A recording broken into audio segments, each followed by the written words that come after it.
Recorded Books presents What Harms You by Lisa Black, narrated by Mia Barron.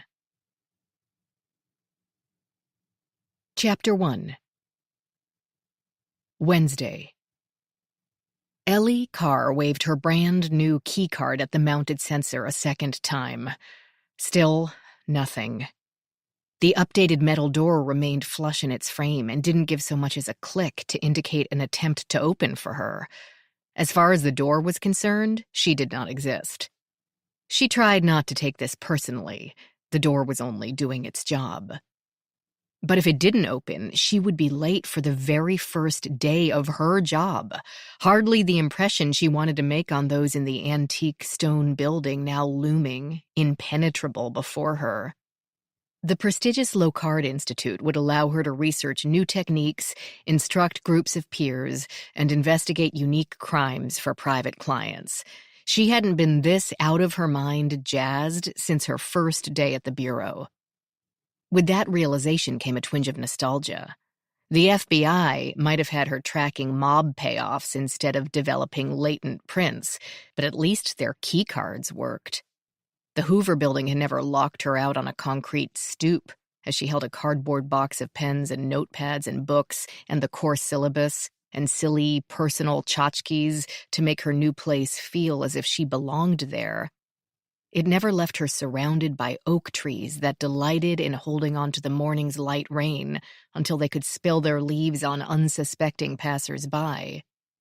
"Excuse me." A man materialized next to her and waved his arm. The door promptly unlocked with a mocking series of clicks. Twisting the latch, he pulled it open, but then held the chunk of steel so that she could duck under his arm if she wished. She wished. She'd ride him piggyback if it were necessary to breach that entrance. She ducked, eye level with the winged logo on his blue jacket, and noted that he had a visitor ID. Fabulous. The course attendees cards worked, but not the new crime scene instructors. She thanked him and looked around to get her bearings, having only been to the Locard a few times.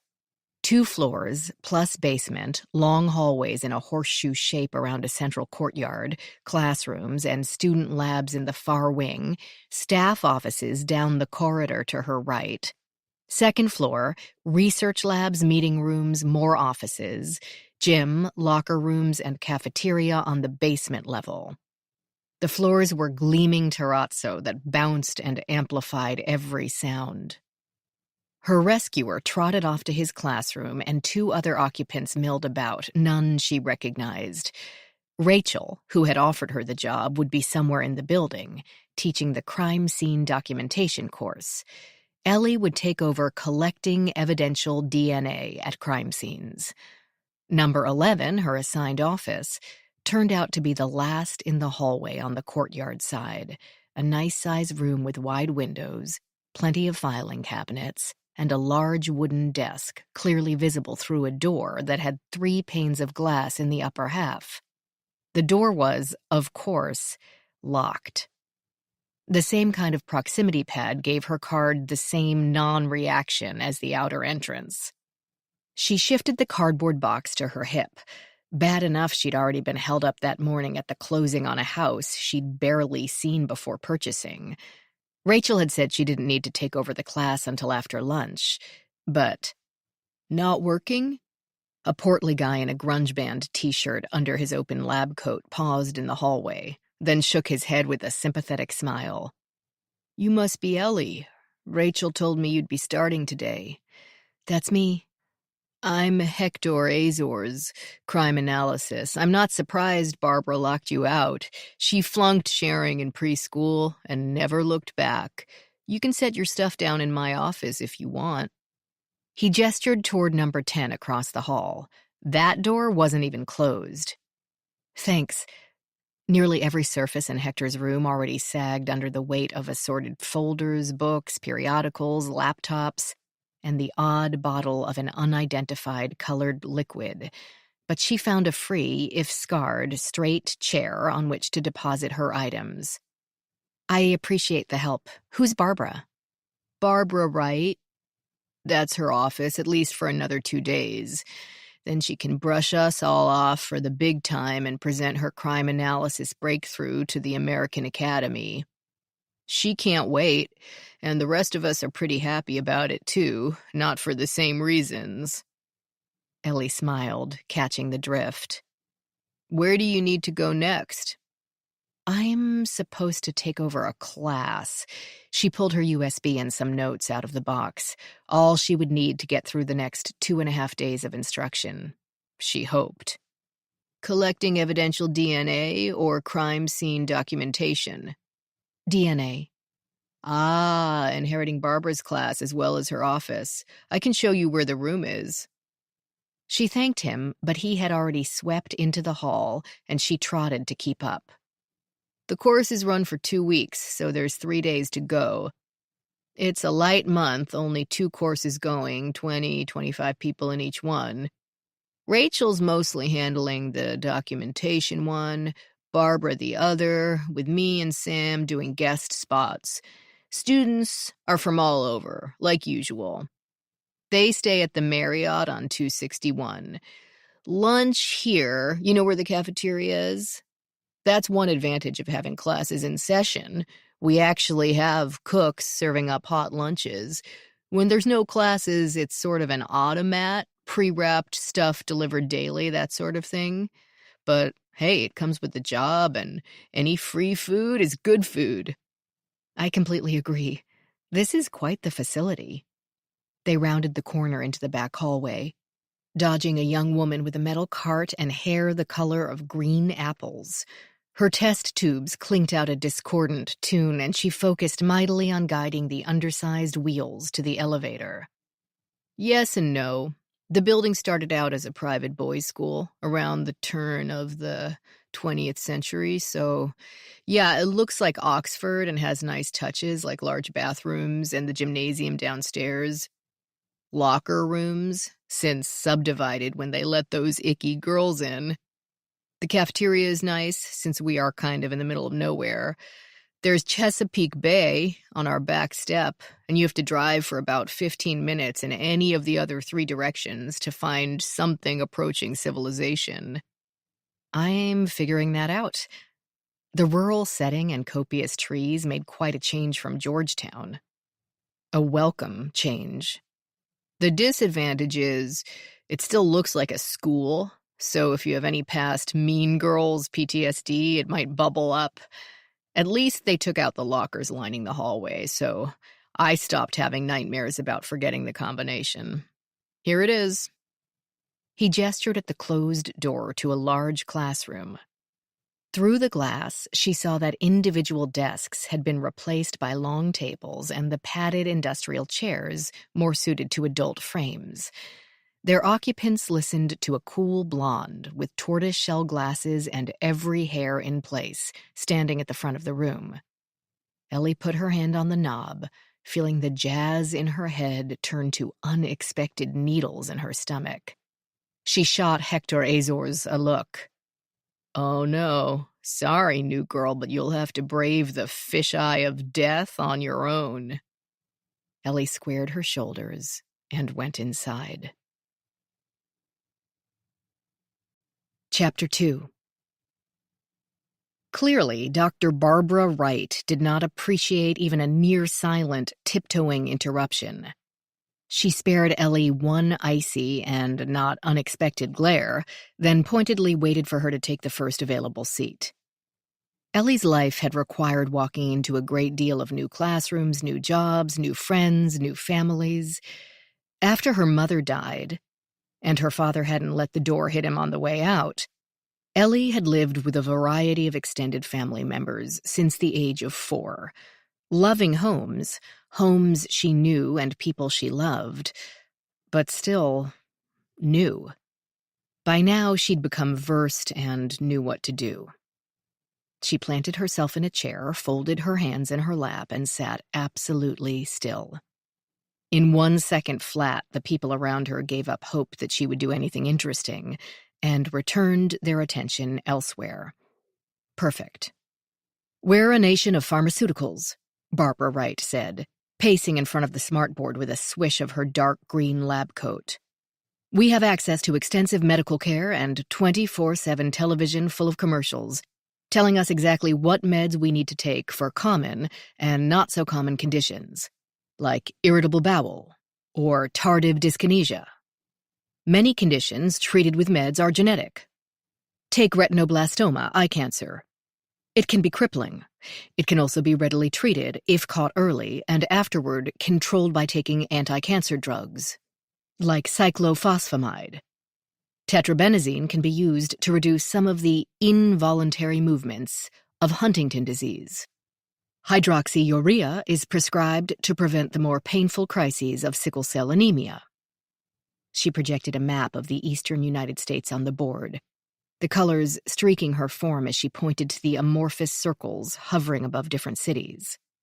These dots are color-coded to indicate a dispensation of medication for one of 25 different genetic abnormalities. I focused on larger cities with a high number of unsolved murders, where many have enough similarities to be classified as the probable work of a serial killer. With a research grant, I'll be retesting any biological samples from those murders: blood, semen, urine, hair.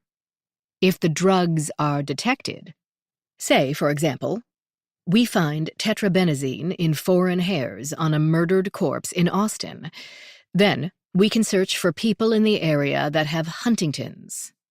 How? A woman burst out, twirling an orange-tipped dread between her fingers. That's all protected by HIPAA. You can't make Pfizer give you a list. We don't need the corporations, Barbara Wright snapped. Or the doctors. All prescription meds go into a clearinghouse now, thank you, opioid epidemic. Law enforcement can request access to that if it doesn't involve any patient information. Then how do you find your serial killer if there are no names attached to the meds? Asked another student. That will require a subpoena, she admitted, fingering the ID badge hooked through a belt loop as if it were a talisman. But when I can prove that someone who takes tetrabenazine for Huntington's has killed 5 women in the Boston suburbs, I have sufficient reasonable cause to get one. No federal judge can afford to ignore that. And she hasn't. The detective in charge of that case is getting the warrant as we speak. Or you can reverse the equation, the doctor went on, pacing in front of the boards, while Ellie took the opportunity to let her heartbeat slow back to normal from the bustle of the morning. The surroundings were familiar. The disciplines that made up forensic science were spread too far and wide to be covered in a single degree, even a doctorate like hers. Most of a forensic scientist's education came as continuing ed. The people sitting around her were of all sizes, ages, genders, and colors, and in various stages of interest, distraction, and boredom. Some took notes on legal pads or laptops. A bag boutique's array of purses, totes, and backpacks were scattered along tables and the backs of chairs. Pens and phones competed for surface space with travel mugs, paper cups, and water bottles, both disposable and non. In other words, like every other training class she'd ever been in. Dr. Wright was giving another example. In Arkansas, a suspect cut himself on the knife he stabbed the victim with. His DNA wasn't in CODIS, but his red blood cells were abnormally shaped. I searched the clearinghouse for dispensed hydroxyurea and found 15 possible subjects. CODIS meant the Combined DNA Index System. Clearly, the attendees knew that and didn't ask, but a beefy guy in the back row scoffed. Can they even detect drugs in a dried spot of blood? I've never heard of that. Barbara fixed him with a cool look, one Ellie remembered well from certain teachers over the years. Labs have been doing that for years, Sergeant Bennett, with dried blood dots from autopsies. It's even better than liquid urine or blood samples. When analyzed via ultra-high-performance liquid chromatography ion booster quadrupole time-of-flight mass spectrometry, or, she added with an even more condescending tone, UHPLC-IB QTOF MS, if you prefer to use shorthand. The sergeant did not seem cowed. But aren't they only looking for opioids? Dr. Wright's eyelids flickered, only for the briefest of moments. Of course, most lab analyses are geared toward illegal drugs. But restyling or adding certain analysis to look for prescription meds that are not what we call controlled substances is an easy adjustment. That made sense, but many faces around Ellie reflected skepticism. It might sound like a cool idea while remaining a massive long shot. Hydroxyurea, for example, had additional uses beyond sickle cell anemia. On top of that, a good number of people had the sickle cell trait, but only about 0.003 had the disease, and most of those would be children. Though, when it came to serial killers, even a long shot might be a good one. If it solved even one murder, wouldn't it be worth it? Where do you stop, though? Another student asked, swirling the liquid in his plastic travel mug. It's often stated that many serial killers suffered a brain injury. If you round up everyone who's on clonazepam to deal with seizures, because seizures are a common issue after traumatic brain injury, then aren't you... I doubt anyone would be rounded up until the field has been narrowed to one specific person. And personally, I'd want a correlation much more significant than some serial killers have traumatic brain injury, and some might take some kind of medication for it. This system would be utilized only with a provable link to crime scene evidence. So the problem isn't stopping, the student said. It's starting. You have to have a killer who both leaves DNA evidence behind and has a condition requiring steady medication. The man next to her said, with enough analysis, finding medication is probably easy enough. Everybody's on something these days. Barbara Wright spoke firmly, retaking control of the classroom before it broke down into individual debates. I'm going to present this next Monday to the American Academy of Forensic Sciences. The week after that, I will be receiving my pre-approved grant from Caltech to further this research there. Ellie heard, it doesn't matter what you think, better minds are already going ahead. A man next to Ellie muttered, counting chickens. Another sighed with apparent boredom. A few made polite and awkward noises of appreciation. So, for your last 2 days of class, I will be turning you over to Dr. Carr. Although after lunch, I'll still walk you through your DNA samples. With one motion, she unhooked her USB from the projection system and gathered up her folders, adding, "You can have the class now." She made this announcement without so much as a glance in Ellie's direction, and then she was gone. Some attendees looked about for this Dr. Carr to materialize, but most took the opportunity to check mobile devices for emails and texts. Take control, her Uncle Wayne had advised in situations like this. You never get a second chance to make a first impression, Aunt Rosalie told her more than once. Get it right the first time. She stood, straightened her blazer, refrained from patting her hair to make sure the auburn locks hadn't budged from the chignon, and moved to the front of the room. Ellie hadn't, in fact, aspired to be a teacher, but she had lectured to plenty of groups at the Bureau. One of those other duties as assigned immediately foisted off on the junior agent, along with adding paper to the copy machine. She had taken to it, though, and enjoyed sharing ideas with people who wanted to hone their skills. The ones who only attended in order to get an employer-paid trip away from their desks, not so much. Over the years, she'd found the key to winning over a group's hearts and attention. Snacks. The Institute provided a table in the rear of the room, with an urn and a variety of danishes, bagels, and cookies. Hi, I'm Dr. Carr. You can call me Ellie. I don't know how long this morning's session has already lasted, so let's take a 10-minute break for restrooms and coffee. As a unit, the attendees burst into wide smiles, and two made an instant beeline for the door.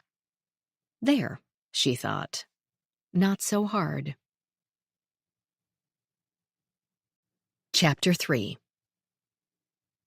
Dr. Rachel Davies sat at a long table in the Institute's cafeteria, ate tuna salad, and listened to the conversation around her. The attendees from both courses had spent daily lunch together for 8 days and even organized outings over the weekend to see all the sights of D.C. Now they chatted as easily as old friends. That is, old friends whose conversations always ended up on the weirdest clue or the gooeyest decomposed body they'd ever seen. She usually ate lunch in her office, attending to paperwork during the break. As one of the Institute's 2 assistant directors, Rachel accepted that her paperwork never ended. But with classes wrapping up and none scheduled for another 2 weeks, her workload had become temporarily light. She had finished the report for the Locard's latest client, a woman in Tennessee who wanted her missing daughter found. After Rachel analyzed the stained scarf found at the scene of the teen's supposed abduction and found equine blood and an alfalfa bud, it took no time at all to locate the girl at her online boyfriend's racehorse farm.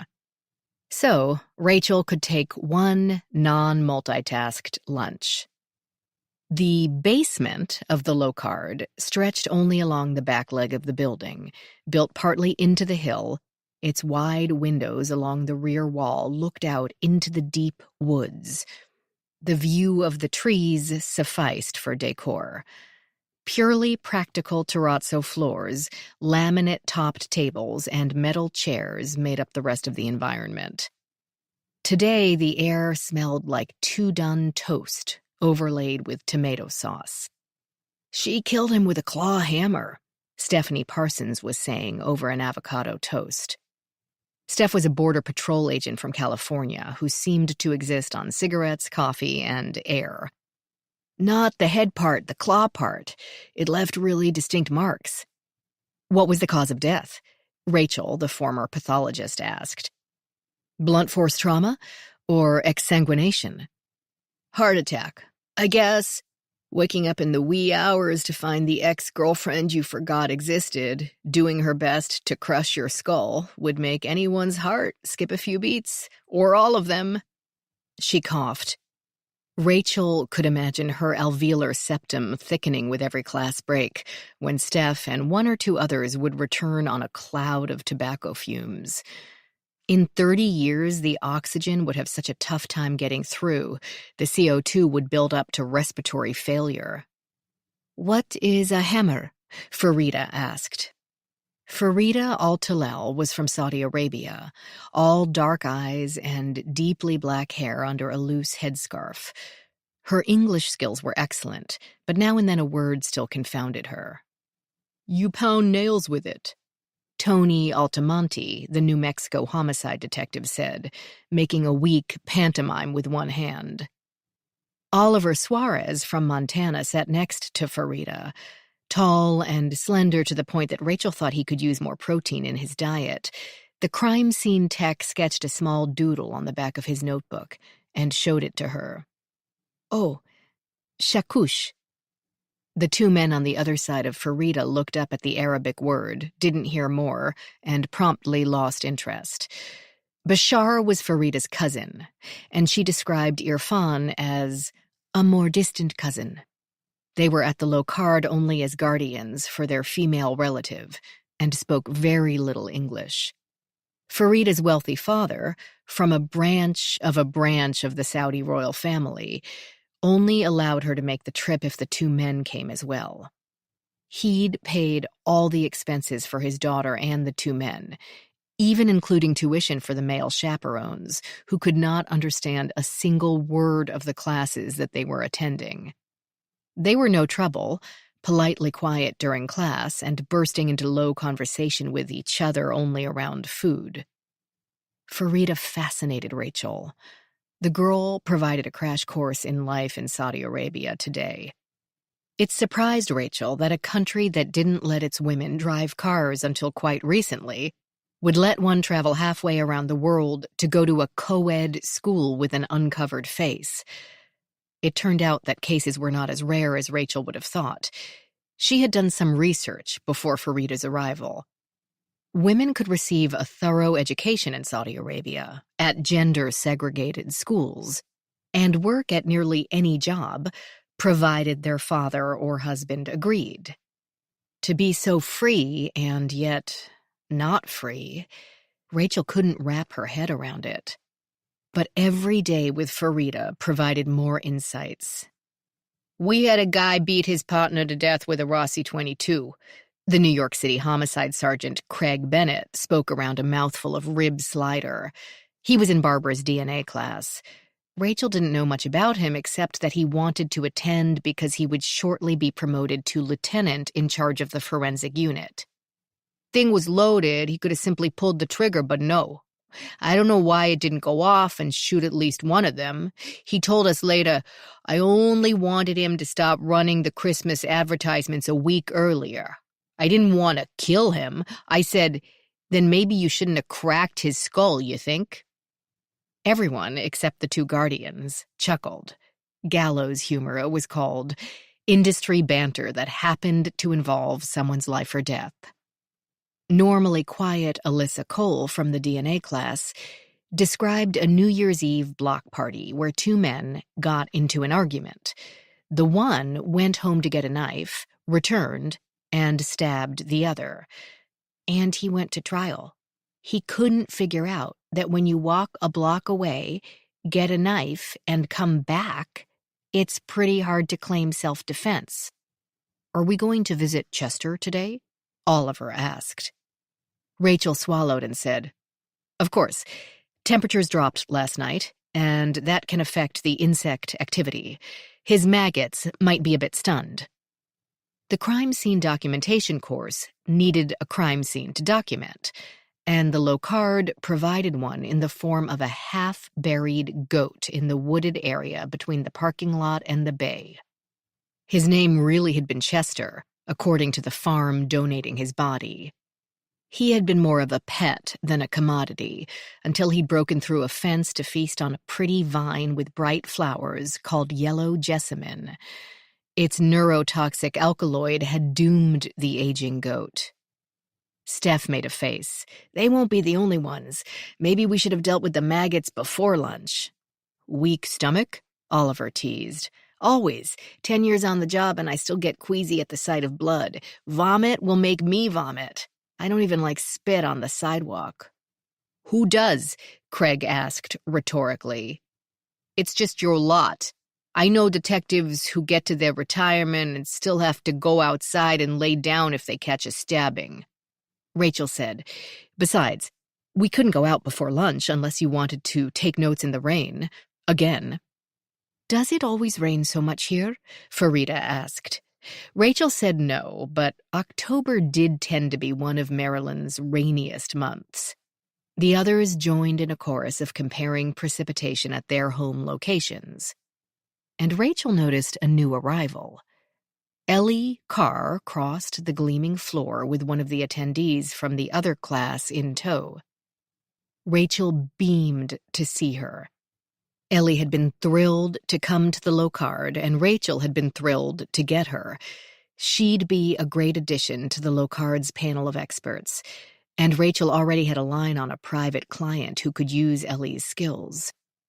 She opened her mouth to apologize for not finding and welcoming Ellie sooner that day, but they'd had a lot of coursework to get through, and with Ellie's late arrival, the words died in her throat. Ellie didn't look thrilled to be there. In fact, she seemed about as thrilled as someone in a dentist's office awaiting an extraction. Ellie gave no preamble. Putting her mouth close to Rachel's ear, she said, "We have an issue. Barbara Wright is dead." Chapter 4. During Ellie's morning, as she reacquainted herself with the role of teacher, she spoke for an hour and a quarter about the rare but solid successes in getting DNA off fired bullet casings. Yes, when a bullet explodes inside a gun, the temperature can reach 200 degrees Fahrenheit, And yes, metal was not a particularly cooperative substrate for DNA results. But loading rounds into a snug, stiff magazine required a lot of touching and shoving and pushing of the little buggers. After which, the woman with the orange-tipped dreadlocks tapped a jeweled pill case on the table like a judge's gavel and let Ellie know that it was time for lunch. They only needed an hour, the woman added apologetically, with the cafeteria in the building. Ellie checked her watch, announced that Barbara Wright planned to resume the course on the next hour, 1 p.m., and waited until the attendees filed out. Was she supposed to shut the doors? Lock them? But with a non-functioning keycard, she wouldn't be able to get back in. Not an option. Besides, if you couldn't trust a group of crime scene investigators to resist stealing the pencils, who could you trust? She'd recognized one of her students, Alyssa Cole, FBI agent, younger than Ellie, slightly underweight, with mouse-brown hair. Ellie had worked with her a few times over the years when they'd been mobilized for the evidence response team. They'd been friendly then, more or less, but ERT was a peripheral duty, and being freed from your regular assignment to participate could be hit or miss. She couldn't tell from Alyssa's reaction if the woman even recognized her. Ellie didn't close the doors, but she did turn out the light. Aunt Rosalie had been a bit fanatical about saving energy, and old habits die hard. Nor did she follow her students. Cafeteria brought back too many wavering nightmares of school days, of carrying around a pressed plastic tray filled with not terribly appetizing food, desperately sweeping the horizon for a safe place to sit that wouldn't be too near any group's preordained territory, such as the jock, preppy, popular, or burnout sects, and murmuring the young person's mantra, "Don't let me do anything embarrassing." Besides, she needed a few minutes of downtime after the hectic morning, closing on her new house, throwing her hair into a messy bun while stopped at a traffic light. A moment of peace seemed in order. Maybe the office would be open, and even better, vacant. Or perhaps she could find someone to get the keycard reprogrammed. She wound her way back to Hector Azor's office, where the Diet Cola and peanut butter crackers in her lunch bag were calling her name. The agenda specified that Barbara would resume after lunch, with the students running their own DNA samples. But after that, the doctor would be out the door, leaving Ellie on her own. She'd better not go far. Barbara's office, at the other end of the horseshoe, remained dark and locked. Hector's stood empty but open, and she fell upon her crackers. Not the most exciting lunch, but her still largely empty new kitchen had not provided a lot of options. With 3 half-full coffee mugs and 2 Snickers wrappers scattered across his desktop, she figured Hector didn't forbid eating in his office. 2 guest chairs were piled with books and folders, and she wasn't about to usurp the desk chair, so she milled about, too full of first-day jitters to sit still. The trees outside were halfway through with losing their leaves, and bursts of gold and red could still be found. As in her first high school, radiators lined the space under the windows to provide heat to the rooms. It didn't seem that much had been done to alter the place from classroom to office. Apparently, the Locard spent its money on research from the successes she'd read of over the years, and not on decor. She liked that. A wide chalkboard still covered the wall behind Hector's desk. He had coded it with notes she couldn't decipher at first glance. Burglaries, Meadville, Pennsylvania. Assaults, Oklahoma. Stab, Perry, Wisconsin. The information seemed straightforward enough, but what was Hector doing with it? Ellie sipped from a can as her glance moved to the spreadsheets scattered across Hector's desk. These lists were not so general. Each line began with a name. Letitia Thomas, Wendy Chung, Alexa Ward. These were followed by modes of death, dates, type of location, residence, vehicle, outdoor, and city. The modes were all gunshot, and the city was always St. Louis. Hector had penciled in totals at the bottom. The next sheet contained strangling deaths, also in St. Louis, but the next sheet moved on to bludgeonings in Moline, Illinois. A listing of human misery reduced to statistics. A few cracker crumbs fell to the top layer, and she quickly brushed them off with a guilty swipe. Across the hall, the man who had let her into the building that morning hovered in front of her soon-to-be office door. He peered through the glass panels at the dim interior, his hand moving toward the knob. "Looking for someone, Dr. Wright?" Ellie asked. Or me, though that seemed unlikely. He turned with a start. "Yeah, the next session is about to start?" "Already?"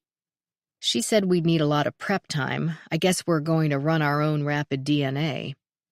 "Huh, well, she's not in there and I've been hanging around for a bit." Ellie licked a smear of peanut butter off one finger and straightened her favorite blazer. "I'll help you find her." He smiled, the merest suggestion of dimples framing his cheeks, and thanked her. She left Hector's office as unsecured as she'd found it, and joined. "Caleb Astor," he said, offering a hand. "Baldwin, Missouri. Don't worry if you've never heard of it, no one has." He'd been in the class sitting behind Alyssa, but Ellie only now noticed that he had two different colored eyes. One was a deep blue, the other a pale brown. She and Caleb fell into step, glancing into each office as they passed. Most were empty, but doors were open, Ellie noted. All except Barbara Wright's. "Are you with the police department in Baldwin?" "Sheriff's." "Do you do crime scene?" "Yeah, a little bit of everything. It's a small department, farm country, you know." "You're sure she's not in the cafeteria?" "Yeah, I went from there to the classroom, but she's not in either. I thought maybe we're supposed to meet in the lab instead of the room, but clearly I didn't pay enough attention. I was distracted by the new teacher." He grinned at her as he said this, but only for an instant before returning to the search. This seemed to be drive-by flirting, quickly abandoned, which suited her perfectly. No sight of the other instructor in the rear hallway, and Ellie didn't volunteer to check the ladies' room, not yet. She didn't know Barbara well enough to intrude on her hand-washing time unless necessary. Instead, she used the trip to continue her orientation to the new building, to nod hello at her new coworkers nestled in their labs and offices.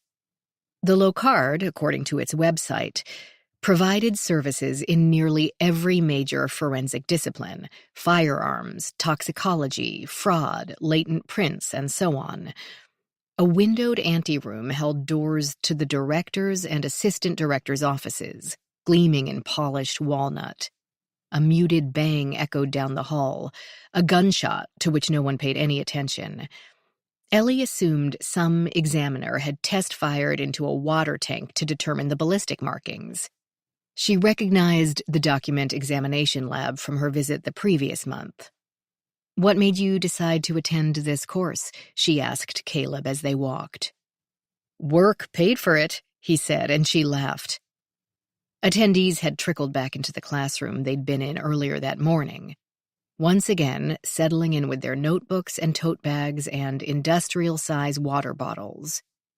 No sign of Barbara Wright. Across the hall, another classroom had 4 or 5 people in it, checking their emails or typing on laptops. One stared out the window at the dense forest. But no Barbara. And no Rachel either.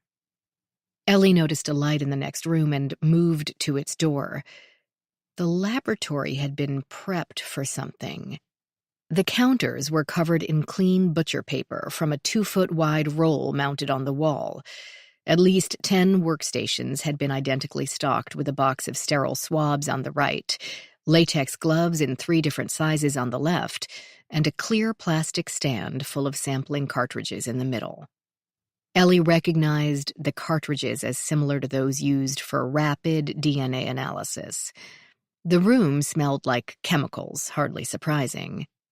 "Well, she's not here either," Caleb said. "I guess we wait." But Ellie had spied a boxy chunk of lab equipment about the size of a dorm fridge on a rear counter. The flap on its lower left front gaped open, allowing a peek into the wires and tubes inside. This must be the rapid DNA analyzer. It looks like they built their own. It's been around for years, but I've never been up close and personal. This is amazing. Rapid DNA analysis was exactly what it sounded like. A fully automated process from a swab to a CODIS-ready genetic profile, without the need for human beings to provide additional reagents, tubes, or heaters during analysis. First designed for use on the battlefield to identify soldiers killed in action, the technology quickly migrated to forensic use. "Yeah," Caleb said. "She said something about this being the working model that they used for experiments and classroom instruction only. There's a later model they use for client work. I wonder if they're going to go for a patent. Gotta be big money in that. Man, it stinks in here." Ellie tore herself away from images of what might be going on inside the device. She'd better get Caleb back in his seat before Barbara started up again, or the woman might superglue their office door lock as a goodbye gift. But the fumes were strong, tickling her nose with an acrid feel and somehow stronger to her left than her right. She turned. A thin bar of light showed past the bottom of a door in the west wall. The door had no identifier, but she assumed it to be some sort of closet. Classrooms weren't normally designed with adjoining doors to the next space. Had something spilled? The knob had a key slot, but moved easily when she turned it. Pulling the door open brought with it a wave of choking, stinging air, along with the sight of a person stretched out on the floor, face down. But from the tight bun of hair and the perfectly shaped nails, Ellie immediately recognized Barbara Wright. The supply closet measured about 5 by 6 feet, with shelving on all 3 walls. The shelves had been filled with the usual accoutrements. Gloves, microtubes, and disposable aprons lined half the space, and bottles and jars, most of the brown glass type, stood along the rest. Barbara stretched out along the available floor space, with her feet just inside the door, her weight resting partly on her right side, left hand up by her chest. Ellie saw broken pieces of glass near Barbara's hand, one with a partial label, Fisher Scientific 1L C4H1. She moved forward, but Caleb grabbed her shoulders from behind, the buttons on her jacket clinking against the door. "Stop, it's too thick. You better stay back or you'll pass out too." Ellie shrugged him off. The fumes were uncomfortable, but she could breathe without choking. But to be sure, she put a hand in her blazer pocket and clapped the material over her nose and mouth. The 2 pens in her pocket banged against her nose, but it relieved the stinging sensation in the nasal cavity. She couldn't do much about her eyes except keep them at half-mast. She moved Barbara onto her back and then felt her carotid for any sign of a heartbeat. She didn't find one, only a burning as the spilled acid singed her fingertips. The liquid had formed a puddle under Barbara's face and upper shoulders. It left angry red patches on her skin and turned her shirt collar to a limp, partly goopy mess. Without thinking, Ellie reached out her hand to wipe her burning fingers on Barbara's left shoulder, which had stayed well above the puddle. Then, instead of altering the death scene any more than she already had, she wiped them on her shoe. The Skechers were worn, anyway. All of this took mere seconds before she turned her face to the attendee, Caleb. "Call 911, tell them I believe she's deceased." "She's dead?" He spoke calmly. The attendees were, after all, crime scene investigators. And with the sheriff's office, he'd probably been up close and personal with more dead people than Ellie had. But it had to be a little disconcerting for the victim to be someone you were taking notes from only a few hours before. There's no pulse, and the eyes are fixed and open. Body temp has already cooled. Call 911 and then we'll have to find Rachel or the director. You go, he said kindly. I can stay with the body. No, we'd better both go. The fumes are strong. And I don't want to add further medical claims to the Locard's problems, she thought. Not a good way to impress on my first day at the job. She left the supply room door open, but made sure the classroom door would lock behind her as they exited. That would keep out the attendees. Surely they were only given access to the building itself, and not all doors within. However, she guessed that most, if not all, of the staff could get in. She'd have to hustle if she wanted to protect her new coworkers from both the unhappy sight and the toxic cloud that came with it.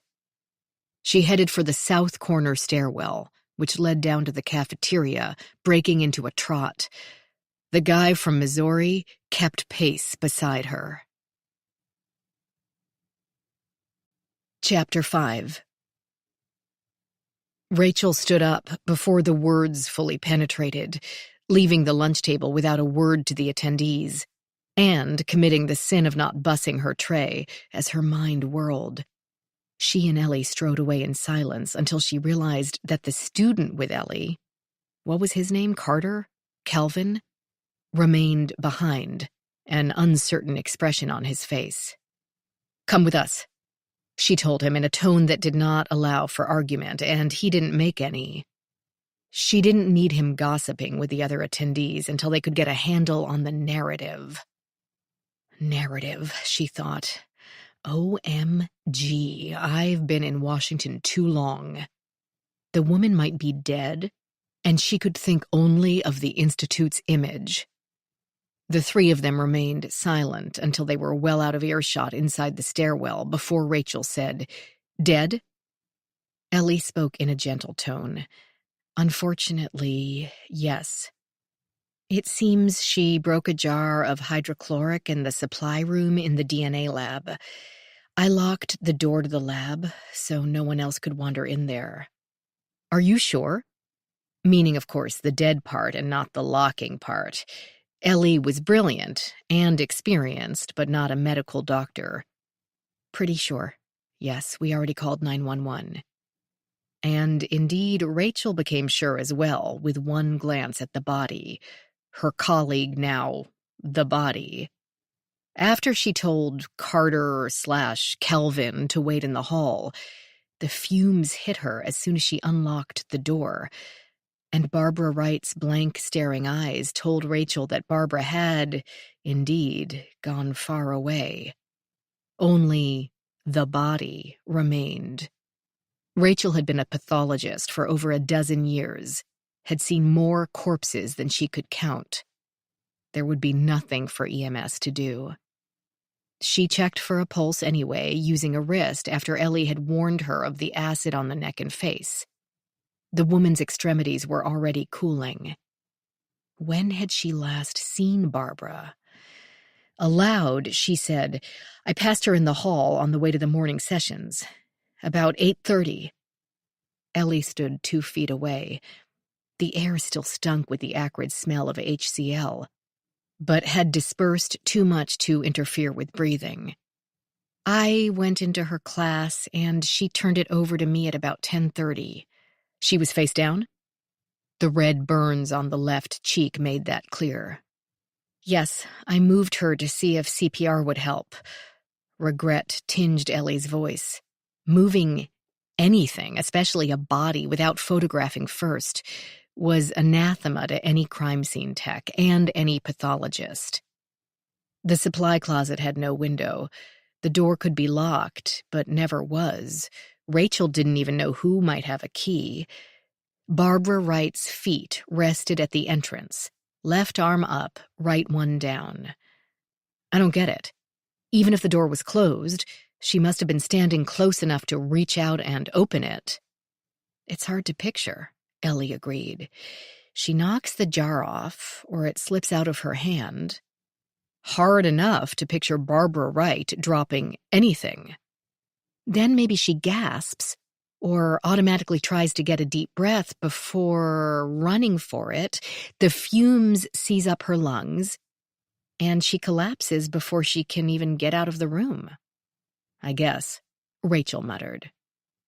It seemed much too abrupt, too quick, for a perfectly healthy, grown woman to be alive one moment and dead the next.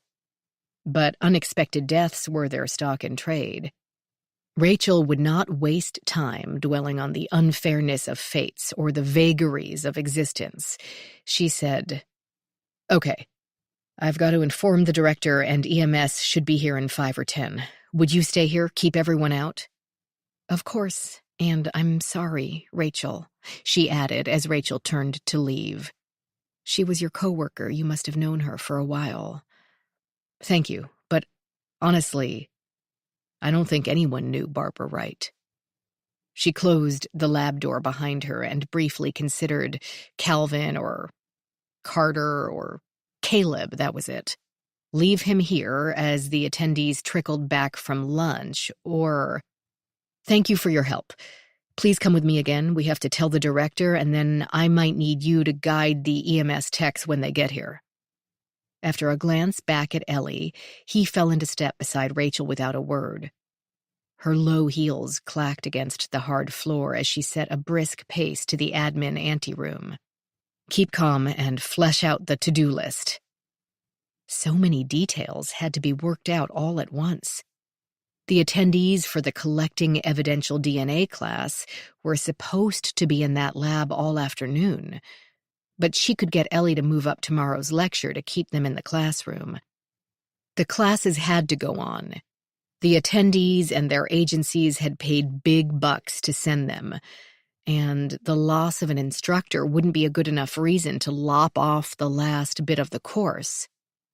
Then, Barbara's family would have to be informed. That unhappy task would fall to the director, or if he chose to wimp out, the sheriff's officers. They would be on their way, alerted by the 911 dispatchers.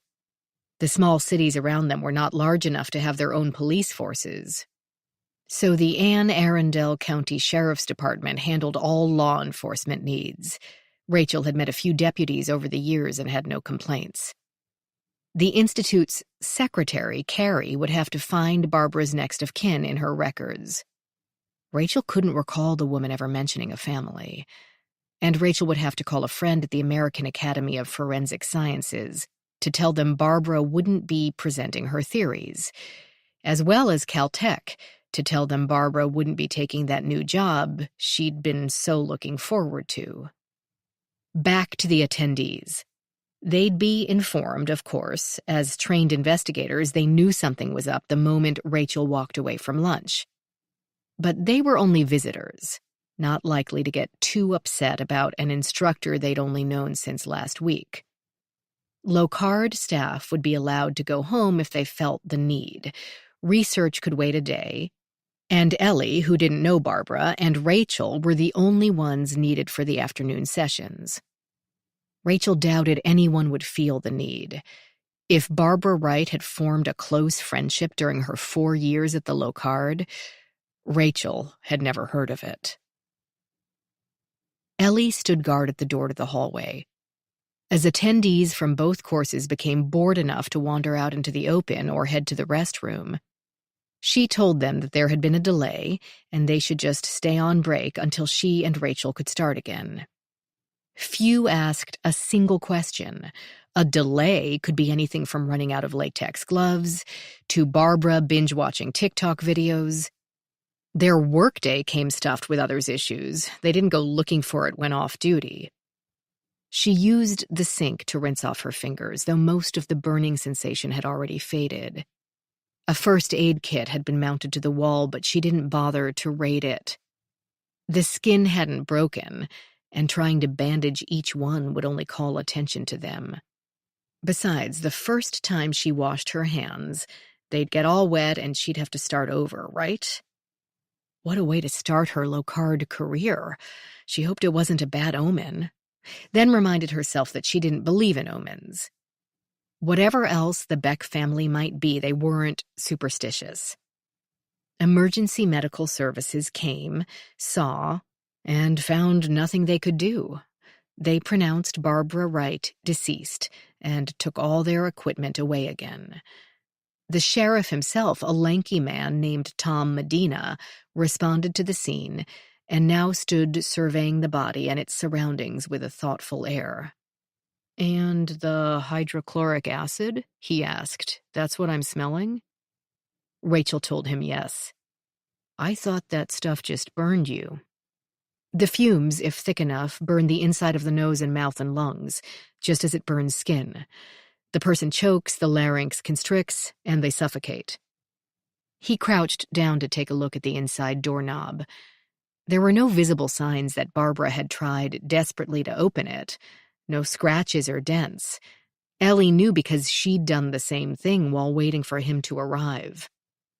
The sheriff asked, "Why have such dangerous stuff around? What do you use it for?" Rachel said, "A number of things. Extracting DNA from tissues, working with metals, testing drugs. It's a hydrolyzing agent, among other things."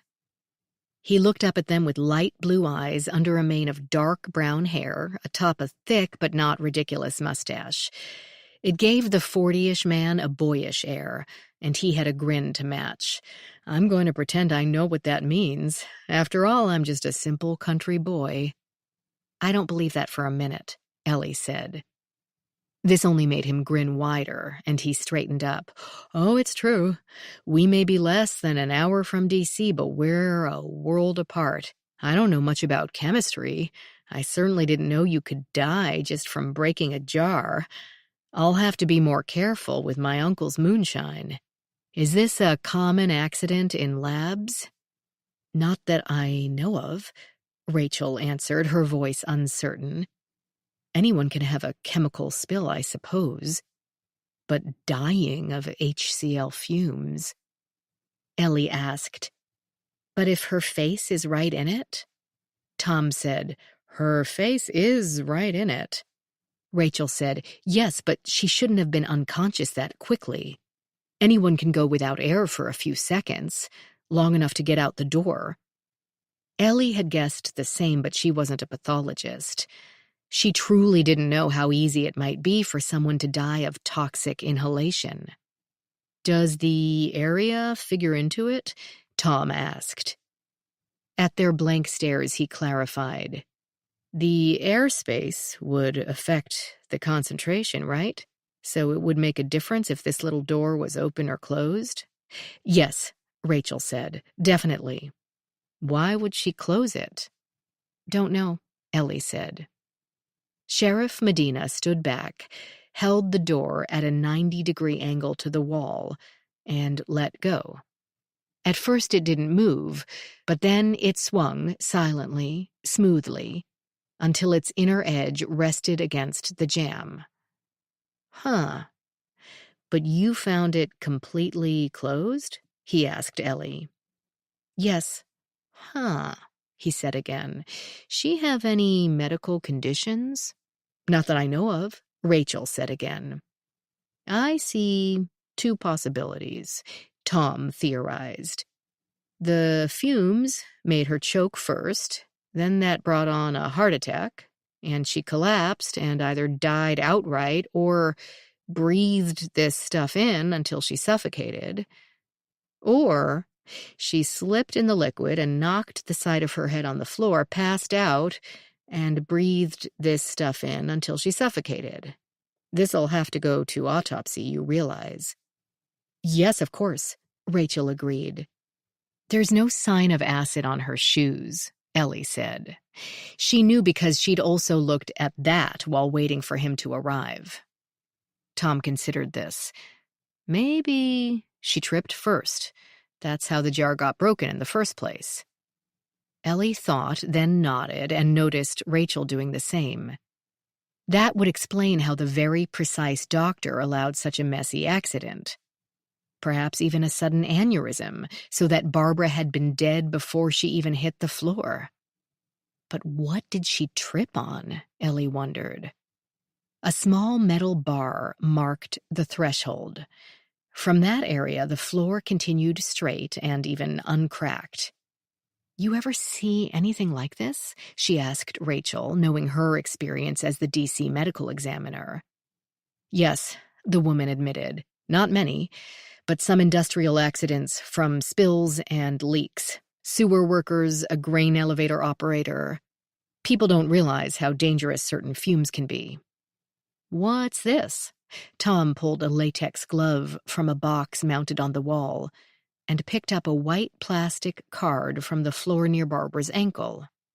It had a ring with a spring clip through a hole in the rigid plastic.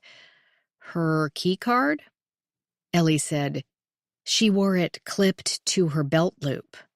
Must have been dislodged when she fell." He handed it to her. "I wanted a key to my new office," she thought, "but not this way." The medical examiner's team, an investigator and 2 ambulance crew members, more commonly known as body snatchers, arrived. The investigator asked the same questions as the sheriff, got the same answers, and then pulled Barbara Wright's stiffening corpse from the small closet to get a better look. The acid left a smear across the linoleum. All her clothes were intact, blouse still neatly tucked into her pants, a long-sleeved lab coat over them. The investigator pulled the blouse loose to check the lividity, but it appeared consistent with her position.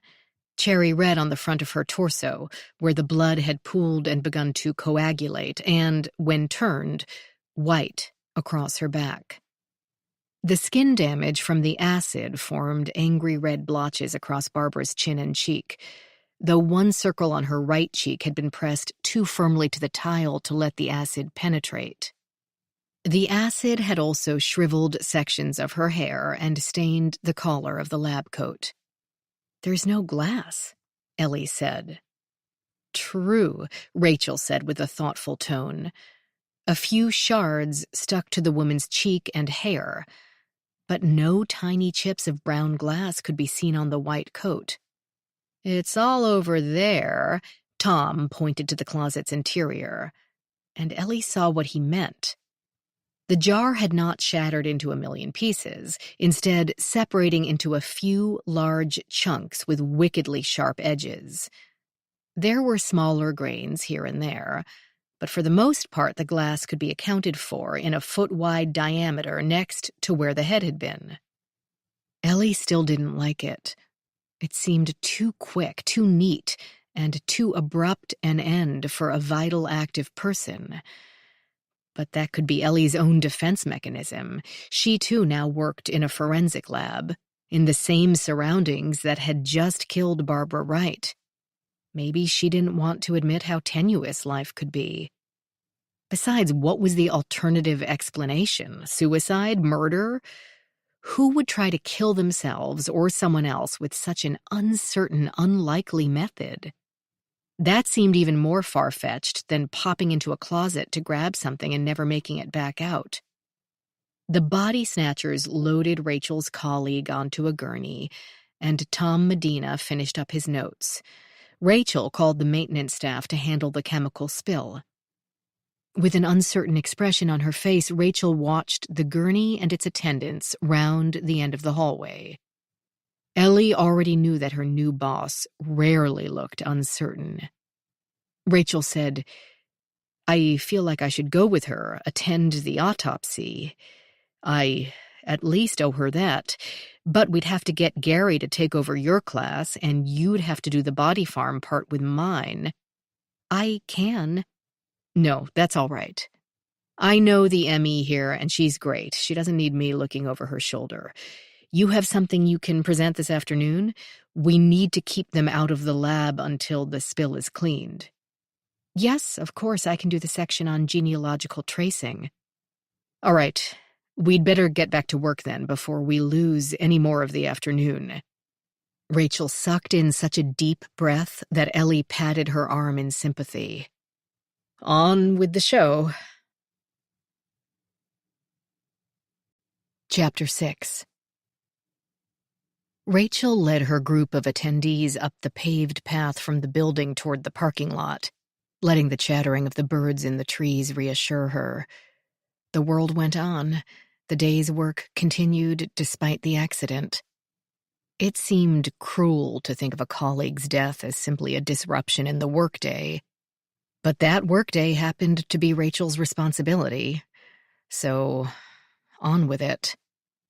The Locard's small body recovery practice sites consisted of 2 separate clearings in the woods off the paved walkway from the building to the parking lot. They were both 30 feet into the woods, but one or both could still make for an odoriferous trip to one's vehicle during the summer months. Animals were donated to science from the surrounding farms and animal shelters. After deaths from natural causes or accidents, this made for an unsteady supply, so the Locard had to take what they could get. Pigs were the preferred corpses due to their lack of fur and similar fat ratio to humans. Weather could affect decomposition rates, and insects and scavengers had their preferences. So the 2 species did not break down identically, but it was close enough for jazz, as Rachel's old music teacher used to say. She had no interest in going through the licensing and legal hoops to work with human bodies, like the original body farm in Tennessee. That was fine for their extended studies, but much more hassle than she needed for 2-week courses in buried body recovery or outdoor scene documentation. And, if she was honest with herself, she feared community response to using real humans. Medina hadn't been kidding when he said they were an hour and a world apart from D.C. The people of Fairhaven and Chesapeake Beach and Holland Point were plenty sophisticated, but lived there instead of D.C. for a reason. They wanted the peace and beauty and tranquility of the natural surroundings. They didn't want to drive past a constant reminder of what the evil of violence and hatred could necessitate. The Locard sat on 10 acres of forest, so it felt as if they were in the middle of nowhere, a world unto themselves. But that wasn't quite true. At the next city council meeting, announcing the inclusion of real human corpses might bring either passionate denouncements and/or demands for removal. Additionally, local teens could sneak onto the grounds to mess with the bodies, something both disrespectful and not conducive to the students' training. Although not visible from the facility or the road, the Locard sat surrounded by a 10-foot-high chain-link fence topped with barbed wire. Though a determined and agile person could get over that, as Rachel had in her teen years. Probably still could, though she wasn't about to find out. The rain had stopped, and by now the narrow asphalt sidewalk appeared dry with the occasional puddle in uneven spots. Dampness and the songs of birds filled the air. Leaves overhead showered them with a few drops whenever the wind blew, but the temperature hovered at a balmy 70 degrees. Only Tony, the homicide detective from New Mexico, and Farida from Saudi Arabia wore jackets. Both were accustomed to 70 being the low for the day rather than the high. "Have you even met him?" she heard Steph ask Farida. "Of course I have met him." A short pause. "Once." They were walking behind Rachel, and she moved to the side so they would be 3 abreast. The Saudis' 2 bodyguards walked behind them, chuckling over their own conversation. They never seemed overly concerned about what Farida did, and Rachel got the impression that their presence was simply to check some box on a list of traditions, not a task that either they or Farida took very seriously. And the young woman hardly seemed a difficult charge. She kept her hair covered, wore Western but loose-fitting clothes, and never spoke of going out to bars with the other students. "Your mother expects you to marry someone you've only met once?" Farida spoke with both annoyance and certainty. "No, I do not have to marry anyone unless I want to. But yes, we would not be dating for a year like you do here. It is not like that. And I have not said okay yet." "Your parents think he's a catch?" "My father wishes he had more of the Quran memorized, And my mother says she would prefer that I never marry and would stay home with her forever, but that she knows life does not work that way. I have to have a chance to make a home of my own. I do like him.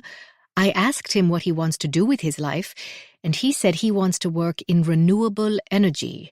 We all know oil will be a thing of the past soon, and the country needs to diversify. What about you? Rachel said. What do you want to do? This? I want to be CSI. I want to solve crimes.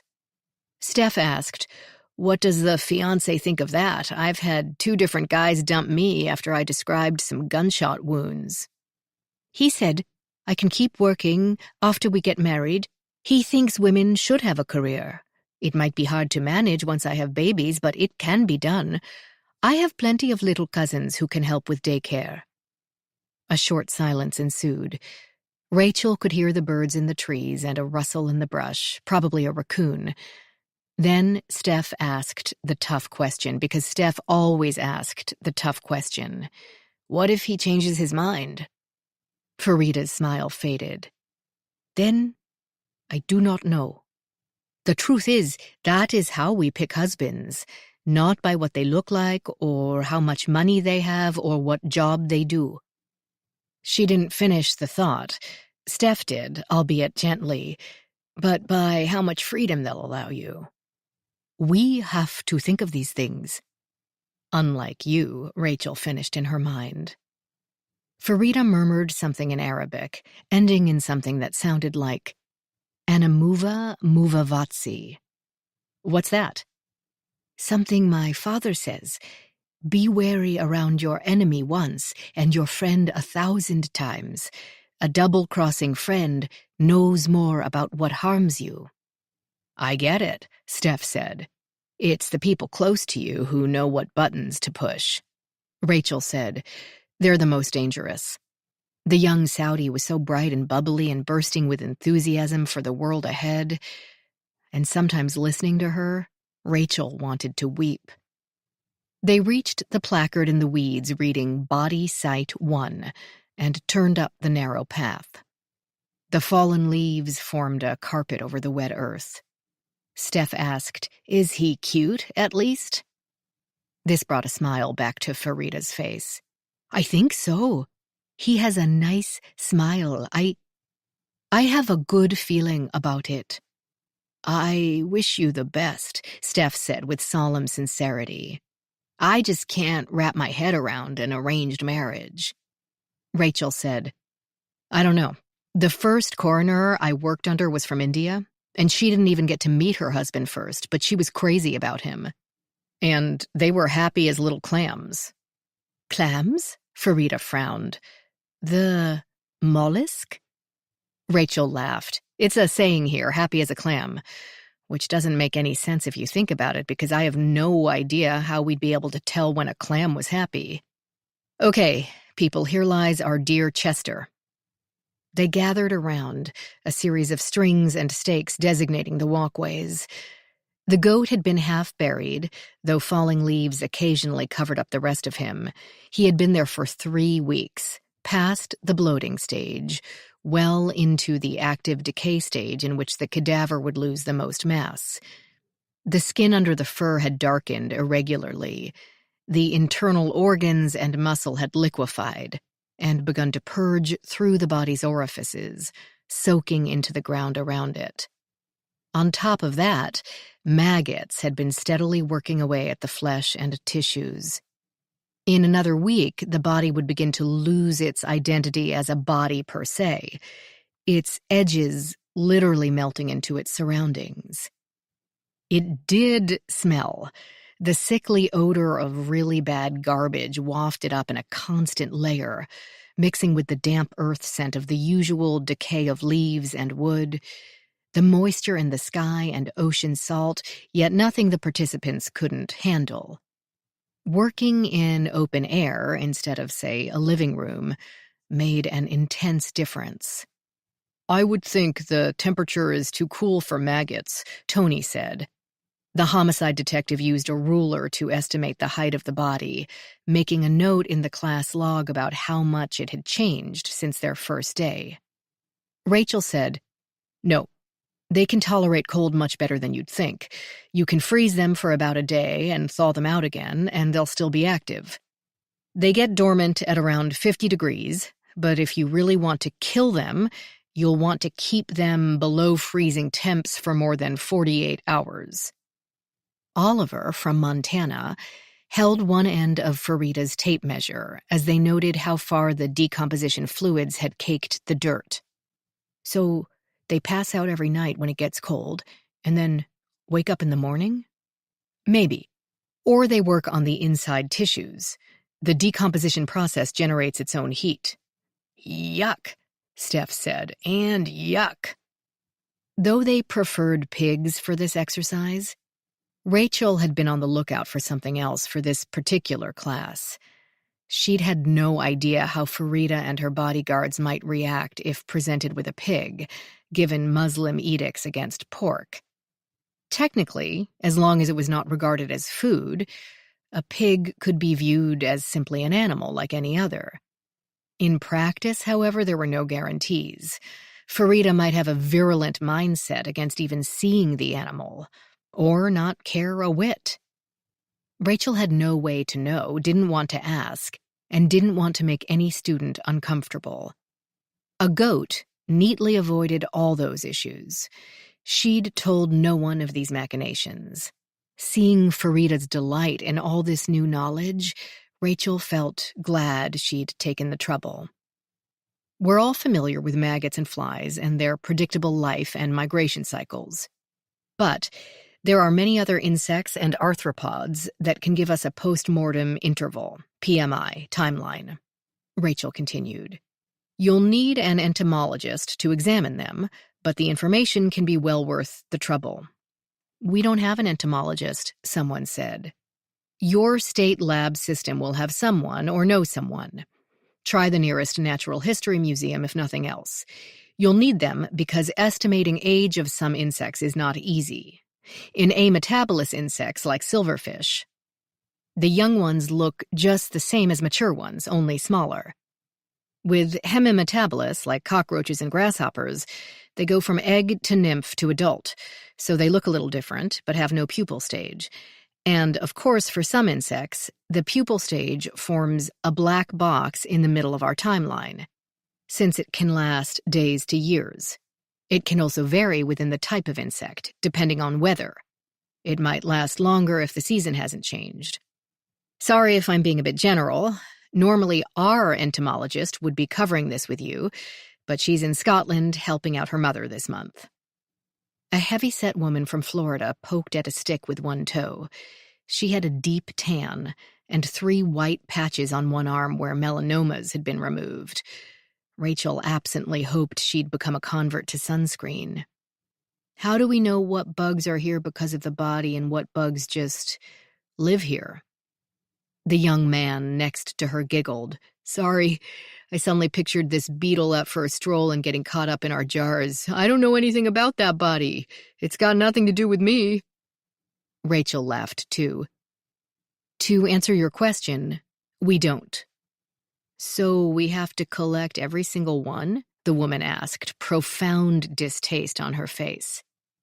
Representative sample, Steph said, enunciating every syllable. Rachel said, yes, of course you don't have to spend the whole excavation chasing every bug. Ideally, get your entomologist to come to the site with you and do their own collection. They'll know an aphid from a bedbug and have plenty of experience in collection. But if that's not an option, then keep calm and pick up bugs. She passed around jars and spread out the rest of the equipment on an empty paper bag, then demonstrated the proper collection and labeling techniques. They needed to collect insects and arachnids in 2 ways. Some would be put in specimen jars with air holes, or maybe vermiculite for the larvae. It would allow for movement and also absorb excess liquids, so that they could live and perhaps continue to grow for entomologists to identify. A similar sampling would be put in jars with cotton balls soaked in ethyl acetate and killed to arrest their development right at the point of body discovery. This would provide an endpoint to the timeline, from which they could work backward. Temperature and weather conditions also need to be recorded.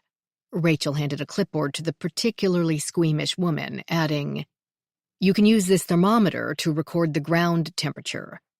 At a real scene, you have to get the air temp, the temperature at the top of the corpse, the temp under the body mass, general ground temperature from about 5 inches down, and the maggot mass temp, if you have one. Even after you've removed the body and you're done with the scene, you're going to want to come back for a couple of days to record temperatures. If your pathologist can estimate how long the victim's been dead, or better yet, who they are, you'll need the historical data going back to when they disappeared.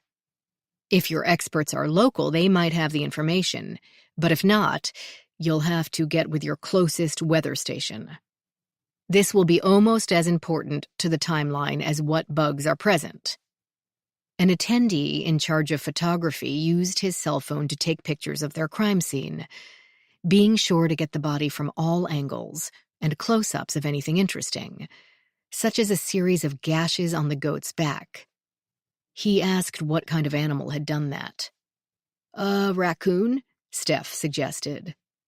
"Most likely," Rachel said. "We have a lot of wildlife in the area, but the fence would keep out larger types like bears and bobcats." "I hope so," a sergeant from Chicago said, and glanced about with sudden concern. "We also have beavers, muskrats, foxes, even minks, but those wouldn't be interested in a dead animal."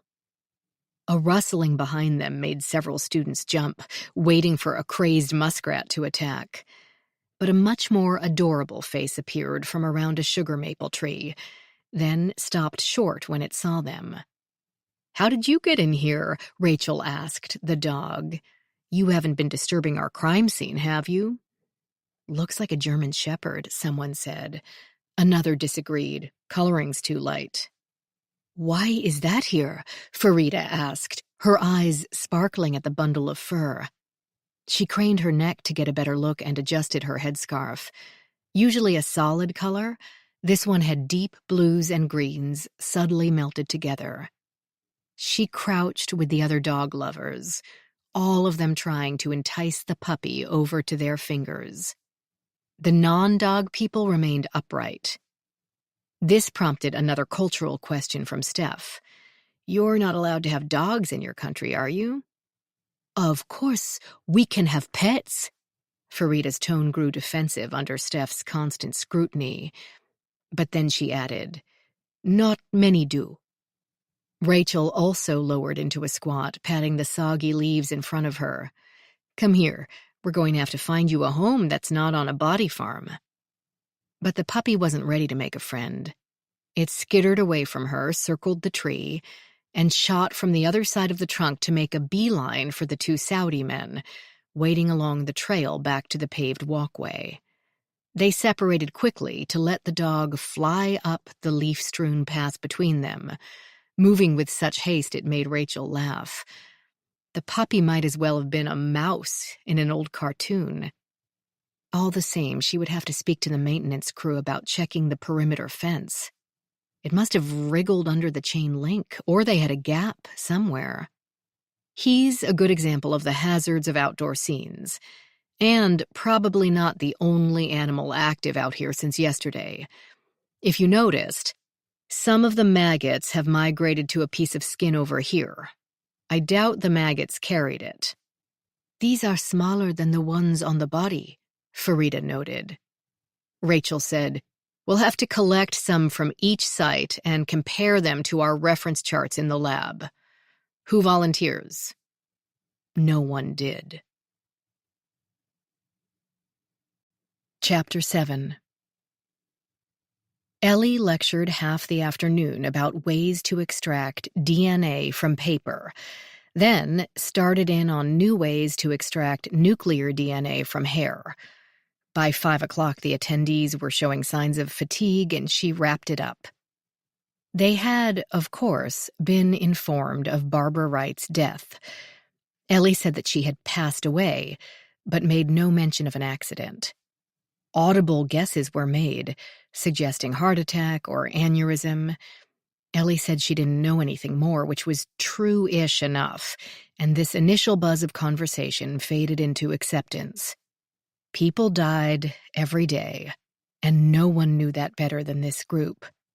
You just had to hope it wasn't anyone you cared about. Caleb grabbed a cup of coffee from the classroom urn, offering to pour her one, but she turned him down. Sleeping always became enough of a challenge without caffeine after 3 p.m. Craig Bennett, the NYPD sergeant, asked her if adhesives interfered with DNA, and she told him no, not to her knowledge. Profiles could still be obtained from fingerprints after items were treated with superglue. Not ideal, of course, but possible. Alyssa left without a word. Ellie still didn't know if the woman didn't recognize her or what. Had she changed that much in 5 or 6 years? Her hair had grown out, and sure, maybe some more lines in her face. But you'd think spending 4 hours stringing blood spatter patterns in an unair-conditioned apartment in Dallas would stick in someone's mind. But Aunt Katie had always told her not to take others' reactions personally. Everyone lives in their own little world. 99 times out of 100, they're not even thinking about you. The attendees didn't linger, heading through the hallways in a patchy line, and Ellie went to find Rachel. The other classroom stood utterly empty, the automatic overhead lights already out. But the next lab to the west glowed, and Ellie found her there. This room smelled less of acid and more of cyanoacrylate, otherwise known as superglue. The assistant dean of the Locard Institute had collected every piece of the broken glass jar that had killed Barbara Wright, and now placed each piece gingerly in the superglue tank in the latent prints lab. Someone else, Ellie realized, found the doctor's death very strange. By way of greeting, she stated the obvious. "You're printing the jar?" "Call me crazy." Rachel moved the last shard of glass from a metal tray to the vented bottom of a vacuum tank, about twice the size of a mini-fridge.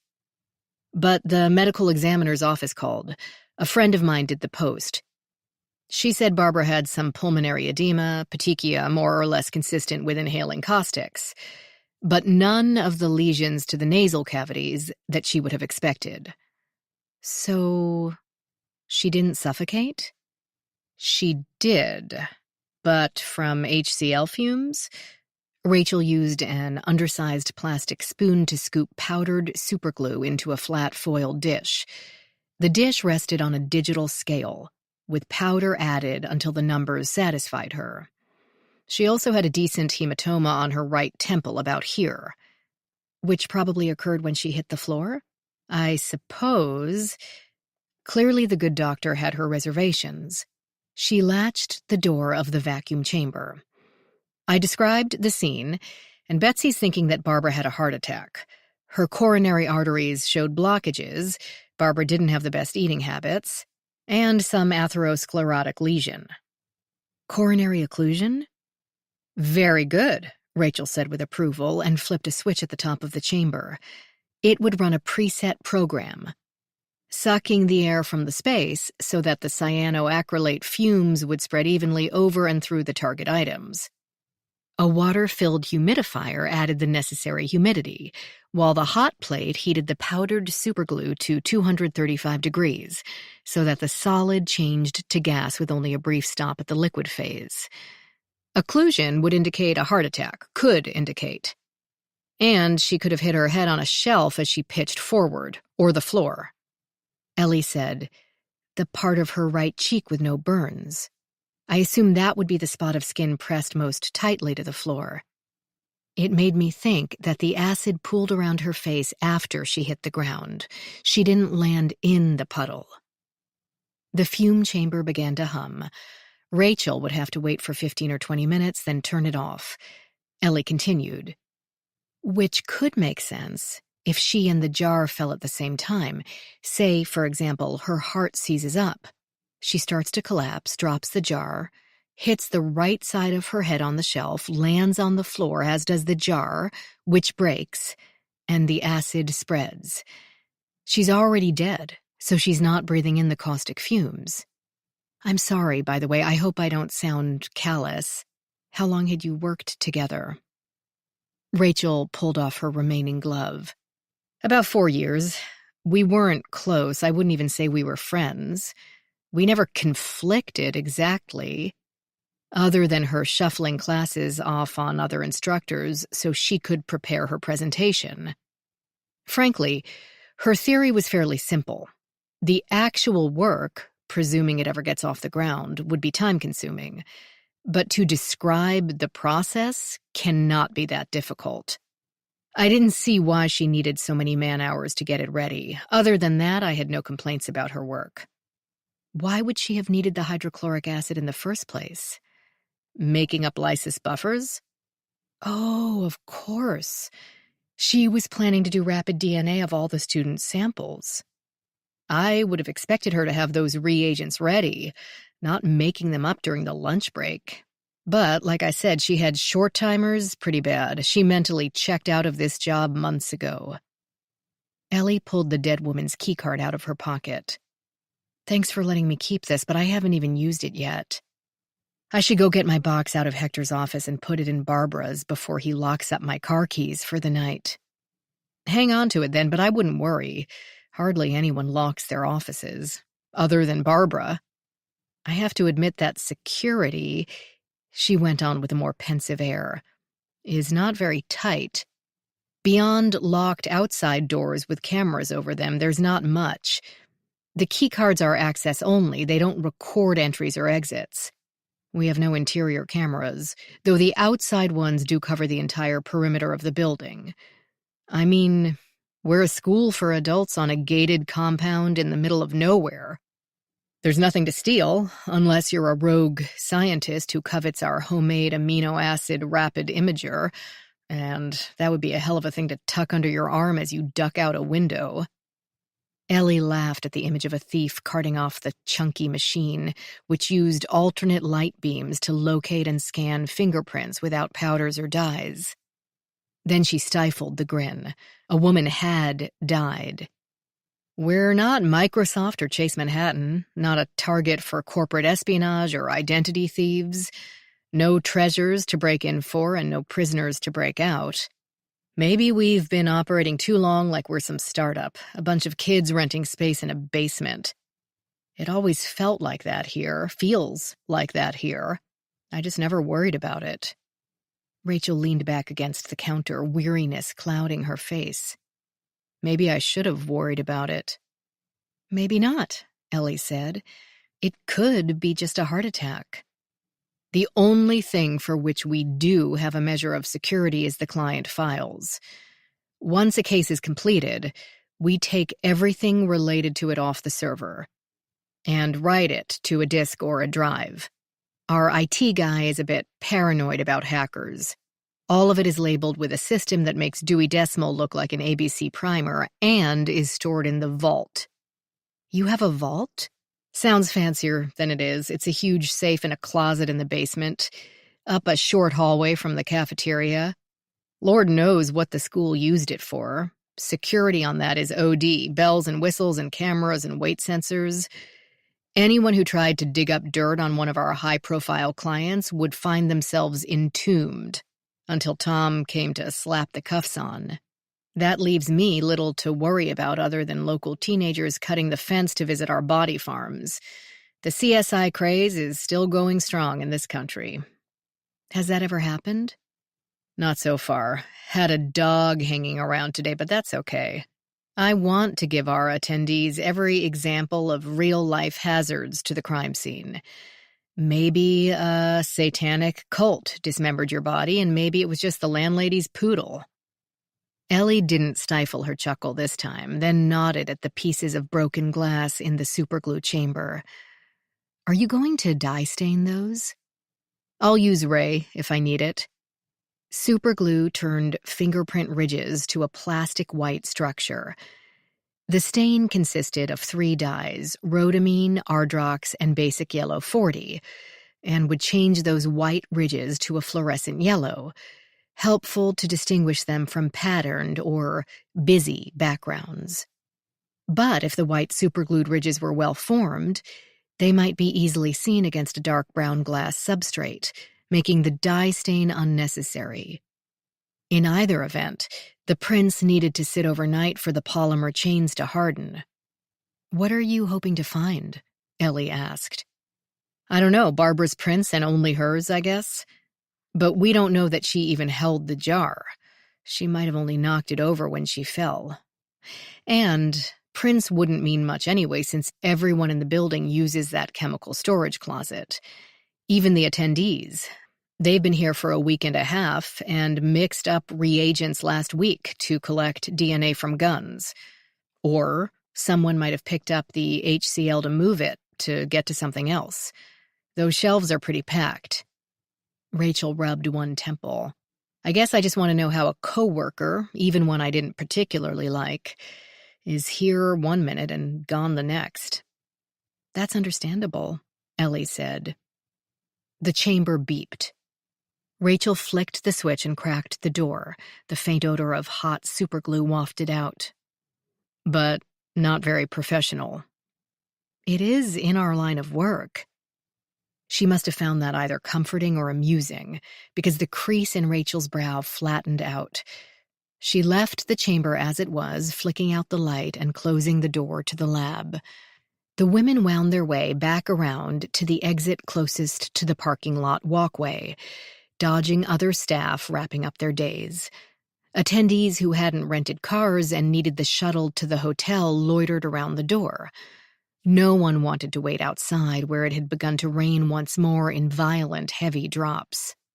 "Crap," Ellie said as distant thunder sent a tiny vibration up through the floor. "We're going to be dripping wet before we get near our cars." "What are you doing tonight?" "Unpacking boxes and cramming to be ready for tomorrow's lectures." "How's the house?" She'd been so eager to get out of her post-divorce apartment that she'd bought the house on nothing but one short visit and snapshots on Zillow. "A complete mess right now. But it will be great with a little TLC, maybe a lot of TLC, and some paint." "Got time for dinner? My mother is making her lemon chicken, melts in your mouth." Ellie opened her mouth, shut it, opened it again. "That sounds fabulous." "Oh, believe me, it is," Rachel told her. "If you have any doubt, my mother will tell you so at least 3 times. Chapter 8. Rachel lived in a tidy 2-story colonial done up in medium gray with white trim, surrounded by wide lawns and a driveway leading to a rear garage. Ellie parked her Mustang at a respectful distance up the drive, and wondered if the woman would mind if she, Ellie, stole her color scheme. Her shoes squished slightly as she got out. They'd had to brave a monsoon to get from the Locard to the parking lot. It ceased as if someone had turned off a tap as soon as they pulled onto Rachel's street, but the reprieve wouldn't last. The clouds had more where that had come from and were keeping it zipped up, only to lull her into a false sense of relief. Ellie could feel them lurking overhead, hidden in the dark, waiting. The neighborhood smelled like wet trees, and nothing moved on the block except the wind. Occupants were inside their homes, staying dry and out of the deluge. The front door with its elaborate inlaid glass design flew open as soon as the cars stopped. "Mama, mama!" A 3-foot-tall blur of curly hair and blue t-shirt streaked across the soggy grass and threw itself against Rachel's knees before Ellie could even get out of the driver's seat. Her new boss shifted her tote bag and picked up the child in a fierce hug. This lowered his volume only slightly. "I apologize to your eardrums," Rachel said over his shoulder. "This is D'Antone. He is going to be 3 in 5 months. Look here, D'Antone, this is Ellie. Can you say hi while we get off the wet grass that you're not supposed to be running around in your socks in?" The boy dutifully lifted his head to gaze at Ellie, considered her carefully for a moment or two, but either her presence or the sudden boom of thunder overhead made him bury his cheek in Rachel's shoulder once again. Ellie laughed. Maybe later. Rachel's mother, Loretta, greeted Ellie with a hug. She had Rachel's eyes, but a waistline that belied her talent in the kitchen, which did, as promised, smell divine. Welcome, welcome. It's about time my girl had someone to talk to other than me and this little bundle of terror. I'd prefer someone of the male variety, single with a good job and a bit of charm, but you'll do. I appreciate it, Ellie said. They'd arrived just in time to keep Loretta happy, and Ellie found herself enthusiastically devouring everything Loretta heaped upon her plate. It felt as if she ate more in one sitting than she had in months. But if nothing else, she knew how to be a guest, so she sang for her supper with a nearly non-stop description of her most interesting cases with the FBI's evidence response team.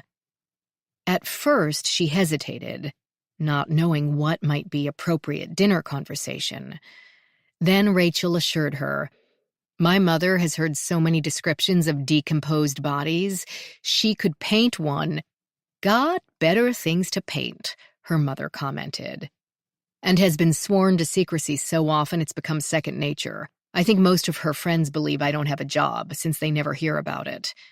Loretta pantomimed, zipping her mouth shut and tossing away a key. "Plus, this one hasn't quite mastered 3-syllable words, so I think we'll be okay." Conversation naturally turned to the death of Rachel's coworker. "That woman?" Loretta speared a noodle. "I thought she was kind of a bitch." "You only met her once," Rachel reminded her. "Once was enough, cold as a day in February. Asked her why she only used medications for genetic abnormalities in her research instead of all illnesses, and she said she didn't have time to explain it to someone without a medical background. I guess I wasn't important enough for her to bother." "It wasn't you." Rachel convinced D'Antone to try another bite of chicken, though he seemed more interested in the noodle salad. She treated everyone that way. She used up all Gary's colored markers to make her charts. She told Hector that a crime analyst shouldn't be a real position. It could be done faster and with less drama by a computer. She never did the annual training course in cybersecurity until Cameron complained to the dean that she downloaded 2 viruses doing internet searches.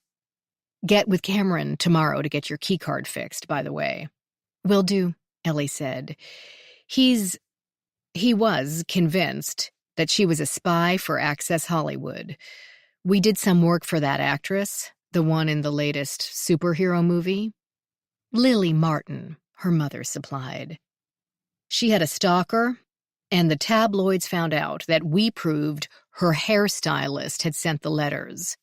I always thought that Lily alerted the media herself, figuring that once the guy had been arrested and she felt safe, she might as well get a little publicity out of the whole ordeal. But Cam insisted he'd seen Barbara accessing the safe, which isn't possible. Only the director and I have the key and the combination. Cameron's a little high-strung. "Just don't wear green," Loretta told Ellie and picked up her plate. "He don't like it." Despite the gleaming dishwasher under the counter, she washed and Ellie dried, while Rachel gave D'Antone a bath and read him a bedtime story. Then Loretta excused herself to nap in front of America's Got Talent, and Rachel poured Ellie a glass of wine. Ellie wrapped her still sensitive fingers around the cool glass, and they settled onto a red leather couch. "Your son is adorable." Ellie knew a lot of parents, and knew quite well the way to their hearts. Admire their handiwork. "Oh, he is. He needs to be. That's why God made 2-year-olds so cute. Its protective coloring keeps you from killing them." As Ellie tried to keep from snorting the wine up her nose, Rachel went on. "I adored him from the second he was born. But then I feel like that about all my nephews and nieces. I have 5. When Isis died, I went to Children's Services to pick him up. I walked in, took one look at him, and that was it. There was no way I'd ever let him go. What about his father? He's a soldier, currently somewhere in the Middle East. Another one of Isis's brief romances. He's not a bad guy, she admitted with obvious reluctance, but not able to be a parent. Ellie said, "It's wonderful of you to take him on. That's a big step." Rachel gave a sound like a snort. Too big for my husband. He packed and moved out before I'd even moved D'Antone in. Oh my God. We hadn't planned on having children. He's a defense attorney. Picture a type A power couple lifestyle of rooftop dinner parties and weekends in Aruba. No room in there for somebody else's kid. She gestured at the cushions beneath them. That's why I have a leather Braboo couch with a 2-year-old, which is clearly insane. I'm so sorry. Rachel peered into her wine glass like it might divine the future. Maybe it was a bad idea from the start. The marriage, I mean. Because D'Antone wasn't the final straw. It was when I said I was going to quit as medical examiner to go full-time at the institute. I'd only been an adjunct professor until then. ME meant too many hours, handling all the supervisory and administrative work, and only occasionally able to get into the autopsy suite. Overtime, constant stress. I loved it like anything, but I didn't think I could handle it and still give D'Antone the attention he needs, that he deserves. The more I think about it, I wonder, did he marry me just to have an inside man at the MEs? I don't know. Maybe. That would be a bit extreme. A slight grin. He was a man of extremes.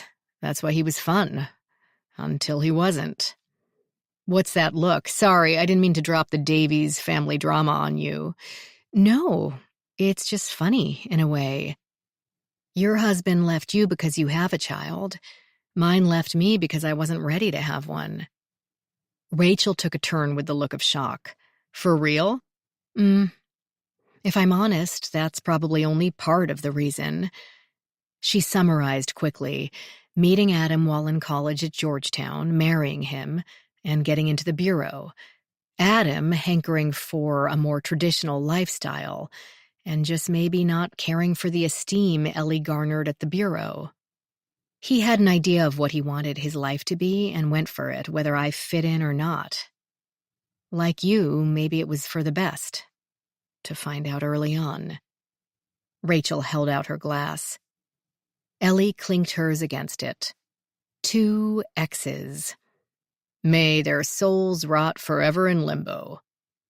Ellie laughed so hard she nearly spit Pinot Noir all over Rachel's Braboo couch. Chapter 9. The storm had grown from nasty to wicked by the time Ellie made her way back to her home near Breezy Point Beach. The trip reminded her just how dark could be. Not even the back roads in West Virginia had seemed as deep with pitch, but she hadn't been old enough to drive then. She wound up passing her own driveway and having to turn around in the Breezy Point campground's vacant parking lot. Rain dashed at her car from every direction, and the trees seemed to be dancing with it, towering oaks uniformly large and possibly unstable. The White House had 2 stories, with a porch off the front of each, plus a screened-in sunroom, but its cheery exterior disappeared in the gloom of night. She had not left a light on. What was it real estate agents always said? Never buy a house you've only seen once, and never buy a house you've seen only at night. She'd violated both, but the idea of morning coffee on the upper porch with the light dawning over the bay and the gentle sound of whispering leaves had clouded her judgment. At least she'd gotten something with an attached garage and an automatic door opener, and thus made it into the house without having to stop and wring out her clothes. The usual household tasks, plus changing into yoga pants, filing the last of the house-buying paperwork, picking out clothes for day 2 of her new job, kept her too busy to notice the violent activity outside. But later, seated on the couch, staring at an empty fireplace, she heard every crash of thunder and dash of water against the glass in the windows. It seemed a fitting ending to a tumultuous day, but it was only water. It couldn't hurt her, right? Plenty of other things could. Ellie's upbringing had been tumultuous as well, in ways that made her predecessor dying on her first day at work a mere inconvenience. Elizabeth Carr had started out in a suburb of Cleveland, Ohio, with loving parents and a large extended family, at least on her mother's side. The Beck clan believed in family, education, and hard work in that order. But when Ellie was 4, her mother, Claire, died in a car accident. 2 days later, her father, Jack Carr, decided he might not be cut out for life as a single parent. He didn't just slink away, at least. He packed her things and drove her over to her grandmother's. There, he'd crouched down to her level and, instead of goodbyes or apologies, said, "Whatever they tell you, it wasn't my fault." She never saw him again. Her grandmother had taken her over with her mother's 3 siblings to help. Even her mother's cousin in Nevada would fold Ellie into her own gang of 4 during the summers. But Grandma's health failed long before her spirit did, and she decided that Ellie should move 3 streets over to strict Aunt Rosalie's. Living there, 9-year-old Ellie had no space of her own, but did have playmates, her cousins Maureen, Marjorie, and Glenn. Uncle Wayne was a good man until the after effects of soldiering in the Gulf caught up with him. Rosalie moved the kids elsewhere for a while without spelling out why. Her 3 cousins could eventually go back home, but Ellie did not. Ellie moved instead to Aunt Katie's in West Virginia. She had playmates once again, but this time with totally unstrict Aunt Katie and her mechanic husband, Terry. Her cousins, Rebecca and Melissa, were each within a year of the 12-year-old, and thrilled to have a new friend. So thrilled that Ellie became the rope in a pervasive, nonstop, fight-to-the-death round of tug-of-war. Each girl had an endless stockpile of tears, screams, silent treatments, cutting nicknames, and icy glares in their arsenal. A few years later, she'd argued, as much as a shy 15-year-old could argue, when Uncle Paul and his wife Joanna wanted the bright Ellie to move in with them and attend a private school in Naples, Florida.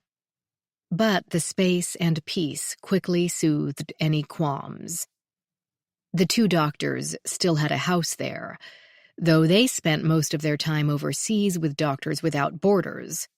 After they'd made sure Ellie got into her first choice, Georgetown University. But the scholarship didn't cover summer sessions, so she'd fly to LA and another of her mother's cousins, Tommy, with his wife, Valeria, and their 2 sons. There was no aging out of the Beck family foster care program. A couch would always be provided to flop on, whether you wanted it or not. She'd met Adam at Georgetown, and finally had her own couch. Their marriage and careers took off from there, and changed, and ended. At least the marriage part. But now she had a new place and a new friend and, well, a new life. Unlike poor Barbara Wright. So, let the rain dash. This house, other than a brief stay in the post-divorce D.C. apartment, was the first time she'd had a space that was entirely hers and hers alone, like in her entire life. She thought the roof had all its shingles. She hadn't seen any water damage, had she? And the foundation might be only 10 or so feet above sea level. The beach was right across the street, for heaven's sake. But she did have flood insurance. Had the agent said anything about flood insurance? And the back door might rattle in the wind like someone was trying to get in. Uncle Wayne would say the whole house had too many access points, with a front door, a door off the dining area out to the screened-in sunroom, a door at the back of the utility room that led to the garage, a back door at the other side of the kitchen, and a door upstairs that opened onto the balcony. But hey, if the 50-year-old wood caught on fire, she'd have plenty of options. That back door really did sound like someone was trying to get in. She pulled herself away from the cold fireplace. She'd have to get some wood. There was a handy chopping stump in the backyard and an axe in the basement. And she had chopped wood before, right? And made a circuit of the house. She checked every door and window with a thoroughness that would make Uncle Wayne proud, and that she refused to chide herself for. Ellie considered herself never paranoid, but always sensible. Doors had locks for a reason, and no talent, even that of inanimate objects, should be wasted. The front door entered into the long living room with the stairs up to the right, and an opening to the dining room and kitchen on the left past the fireplace. The dining room opened to the kitchen on the right, and the screened sun porch on the left. The kitchen sat behind the living room, on the other side of the wall. If she could take that wall out, the first floor would become open concept. Mental note: ask contractor if that's structurally possible. Correction, find contractor first, then ask. While the stairs to the upstairs led from the living room, the stairs to the basement were placed at the far end of the kitchen, next to a tiny half bath. She flicked on the light and made her way down the steep bare wood steps. At least the basement didn't also have an exterior door. Only high glass block windows, stone walls, and a concrete floor that appeared, to her relief, as dry as desert sands. With the lower floors secured, she went up to the second. The stairs opened into a wide sitting room, which as yet had nothing to sit on except the decorative but uncomfortable straight chair that came with the small desk. She'd get a love seat and a coffee table. Eventually, perhaps. She'd decorate the walls with the framed art prints and the travel-related hand-me-downs from Uncle Paul and Aunt Joanna's travels. The blowgun from Borneo sat propped against the desk. But she hadn't unpacked the headless statue of Nike, made of such pitted and worn marble that Ellie often worried it had been dug up at the Acropolis, sans permission of the Greek General Directorate of Antiquities and Cultural Heritage. Double doors led to the upper porch. Raindrops assaulted them now, rattling like BBs. A deadbolt had been installed above the knob, but the decorative squares of glass would make it too easy for someone to break one small pane, reach through, and move the thumb turn.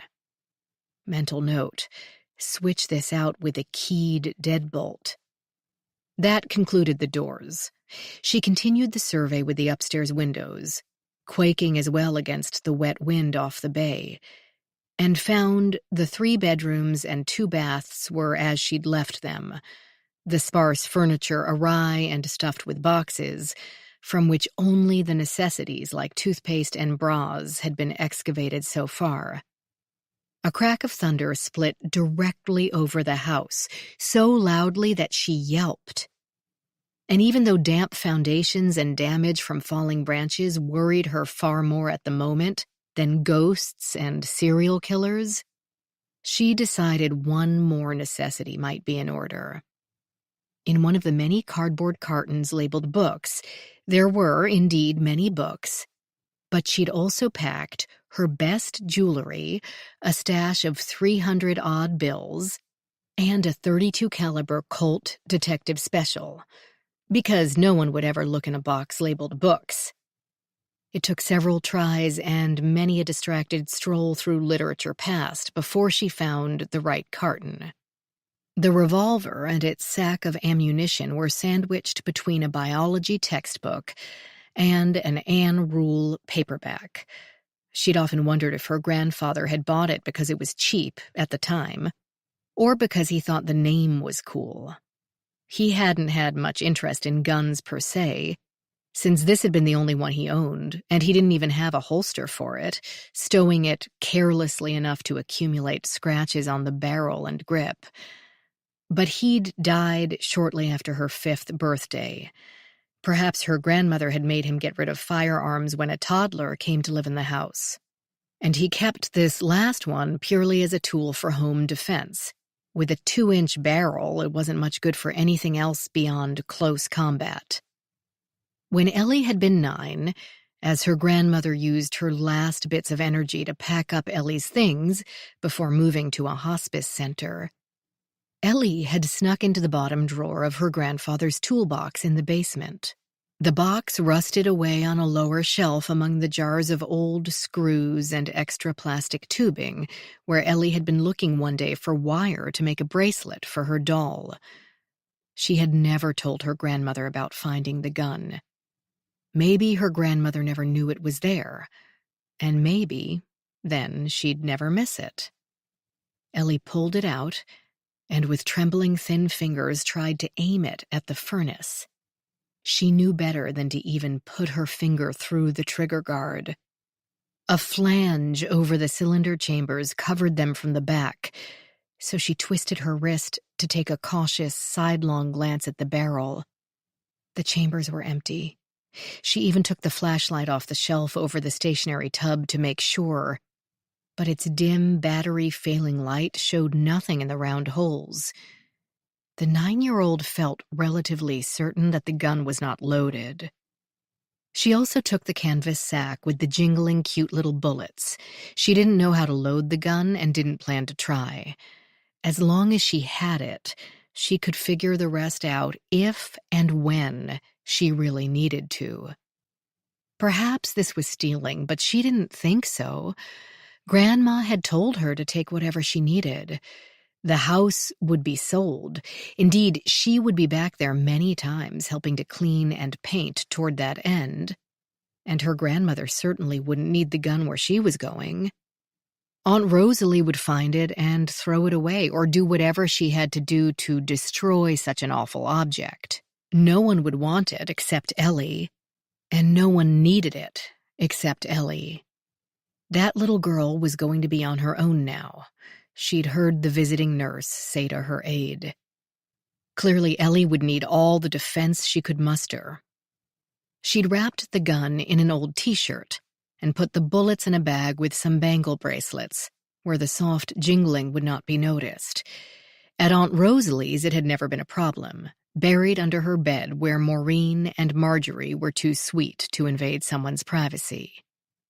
When Uncle Wayne's oddities put the whole house on edge, Ellie sewed a false bottom into her backpack, her imperfect seams lost in the dark interior of the bag. It served her well in West Virginia, where even under the intense, pervasive scrutiny of her cousins, Melissa and Rebecca, it remained her secret. Uncle Paul and Aunt Joanna, of course, would never have thought to look through her stuff. She could have packed a couple of grenades, 2 cats, and a carton of cigarettes in the car to Florida without question. The childless couple had no reason not to trust her, and she never gave them one. Now she kept the gun cleaned and oiled, paired with fresh ammunition in a non-musty sack. Still no holster, but she hardly needed one, wouldn't be carrying the thing around. Back in her bedroom with the gun, sack, and Anne Rule paperback, she considered her options and found she really only had one: the small drawer in the nightstand. The headboard had no shelves or other compartments, and she had seen too many head wounds to want the thing under her pillow. That could end badly. She didn't truly expect a phantom to come sneaking into her boudoir in the wee hours. The house was quite secure, well lit, and might sit among trees and a back country road, but it was hardly isolated. On one side lived an aging teacher of high school physics, and on the other, an emergency room nurse, her auto mechanic husband, and their 3 highly energetic children. Ellie slid the drawer shut and went to find her pajamas and some ointment for her fingers. She hoped her usual insomnia would take a night off. She needed to get to the Locard early in the morning, load up her presentation on genealogical tracing, and be ready for the attendees when they filed in. It was going to be such a good day. Chapter 10. Thursday. Rachel did not go directly to her office the following morning, unwittingly postponing her introduction to the crisis of the day. Instead, she first used her passkey to open Barbara Wright's office and plan out what needed to be done. She had promised Ellie an office as part of her position, and while Ellie hadn't said a word about it, the lack of a ready one offended Rachel's sense of order. Rachel had a very firm sense of order. Barbara had promised to have it largely vacated before Ellie arrived, but clearly hadn't made the effort. Barbara rarely made any effort that didn't directly benefit herself. 3 framed photos of the woman with various bigwigs and captains of industry still sat atop the filing cabinet. Snacks and juice boxes filled one desk drawer. No less than 4 sweaters and 2 jackets hung from a wheeled coat rack. A single box had been packed, a cardboard filing container labeled AAFS in black marker, perfectly centered on the desk blotter. Rachel lifted the lid. 3 thin binders of genetic conditions requiring medication, separated by colored tabs. Printouts, probably Hector's, of murder clusters in various areas of the country. A cute storage box filled with USB drives. It had to be the materials Barbara planned to present at the American Academy of Forensic Sciences annual meeting, and/or the research she planned to continue at Caltech. Rachel replaced the lid. Clearing this office would take a lot more time than she had right at that moment. Maybe over the weekend. She could bring D'Antone with her. She'd been trying to make a game of washing counters and wiping windows to convince the boy that cleaning was fun, but so far he hadn't fallen for it. Rachel hoped that meant only that the kid was smart, and not that he might take after his mother. Isis had never met a responsibility she wanted any part of. Voices popped up in the hallway outside, her co-workers gearing up for the day's work. Footsteps and words bounced along the gleaming tiles. Rachel unplugged and piled up Barbara's laptop, tablet, and cell phone, carrying them upstairs to Agnes's workspace. All 3 had been sitting on the desk, and all 3 belonged to the Locard. She would have the digital analyst download everything relevant to Locard work. Anything else, personal items, presentations, photos, could be put on an external drive for any of Barbara's heirs or family members. The electronics could then be wiped, updated, and assigned to new staff, like Ellie. Any other forensic analyst might flicker an eyebrow in interest at what might be on a colleague's devices. Electronic analysis, after all, was like a treasure hunt. You never knew what you might find. Agnes did not flicker. She merely said she'd get to it, the only time frame she ever promised. Next, Rachel went to the fingerprinting lab and plucked carefully each piece of broken glass from the superglue chamber. She took her tray of broken glass pieces over to the magnifying lamp and flicked it on. The magnifying lamp hung at the end of a gooseneck stand, a sort of crane, so that the lamp hung in space and could be raised, lowered, or twisted. Small lights were mounted on its underside for extra illumination. Not only white light of varying intensity, but ultraviolet and infrared if needed. Unfortunately, none of it helped. Rachel lifted each piece and turned it over in her fingers.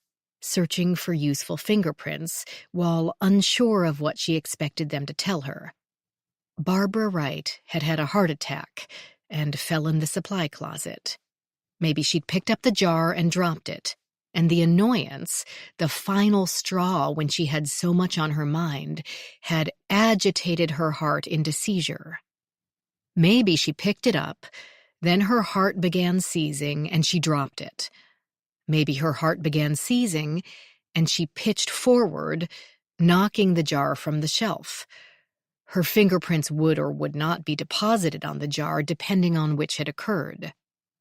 Did it really matter?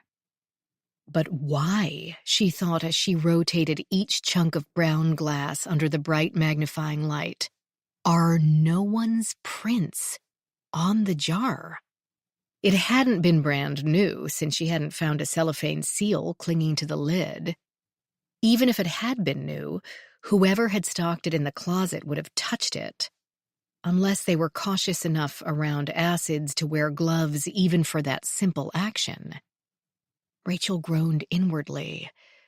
What was she doing? The woman had a heart attack and died. Yes, Barbara had been relatively young and apparently healthy, but anyone could have a heart attack. High school kids occasionally had heart attacks. And Rachel had perhaps 10 minutes before that morning's session should begin, and she hadn't even dumped her purse in her office yet. She pulled a white evidence box from a cabinet and began to stack the pieces in it. If it was evidence, she would wrap each in some paper towels or something so that they wouldn't break further. But it wasn't evidence at all. So why was she even keeping it? She should just throw it out. Where was she even going to put it when it didn't have a case number assigned? Really, the only thing to do now was to tell Shirley in purchasing to order another jar. She picked up the piece with the label still clinging to it, part of a label, the left half, holding 2 shards of glass together. Fisher Scientific 1L C4H1. The rest of it had been torn off. Under that was TRISHCL in bold letters. And below that, in small font, the company's address. Some low-card employee had added a handwritten notation in marker to record when the bottle had been received. Received 8/1. Nothing she didn't already know. She did wonder where the other half of the label had gone. Perhaps it had bounced away under a shelf and she'd missed it when she picked up the pieces. Or it had stuck to the floor and again she missed it. Could it have actually dissolved? Rachel had had considerable training in psychology and, not for the first time, turned it inward. This is just avoidance. Obsessing over unimportant details because you don't want to face the fact that someone you worked with every day was here 1 minute and dead the next. You have 7 minutes until class is supposed to start. Get moving.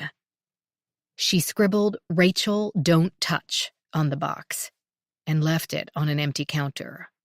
Then she hustled back down to the anteroom on the first floor, hoping to grab a coffee before facing a room full of people expecting her to tell them something they didn't already know. She didn't make it. The first, or second, issue of the day presented itself in the form of the 2 Saudi bodyguards. They stood before the secretary's desk in the open area outside the director's, Rachel's, and the dean of research's offices, and spoke in tones both agitated and pleading. What they said Rachel couldn't guess. Clearly neither could the secretary. Blonde, 40-ish, generally unflappable, Carrie turned to her. "I can't understand what they're saying. Something about Farida." The 2 Saudi bodyguards unleashed another torrent of words, now directed at both women. Both were, as always, impeccably dressed and groomed in high-quality fabrics of, unless she missed her guess, British design. Their beards were clipped to uniform lengths, their torsos too thick and portly for their age, Rachel thought. Bashar seemed nearly panicked, Irfan mostly annoyed. He had the thick neck and slightly pushed-back chin that signaled sleep apnea to Rachel. "Do we have anyone here who speaks Arabic?" Rachel asked Carrie. "Hector did some work in the Middle East during a sabbatical." "Call him, please." "Farida." Bashar, the less distant cousin, spoke carefully. Rachel gave him her full attention. He held both hands out, fingers splayed, palms down, and swirled them around. "Not here," she said slowly, with careful enunciation. "Farida is not here? Not at the Locard?" "Yes." "Okay." Did he mean she would not be attending class today? Maybe Farida felt ill and was still back at the hotel? Perhaps they, or she, worried that credit would not be given for the course if she missed a day. "Okay, that's all right." This neither reassured nor satisfied him. "Not here." Right. Whatever he meant to convey, she had not gotten it, as his expression flicked from worry to irritation and back again. Rachel considered giving him a computer and asking him to write out what he wanted to tell them. Then they could use a translation app to convert the words to English. But even though a word processing program could write in Arabic, they didn't have an Arabic keyboard, which surely would be a problem, unless they were spatially identical to US ones, and Bashar possessed excellent touch-typing abilities. He could write down his words, and Carrie could type them into Translate. But the keyboard catch again. It might take her forever to find the right characters, even if his penmanship allowed her to decipher each unfamiliar character correctly. "Do you have a Translate app on your phone, something they can just speak into?" she asked Carrie. "No, but I'll find one. I can download." But when the secretary dug out her phone with the slightly oversized screen and went to the App Store, Irfan, the more distant cousin, came to life. He plucked one of his 2 phones from a back pocket and frantically swiped through 3 screens full of icons before finding the one he wanted. Bashar said something to him. He responded absently, tapping one foot while the program opened. Bashar spoke again, voice louder and full of incredulity.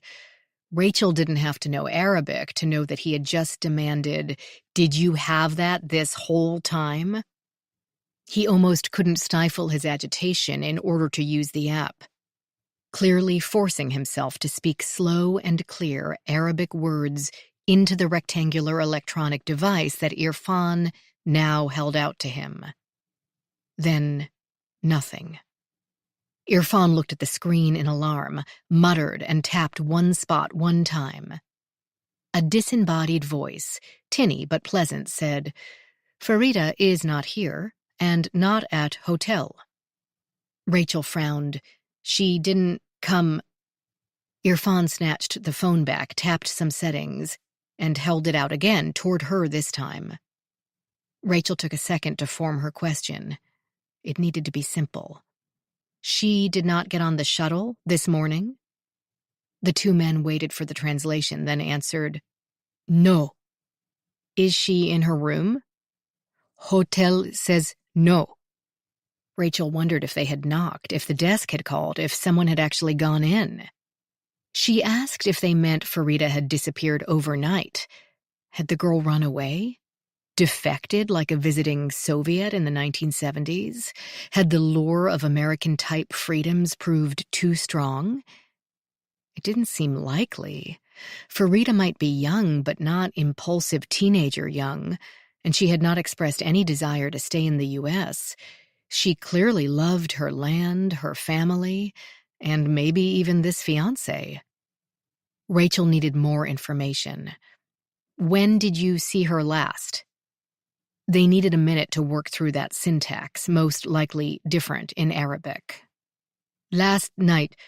Class over. Waiting for shuttle." A bad feeling. Well, she'd already had a bad feeling, so a worse feeling spread through Rachel, warming her insides and constricting her heart. "Did she go back to the hotel on the shuttle last night? No. That was what they'd been trying to tell her.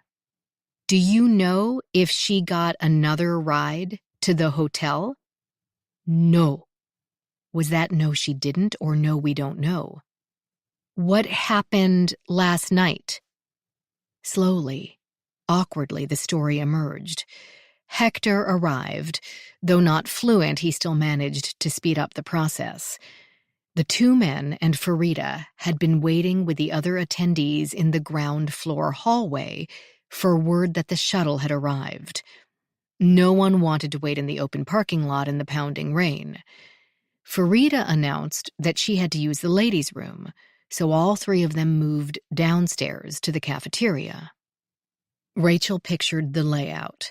A narrow hallway ran between the cafeteria and an inner wall, with entrances to the 2 restrooms, the gymnasium, the locker rooms, and 2 storage rooms, with the kitchen at the south end of this hallway and a door at the north.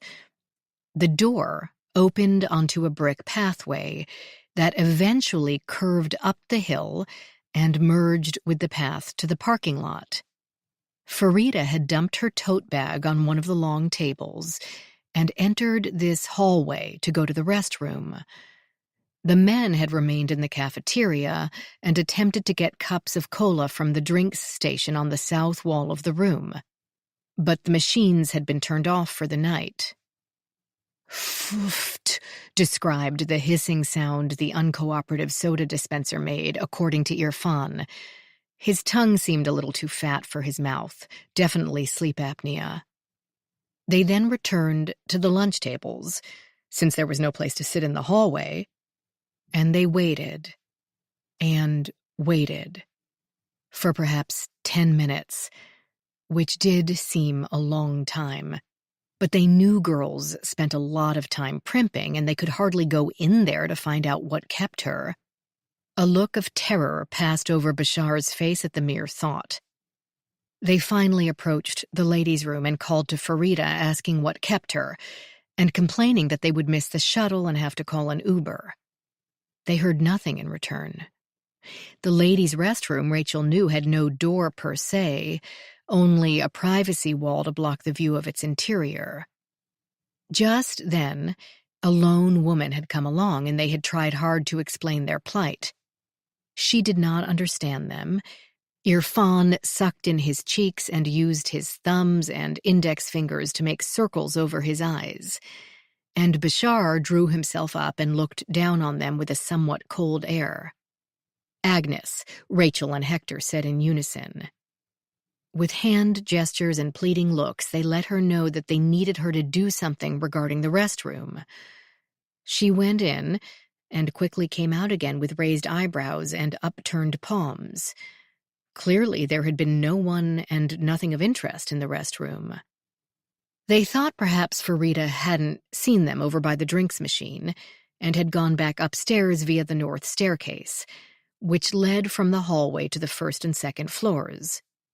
They did grab her tote bag from the cafeteria and poked their heads out into the rain first to see no one on the brick path, well lit, Rachel knew, from the light over the door. So they went upstairs, where the rest of the attendees were filing out the door on their way to the shuttle. They did not find her, just had to hope that she might be at the front of the line. Everyone was rushing and holding coats and bags over their heads to stay dry, making it difficult to distinguish one from the other in the dark and rain. Nope, Rachel thought. No woman would leave the building for the night without her purse. She would have made sure her bodyguards had it before going. The cousins got to the parking lot and piled on the shuttle to see that she was not there. They did try her cell phone before the shuttle departed, but the tinny ringtone wafted up from inside her tote bag. They decided she had ditched them, gone off with some other girls to go to a bar or out dancing. She had talked about it over the weekend until they'd threatened to call her father, and now the two cousins were cold, wet, and hungry. Farida would have to figure out her own way home. Served her right. At the hotel, they went to their room and spent the evening griping about the selfish girl who would get them all in big trouble. Hector said to Rachel, "I get the idea they didn't call her father. He'd want to know why they failed. They still haven't contacted anyone else. Came back here this morning hoping that she'd have caught a ride back with whatever decadent slut she'd been hanging out with, but apparently not. Class starts in 2 minutes, and every other seat is filled except hers. They are positive she would never miss class." "I am too," Rachel said. As fond as she had grown of Farida, her thoughts leapt to the Locard. Could Farida be somewhere on the property, lost, harmed, incapacitated? Had one of the staff seduced her away? A less dire theory, maybe she had left with a classmate who lost track of her, left her at a bar downtown, not good, or let her flop on their spare bed and sleep in this morning. Better. Try the simplest solution first.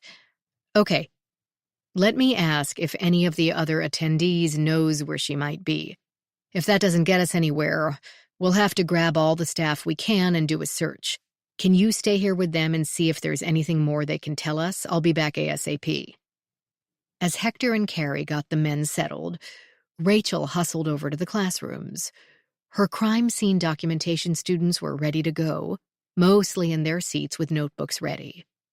Nearly everyone had stocked up provisions, raiding the table in the back to refill their travel mugs with coffee and tea, and grabbing donuts, danishes, granola bars, and cookies. All looked up when she entered, clearly expecting her to begin instruction. "I apologize for the delay," she began, though 2 minutes remained until scheduled start time. "Does anyone know where Farida is?" Blank looks, and no answers. One person suggested she look in the courtyard, as Farida had spent a few breaks out by the fountain. Rachel asked, "Did anyone give her a ride last night?"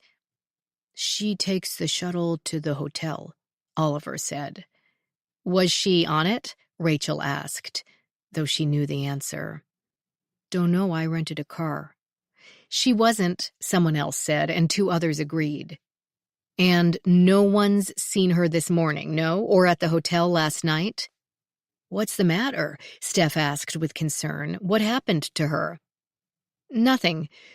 Rachel hoped that was true. "We're just wondering why she's not here this morning."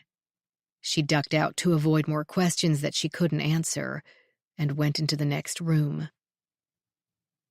Ellie stood at the front, powering up a projector, and smiled to see her. The scene matched the one next door, attendees snagging their favorite early morning drinks and snacks before taking their seats. Ellie said, "Hi. Hey, tell your mom thanks again for dinner last night. Is anything wrong?" "I hope not." Rachel repeated her questions, receiving the same answers. Some in this class had spoken with Farida often during breaks, but most had only seen Farida in passing or at lunch. Those didn't recognize her name until others explained the Saudi girl. The headscarf had made her memorable. Rachel had seen Alyssa talking to Farida more than once, and asked her specifically if she'd seen the missing woman. "Nope." Rachel waited. "I offered to take her out over the weekend, look at some monuments and get dinner in Georgetown, but she said her bodyguards had arranged for a tour. I invited her to karaoke too, but she said she couldn't go to a bar." "Nothing last night?" Alyssa shrugged. "I didn't ask. It was such a crappy night anyway. I was soaked to the skin before I even made it to my car." "She wasn't on the shuttle," someone else said. "Her bodyguards were, though, arguing with each other." "About what?" Rachel asked. "Hell if I know, it wasn't in English." Rachel thanked them and turned to go. Ellie walked her to the hallway. In the interest of speed, she boiled it all down to a single question. "Are we worried about this girl?" Rachel drew in a deep breath. "I don't know yet, but I hope not." "Okay, let me know what I can do." Rachel said she would and returned to the office. Hector did not have much to add to what they already knew. The hotel had indeed made entry to Farida's room and reported it empty, neat, apparently unused since yesterday morning's cleaning. The cousins were also positive that Farida, probably like any other young person, would never have been voluntarily separated from her cell phone for more than a few minutes. But they seemed equally worried that, though Farida already had plenty of glamorous locales, restaurants, vacations, things to do in her own world, perhaps the appeal of different locales had proven too tempting. This seemed the likeliest explanation. But what if she had fallen in with bad people or intoxicants so she could not return, or worse, didn't plan to return at all? Hector confided, "I don't know what the punishment is for failing in your male protector role where they live. They might get an earful from a great aunt, or they might be executed." "Really?" Rachel asked in horror. "I doubt it." Hector rubbed his chin, "but I'm not really sure." Carrie had filled in the director of the Locard, and the three of them conferred in his office. Gerald Coleman had not only the expertise but also the looks for the position. Tall, slender, distinguished-looking, with olive skin, the product of an Egyptian mother and a half-Japanese father. A furrow had grown between his eyebrows, illustrating how he felt about students disappearing from the Locard campus. "And nobody's got a clue where she is?"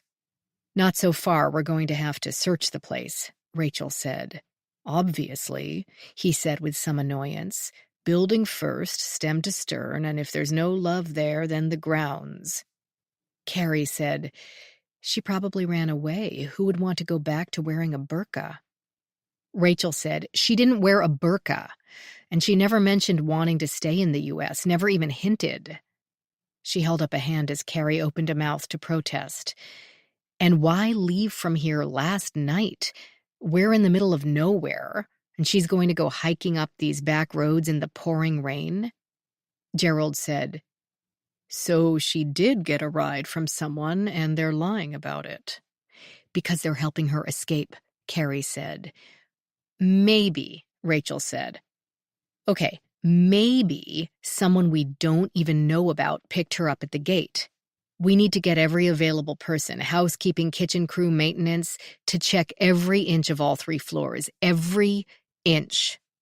She couldn't shake the picture of Barbara Wright's body lying on the supply closet floor. Gerald said, "Get Cam and IT to review the video surveillance of all the external cameras. It'd be nice to know what door she used to leave."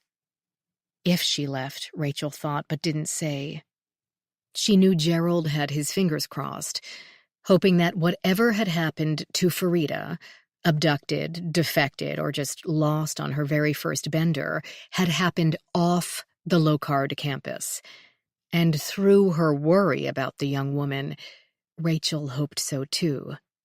2 deaths in the building in as many days. "No, not doing it. I'll get the kitchen staff to comb the basement level." "Not you," Gerald said. "What?" "You have a class to teach. The other attendees can't lose half a day because this chick went AWOL. I'll handle it." Rachel reluctantly agreed. Chapter 11. The practice of genealogical tracing, Ellie began, is an amorphous, continually changing animal. The idea, of course, is ancient. From the Bible to Burke's Peerage, family trees have been vital in certain contexts. But in the U.S., it was Alex Haley's 1976 book Roots that prompted a fascination with tracing one's family tree. Suddenly, you didn't have to be royalty to care who your great-great-grandmother was. Another couple of decades, and there were computers and cotton swabs through the mail, which made things so much easier than having to comb through dusty records in some small town in Japan. But the 2 routes are different. The dusty records will take you back through time. The DNA swabs will find your contemporaries here in the present, since great-great-grandma didn't leave a set of buckles for you to test. But for a complete picture, both may be necessary. She had a strong feeling her audience was falling asleep. Alyssa's eyes had already glazed over, and two others sat with chins propped on their hands as their eyes slowly closed. Caleb watched her with a half smile, and the cop from Los Angeles took notes. Sun slanted in from a high angle and warmed the room. Genealogy might not be the most titillating material, but there was nothing she could do about that. She had tried to make the slides as entertaining as possible, with odd photos and snarky captions. But sometimes, kids, forensic science isn't super fun. With Ancestry.com and 23andMe and their copious advertising bursting onto the scene 20 or so years ago, tons of DNA information began to accumulate. When and how law enforcement realized that it could be a tool to put names to unidentified bodies and maybe suspects as well, I couldn't tell you with any accuracy. But after genealogist Barbara Ray Venter pointed investigators to the Golden State Killer, everyone in the country was introduced to the idea of finding a criminal because their relative uploaded a profile to GED Match or some such site. So, I call this presentation DNA and Your Great Aunt Maisie. In this scenario, your great Aunt Maisie mailed off her mouth swabs to a testing service. She won't admit it, but Maisie has always believed that she is related to Mary, Queen of Scots. The testing service sends back her profile, but merely knowing that she has a short tandem repeat named DYS388 doesn't thrill Maisie. She uploads her own profile to a clearinghouse. They report back with a list of hundreds of possible relatives, usually third and fourth cousins. To put this in context, you and your third cousin would have a great-great-grandparent in common. More glazing.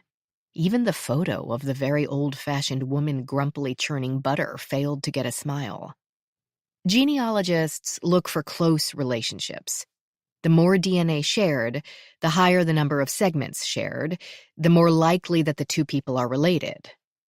They look at centimorgans. You made that word up, Caleb complained. I promise I did not. A centimorgan is the distance between chromosome loci.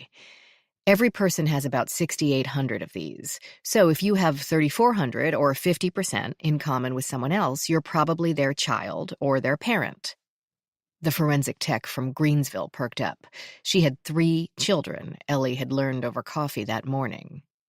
If you have 1%, you're likely a third cousin.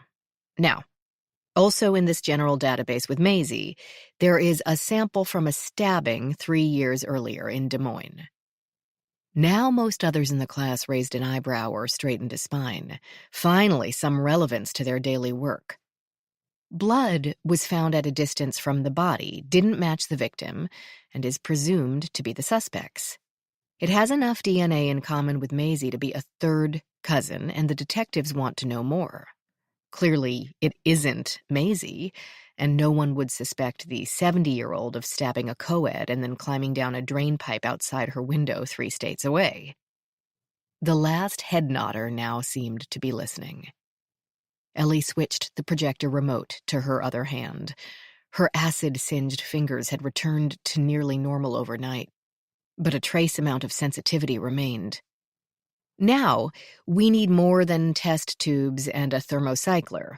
Someone has to actually trace Maisie's family tree back to that great-great-grand who is the ancestor in common with the suspect. This isn't simple. Biologically speaking, you have 4 grandparents, 8 great-grandparents, and 16 great-great-grandparents. Researchers have to find all the progeny of those 16 people to get a complete set of Maisie's third cousins. Lot of work, a lieutenant from Ohio groaned. It is a lot of work. That's why it's best to hire someone who's done this a few dozen times and knows where all the resources are. Anyway, from that large group of distant cousins, the investigation gets a little more like old-fashioned police work. Of this group, who lives in Des Moines? Sure, someone could have been there for a reunion or on business, but let's start with the obvious. Who's in the kind of shape to shimmy down a drain pipe? If there's a Y chromosome in our suspect blood, we can eliminate females. We'll check out their social media. Maybe one was finding inner peace in Nepal that whole summer.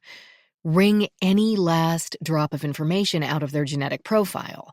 Maybe there's a partial description of the perpetrator.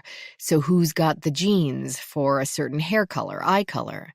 Maybe two have a criminal record. Let's put them at the top of the list. Let's say this all narrows down to Maisie's ne'er-do-well great-nephew Bruce. Once you have enough, you get a warrant to get a clean sample of Bruce's buckles and prove it was him in the Des Moines murder. Off Bruce goes to jail, and all because Maisie really wants to be related to Mary, Queen of Scots. There were some chuckles across the room. "Damn, Maisie," someone muttered. "But," Alyssa said and stopped. "There's a ton of buts," Ellie admitted. "I said it's an amorphous topic, and it is. These genealogical services started out with the best of intentions. Help adoptees find their birth relatives. Reunite family members separated by war or time. Maybe identify unknown remains. If it can also solve crimes, win-win. There were no particular rules for use by law enforcement, and if there were, sometimes they were disregarded through ignorance or subterfuge. It's a roundabout way of running someone's DNA without having to jump through the hoops of subpoenas and warrants, and resulted in accusations that the clearinghouses and the cops violated people's civil rights." "Tough," the lieutenant from Ohio, one Matt Gold, did not sympathize. "Technically, it does," a 40-ish guy in a Glock t-shirt said. "It's searching someone's DNA without consent." "Technically, it's not." The woman next to him smoothed her orange-tinted hair. Betty, someone had called her. "The Fifth Amendment only applies to testimonial evidence. That's why we can collect fingerprints without subpoena." "But we only collect fingerprints when someone is in custody. So there's an arrest warrant in existence or about to be in existence. Most places can also collect DNA under those circumstances. But you can't walk up to someone on the street and demand their fingerprints unless they consent to give them." "But this isn't their DNA, it's Great Aunt Maisie's," Betty countered. "Why would people not want to solve crimes?" someone else asked. "Luckily, we don't have to debate that as part of this course," Ellie stated firmly, "because it's a mess. Clearinghouses would first only allow law enforcement to search in cases of murder or sexual assault. Then they allowed people to opt out. Then they automatically opted everyone out unless they opted in. Genealogists were in the middle of a firestorm they never wanted and were split down the middle themselves. The debate got very ugly very quickly. Both the services and law enforcement needed clear rules about what they could do and what they couldn't do, but that's taking some time and can still vary by state. Caleb stretched, arms reaching overhead. "I don't care if they put my nephew in jail. He's a jerk anyway." A few more laughs. Then Ellie said, "So why are we talking about this here? Because it's not going to go away. Surely DNA databases will be used in some way in the future. Just be very sure of the current state of the laws when you're making your investigation." "Maybe that's why Dr. Wright wanted to search people through their meds," a cop from Topeka mused out loud. "Then you're not looking at subjects' DNA, only unknown DNA versus subjects' meds." Alyssa Cole said, "That's even worse. HIPAA laws would never let her get that off the ground." Ellie tried to arch her back, stretching without appearing to be stretching. Time for a break. Let's say she did, for the sake of argument. My point is that both genealogical tracing and Dr. Wright's ideas about finding medical conditions in unknown samples at crime scenes are all ways of narrowing down your suspect pool. We're accustomed to picking up a swab of blood or semen, uploading the profile to CODIS, and then searching it. If it doesn't match anyone, it doesn't, and we're out of luck. We need to be open to new ways of using the same evidence. And on that note, class, let's take 10 minutes for restrooms and refills. The people in the room rose slowly to mill about, some still debating the uses and abuses of DNA evidence. Ellie grabbed some coffee and couldn't help but replay Barbara Wright's lecture the previous day in her head. The woman had mentioned a pre-approved grant. Not, I have a grant. She was going to quit the low-card without a definite on the grant position? Bold move. Maybe an overconfident one. But Ellie had to admire it. She would never have jumped without the assurance of a net. Extended family had always been there to catch her when she had to leap, but only out of the goodness of their hearts. And even as a child, she had never taken it for granted. Somehow it made it all the more sad that Barbara Wright would never have the chance to find out how strong her net would have been. Chapter 12. Rachel led her charges out the north door, heading for body site 1. The rain had gradually lessened all morning and stopped altogether during their lunch break, leaving the trees dripping and the ground saturated. They had to maneuver around puddles flooding the walkway, and she hoped no one had worn shoes of which they felt particularly fond. She'd spent lunch checking with Carrie. Staff had walked every inch of the low-card building, checked every closet, bathroom, locked office, and so on, with no trace of the missing girl. The maintenance man, a burly guy of mixed race named Stewart, had been consulting a map of the campus for the most logical way to cover the grounds.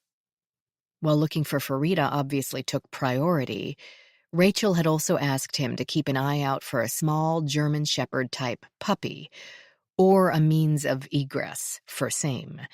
He'd been skeptical of finding any animal in those woods other than raccoons, squirrels, or the occasional beaver, but said he would keep it in mind. Rachel told herself not to worry. Worrying was pointless and not useful. She hated to waste her brain on non-useful activities. Yet she worried. "What happened to the Arab girl?" Tony, the New Mexico detective, asked. The tiny red lines through the whites of his eyes, which hadn't been there the day before, made Rachel wonder if he'd enjoyed last night's happy hour at the hotel bar a little too thoroughly. "Why were you asking us where she is?" another attendee asked. Before she could answer, Steph said, "We walked out of the classroom together last night, but then she walked off with those bodyguards and I didn't see her again. Are they gone too?" "No, they're here." Rachel glanced over at Oliver Suarez. He and Steph had sat on either side of Farida in class and had conversed with her the most during breaks. He had seemed to like the young woman, one can always tell, and now Rachel expected him to be full of questions about her absence. But he only watched Rachel's face, waiting for her response. "I bet she had a drink in the hotel bar or spoke to a man or something and they killed her," Steph predicted.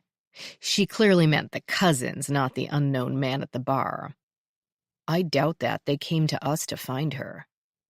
The Californian Border Patrol agent had an answer for that. Well, sure, they had all night to think about it. They'd want to look innocent. "If they had all night," Tony argued, "they'd have gotten on a plane and gone back to Saudi Arabia. We wouldn't be able to touch them. They killed that journalist in Turkey and no one could do a thing." A woman from Louisiana argued, "Yeah, but they were supposed to be protecting her. They were her cousins. And now they have to go back and tell their uncle or great-uncle or whoever her father is that they lost her. You can bet they're a lot more afraid of him than they are of U.S. law enforcement." Steph's hands fluttered, as if she were jonesing for a cigarette. "Not if he's the one who ordered it." Rachel didn't want the class to devolve into detailed speculation of what had happened to Farida. Hoping, the young woman had simply walked off for a bit of fun in the loose foreign country before returning home, and had been having a good enough time to blow off a day of class, Rachel would hate to see her return tomorrow to knowing looks and prying questions. They only had 1.5 days to go, but still.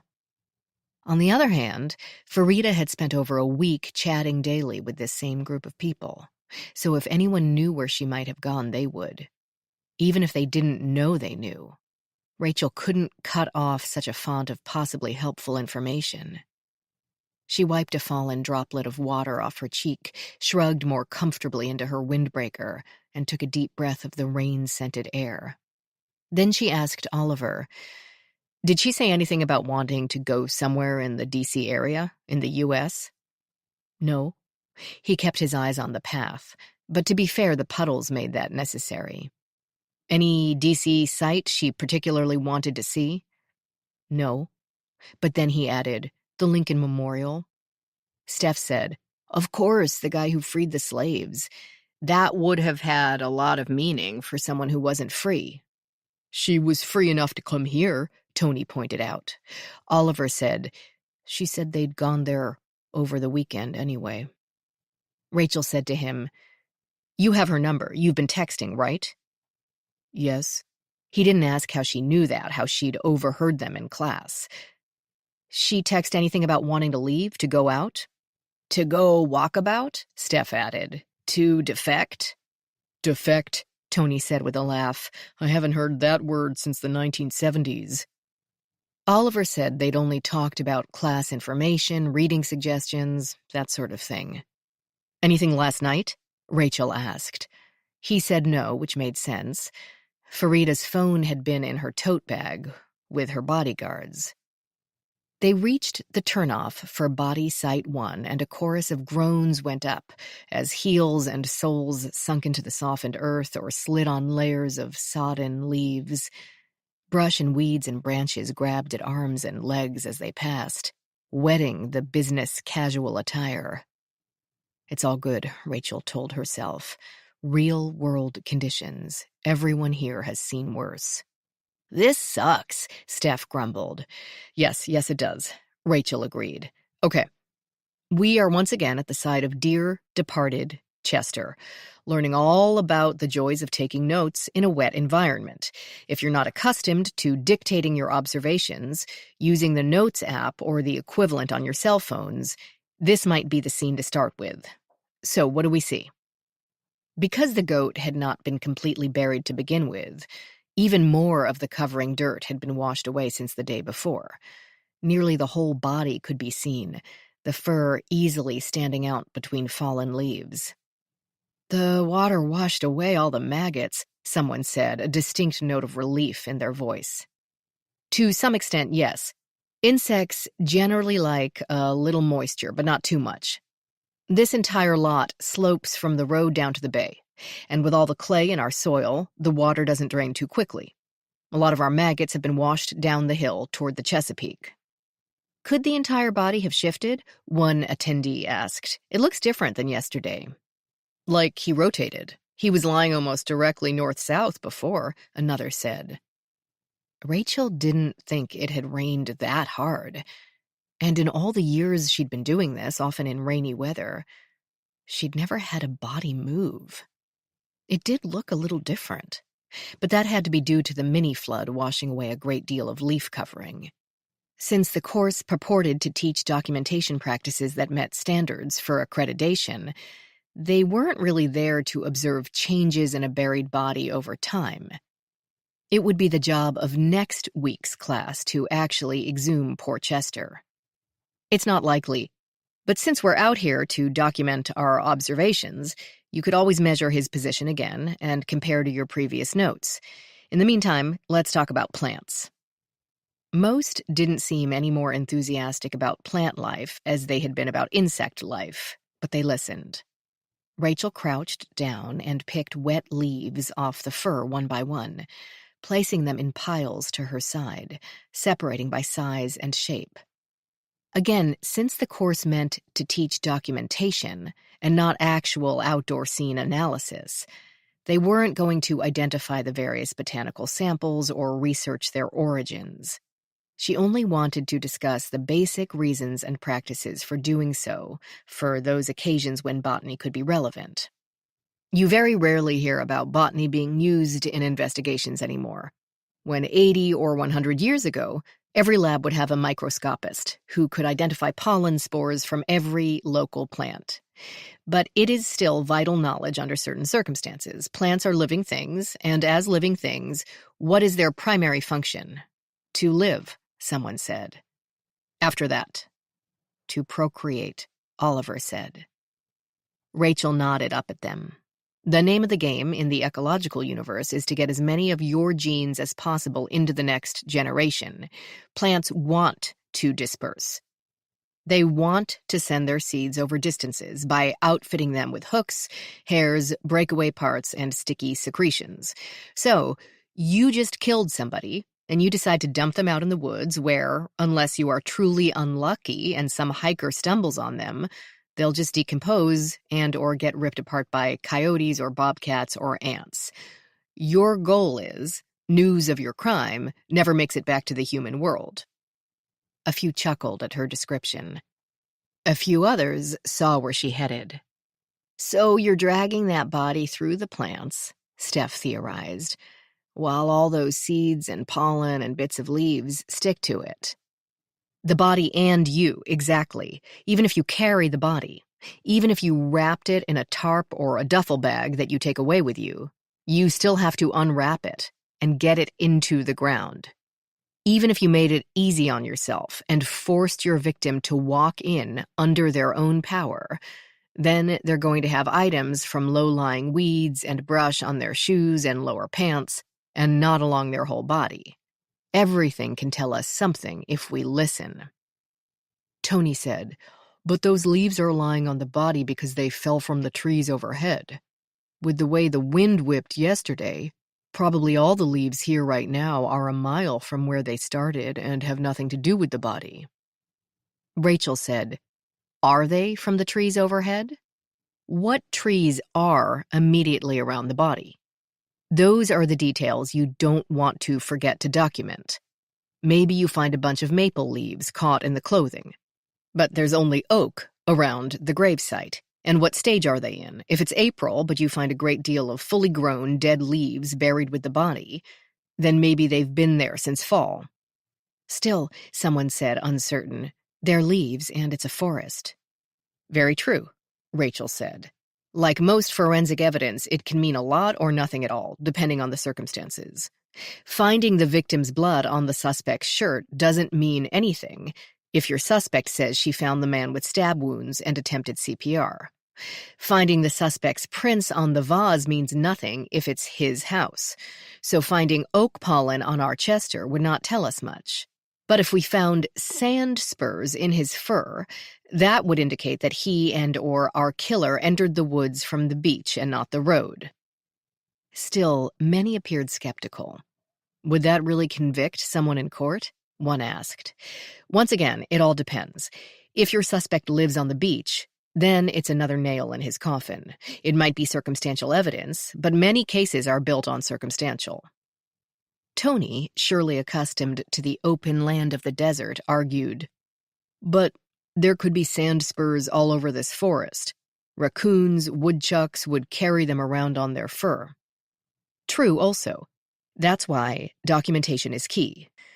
One errant sand spur is easy to explain away. 20, not so much. That's why you photograph the area, collect a few leaves from each tree, clip a branch of the brush.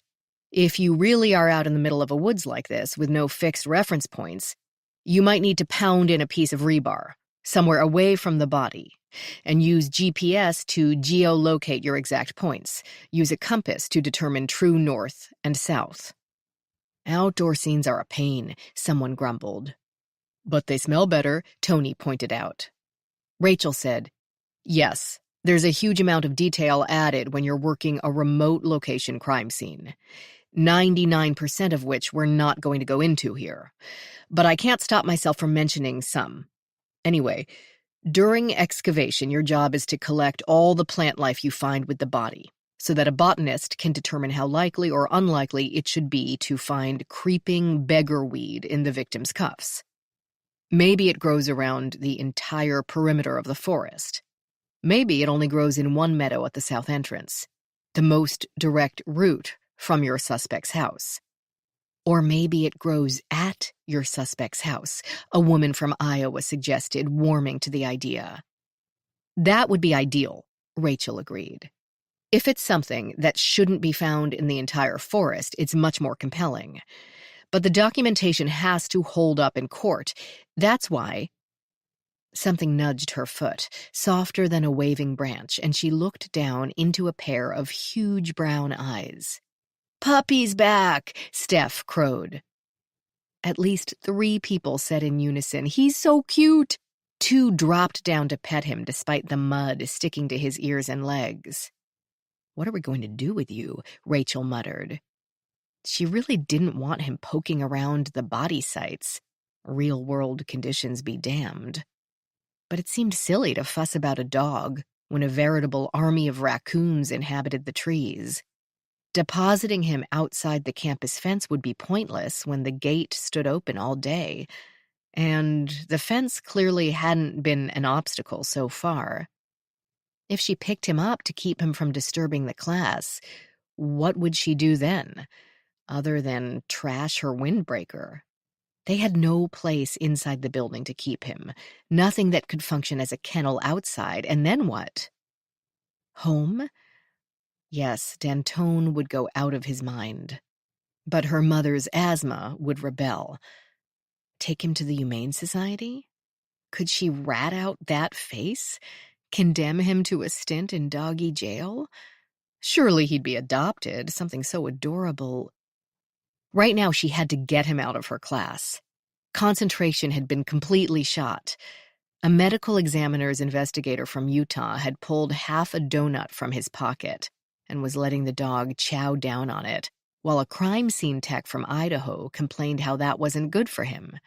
To which the investigator said that the dog was starving, so perfect nutrition didn't seem so important at the moment.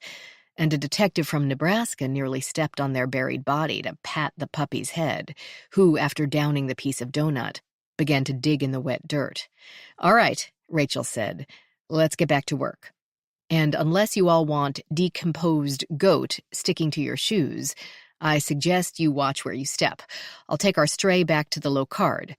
I'm sure Carrie can figure out what to do with him for the rest of the afternoon." "Oh, but he's helping," the crime scene tech cooed. "Look, he's excavating." Oliver sniffled as if the damp weather irritated his sinuses. "If this was a real crime scene, you would have removed him immediately." "Well, of course," she said. "But this is just practice, and he's really cute." "What's that?" Tony said, leaning over the puppy. A flash of white appeared under the tiny paws. "Goat bones," someone suggested. "Don't let him eat those. They aren't good for him." "That's chicken bones, or any bird, because they're hollow and they splinter. Mammal bones are fine."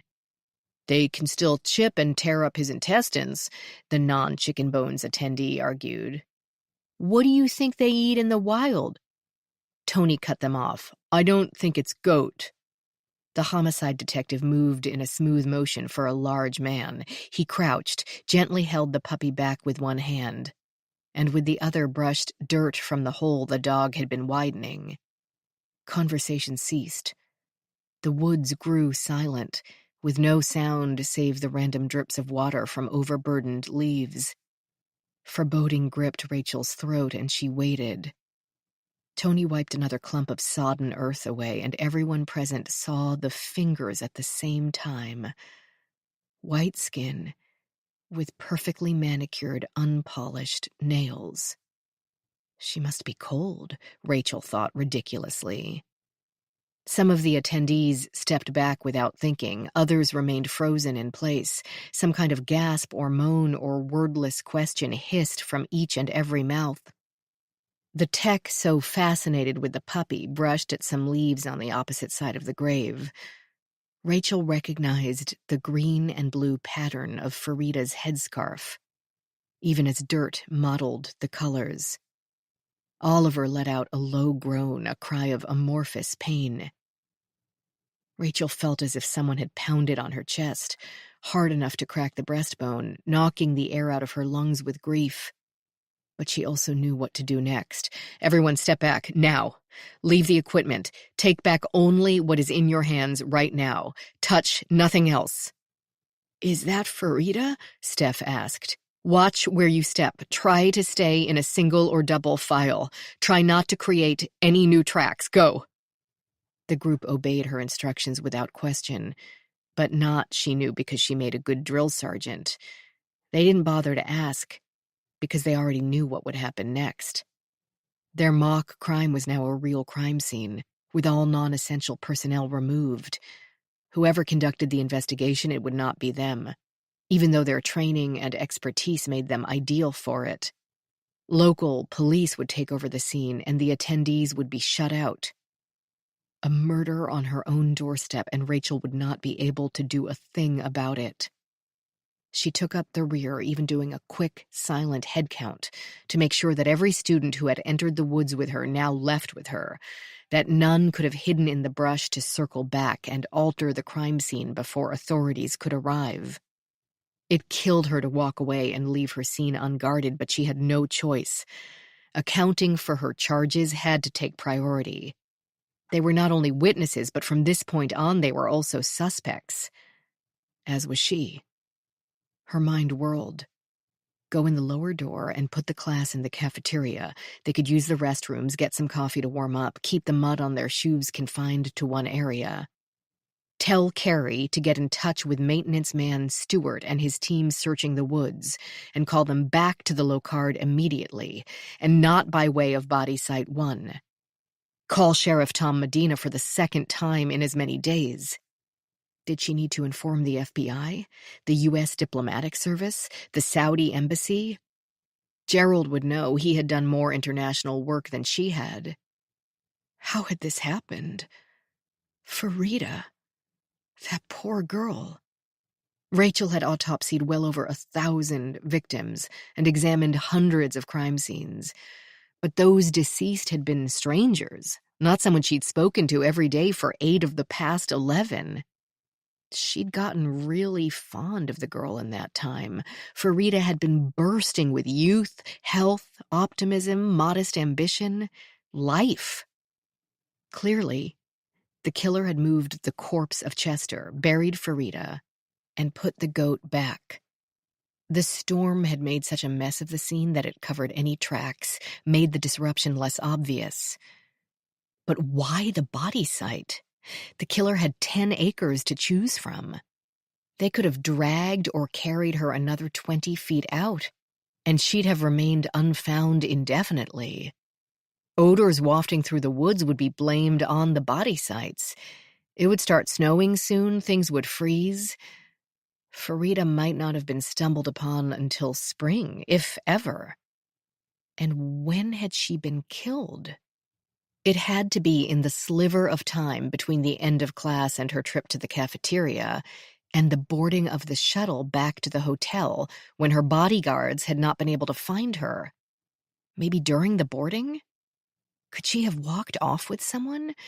Been held captive by someone? Decided to go for a romantic stroll in the unlit woods in the middle of a monsoon? Or inside the building? Could she have had a quiet tete-a-tete in the gym, someone's office, the vault? Having reached the Locard, she directed her attendees down the lower walkway into the cafeteria. There she asked them to please remain until further notice, help themselves to coffee and snacks. No one argued. Again, the attendees knew exactly what would happen next, knew they could not help, and were glad to be out of the damp. She asked the kitchen staff, still cleaning up from lunch, to get them whatever they needed, and if they could, make a note if anyone left.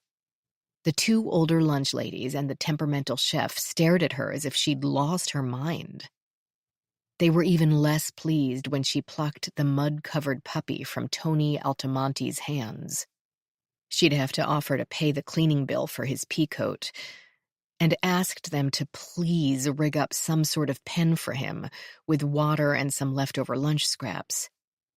She escaped before they could protest and trotted up the south steps. Keep calm. To-do list. First, have Carrie call Stewart and his crew in. Second, tell Gerald. Third, call Tom Medina.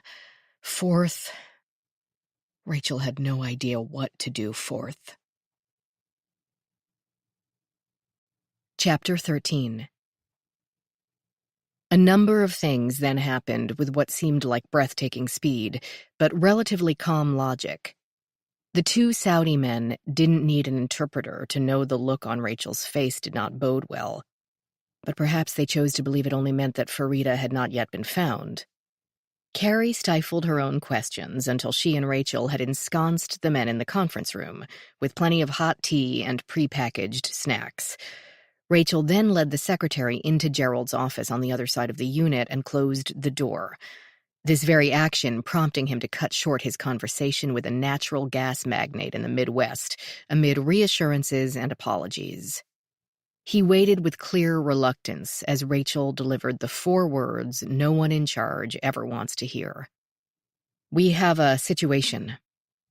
After Carrie unclapped her hands from her mouth, she got on the radio to Stewart and the searchers. Rachel called the sheriff and, as she expected, Gerald knew what federal authorities to call in which sequence. As she disconnected her call, the director was saying, "I don't know anything more than that. The girl's still in the ground. Yes, there's a slight chance it's somehow not the Saudi girl, but we truly doubt that. I wanted to get you guys on board immediately, and Anita told me to call you." Pause. "I'm calling the FBI now." Pause. "She's in the ground. She didn't bury herself, so yes, we're pretty sure it's murder." Pause. "I will." Pause. "Yes, as soon as I can, but I need to get off the phone to do it." Anita Coleman was Gerald's wife. She was also one of the assistant directors of intelligence and analysis within the Department of Homeland Security. "Sheriff's on his way," Rachel told him. "I'll see if the FBI thinks they need to come out." He rubbed one hand over firm but aging skin, pressing fingers into his eye sockets. "Of all the students here, why her?" "That's what I want to know." Rachel's tone sounded as grim as fine ash. "I'll get Hector to take over my class. He can explain coding for the national databases." "I thought he already did that." Gerald always turned out to be more aware of the day-to-day operation of the place than she expected. "He did the basics, but there's always more to say." "Wish we could just send them home. It's only a day and a half, and the post-test. We could give a small refund." "I don't think that's a good idea." "Why not?" "Because they're our suspect pool." Anne Arundel County Sheriff Tom Medina stood at the edge of body site 1, his gaze darting around the small clearing. Next to him, Rachel said nothing and let him think. Stopping and thinking could be the most vital part of crime scene processing. Space, perhaps 15 feet in diameter. Trees and brush surrounding fairly thick, but not too thick to pass through in any direction. No apparent trail other than the one leading in from the pathway. Evidence of footmarks, broken twigs, branches pushed aside, but then course attendees had been stomping around out here for years. The lieutenant next to him remained equally silent. He stifled a throaty cough, which made Rachel want to suggest a suppressant, maybe with an expectorant. "Are we sure that's your missing Saudi girl?" Tom demanded. Rachel said no, they couldn't be completely sure. "That looks like the scarf she wore yesterday, and the fingers look like a young woman's, but we've touched nothing." "And that goat thing is on top of her?" He didn't wait for the answer. "We're going to need your surveillance videos, get our crime scene techs out here. This is a bit frustrating, Dr. Davies. We're a few hundred feet from the best forensic personnel in the country, and we can't use a one of you." "It's not going to be easy for us either," Rachel admitted. Her hands itched to start stringing out a grid and dig in, literally with a trowel and sifters. The lieutenant with him asked, "Who's going to tell the Saudis?" "I vote for them." Tom jerked his head toward the trail up which Gerald Coleman led 2 men in suits through the wet leaves. Gerald led the way, watching the path carefully as he placed each step, scowling whenever the wet mud oozed up over his leather soles. The suits were a dead giveaway. Rachel recognized the 2 FBI agents. She had last seen them only a few weeks before, and worked with them several times before that. She had technically lured Ellie from their bureau, but they didn't seem to bear any ill will. "You got here fast," Michael Tyler said. "We were at a search warrant in Marlborough." He towered over Rachel at about 6'5", with the bulk to match. All of the bulk appeared to be muscle and not fat, though she would bet he needed more greens in his diet. He had short black hair and a scar on his temple in the shape of a rough, incomplete circle. His wiry partner, with slightly longer hair and slightly shorter height, checked his non-department-issued shoes. Then Luis Alvarez joked, "Don't you have any place less wet? Hey, Tom." The sheriff introduced his lieutenant. Then both he and the FBI agents peppered Rachel with questions she did her best to answer. Everyone there wanted to dive in and find the answers, but with such an already compromised scene, patience became the better part of valor. Who would take point? Whose techs would be processing the area? Would the FBI be assisting or handling the whole shebang? After a very short discussion, Michael said he thought that, given the international component, the FBI should take the investigation. "If we could assume whoever is in there is an American citizen, we wouldn't even be here, but we're going to need to get a couple different federal agencies on board." "I agree," Tom said. "It's all yours." Rachel watched his lieutenant goggle at this. "What, you're just going to let them take it?" "Yup. Without even—" The sheriff cut him off. "They've got the manpower, the international contacts, the fancy equipment, and the teams of techs. And they are big enough," he clapped Michael on the shoulder, "to take the heat from the diplomats and the media and activists when a frenemy like Saudi Arabia gets the news that one of their kids was slaughtered by a decadent American. Good luck with that, pal." "Thanks," Michael said, his voice dry. Tom bid Rachel an empathetic farewell and followed the director back up the trail. She heard the lieutenant continue to splutter objections as they left. "How do we even write this report?" "We came, we saw, FBI took jurisdiction," the sheriff told him. "End of story." "Beginning of ours," Luis muttered. "Okay, let's get the evidence response team out here. Ironically, that would be Ellie if you hadn't poached her."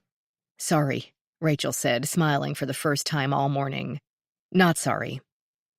Michael unconsciously echoed what the sheriff had said about being so close to a building full of equipment and trained personnel and not able to use any of it, because everyone at the Locard now became their suspect pool. Yes and no. Rachel led them back to the paved pathway, wishing for the first time that the Locard had another route to the parking lot. Of course, everyone on the grounds is a suspect, but if it doesn't sound too self-serving, putting the body under the goat doesn't make sense. Everyone at the Locard knows we were scheduled to dig up the goat next week in the body recovery course. Farida would have been discovered then. But these current two classes would be gone and scattered across the country, Louise finished. It would benefit a student more than a staff member, she surmised. I know that sounds like the knee-jerk reaction in every small town when there's a murder. It couldn't have been one of us. It has to be some evil person from outside the community. But it is true. Unless someone thought we could excavate the goat next week and not notice the body, blame any insects or smell on the goat, but I can't believe that. Obviously, she's not that deep, though the killer might have had a hard time estimating that in the rain and the dark. Why not just drag her deeper into the woods? Louise asked. My question exactly, Rachel said as they made their way to the Locard. Why kill her in the middle of a driving rainstorm? Unless he carried a handy shovel along with him, he or she had to dig out a hole with bare hands. He or she had to be covered with mud when they finished. Why kill her at all? Michael asked. Why indeed? Rachel thought. Chapter 14. Ellie knew none of this until Rachel interrupted her last hour of class with the shocking news. The interruption was necessary because the FBI had brought out a team of agents to interview each person, and they wanted to get that done so the attendees could still leave for the day, more or less on time. Consequently, Ellie cut short her lecture on the latest advances in obtaining CODIS-eligible nuclear DNA profiles from hair shafts, something always thought to be impossible. Perhaps not a great loss, as she found her audience to be less than captivated. They only needed to know that such a tool existed and to ask their respective labs to do the analysis. Beyond that, well, they didn't need to know how the sausage got made. So she helped the agents and the attendees to rearrange the desks to create 4 separate interview stations. Then the attendees were ushered into another classroom to wait their turns. The group from crime scene documentation were kept separate, no need for them to share details of the scene with Ellie's group. When an individual completed their interview, they were shown to one more empty classroom to wait, or if they had their own transportation to leave for the day, the preferable choice since the less people the agents had to keep track of, the better. Everyone present was a known quantity, and Rachel had a record of their names, addresses, phone numbers, workplaces, etc. They could leave, but they couldn't escape, not for long. One FBI agent remained in the hallway at all times to monitor bathroom breaks, usher attendees from one room to the next, and to stay aware of any problems. Bureau personnel behaved as they always did, with courtesy and professionalism, and the attendees remained more curious than agitated. They had been at many, many crime scenes in their time and knew the process. But still, it was weird. Ellie was used to processing crime scenes, investigating them, not being a participant in one. And she'd just gotten there. She didn't even have the floor plan of the building down yet. Everyone in the building a complete stranger, even Rachel she barely knew. Ellie took a deep breath. No matter. She had to hang in, see it through. She had no place to go back to. Nor did she want to. She wanted to be at the Locard, and a series of unfortunate events were not going to drive her out.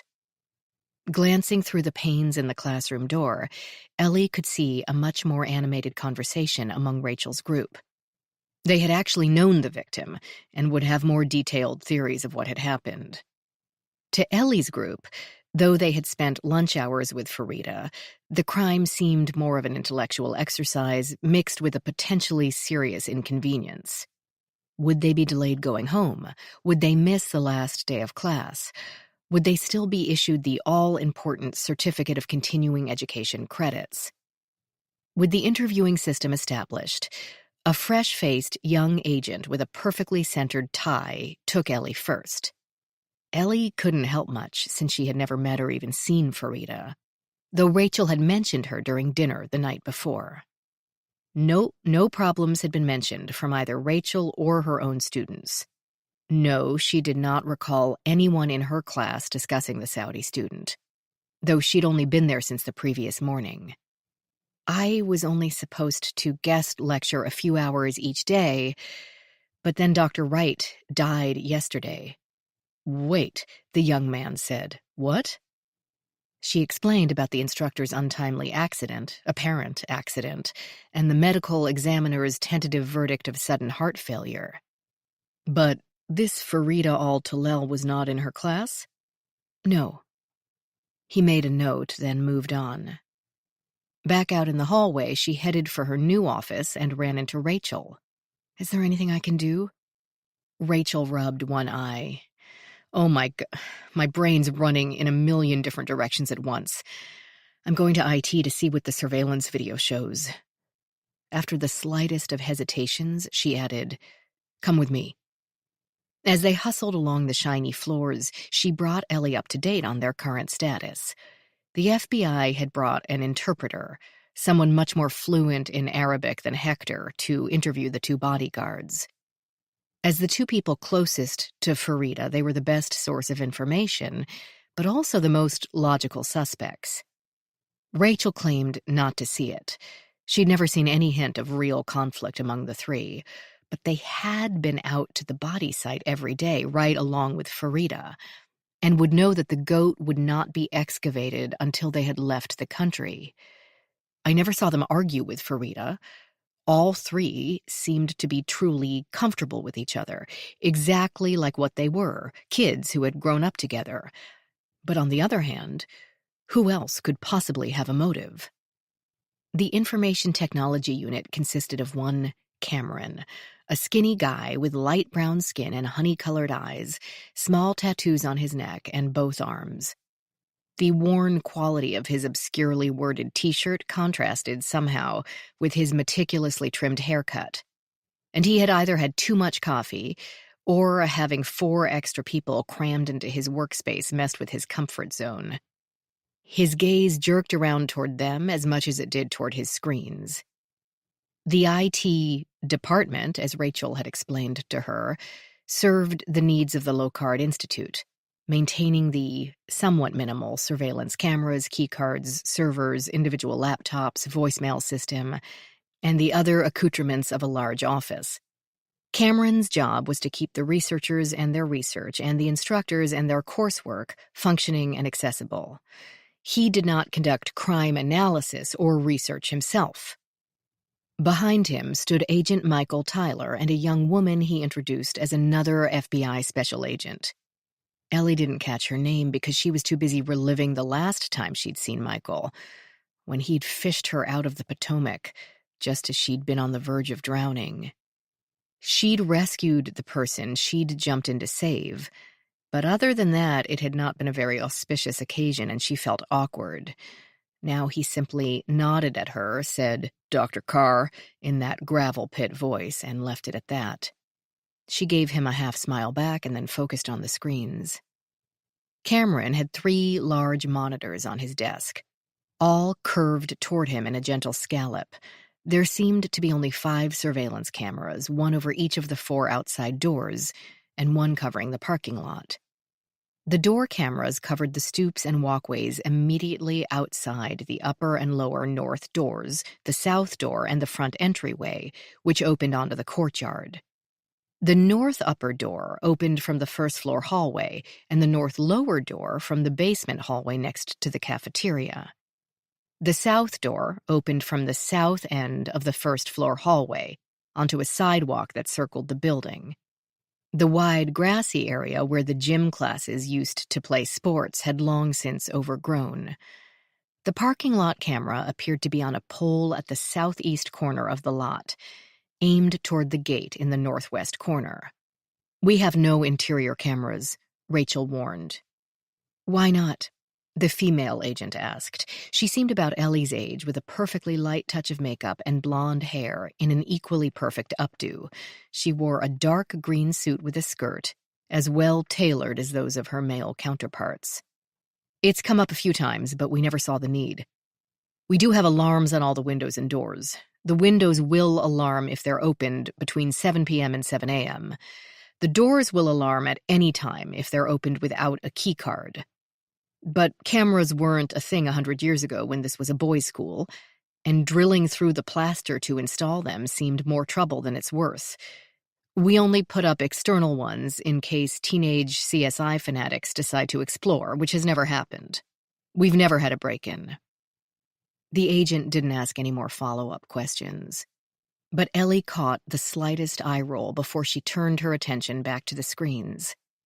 "Class ends at 5:30. Rachel told the agents.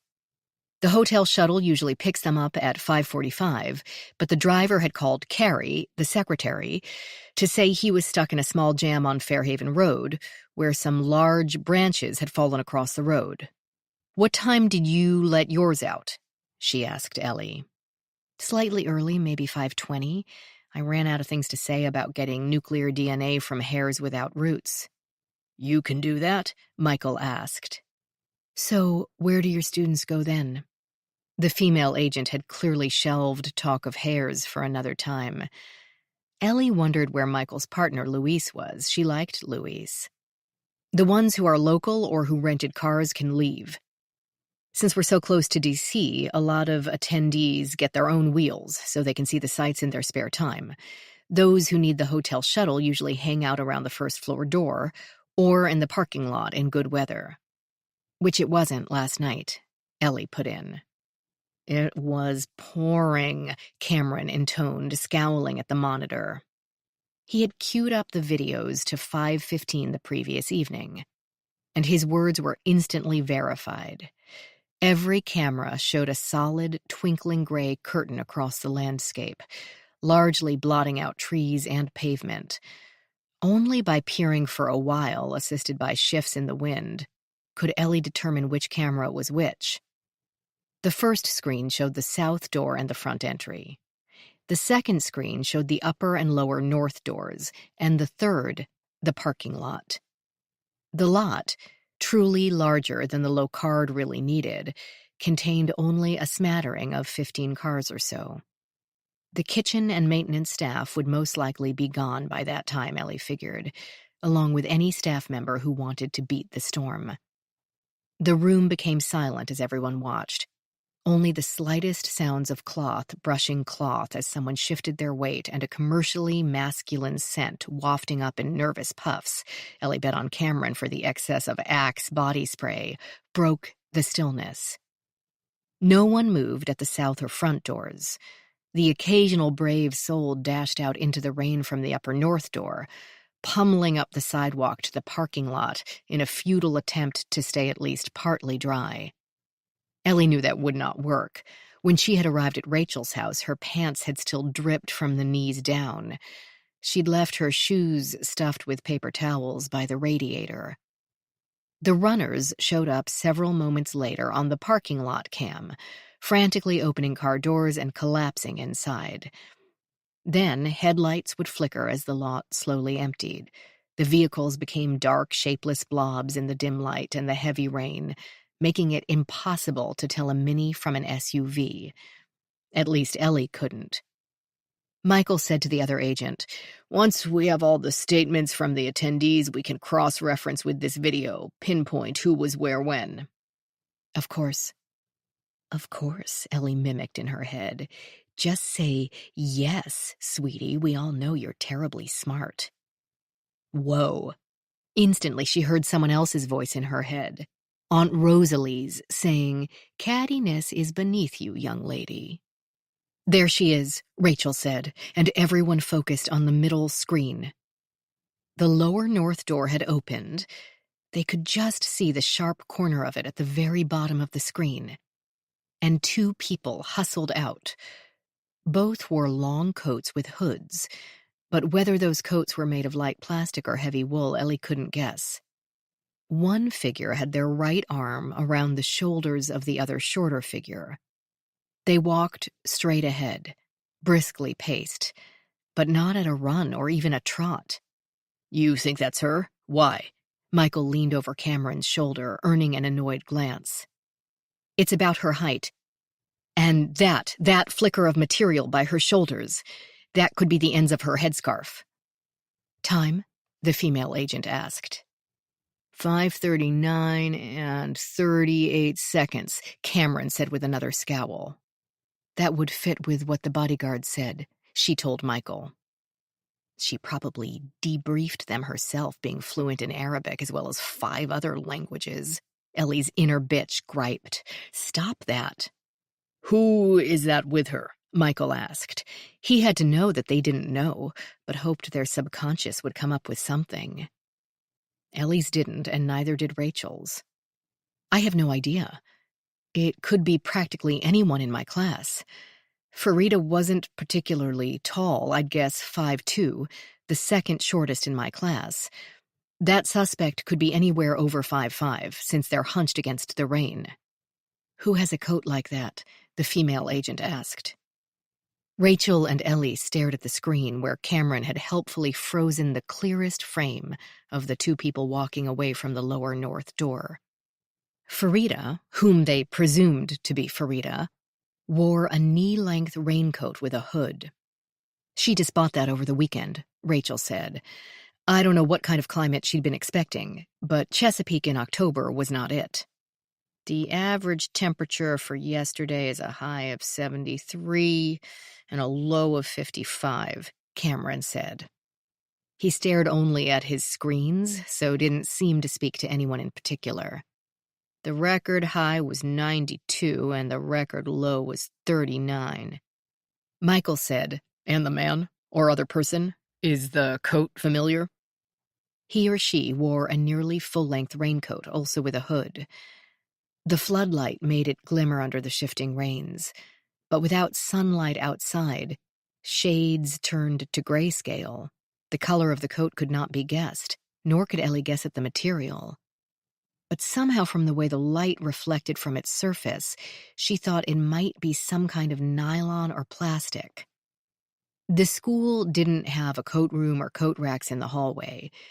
Ellie's attendees had simply draped their jackets and coats over the backs of their chairs, and a coat that long would have dragged on the floor. I didn't notice anyone with a coat that length. Rachel said, I haven't either, but I haven't really paid attention. A number of them have backpacks or large tote bags. They might have brought it folded up since it wasn't raining this morning. Her voice trailed off as if checking off a mental inventory of each student and their belongings. It's not one of her bodyguards? Michael asked. No, she said immediately. They both wear black leather jackets, very fashionable. I suspect raincoats wouldn't fit their self-image. But she left with him or her voluntarily. Who would that be? Again, leaving the question deliberately broad to see what they would say. Ellie knew the technique. She'd been trained in the same place. She felt Rachel take in a breath, hold it, before answering, and Ellie thought, someone just popped into her mind. I don't know. Farida had been friendly with everyone, but seemed to stick to, I don't know what you'd call it, rules of engagement, I suppose. She didn't flirt, any more than a beautiful 23-year-old seems to flirt simply by being beautiful and 23. I heard other students invite her out for meals, bar hopping, even just girls' nights, but I never heard her accept. So to ditch her bodyguards and run out into a maelstrom, I don't know. But is she leaving voluntarily? Ellie asked. Looks like that person has their arm around her pretty tightly. She seems to be moving under her own power, the female agent said. Do they show up again in the parking lot? Michael asked. They all waited, gazes locked on the third screen. Nothing moved except the torrential rains, turning the scene fuzzy with each gust, light quavering across the ground as the floodlights reflected off the churning puddles. 5:42, 5:43, 5:44. Nothing. A flicker at the bottom of the screen made Ellie think the door had opened again. Probably the bodyguards, peeking to see if Farida might be outside for some reason. No one exited. At 5:57, the shuttle bus entered the lot from the road. It stopped at the lower left edge of the camera's view, obviously getting as close to the pathway as it could. The other agent leaned closely over Cameron's shoulder, moving her face to within 6 inches of the screen. Ellie didn't think that would help, and the IT guy's shoulders twitched. We can't see who gets on, the female agent complained.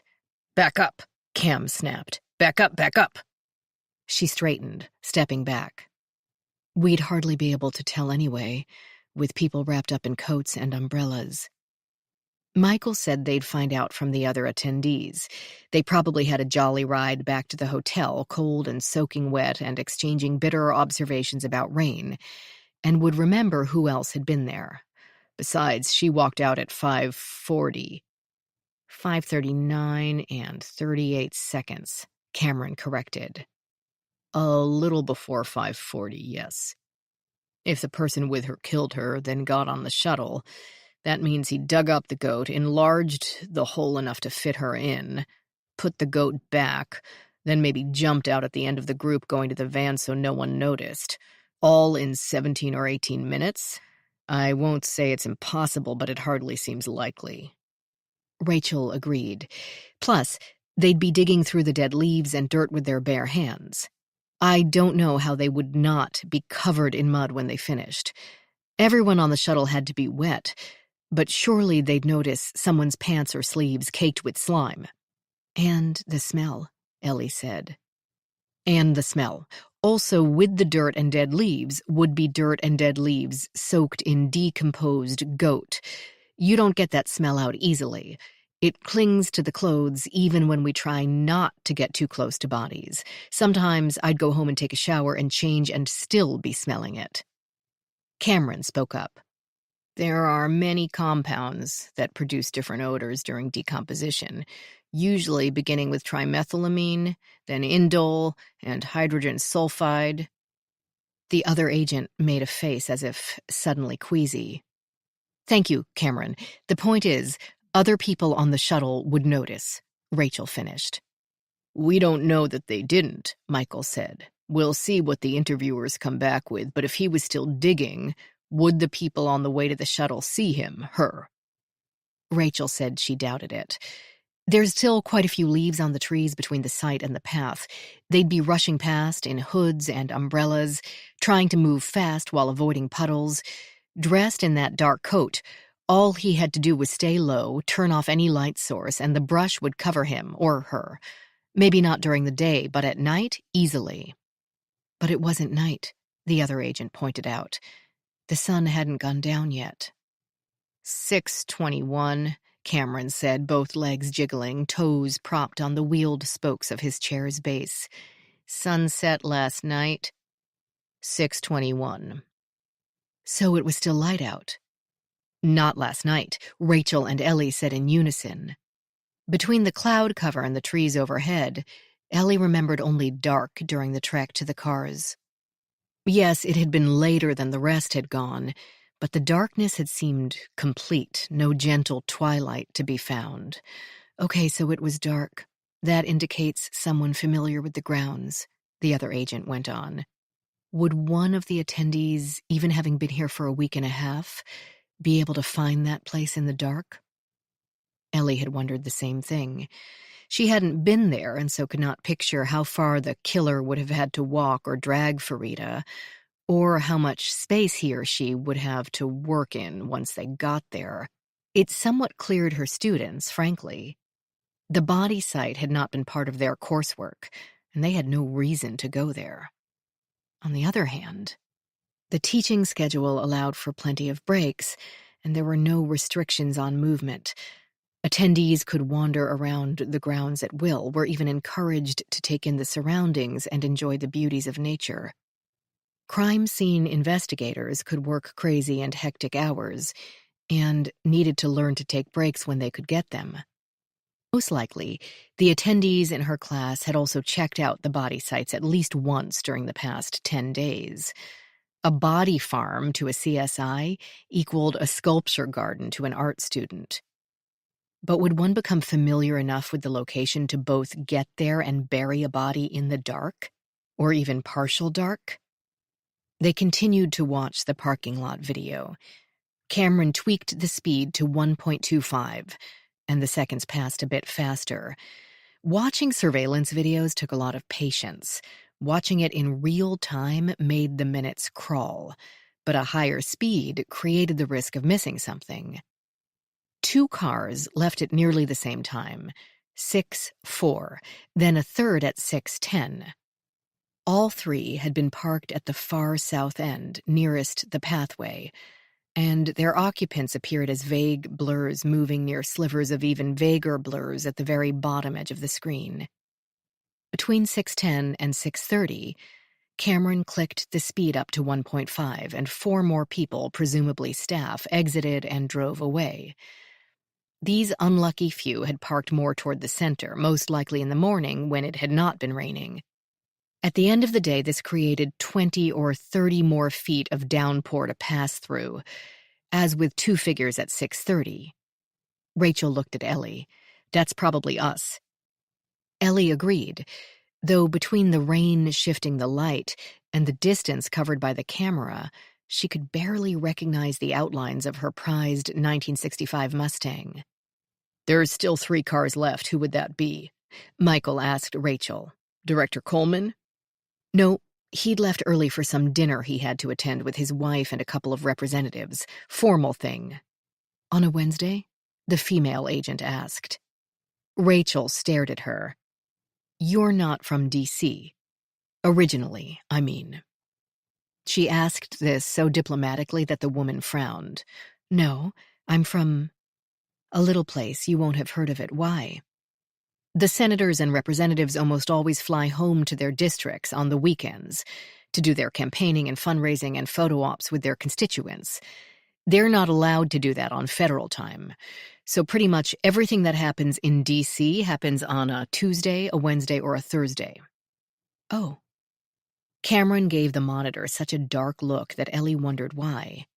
Then realized he scowled at the reflection of the female agent behind him. Perhaps he didn't like women. Or really didn't like people crowding his space. Or what was it Rachel had said about the color green? Maybe he didn't like the color of her suit. Michael directed them back to the issue at hand. Who else would be here late? Hector's been hanging around waiting for the daily stats from overseas for a project he's working on. Barbara had too, until... Gary gets absent-minded sometimes and forgets to go home until his wife calls him. Angela is our second-shift maintenance person. She comes in about 3, overlaps with Stuart to take care of 2-man jobs, then finishes up. We don't have a night watchman. Angela goes around, makes sure all the rooms are empty, that no one forgot to turn off a hot plate or cranked the thermostat up too high or down too low, if they left the coffee pot on, that sort of thing. She checks that all the doors are locked and goes home about 7 p.m. But if someone's waiting out an experiment or simply working late, she leaves them to it. Michael and his fellow agent exchanged a glance, and Ellie knew they were making a mental note, talk to Angela. They had continued to watch the screens during all this conversation, but the 3 vehicles continued to sit alone in the rainy parking lot. "Is that all you guys are going to need?" Cameron asked finally, speaking to his screens. Michael said yes, and could they have a copy of every camera from, say, Tuesday morning until the time the body was discovered on Thursday? This elicited an exasperated sigh from Cameron. "Do you have a USB with at least 4 terabytes of storage or an external hard drive? Because I don't have too many of them handy, and I only use the solid-state kind, and Shirley always questions it when I order more, and—" "It will be all right, Cameron," Rachel soothed, adding that the Locard would definitely front the FBI a 4-terabyte flash drive, and she would personally okay with Shirley the purchase of a replacement. Michael said the FBI would also repay them with a new one. Ellie had the impression that Cameron in IT had a specific picture in mind of how he expected his day at work to go, and it didn't include handing out high-capacity blank storage media to any federal agency who happened to ask. This impression warned her that right now might not be the best time to ask him about her keycard as well. They left Cameron in peace and headed back to the first floor. "All right," Michael said. "Let's talk numbers. How many students from each class?" Rachel answered immediately. 23 in Ellie's, 24 in mine. "Staff?" 32. At last count. Plus 3 adjuncts, none of whom are here this month. So there was 32 staff members and 47 students here yesterday? No. Our frauds analyst is out on maternity leave. Our dean of research is at a possible mass grave in Venezuela. Cece, our media manager, is out with the flu. As I said, Gerald left early yesterday, so 28 staff, but I can't be sure. The female agent said, "We're going to have to search everyone's students and staff for a raincoat that fits that description, and their cars to look for mud, blood, and other physical evidence from the site." Ellie tried to imagine how they'd get search warrants to examine vehicles and homes or hotel rooms for 47 attendees and 28 staff. Michael held the door to the stairwell open for them and didn't show enthusiasm for the idea either. "We'll try to eliminate as many people as we can first. Sounds like this is going to be one huge grid of timetables. Who was where and when and for how long, and can it be verified? Like the train schedule in an Agatha Christie." "Look at you quoting the master," Rachel smiled. The first smile Ellie had seen from her since finding Farida's body. The female agent asked, with a sigh in her voice, "Do we even know the corpse is this Saudi girl yet?" "We should soon," Michael Tyler answered, and asked her to check on the agents interviewing the course attendees. They needed to know who was on the shuttle, who wasn't, and how and when the others left the grounds. He would check in with his partner first. Luis waited outside to steer the evidence response team, and then he would find Rachel to do the same survey of the staff. Rachel headed for the office after asking Ellie to show Michael to the turnoff. Somewhat mysteriously, since Ellie had only become an employee the day before, and Michael had already been to the site. But without any other immediate plans, she gestured toward the north door and they fell into step. Uneasily, on her part. Their reunion felt awkward. The case they'd both been working only a month before had been upsetting for a number of reasons, though none had been his fault. "By the way," she said, "I never did thank you formally for saving my life." You were right at the bank. You would have made it anyway." She didn't agree, but let it go. "So why are you on this case, if you don't mind my asking? The victim isn't a minor. Is it only because you were in the neighborhood, sorta?" He shook his head. "I'm transitioning out of card. Luis and I are going to violent crimes." She had met Michael at a home where the 4-month-old baby had gone missing. As part of the FBI's Child Abduction Rapid Deployment Team, he and his partner, Luis Alvarez, investigated kidnappings and disappearances of minor children. It was tough and sometimes heartrending work. Wow, that's... Questions crowded her mind. Had the stories of harmed children gotten to him? He was divorced, Luis married, and they both had children. Working child cases could be particularly difficult for parents. They looked at the victims and saw their own kids. But there were plenty of other reasons to shuffle around at the bureau: unit tensions, promotion stalls, juggling schedules. And in reality, violent crimes work had a touch more social prestige. She didn't know him well enough to ask. "Yeah, we start November 1st. So this is who you left us for." He glanced around at the deep woods, the still damp paved pathway with a few lingering puddles. The birds had gotten over the activity and were singing away, ignoring the humans, or perhaps talking about them. "Liking it so far?" "It's been quite a day and a half." But she knew her smile answered his question. They passed the small Body Site 2 placard, and she stopped at the Body Site 1 marker. He couldn't have missed it. The evidence response team had tied yellow crime scene tape in 2 long strands on either side of the trail, designating where agents could walk without too much danger of destroying evidence, or at least any evidence that hadn't already been destroyed by the class's trip out there that morning. "This is it," she said unnecessarily. "What do you think of it? The scene, I mean. It's not a big area. Suggest anything to you?" She blinked. "I haven't seen it." "The buried goat?" "I haven't been in there. No need to be. And I have only been here for a day and a half." "Oh, right," he said. And she wondered if that had been some sort of test. Probably not. She could hardly be a serious suspect. She'd never even met the victim. He looked down at her. "I'm sorry, but I've got to stay behind the tape. It's okay, I know the drill." "I know you know." He gave her a light ghost of a smile, then moved into the woods. She watched him go, wondering who had been available to work ERT today. She would undoubtedly know each of them, and likely had processed scenes with them. Her ex-husband, Adam, might be right through those trees.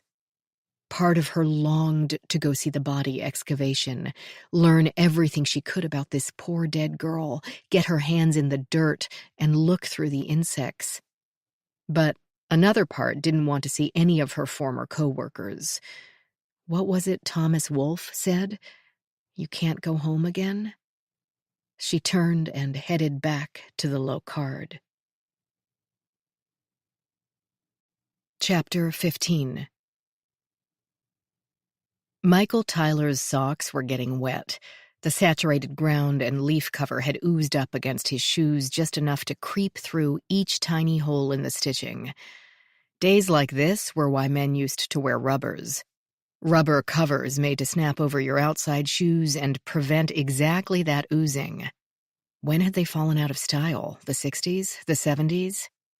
When had men decided to make fashion a priority over dry socks?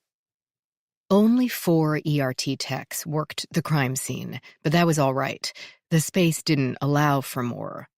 Luis remained on the path and stayed out of the clearing proper. The techs had already photographed, videoed, sketched, and used string and spikes to create a grid around the body. They now prepared to move the remains of Chester to a plastic sheet on one side of the grave. "It's a mess," Luis told him. "A complete mess," a tech echoed. "Don't know what part of the hole was already here, what part he added to make room for her, what bugs are here for that thing or for her." "They barely had time to start on her," another argued. "What vegetation was on it or what got caught last night when he moved all this stuff around?" "Ready?" a third asked, patience clearly waning. They all wore no longer white Tyvek jumpsuits and latex gloves, with extra sleeve sections from the elbow to wrist for added protection. They had Tyvek booties keeping their shoes dry, Michael noted. He wondered how long those would hold out against the elements as the techs continued their conversation. "Is this thing going to hold together if we try to move it? I can't even tell if it's still in one piece." "Only one way to find out." "It should hold up. Some guy did this last night in the dark and a monsoon, and it looks like all the pieces are in the right places." "Why here? Did he think they'd dig up this stupid goat and not notice there's a human under it?" "Maybe it's insult to injury. She's probably Muslim, and putting a pig on top of her would be, like, the worst thing someone could possibly do to her." "Worse than killing her?" "Yes, except it's not a pig."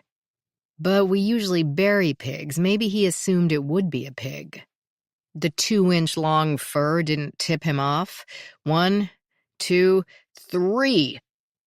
All 4 of them had surrounded the dead goat, equally spaced, north, east, south, west, and they lifted and moved with their bare hands. Michael assumed they didn't dare use shovels or metal plates as they usually would, since that risked damaging the body underneath.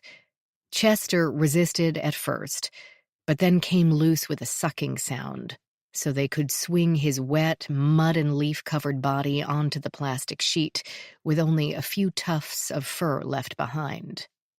"This thing has to come back with us, doesn't it?" one of the techs complained. "The lab is going to reek." No, the MEs will take it to the MEs and process it there, then they can dispose of it."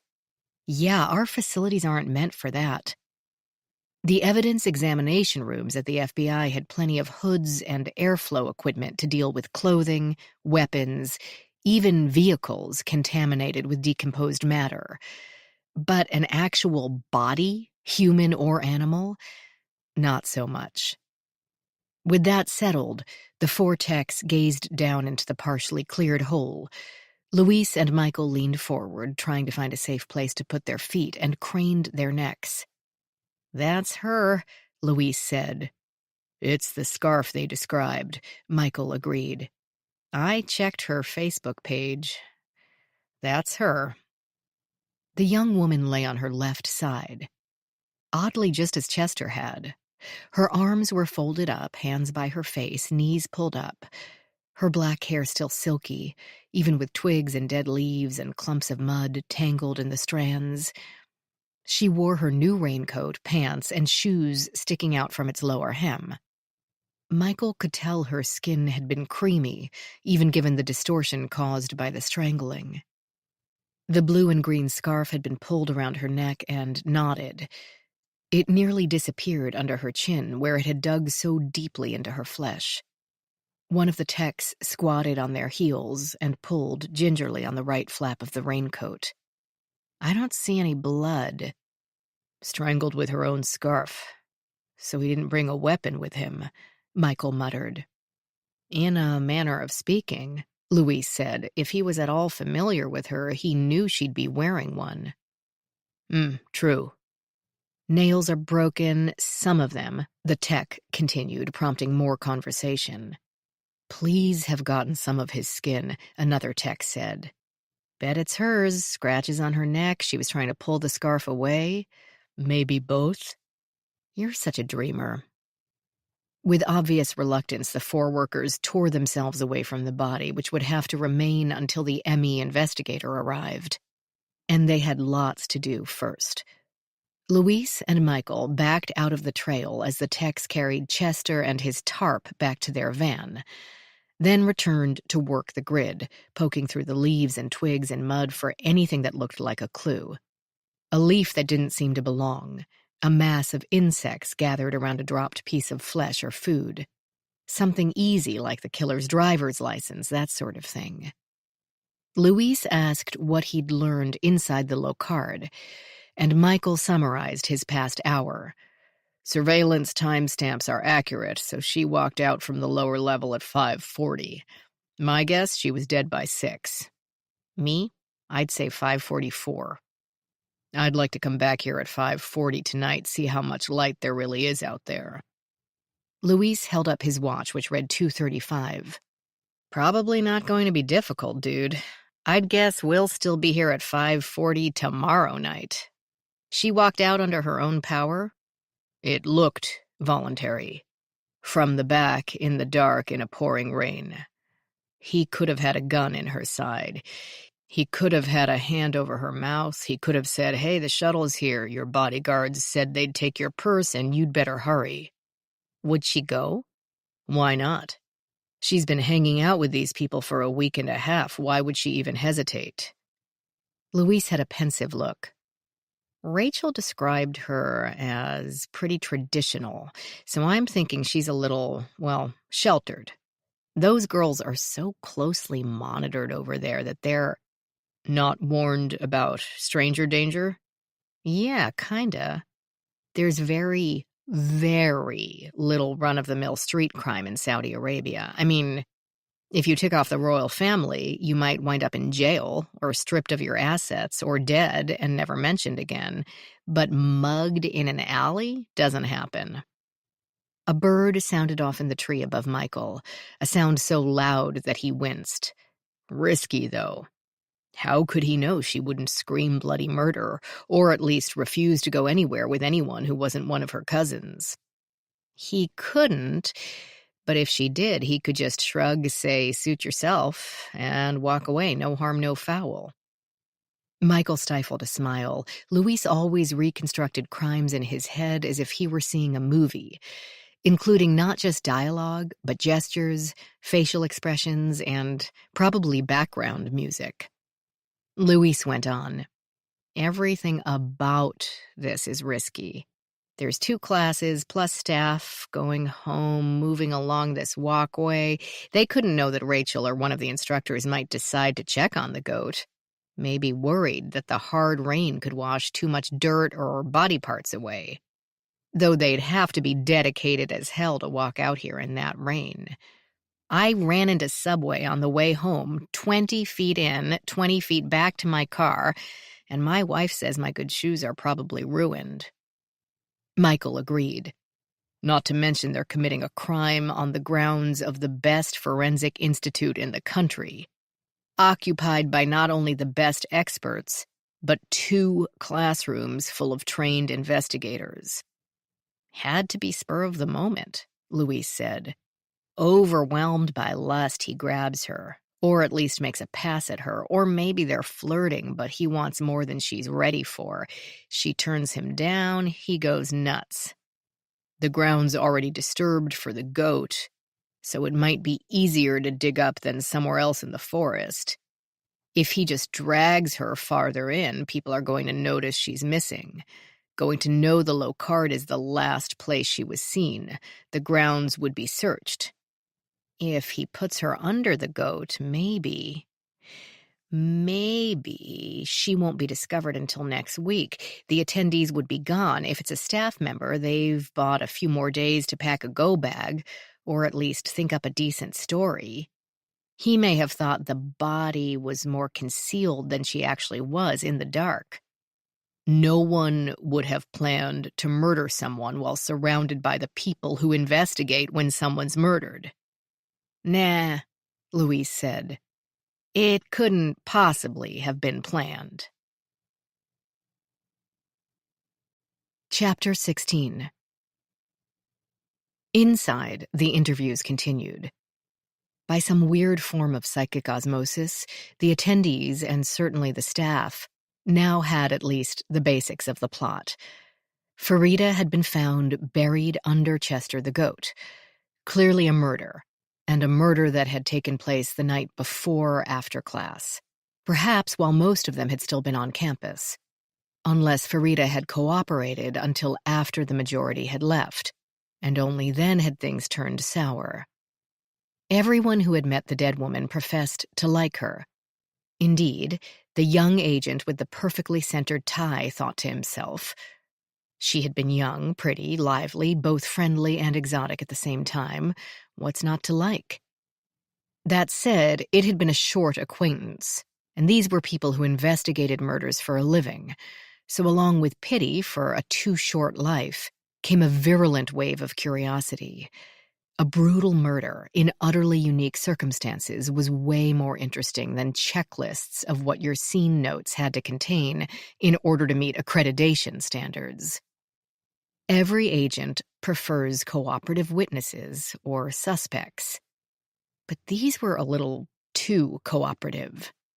The agent found himself on the receiving end of more questions than answers. How deep was she buried? A Border Patrol agent named Stephanie asked him. I don't know, he said with complete truth, and then tried to turn it around. How deep do you think she would need to be buried? It depends on when he planned for her to be found, if at all. Does it look like he used a shovel or bare hands? The ground was so freaking wet out there, it was like soup. No, like oatmeal, maybe. How'd she die? How'd he do it? Stabbing? I don't have those details. Though he did. Did you talk to Farida often? What about? About Saudi Arabia. Stephanie, call me Steph, had cropped hair, a deep tan, and hyperactive feet. With her right leg crossed over her left, her right foot danced a jig, and sometimes her hands joined in with a gesture or a sketch in the air, waving a metal water bottle as if it were a signal flag. Do you know women just got the right to drive there a few years ago? They only got to vote, not even 10 years ago. Can you imagine? Well, you probably don't care. Because he wasn't Saudi? Because he was a man? He didn't ask. But it's so bizarre. She only got to come here at all because her family sent bodyguards to make sure she wore her headscarf and that she was never, ever alone with a man. They didn't even like me sitting with her on the hotel shuttle. Those two guys always looked at me like I'm some kind of whore who was going to whisk her off to a brothel to ply her with drugs and booze and, oh my God, men.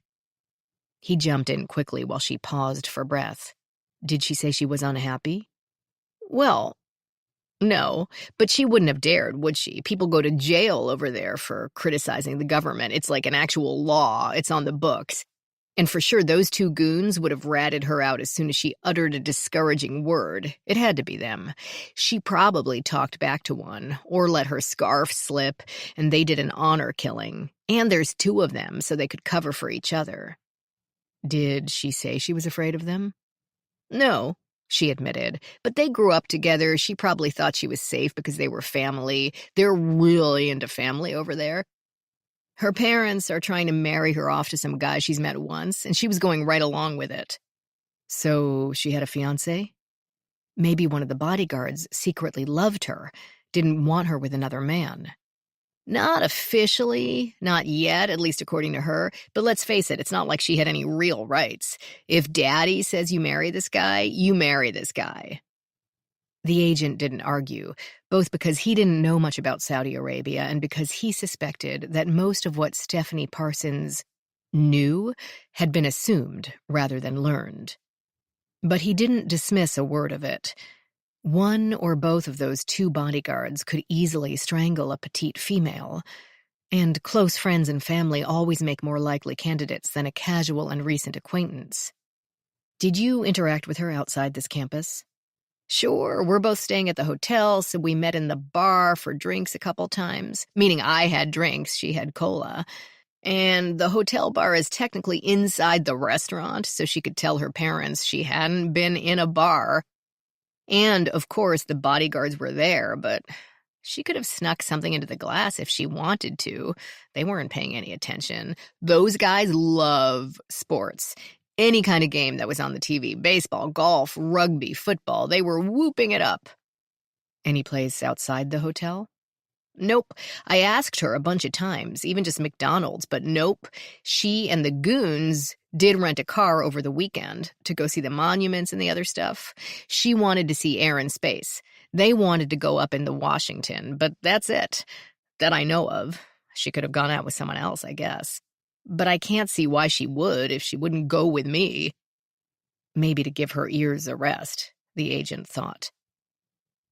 A half hour later, the same agent had moved on to Oliver Suarez from Montana. The smooth-faced man of about his own age immediately interested the agent more than Steph had. For one thing, he was the first person the agent encountered who seemed more sad than curious.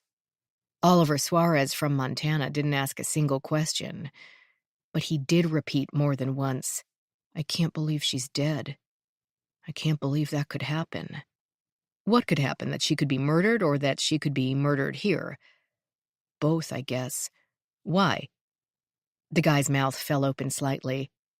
Well, because it's a school full of CSIs. How could someone here be a killer? How could someone murder somebody at the Locard and get away with it? They haven't, the agent pointed out, feeling kind of slick with this observation. Yet. But Oliver didn't even seem to be listening. And this is America, not a backward, repressive place like... She was free here. Not that free. Not with the bodyguards watching her every move. Though he had already asked about that, and Oliver had said that she didn't seem concerned. Her cousins didn't worry her. But then she never did anything wrong either. She seemed really conservative. The agent assumed that meant no flirting with Oliver, a slender guy dressed in a neat flannel shirt and black jeans, and well-trimmed, sandy blonde hair. You were friends? Yes, I mean, we only met last week, but we talked. During breaks and such like? Yeah. The agent asked the same things he'd asked Steph, whether they'd met outside of class or anywhere other than the hotel lobby, restaurant, or bar. Oliver didn't hesitate. No. Did you ask her to? Sure. Practically everyone offered to take her with them to see the sights. I rented a car so I could get around. I hit all the major museums over the weekend and have checked out a bunch of restaurants. But she always said no.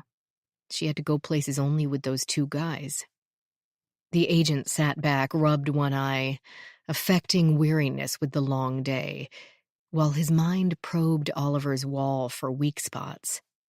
He caught a whiff of the guy's aftershave or cologne. This could mean sweat had begun to pop out of some pores. Always an interesting sign of agitation. Well, she was from a different culture. You can say that again. Did she express any dissatisfaction with life in Saudi Arabia? Did she ever say that she'd like to live here? The young man seemed even more dispirited at Farida's lack of interest in defecting than in her death. No. Did you ask her?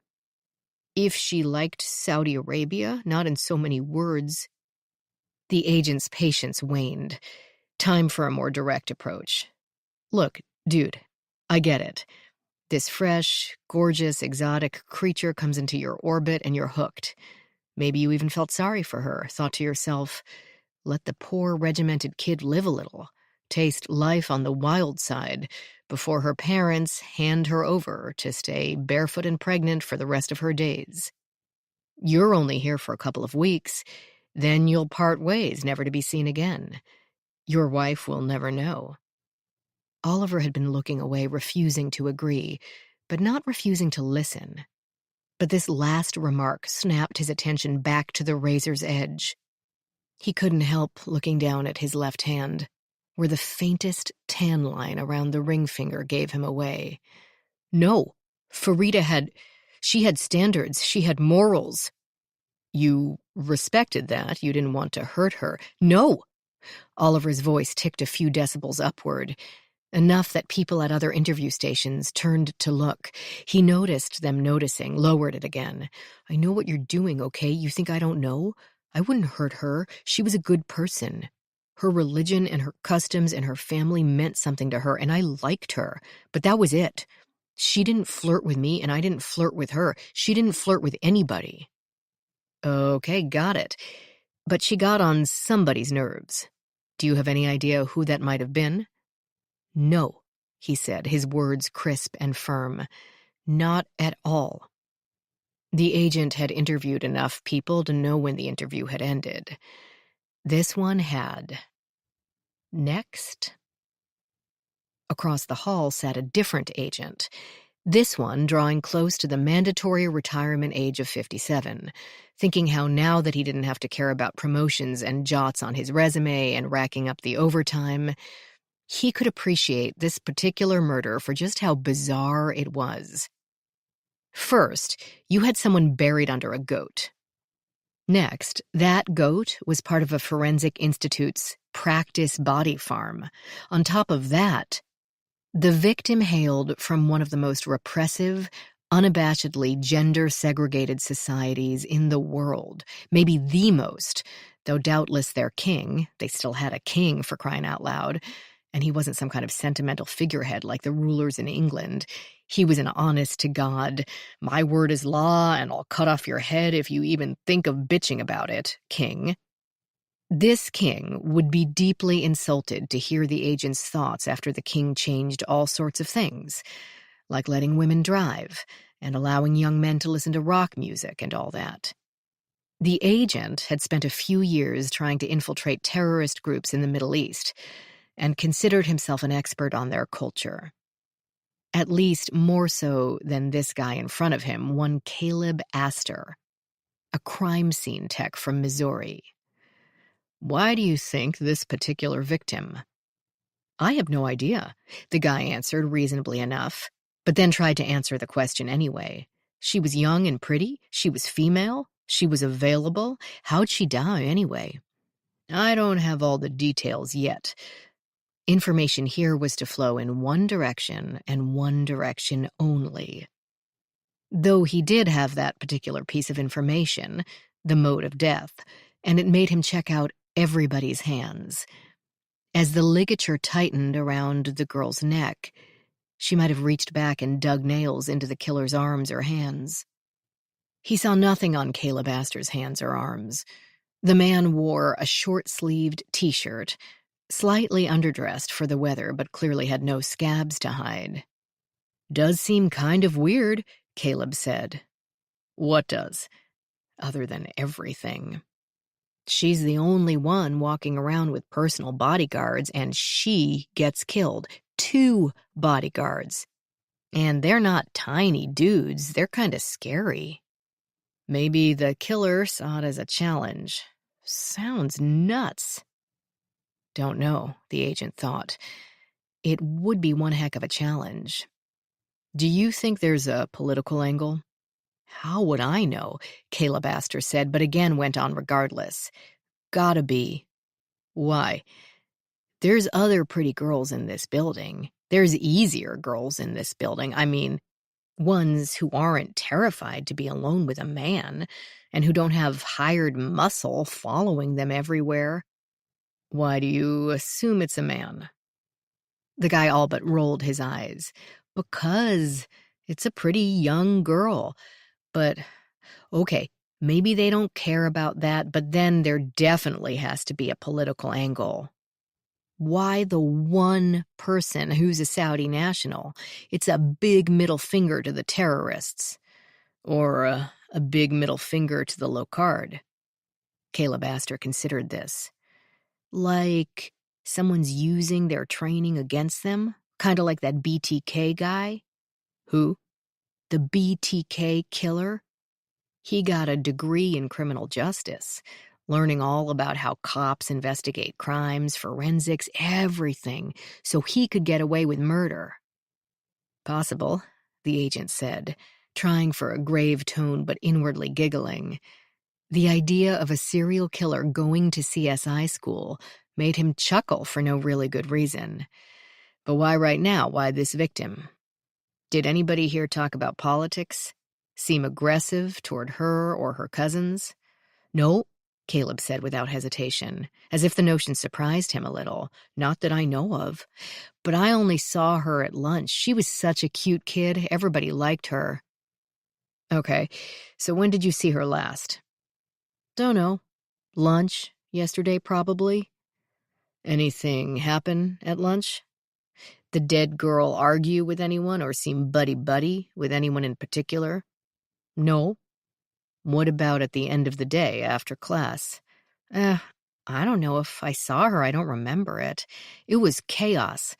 Pouring like there's a hurricane coming through out there and everyone trying to cover themselves up with their coats when it would have taken a hazmat suit to stay dry. Did you take the shuttle? No, I rented a car. I like my own wheels, and I wanted to see Arlington while I was here. So you left right away? Yeah, no, well, we were all hanging around by the door griping about the rain, and I was kinda hoping it would let up. But finally, when they made a run for it— Who's they? The shuttle group. I figured I might as well. I could hang around here all night or I could get wet, so I got wet. And you didn't notice Farida in that group? I didn't notice anybody. We all pulled our coats up over our heads, held bags over our heads, whatever. Didn't do any good. I've been drier in my swimming pool. You're all at the same hotel? Yep.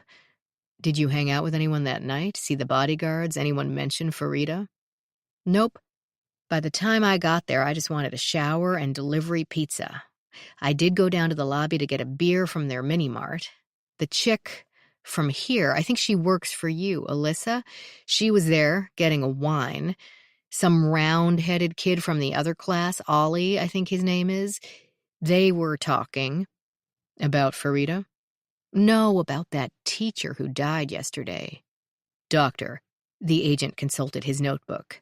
He knew the name, but some instinct made him downplay it. Right. She didn't teach the victim's course? No, she lectured our class. She talked to theirs about DNA collection once last week, while we got the digital analysis girl for about 2 hours, but that was it. The agent didn't try to wade through that syntax. He only knew that 2 dead people in as many days raised some red flags in his brain.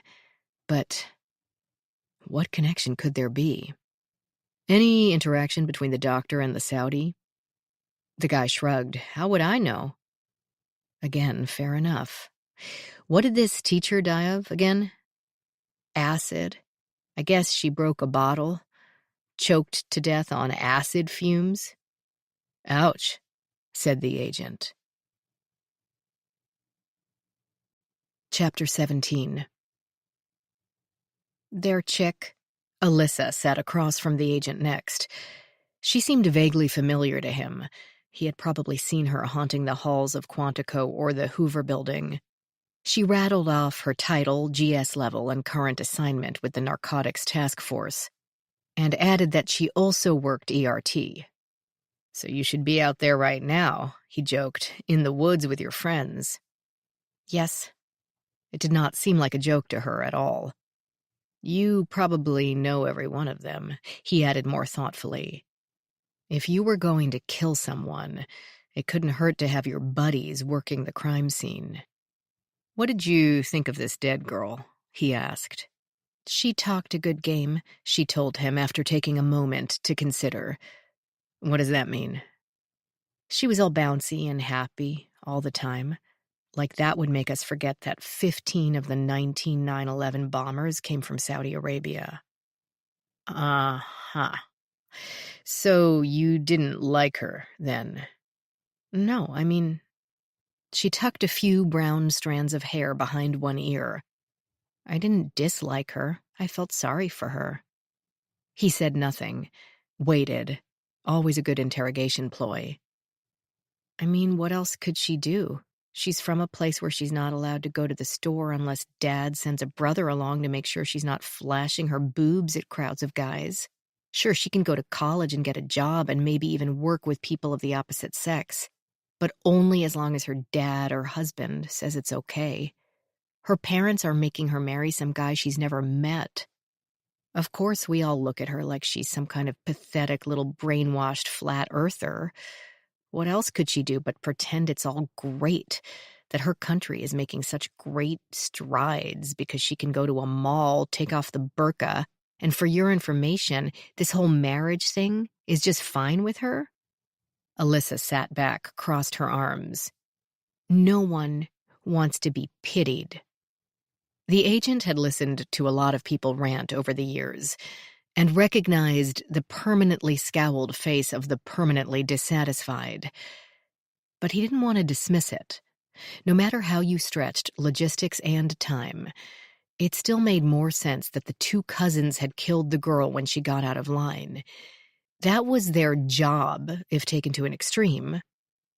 So he'd really like to know whether the recently deceased had been about to fling herself at the door of the State Department and ask for asylum, or if she'd been as proper and pious as everyone else had described. You think she was unhappy? Didn't want to go home? Would you? Did she say so? When? Not to me. A shrug, and he pictured her pedaling a bicycle backward, away from her statements. I barely knew her. She probably didn't even know my name. Thanks for nada, then. Do you have anything else you'd like to tell me? She gazed directly into his eyes. Nope. By 5 o'clock, the agent was ready for dinner, a beer, and a cigar, in that order. But he had only one more interviewee to go, and then he could get out of there and back to the city to write up his reports. It would be nice if they could wait until tomorrow, but with a Saudi national brutally murdered so close to D.C., that would probably not be an option. This last guy looked sensible enough, a brawny white guy with a weathered face and massive hands. Calm but cautious. Not hostile, but a long way from puppy dog eager to please. Cop, the agent bet himself. Large city, supervisory position, smoker from the smell of his clothes. He opened with, "Hi, thanks for your help. I'll try to make this brief. Your name?" "Craig Bennett, Sergeant, NYPD. I was head of homicide." 2 points, 2 points, 2 points, the agent thought. Was? I mean, I am still, but I'm taking over as Forensic Services Lieutenant at the beginning of December. Ah, that's why you're here? What course? Collecting evidential DNA. Did you know the dead girl? I saw her in the hallways and at lunch. I don't believe I ever spoke to her. But you know who we're talking about. Farida al-Talal. The Saudi girl. He pronounced the country as Saudi rather than Saudi. She always had a headscarf on. You couldn't really miss her. Cute kid, lively, always talking, the way girls are at that age. What did she talk about? Don't know. I wasn't that close. Okay. Hear anyone else talking about her? No, other than I guess that girl's from Saudi Arabia. That's about it. Nothing more personal? No. I think people were mainly surprised, I was surprised, that she was here at all. Women aren't even allowed to drive over there, or weren't. I didn't think people there let their girls out of the house, much less halfway around the world. But then that's what the bodyguards were for. The agent made some notes, thinking, this guy doesn't know anything about this particular crime, reasonably enough, but he's got to know a lot about crimes, period. You've certainly investigated a lot more murders than I have, so as a longtime homicide cop, if you had to make a wild-ass guess, who's our guy? Craig Bennett's face went a little flat, unimpressed by the flattery. But he was also a professional, and so appeared to give this careful thought. Those two guys with her, frickin' frack, I call them. Apparently they're family, but also political guardians. A lot can go wrong with both those relationships, know what I mean? I do. Anything else? The NYPD detective hesitated. Next, I'd say that guy who was in class with her. I don't know his name, little guy, blonde hair, clean-shaven. He had the hots for her bad. Really. Always sat next to her at lunch. She seemed to like him too, but hard to know how much from a distance. I only noticed them at all because he was so clearly gaga. Nothing wrong with that. Young love, all cute and sweet. Until she says no. Exactly. Craig Bennett spread his hands as if disavowing any concrete knowledge. Whether anything like that brewed, I have no idea. I'm just glancing at them from 3 tables away. But if it were my case, I'd talk to him right after frickin' frack. Huh. The agent put a hand on his stomach to cover the rumble. Time to wrap this up. We'll check that out, and of course, Frick and Frack as well. Who were Frick and Frack, anyway? They was an ice skating slapstick comedy team. Skated with the original Ice Follies for 40 or so years. The comedy was silly, but the ice skating was actually pretty impressive. The agent stared. This guy was screwing with him. Cops tended to get prickly around feds. But Craig Bennett smiled. The only reason I know that is because Frack was my great-great-grandfather. It's my mother's family's only claim to fame. Lord knows they never done anything else of note. Okay. The agent's stomach rumbled again. Anything else? What do you think of this place? The locard, it's pretty good. The course is stringent. It's not all the instructor reliving their glory days or commercial product demos like other places I've been. What about security? Is it possible someone wandered onto the grounds and stumbled on this young lady? Anything's possible, but I doubt that. I don't know the grounds real good, but it feels like we're pretty isolated here. Some random killer would have to be out and about during a downpour, looking for a victim, catch her when she's outside for some reason, and then... Is it true she was buried under the goat? That's what I've heard. They'd have to know about that too, or find it in the near dock, so I doubt it. But as for security, there isn't any to speak of. Hardly any cameras and no guard. It's like, I don't know, a library or something. There's nothing here to steal, so they don't get too concerned about it. Plus, a lot of the staff are ex-law enforcement. And so are most of the students, and, there's no place less secure than a police department. The agent cocked his head slightly and waited for him to continue. It's a place nobody wants to come to, innocent and guilty alike, so break-ins aren't a big threat. And it's full of people who are armed and trained. Airports, medical examiner labs, and hospitals all have stricter procedures than places like this. But the locard, they're comfortable and feel secure, and that makes them complacent. As far as security goes, the outer doors lock behind you, and that's about it. A child could murder someone here. Though that doesn't mean, he finished thoughtfully, they'd get away with it. It is a school for CSIs, after all. Chapter 18. After Rachel's thorough debriefing, too polite to be called an interrogation, at least it had seemed so to her, she made her way back outside to the pathway and found Michael and Luis in conversation. The rain remained in the clouds, but refused to issue any guarantees or even reassurances. Instead, it waited, watched, and debated whether to torment them with another deluge. The sky might be feeling generous, or it might be playing with them like a cat with a moth, ready to pounce the moment they took their first easy breath. She recognized the identical look with which they regarded her. Awkward but firm, concerned but cautious.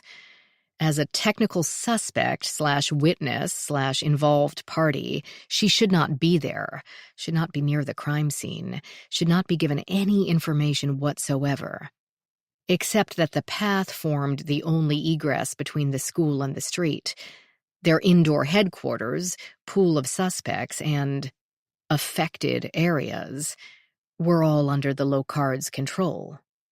Rachel's control.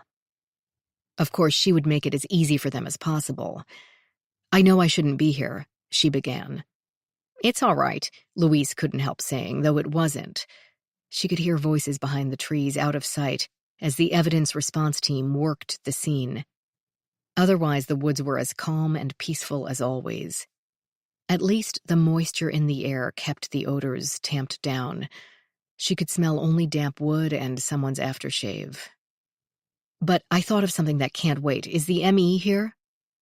She meant the ME investigator, as the actual county medical examiner rarely came out to crime scenes, with too much to do always at the office. But the agents would know the shorthand. "Yes, her name's Deirdre. I'd like to talk to her." The men stared. Farida was Muslim. I don't know a great deal about the customs. They tend to vary between countries and regions and sects, but a stocky woman of about 40 came up the path behind the agents, camera and backpack swinging from opposite shoulders as she scribbled notes on a clipboard. "Hi, Rachel." "Hi, Dee. Look, I wanted to ask you and Mallory for a major favor." Mallory Givens was the county medical examiner.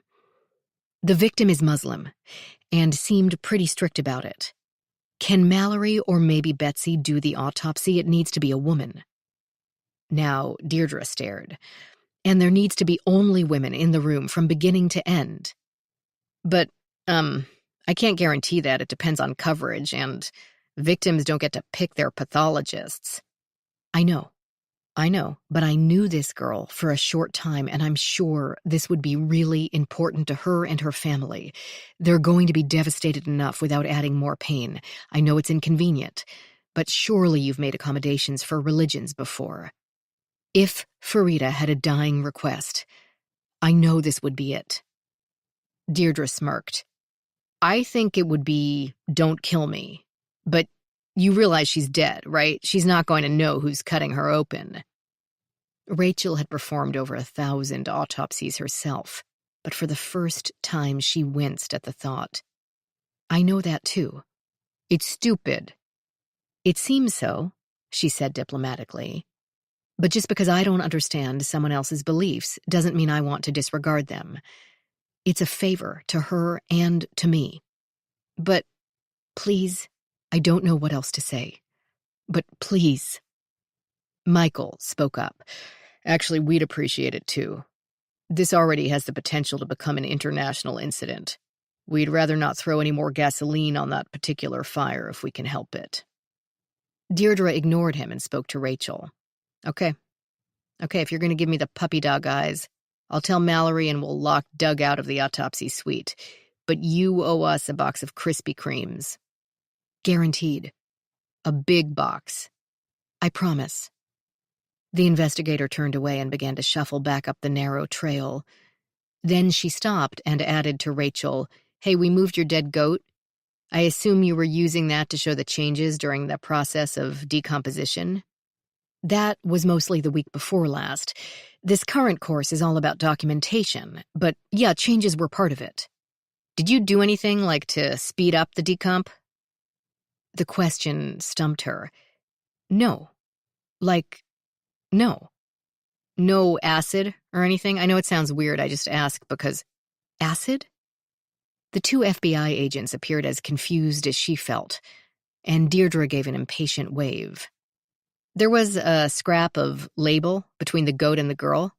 It was probably on the ground from when you were working out here. I don't know." "No," she thought. "It can't be. Label from what? Can I see it?" Now it was Deirdre's turn to stare. Okay. Hang on a minute." "What is it?" Louise asked. "What does that mean?" It would take too long to explain. "Don't know yet. Probably nothing. It must be detritus from the school blown away from the dumpster or fallen out of the pockets of one of the staff, even a student. It could have been blowing around in these woods for months. It could be—" "Here." Deirdre had returned with a small paper bag, like an undersized lunch sack. With fresh gloves, she reached in and pulled out a piece of torn paper, about 2 inches wide and 1 inch from top to bottom. 2 borders of its edge were smooth, 2 were jagged, as if it were the upper right-hand corner of something. Rachel handled it with a light touch, since the thin scrap of paper had been in the very wet earth for at least 20 hours. That was why the techs had put it in a paper bag instead of a plastic one where it would rot. "That can't be," Rachel said. Because under the wiped-away mud, the color of the paper remained a fresh white, because it had not been blowing around the woods for months, because the still legible lettering spelled out 1NO3, pH 7.5 plus or minus 0.1. The rest of the formula for tris HCl. The rest of the label that, until yesterday, had been on the jar of hydrochloric acid inside the Locard's chemical supply closet that had fallen and possibly killed Dr. Barbara Wright. "That can't be," she said again. Chapter 19. Once the team of FBI agents had finished their interviews, Ellie helped to herd the course attendees out of the building and out to the parking lot. The locals were glad to go and make an early day of it, but the out-of-towners would rather hang around an interesting crime scene than watch a short list of cable channels in a generic hotel room. She had herded cats before. Literally, Aunt Katie always had at least 5 hanging about the house. But not a herd that had both scented the intoxicating aroma of bizarre yet frighteningly close crime and had nothing better to do. They knew better than to violate the crime scene tape roping off the trail to body site 1, but that didn't mean they couldn't question the ERT tech stationed there to guard it, who happened to be her ex-husband, Adam.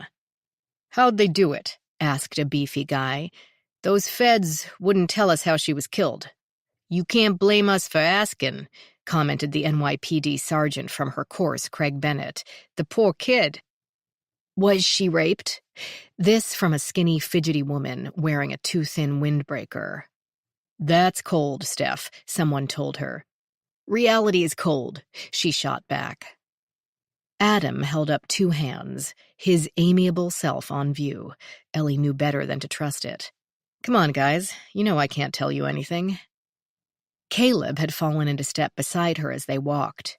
"I'm ready to head out. There's gotta be a decent restaurant somewhere in this county, and I'm going to find it. I've had so much pizza this week. I'm going to puke at the thought of tomato sauce. Join me?" "Thanks, but I can't.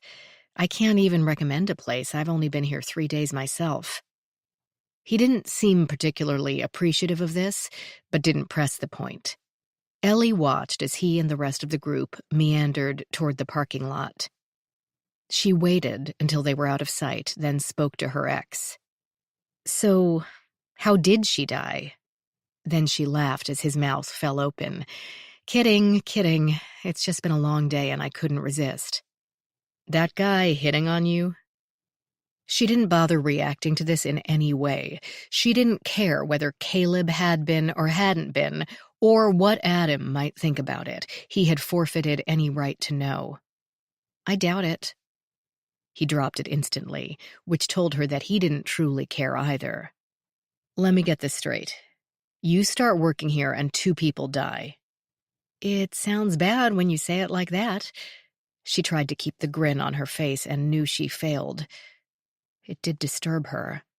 Of course the 2 dead women had nothing to do with Ellie. She didn't believe in curses. But she had always responded to the victims' crime scenes. They weren't supposed to come to her. And the one yesterday was an accident. Maybe not. She felt her eyes narrow. What does that mean? Ask your new boss. She didn't expect him to tell her anything of their investigation. She no longer worked for the FBI, and she no longer slept by his side. She knew that. He shouldn't tell her anything. But he didn't need to be so damn smug about it. "I'll do that." She turned and headed back to the Locard. With nothing more to do in the now empty classrooms, Ellie made her way back toward the office. Her office, though it didn't feel like that. The first-floor northern wing appeared dark, lit with only the ghostly glow of the last of the day's light. It had to filter past deep trees, then a set of outer windows and through office spaces before the last few photons could peek through the windows and doors of the inner wall into the hallway, then across the hallway into her new room. The Locard building had begun as a school, and still resembled a school in many ways, and anyone who had passed through the education system couldn't help feeling anxious to be there after hours. "You don't belong here," the echoes said. "You're going to get in trouble." Lights flickered on as she progressed. The entire building had been fitted with motion-activated overheads. They illuminated the chilly hallway, but did nothing to make it more friendly. Instinctively, she headed for the bright glow at the end of the road, Hector's open office door. The stocky man stood in front of a poster-sized graphic taped to the wall opposite his desk. Ellie hadn't paid much attention the first time she'd been in his office, too occupied with other things. But now she saw that most of the room had been similarly decorated. Graphs, charts, lists papered the solid parts of all four walls. Only the windows had been spared. Hector noticed her presence. "Hey!" "Hey yourself, what is all this?" "Nothing important, just my life's work." He laughed and waved for her to come in. "It's numbers, numbers, and more numbers. You've heard of the serial killer algorithm?" "Yes." She strolled the perimeter of the room, noting the titles. Uniform Crime Report, 2000 to 2010. Supplementary Homicide Report 2015, VICAP categories, Murder Clusters by County 2022. A journalist got interested in crime statistics and thought they could be used to identify serial killers, but couldn't get his editors on board until he published a story about discrepancies in infant death reporting. "Yes," Hector sounded pleased. He wondered why so many more babies died of SIDS in one state versus another, and it turned out that MEs in that state tended to declare SIDS because it seemed a kinder diagnosis than accidental suffocation. Nothing to do with murder, of course, but the story prompted a national discourse on how infant deaths are treated and reported. After that, people started listening to him about serial killers. National crime stats had been too general and too inconsistent to really help much.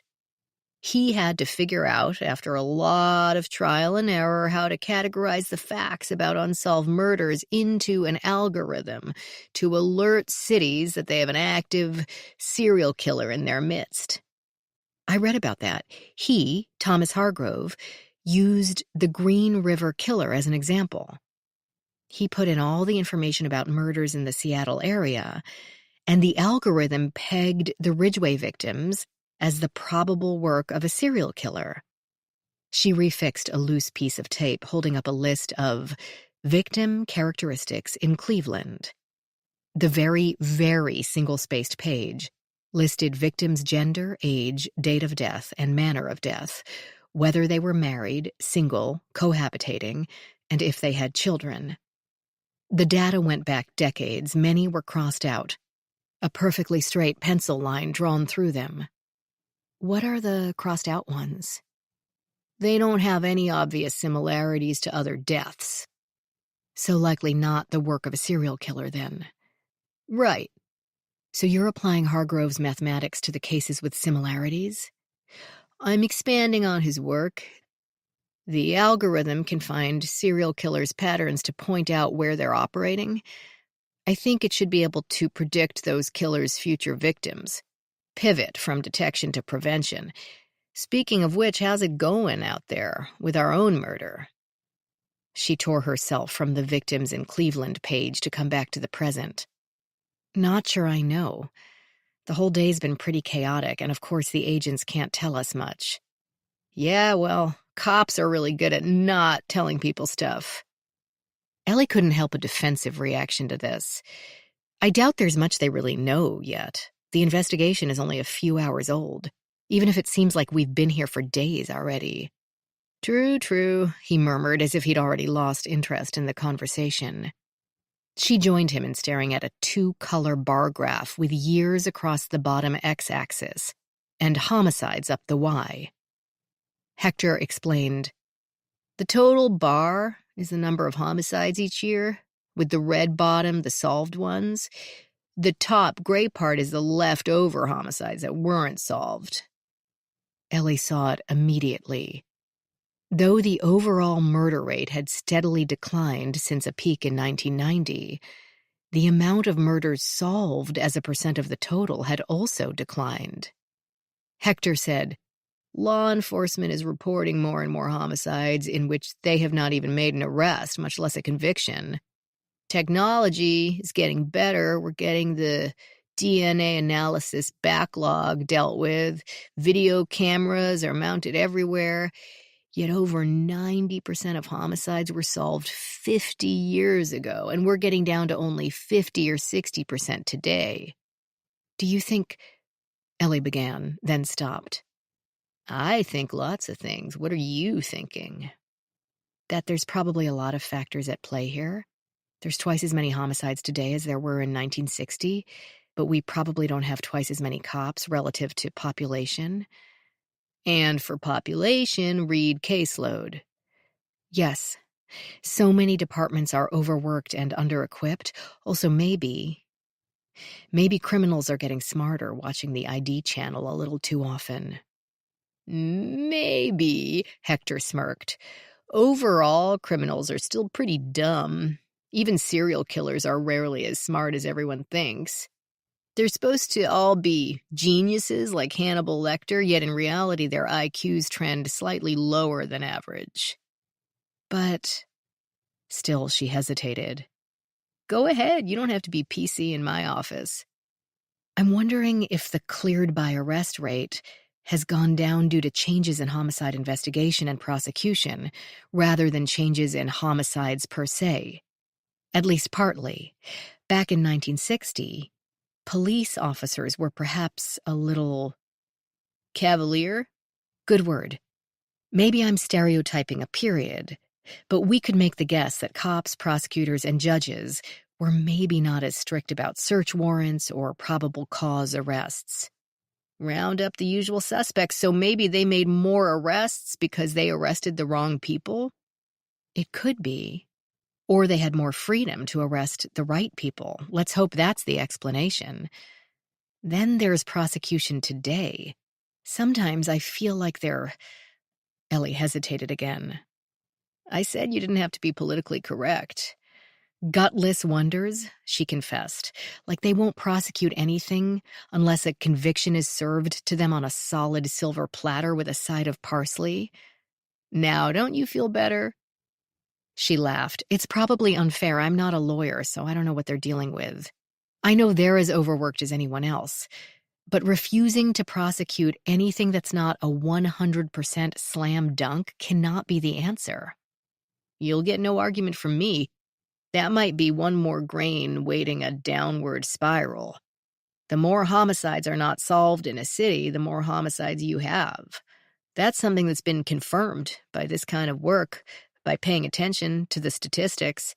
My plan is to find a new algorithm, one that can not only say, these dead people were probably killed by a serial killer, but these people who live between these three streets and are between 15 and 30 and are male and live with small children and don't have their own vehicle are probably going to be next on his list."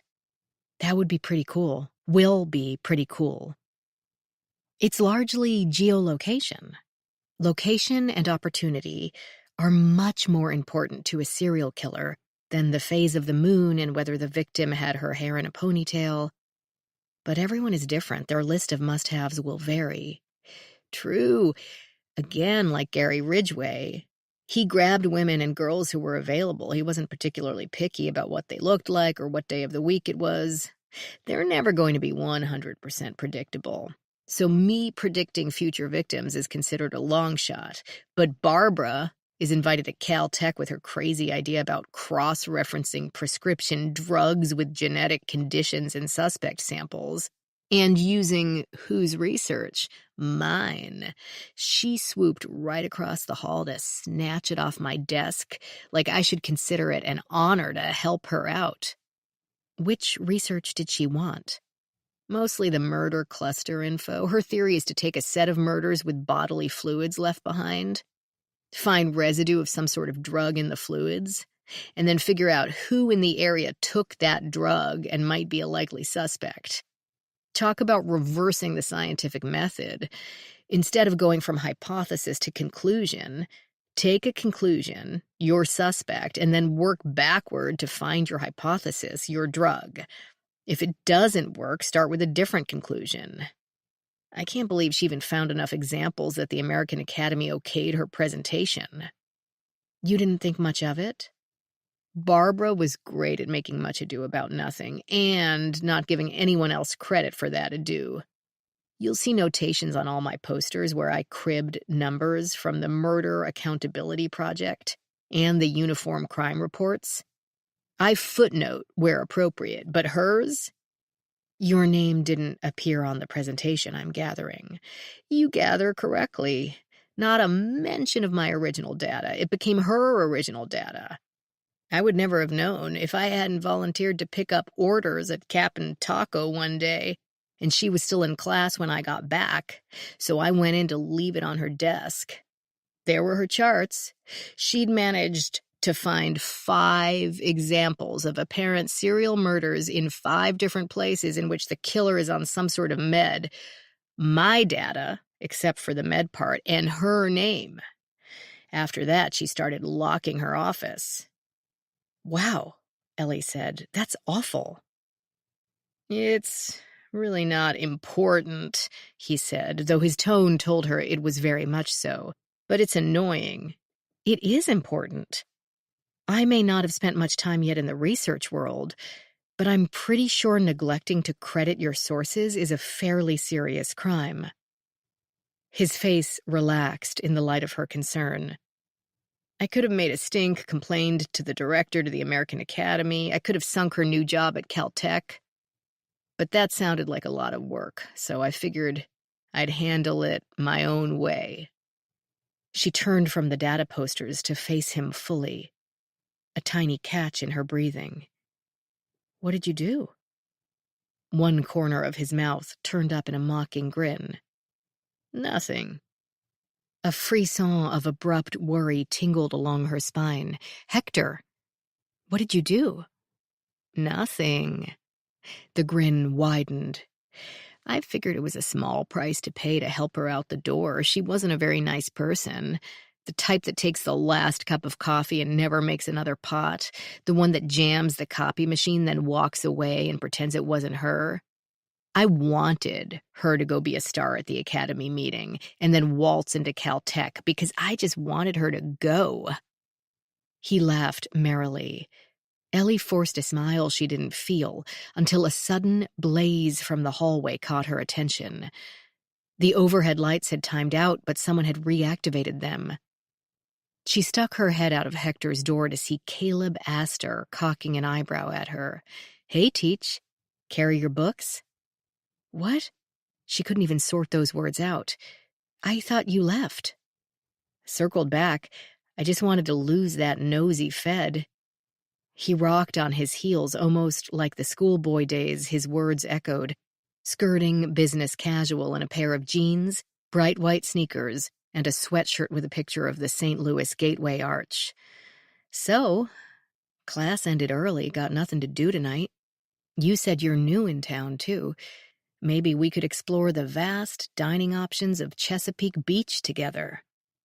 Hector joined her in the doorway, inadvertently pushing her into the hallway, his electron orbit personal space bumping up against hers. Student-instructor fraternization is strictly forbidden at the low card, he said, clearly enjoying himself. Aw, that's harsh, dude, Caleb said, also amused. Ellie not so much so. The guy was leaving town tomorrow night, maybe sooner if the low card canceled tomorrow's classes. Did he think she'd jump at the chance for a one-night stand with someone she'd likely never see again? Not amusing at all. Perhaps that was unfair. Maybe he simply didn't want to eat alone. Maybe. She couldn't tell from the leering sort of smile he put out. And it didn't matter anyway, she had way too much to do. Well, that's kind of you, but I'm afraid. Her phone gave out a weak chime and she checked the screen. A text from Rachel asked her to meet in the director's office and to please bring Barbara's box of presentation materials with her. Saved, literally, by the bell. She ignored Hector's smirks and used Barbara Wright's keycard to get into her office. Ellie's sort of her office. I'm afraid I'm going to be tied up here for a while yet. Caleb followed. I can wait. This place looks pretty comfy, at least compared to my hotel room. Seriously, Doc, I've been living on fast food all week. Here I am, far from home, right next to the Atlantic. There's gotta be a place to get a decent lobster, doesn't there? She plucked the clearly labeled box from the desktop. Then she stood outside the door with a pointed look until he picked himself up from the armchair he'd collapsed into and joined her in the hall. She pulled the door shut and nodded at her colleague, who had not moved from the doorway opposite. I'm sure Hector here will know where to find the best lobster in town. Yeah, but he's not as pretty. I must protest, Hector said. I'm very pretty. You just have to catch me in the right light. Ellie told them to have fun and continued up the hallway, the overhead lights coming to life one by one as she passed. Chapter 20. Rachel, meanwhile, head aflutter with confusing and dark thoughts, checked in with the director. She'd known him for several years and knew he would be nearing the point of apoplexy. Maybe he'd ask his wife to come out and help. She hoped so. Rachel believed that if Anita Coleman could get opposing leaders from any conflict in the world to sit down in a room with her, then that war would be over within 15 minutes or less. Instead, Carrie had done what she could, and the FBI had brought both an interpreter and someone from the State Department to deal with the Saudis. So Gerald only had to pace the length of his office and think up dire predictions for the future of the Locard. What are they doing? Are they done out there? Is she gone? He demanded as soon as she appeared in his doorway. His medium-dark skin had the flush of elevated blood pressure. He should leave off caffeine for the remainder of the day. Working on it, no and yes. Rachel had no idea how to tell him there might be some connection between the deaths of Barbara Wright and Farida Al-Talel. How are you doing? Trying to think of ways to brush up my resume, which is pointless, since no one would look at it anyway. No one is going to consider hiring the forensic director who had a foreign national mysteriously murdered on his own damn doorstep. Gerald, Rachel said in the most soothing tone she could muster. The situation isn't as bad as all that. It's exactly as bad as all that. He stopped pacing, but only to rest his hips against his desk and rub his face with one hand. Who's going to come here after this? Are you kidding? These are crime scene people. They'll be flocking here just to... Not the students. I don't care about... This place doesn't exist on the students. We subsidize the training. The Locard truly functions on the private clients and the research grants, and you know how fickle they can be. Rachel agreed with reluctance. All the events of the day caught up with her in one moment, and she sat on the counter along the windows, a cozy spot during cold weeks with the radiator humming below it. Today it didn't warm her. The private clients, the ones with deep pockets and delicate problems, and an abhorrence of publicity in all forms, would not find a campus murder titillating. She tried to think of something comforting to say and came up short. Gerald was right. They could all be out of their jobs soon, and the Locard, this amazing, beautiful experiment, could be abandoned to decay alone in the forest. She refused to voice these thoughts. What should we do about the current classes? Should we cancel tomorrow, mail them their certificates? It's only one day of instruction. Well, Day and a half, since this afternoon was lost as well. I don't think anyone will ask for a refund. He considered this. That would be best. Who's going to be able to concentrate anyway? And as long as they get their paperwork, they'll be happy. Certificates were gold to the attendees, the proof of completion they needed to claim the continuing education credits on resumes, certification applications and renewals, promotion opportunities, and to show their employers what value they'd gotten for the departmental funds. In any professional course of instruction, the vast majority of attendees wanted to be there to sharpen their skill set. But there were always a few who just wanted to get out of town on their agency's dime. They'd spend the whole week at the hotel pool, if instructors weren't required to keep track of such things. Carrie, possibly overhearing the word paperwork, came through the open door. "What are we doing with them?" "I say let them go," the director told her, "but the FBI might have other ideas." Rachel agreed with the second half of the sentence, not necessarily the first. "I'd rather, and if I were the FBI, I'd rather have the students here, and staff as well. All their suspects in one handy spot. Once the non-local ones check out of that hotel, they're back to their home states, where the agents have to get on planes to do in-person interviews, where getting a search or arrest warrant will be a much lengthier process. New cities, new judges. They might not have a field office nearby to work out of," Carrie said. "But are they even going to be here tomorrow physically on campus?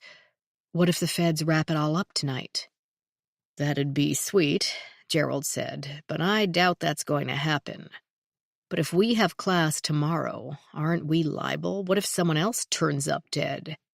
Everyone in those 2 courses will sue us for putting them at risk, not the FBI. They're not going to gripe over missing 1 day. Not if they still get their certs. I say screw the feds. I have to protect the low card." Rachel acknowledged this very valid point. But if they could solve it?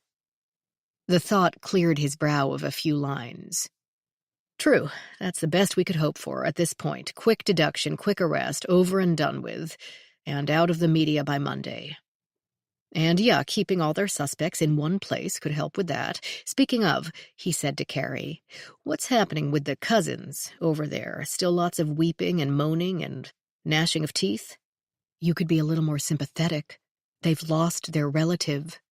"They're probably the ones who killed her." Carrie did not fear to glare at the boss when she felt he deserved it. "I don't believe that. Those boys are distraught. They're begging the State Department guy to inform the next of kin, because they can't bear to do it." "Sure, they're probably going to be executed for letting her slip their grasp, or for killing her even if they were ordered to kill her." "I don't believe that," she said again. "I think it's an emotion thing. They grew up with this girl. She was more like a sister than a cousin to them. They're pouring their hearts out through the interpreter over there. And thanks for taking care of the autopsy. That really helped them breathe a little easier," she added to Rachel. "I'm glad. Poor Irfan was probably going to die of uncontrolled sleep apnea anyway. It's getting late. Do you need to go home?" "What now? Not a chance. This is the most interesting thing that's happened to me since my sister got stranded 10 miles offshore on a senator's yacht during a dinner party because the captain had a 3-martini lunch and forgot to put gas in." Then she excused herself and took another box of tissues into the conference room. Gerald had started pacing again, though with less agitation than before, apparently ignoring these last exchanges. "I get that about the 2 men, but like it or not, they're still much more likely suspects than anyone here. Precisely because they were close. There's a whole history there that we don't know. They're only a branch of the royal family, but that family is vast, and their funds have been drying up over the years. The royals over there are always extorting, imprisoning, coercing, and killing other royals to move themselves up in the hierarchy. She could have been next in line for some inheritance. Maybe this marriage her parents wanted was some sort of power play. Who knows? What's she got?" He posed this last question, gazing through the windows in his office wall, as Ellie entered the anteroom with her cardboard box. "That's the other thing I have to tell you about," Rachel said. Chapter 21. To Ellie's eyes, the scene appeared as chaotic as any other that day. The director seemed in a state of deep confusion. Then Carrie, his secretary — Ellie had met her on a brief orientation visit the previous week — emerged from a door to say that some guy from the State Department had a question for Rachel. Then Rachel asked Ellie to meet the agents in the cafeteria and said she would follow in a moment, presumably once she finished with the State Department guy. Chaos. But chaos was an acquaintance of long standing, so she balanced the cardboard box on her hip and made her way down the south staircase. The Locard Institute, which had rung with frenetic activity all day, now held only a deafening silence, and it wasn't even quite dinner time. Where had everyone gone? Not to the cafeteria, where the tables sat vacant with half the lighting turned off.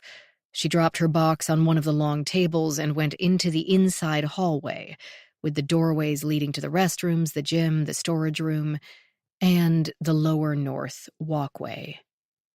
The walls were tiled from floor to ceiling, the subway tiles still glossy after all these years. Both were now covered in black fingerprint powder. Not the entire walls. Only from approximately 3 feet above the floor to 7 or so feet above, the region where a human being's hand would reasonably land. Ellie saw many roughly rectangular, random patches of relative clean, where the fingerprint tape had been lifted to be placed on a white card and examined because one of her ex-co-workers believed they saw a usable fingerprint there. She didn't envy them that job. Nearly an exercise in futility, since everyone connected with the Locard had likely used the hallway that week. Even those who brought their lunches might come by for the gym, the locker rooms, or to get something out of storage, or the vault. And now the cleaning staff would have to wash it off. That would be a sucky job. The fine powder could be washed off the glossy tile with soap and water, but the grout might need a scrub brush. She returned to the cafeteria to wait, feeling the chill of the damp October night creep into her muscles, her tendons, her bones, and wondered if it had gotten too late to scrounge up a cup of coffee. Over at the beverage station, a tiny red light glowed on the urn. Dare she hope? 2 steps in, she heard a sound, very faint, like a scuffle or the scratch of a shoe on the hard floor. When she stopped, it did too. She turned, doing a complete 360.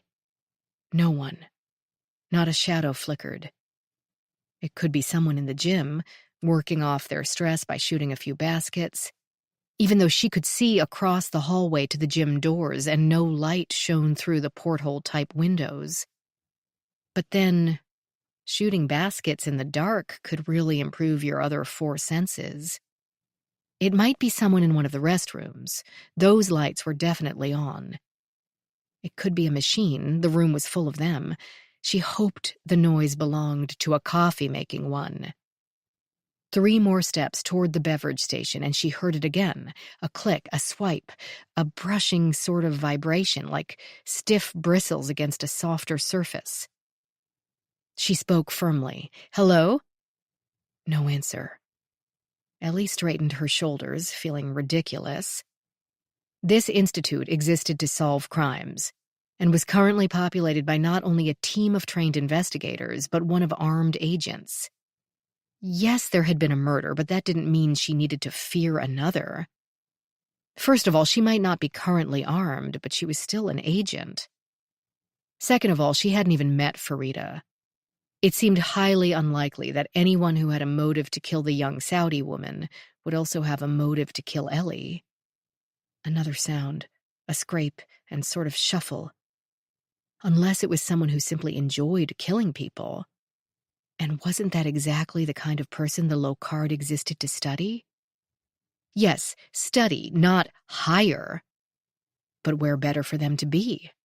Where better than a place that would teach them everything they shouldn't do if they didn't want to get caught?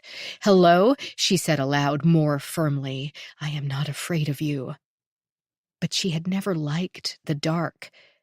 When she was little more than a toddler, one of her cousins had turned out the lights on her on the steps to her grandmother's attic, and she had screamed and screamed. Then she heard a different sound. A definite voice, not a machine or a window frame quivering in the breeze. This sounded like a low, weak whimper. Ellie strode into the kitchen, scanning the area while patting the wall for a light switch. Bright fluorescence flooded the room in an instant, reflecting off the clean stainless steel appliances and a floor of gleaming brick-colored tile. The whimper came again, and Ellie took a few steps forward without thinking. The kitchen consisted of 2 wide aisles, with stoves and cooktops and warming racks lining either side. In the rear aisle, someone had formed a circle of boxes, cartons stacked 2 high all the way around. The cartons read tomatoes, or in some places, corn, whole kernel. She couldn't see what the circle held at first. Newspaper, a bowl. Then its occupant caught sight of her and burst into a shrieking series of yips. "Who are you?" Ellie demanded, but the puppy was too busy making its own wishes heard. It sounded as if "feed me" and "let me out" topped the list, followed by "rub my tummy." The decibel level subsided only slightly when she stroked his head, which felt damp and more than a little dirty. He had tan fur flecked with black strands and a dark muzzle, ears that stuck up but curled, and perfectly adorable little paws. Okay, stop shouting. What are you doing here?" "I see you found our tracker." Rachel walked in and surveyed the enclosure. "Interesting fence. What's in those boxes?" "Feels like cans." Ellie now sat atop one stack as the puppy licked her fingers. Rachel addressed the dog.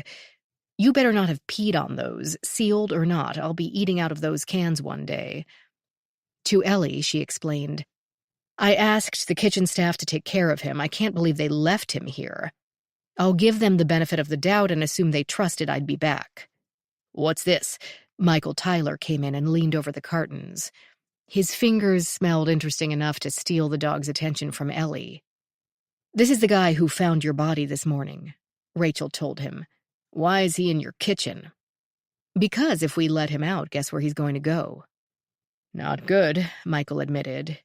"ERT isn't ready to let the scene go. We're going to hold it until tomorrow." "Best practices," Ellie said. It was never good to let go of a crime scene too quickly. A question might come up as evidence, and bodies were examined. Then returning to an already released scene might require a new search warrant. Or, at a minimum, removed any guarantee that someone hadn't entered the scene in the meantime and altered, removed, or added evidence. Rachel hunted up some beef stew, cut the pieces smaller, and nuked it to slightly warmer than room temperature for the puppy. Ellie refilled his water and fluffed up the old towel one of the cooks had tossed into the ring. Surely, with a stomach full of warm stew, he would lie down for a nap while the grown-ups talked. But instead of sitting down to confer, Michael continued through the cafeteria proper to the hallway. The lights there sprang into life as they entered the long, narrow corridor. He stopped outside the ladies' room, staring across the 20 or so feet at the exterior door. "So she voluntarily walked out that door." "Apparently voluntarily," Rachel corrected, "while her bodyguards were right around the corner. Why, escaping with someone? He put a gun in her ribs? He gave her some cock and bull story about the shuttle leaving and her cousins had gone on ahead?"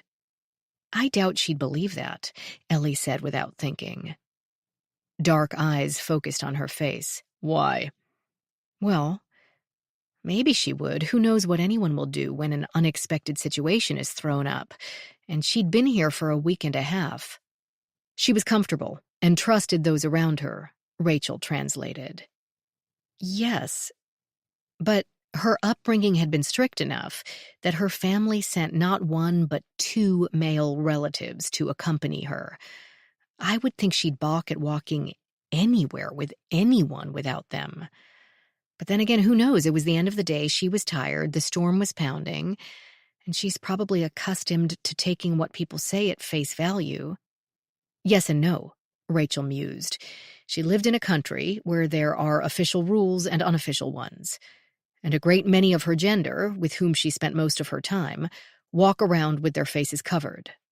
She might have gotten a lot better at reading people than you think. Or the killer was a female, Michael said. The two women agreed.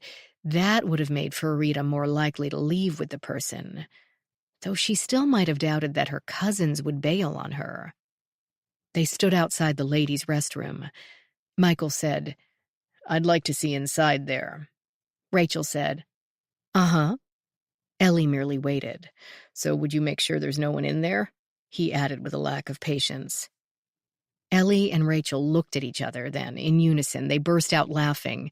"Yeah, sure," Rachel said. "I appreciate your attention to our delicacy," Ellie said, but softly, because in truth, she did appreciate it. They checked the chamber, found it devoid of humans, and called him in. All three of them were careful not to touch the walls, which were as full of fingerprint powder as those in the hallway. Other than the dark powder, the room appeared to be a standard structure for ladies' needs. 8 individual stalls with doors, 6 white porcelain sinks, slightly old-fashioned, steel hot and cold water taps, no cabinets, the bare pipes clearly visible beneath, no windows, of course, as the gymnasium sat on the other side of the wall, no supply closet for housekeeping mops and cleaners. Pushing doors open with a single finger, Michael began to inspect each stall for, Ellie assumed, signs of a struggle. As he did this, he asked no one in particular, "So you think she wouldn't have voluntarily walked away from her bodyguards unless she was, in fact, escaping?" Ellie said, "Wouldn't it have been easier to sneak out of the hotel? She could have gone out a door or window there in the middle of the night, rather than walking up a single narrow path at the same time that other people had no choice but to use it." "Yes." "It's impossible to know," Rachel reasoned out loud. She was a human being with a host of thoughts and secrets and vulnerabilities. As we said, she most likely felt comfortable here, and comfortable with the people here, attendees and staff. Not to mention the fact that everyone here is, in some way, working toward the goals of law enforcement. Yeah, Ellie examined the powder residue on a sink. We're supposed to be the good guys. She might have believed anything anyone told her. Why wouldn't she? "And they're used to doing what someone tells them in Saudi Arabia?" Michael asked, inspecting another stall. Rachel didn't answer, so Ellie did. "Also impossible to tell. It's a complicated, interesting country, and it's gone through a lot of changes in only the past few years." He paused in his movement, stared at Ellie for a split second. "Tell me about it." "Seems like half of the students are insisting her cousins killed her, because maybe her family didn't want her back, maybe because she spoke to a man, any man, maybe because she came here at all." "I'm no expert," Ellie paused, trying to come up with an analysis both concise and coherent. No easy task. She started to lean against a powder-covered sink, but then reminded herself not to. Quick summary on the country of Saudi Arabia. It's still the most gender-segregated country in the world, and one of the most strict in terms of religious observance. That identity was rooted in its foundation back in 1744, when Muhammad bin Saud al-Mukrin, also known as Ibn Saud, formed an alliance with the Wahhabi religious movement. Nearly 200 years later, in the 1930s, oil was discovered, and the royal family got even richer with the usual extravagances that can bring on. In 1979, radical Islamists occupied Mecca. The king at the time had to acknowledge this discontent and allow a crackdown on freedom. Suddenly, there was no music, no movies, no tobacco. Women had to keep their faces covered around non-immediate family men, when all of that had been allowed before. And of course, no alcohol, Ellie concluded. That would make me rebel right there, Rachel said. You and me both. There had always been no alcohol, but like America during Prohibition, you could get anything you wanted, as long as you knew the mayor or the police chief, or someone who could help you out if you got in a jam. But every bending of the rules was a risk in a country where religious police, an actual full-time job, could throw you in jail for the least infraction. The populace put up with this because, first of all, they're believers, and second of all, the oil money kept things pretty sweet. 2/3 of the workforce have government jobs. Education, health, everything is paid for by the government. 70% are obese. Copy that, Rachel said. I was dying to refer those boys to a brilliant dietitian I know, but surprisingly, people do not take it well when you give them unsolicited diet advice. I'm loving all this information, but why exactly do you know everything about Saudi Arabia? Ellie laughed. I barely know a fraction of what there is. It is way too complicated a country. But my cousin Maureen spent some time embedded there with Associated Press and loaned me a book on it. I couldn't stop reading. Rachel nodded and went back to checking the underside of all the sinks. Ellie didn't add that it had been an audiobook, her usual refuge when sleep refused to come at night. One of the few side benefits of insomnia, a not entirely voluntary education in all sorts of topics. So, how did she get to come here at all? Michael asked. He had reached the last stall without clearly finding anything of interest. The latest crown prince, he's kind of a mixed bag. He consolidated power and a whole lot of money by rounding up 300 of the most influential men and holding them captive in the Ritz-Carlton. Gorgeous place, but not for them right then, until they signed over a ton of capital to the royal family. He seemed genuinely stunned when the other countries, not to mention business concerns, reacted so badly to the murder of the journalist Khashoggi, because he really thought Saudis killing a Saudi citizen in the Saudi consulate in Istanbul would go largely unnoticed. He's very business-oriented and believes oil will become a thing of the past, sooner rather than later. Without oil, the country will go belly up, sooner, much rather than later. He also recognized that 50% of the population is under the age of 25. Things had to change. The abaya and face veil are no longer officially mandatory. There's a woman in the cabinet, women can drive, though the protesters who agitated for it were still arrested, because freedom does not mean freedom to criticize the government. He's trying to rebrand the country as a tourist destination, building resorts, so suddenly there are movies, street festivals, sporting events. Girls can go to a cafe and even meet boys there. City girls, usually. Those kinds of habits vary a lot by area. What happened to the religious police? Rachel asked. Stripped of their power with one decree. I mean the power to arrest people for wearing colorful abayas or their hair too long. It's still an extremely devout country, make no mistake about that. But with the whole land sitting on an economic precipice, the religious leaders had to face reality. If the country bankrupts, all those oil-rich people with houses in Switzerland and France could simply leave them behind to starve in the desert. So, Farida got to travel. Michael gave up on the stalls, noticed the black powder on his hands, and moved to a sink. She's hardly the first, but yes, things have changed a lot in a short time. We can't guess what Farida might have thought or wanted or planned. She might have been dying to escape to the West. She might have never considered it. Rachel agreed.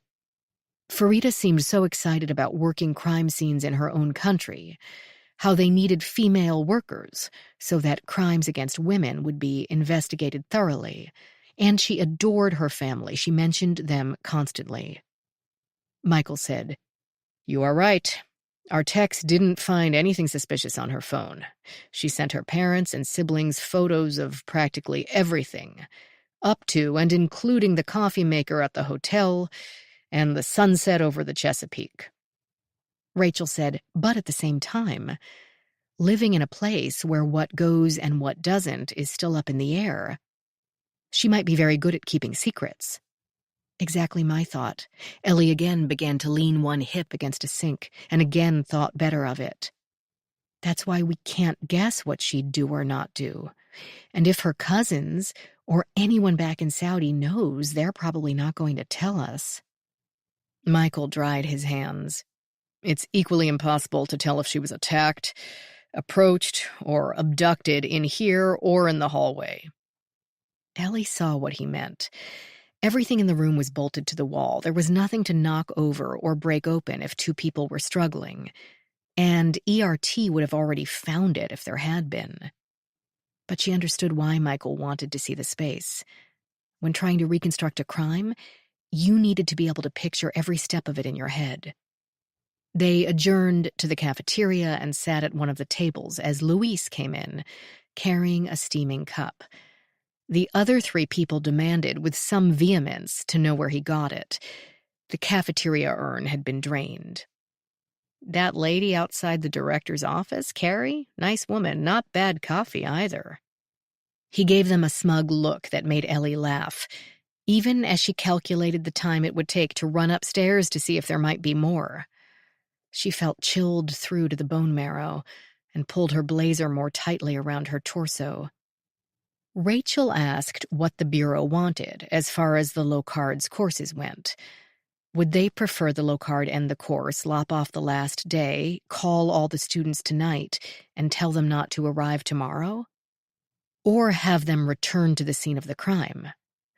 The Locard did not have to do what they advised, but she and Gerald were willing to listen to what the FBI had to say. As expected, the agents wanted to keep all their suspects close at hand, under their control somewhat.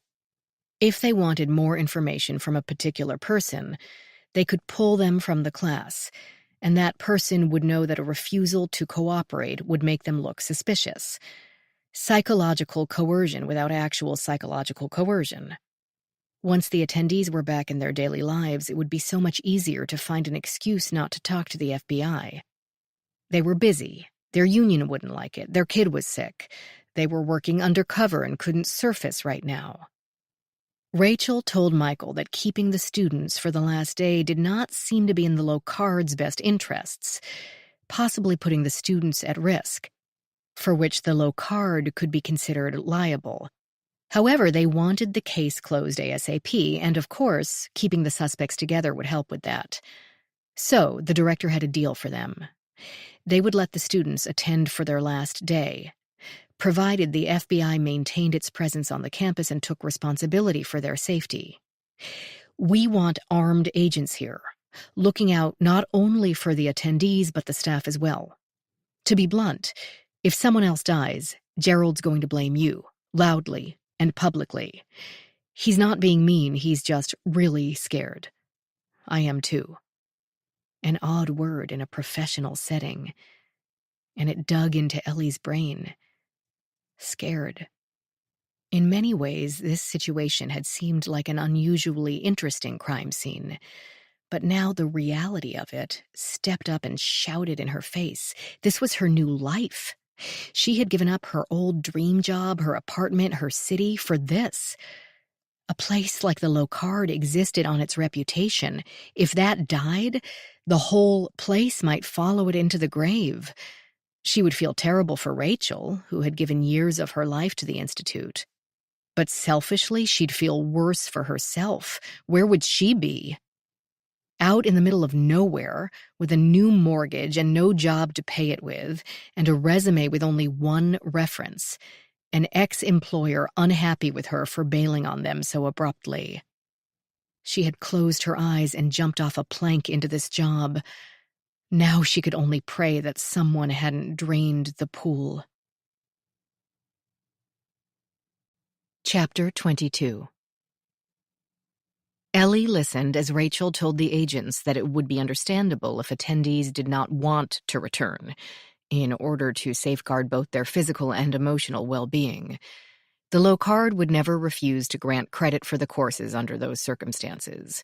They couldn't hold that over people's heads, simply to keep the FBI's suspects in the building.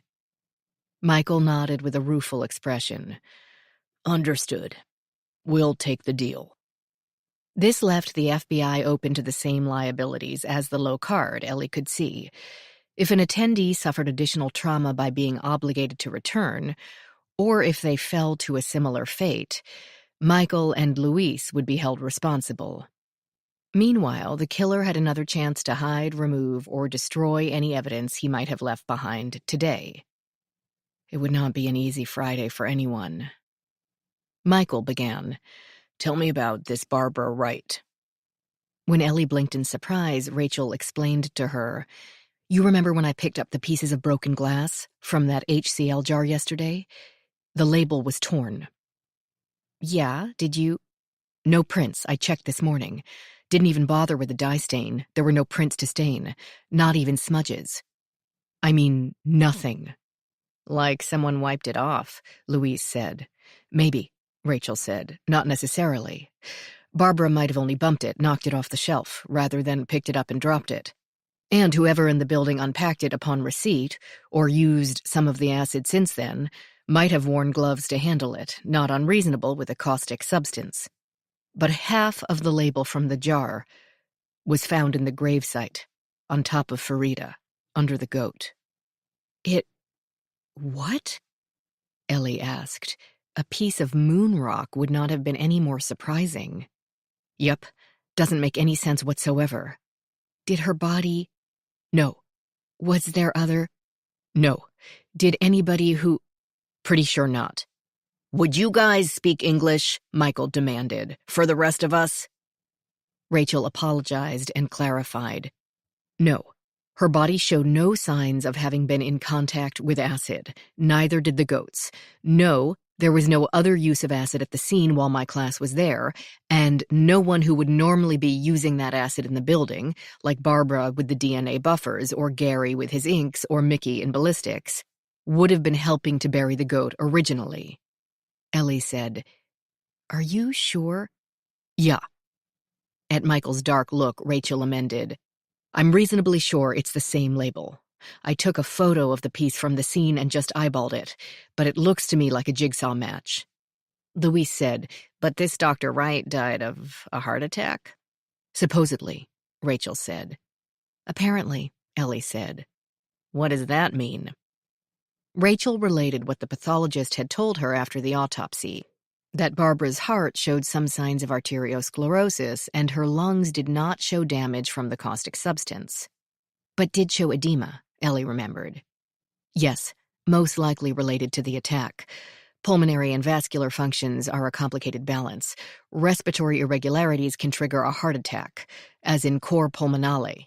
Lung disease causes right ventricular dysfunction. A heart attack will restrict your breathing. When the heart stops pumping, the muscles don't have the energy to function, including the muscles that expand your lungs. So, breathing in the acid didn't kill her. The heart attack stopped her from breathing, which also stopped her from breathing in the acid, Louise said. Yes, Ellie said, though she lived long enough to form a hematoma on her temple from the fall. Yeah, Michael said. Is that important? Ellie turned to the former pathologist. Rachel said, I can't be sure. I wondered why she lived long enough to develop a clot, but not long enough to take a breath full of fumes. But she could have lived 5, 8, 10 minutes without breathing before brain death set in, and the bruise would have gotten underway immediately. Okay, so she died of natural causes. Apparently, Rachel said. Supposedly, Ellie said. You're doing it again. I can't be sure, Rachel repeated. I mean solid 100% for sure. Certain signs in the heart can result from heart seizure or from someone being suffocated. Someone can suffocate because of a heart seizure. Most likely, Barbara's death was an unfortunate accident. But then, how did part of a label from near her body wind up in a grave with Farida? No one had an answer. Michael said, Turn it around. If someone purposely killed Barbara Wright, how did they do it? Hit her on the head, Ellie said. It wouldn't have killed her, according to Betsy, the pathologist, Rachel said, unless it brought on the heart attack. Maybe it knocked her out or at least stunned her so that he could hold her nose and mouth shut until she asphyxiated. Gently, if he'd pressed down on her face, it would have left marks on her inside lip. Betsy would have seen that, Rachel agreed. But knocking someone unconscious is a lot more difficult than it looks on television. I would expect more damage to the skull. Michael said, for the sake of argument, let's say he hit her in the head with what? I don't know, anything heavy, with a non-specific surface, like something broad and flat? Like a floor. In the kitchen, the puppy let out a yip. Rachel said, I don't believe there was a fight. She had no other injuries, and we saw no signs of a struggle. Anything in that room that would fit the bill? While the two women thought, Louise asked about the jar of acid. Rachel said, broad enough and maybe heavy enough, but I can't believe it wouldn't have broken if swung with enough force to do harm. There was no sign of cuts on her, and no sprinkling of acid over the upper shelves. Unless she was already on the floor before being hit with the jar, and then we're back to no signs of a struggle. Okay, let's try another route. Why? Why asphyxiate? Why Barbara? Why Barbara and Farida? What's the connection between them? None, Rachel said. Other than location, Ellie said. Louise asked Rachel, did she even meet Farida? You said she had been teaching the other course? Yes, she guest lectured my class one day last week, Friday. 2 hours on genealogical tracing and documentation of same. Were you there, or did you take over her class? No, Gary did. I had a meeting with Gerald and a client. That was why we picked that time slot. Now, the two agents exchanged a glance. Good thing we didn't cut the students loose. We need to find out what happened in that class, Michael said to his partner. Did Farida ask questions? Did the two women conflict? Did they converse about something, anything? The puppy now let out a series of yips. Rachel told them. If so, no one said a word about it to me. They did say Barbara was condescending and a little dull, but no more than that. Is it possible, Louise reasoned out loud, that a student or staff member caught part of this label on their shoe and then went out to the site? Labels are sticky, and I would think acid would make shoes gummy. Rachel considered. It's possible, because you're right, it would be sticky. But I don't see how that piece of label could have gotten out of the closet and onto someone's shoe, because no one went in there except me and the EMTs to pronounce death. The sheriff leaned over to survey the scene, but he wasn't waiting around in the acid puddle either. The body snatchers got the body, and then I picked up the broken pieces of glass. There was no label there, other than the piece stuck to the broken jar. So I'd say no. In other words, the piece of label found in the grave was already gone from the supply closet by the time you found Wright's body. To the best of my knowledge. So it was sticking to the killer? Ellie did a mental roll call of her assigned attendees, trying to picture if there had been a piece of white paper stuck to their clothing or shoes. No such image came to mind. Michael's phone went off, the ringtone a series of low electronic beeps. Even his phone, Ellie thought, is hyper-professional. This is a man who gives nothing away. He glanced at the screen, then said, "Speaking of autopsies," and answered. After a few moments, he looked around the table, evidently came to some sort of decision, and said to the person on the other end, "I'm putting you on speaker. Present is my partner, Luis Alvarez, along with Dr. Rachel Davies and Dr. Ellie Carr." "Sheesh," a woman's voice said from the small device as he laid it flat on the laminate. "Is this being recorded? Aren't you going to swear me in?" "Hi, Mallory," Rachel said. "I did the autopsy on Miss Altalel myself, with an all-girl crew, as you requested." "Thanks, Mallory. I really do appreciate it." Not a problem. The whole bizarro world set piece made it too interesting to pass up. Long story short, no surprises. She was strangled with a blue and green scarf. We collected blood and skin from under her fingernails. But I wouldn't get my hopes up for DNA. She scratched the hell out of her own neck trying to breathe. Nothing else. No bruises or cuts, clothing all intact, no sign of sexual assault. Oh, thank you, God, Rachel breathed. Louise echoed her. Yeah, that would have made a horrible situation so much worse.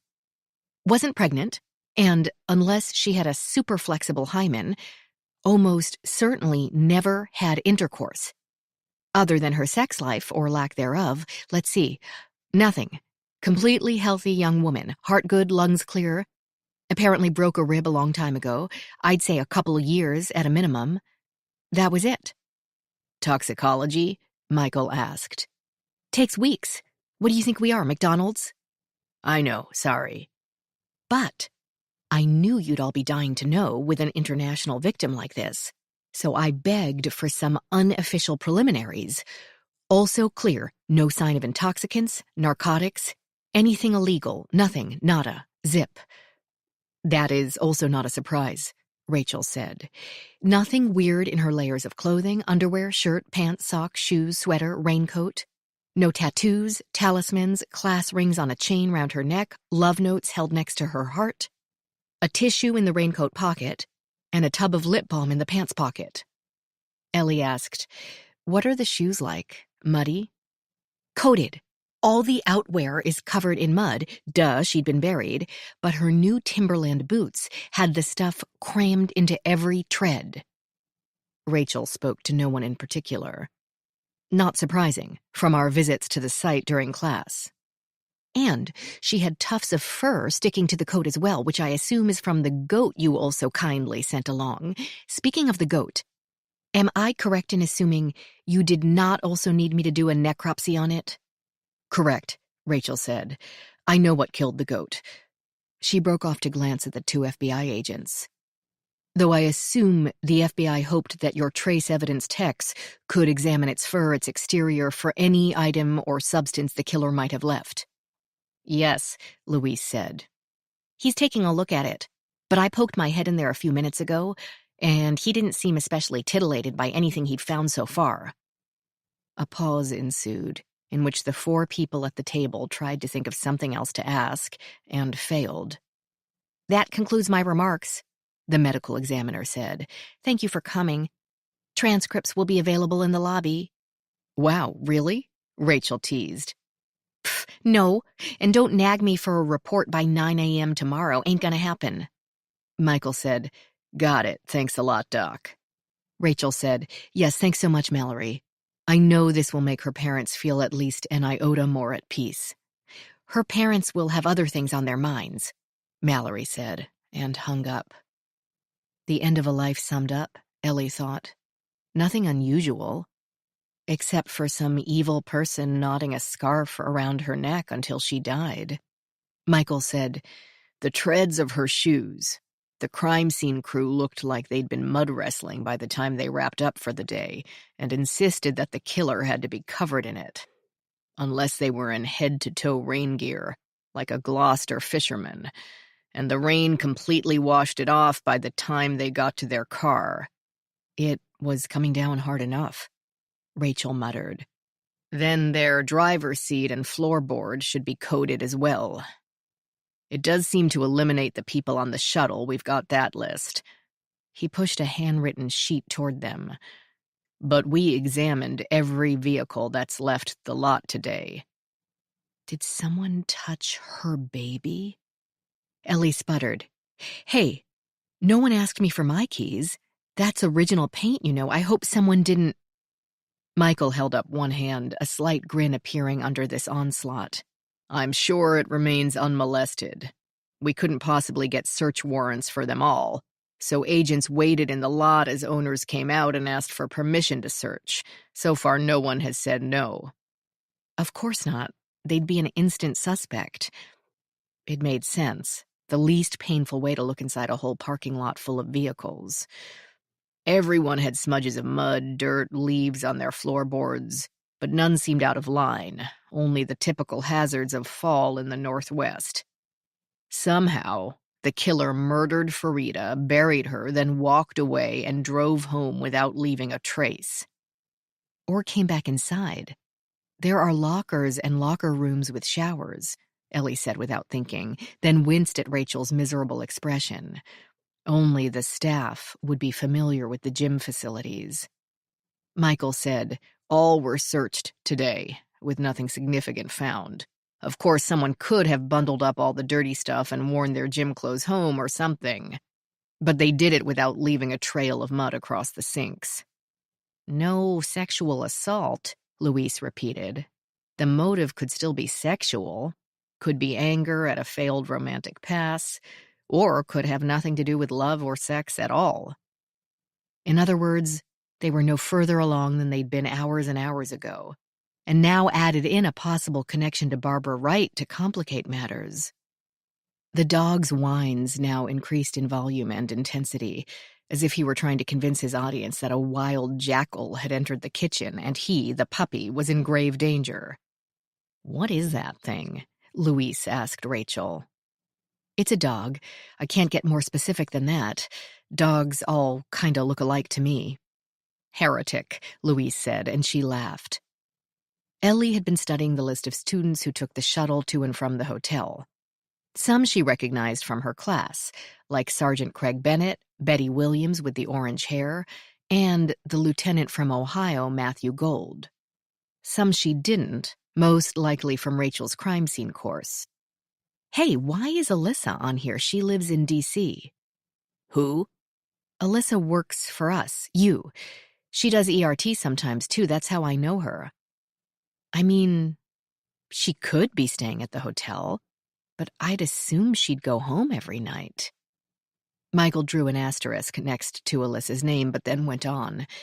"If we assume the same person killed both Dr. Wright and Farida, the only working theory I come up with is that Farida saw this murder or knew something that would eventually make her realize who had killed Wright. He had gotten away with making Wright's death look accidental, but didn't have time to do the same with Farida." "If someone killed Dr. Wright," Ellie reasoned aloud, "that had to occur between, say, 10:45 when she turned the class over to me, at least that's when I saw her last, and when she didn't show up to resume the class at 1, and Caleb and I found her body." "We'll have to canvass the staff, see if we can narrow that down," Luis said. "But Farida would have been with me and our class that whole time," Rachel said. "Maybe a quick bathroom break at some point, but otherwise, what could she have seen?" Luis said, "It could have been something someone told her or something she overheard, like 'I could kill that bitch,' and that could have happened before or after the actual death." Michael said, "Back to this torn label. We have to presume our killer either murdered this Dr. Wright or was at least present at her death. They got the label stuck on themselves and then accidentally shed it at the second crime scene." "Possibly," Rachel and Ellie agreed. Neither sounded convinced.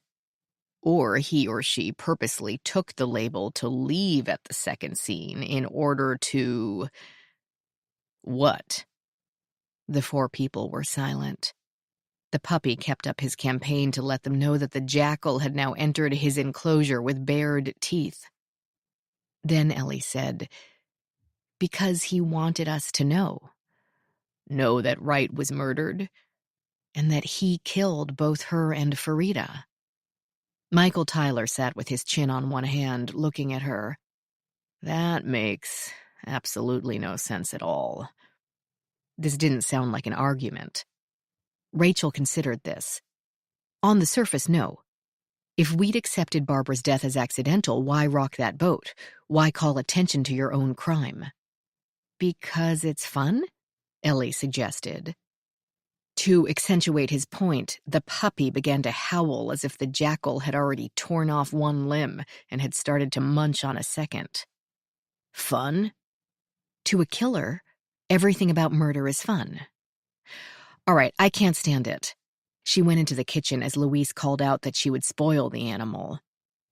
The puppy lapsed into tail-wagging, innocent silence as soon as she appeared. She complimented him on his clever escape from the ravenous jackal, picked up his old towel blanket and wrapped him in it, to keep from being showered in flakes of dried, smelly mud. You can sit on my lap if you're quiet. And don't pee on me. But the meeting was breaking up. The fact that they were getting nowhere was plain to everyone. Michael and Luis would continue to monitor the crime scene. Rachel would see what Agnes had found on Barbara Wright's electronics, and Ellie would page through her research papers to see if they could possibly, in some unexpected way, have any connection to Farida al-Talel. "What about him?" Michael said, referring to the bundle in Ellie's arms. What indeed? Chapter 23. Afterward, Rachel went directly to digital forensics. She knew the habits of each and every Locard employee. Agnes professed a dim view of working overtime, and yet she always seemed to be at her desks, plural, at odd hours. The slim young woman had her hair in a short braid today, the end of it bound with a surprisingly whimsical elastic band in bright magenta, with dangling half-moons in neon yellow. The sunny colors did not match her mood, but then Rachel never thought to use the word sunny to describe. "Nothing scandalous," Agnes announced before Rachel could say hello. "No torrid love notes, irate exes, revenge porn active in Dr. Wright's electronics. Hector was pretty mad at her, though." "Hector? Why?" Agnes called up the emails to the monitor and let Rachel read for herself. They'd been using their Locard email accounts. Hardly the move of people desperate to keep their exchanges a secret. H. Azores. "I don't see my name on the materials you're planning to submit." B. Wright. "Why would you? It's my work." H. Azores. "No, it's my work. The sums of murder clusters by area, type, name." B. Wright. "All available online." H. Azores. "But not compiled online. Come off it, Babs. You cut and pasted wholesale." B. Wright. "How would you know what I'm submitting? Break into my office?" H. Azores. "Not breaking when doors open. Same way you stole all my research, walked in while I was teaching. AA will be interested." Rachel assumed he meant the American Academy of Forensic Sciences, at whose meeting Barbara planned to present her theories. B. Wright. "Go ahead." H. Azores. "My name better be on that presentation." B. Wright. "Go ahead. Whine to committee. Won't care."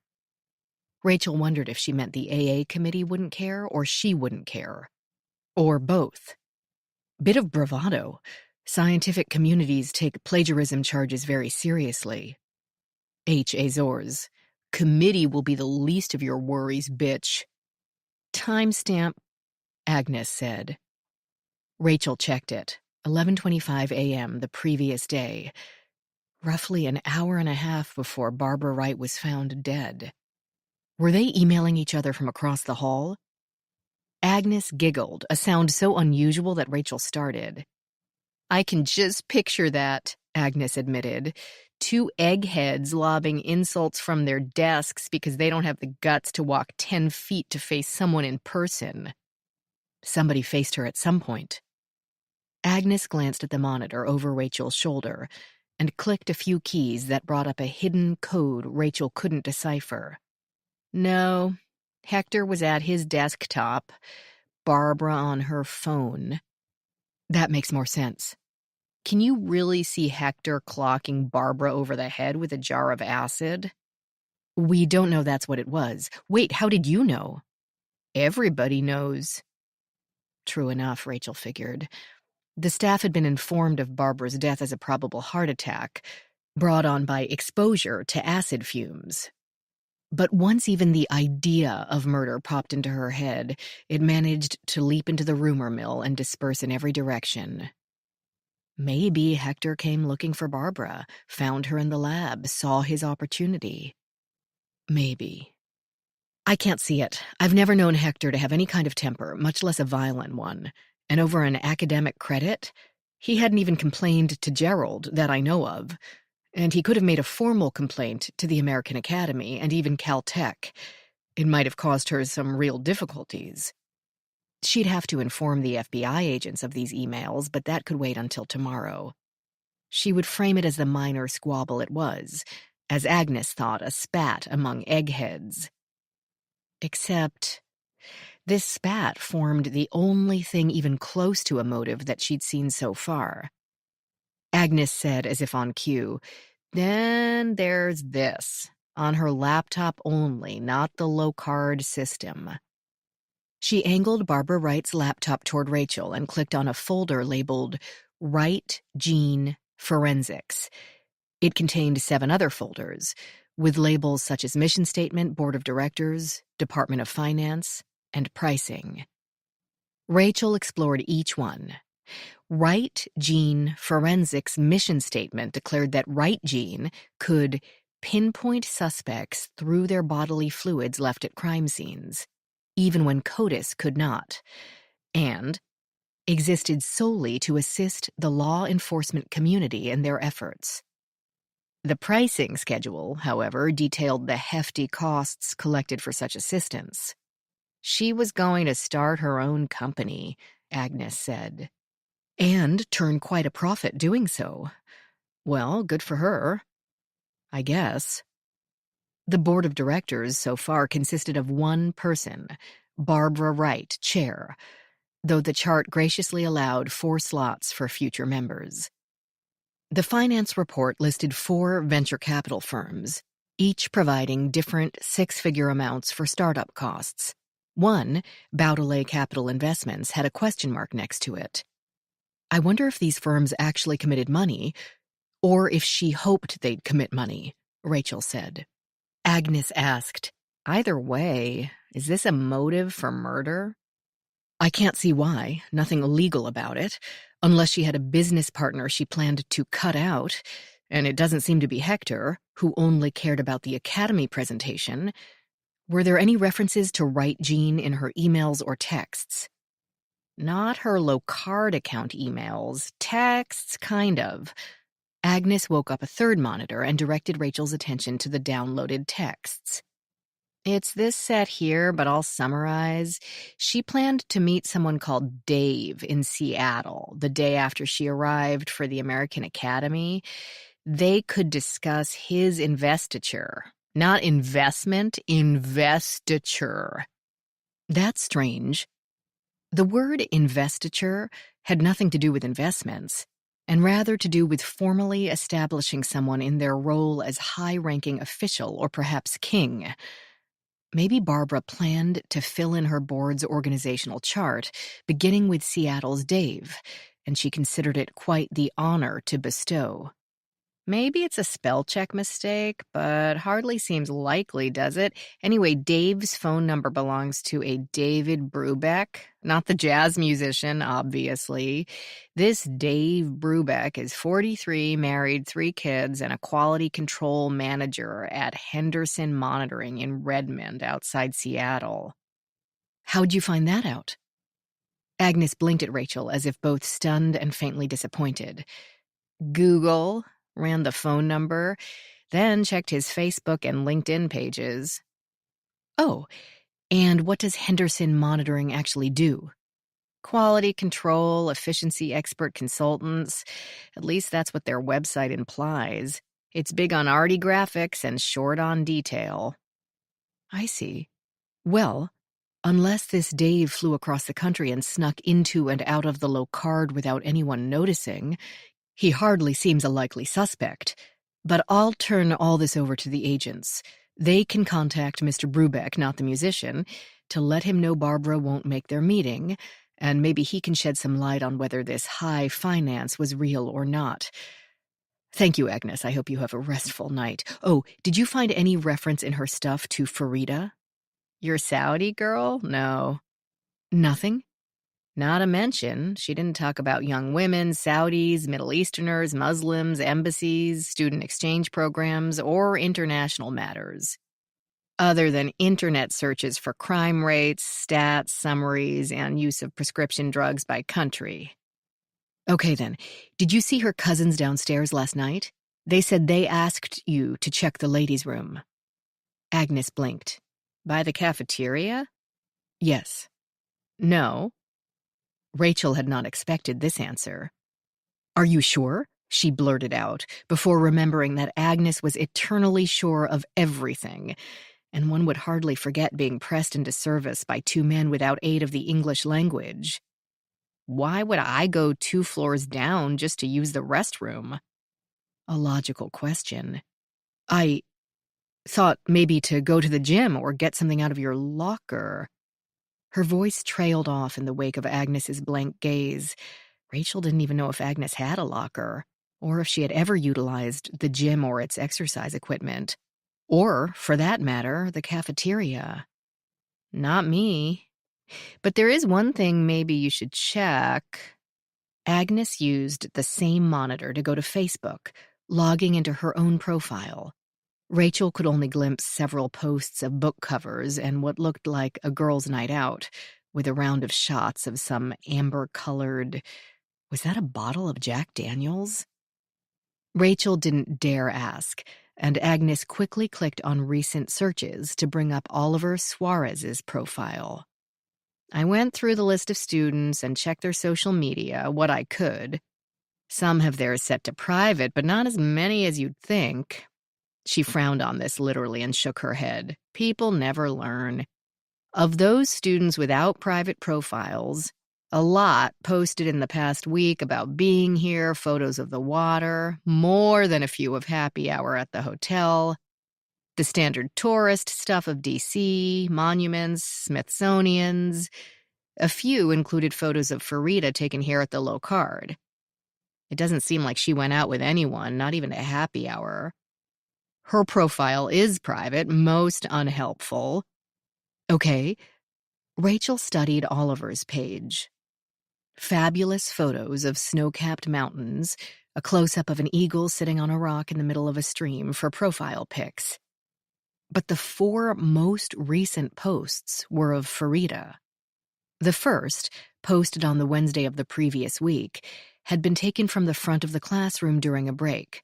Some attendees sat, some milled about with their styrofoam cups of coffee or reusable water bottles. Farida wore a blue headscarf and spoke to the woman seated next to her, apparently unaware of the photographer. Oliver had posted, "My crime scene doc class near D.C. Going well. Girl in scarf is from Saudi Arabia."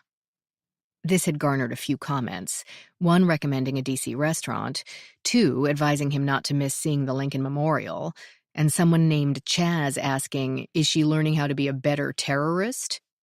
Oliver and several others had responded to that with a mad emoji.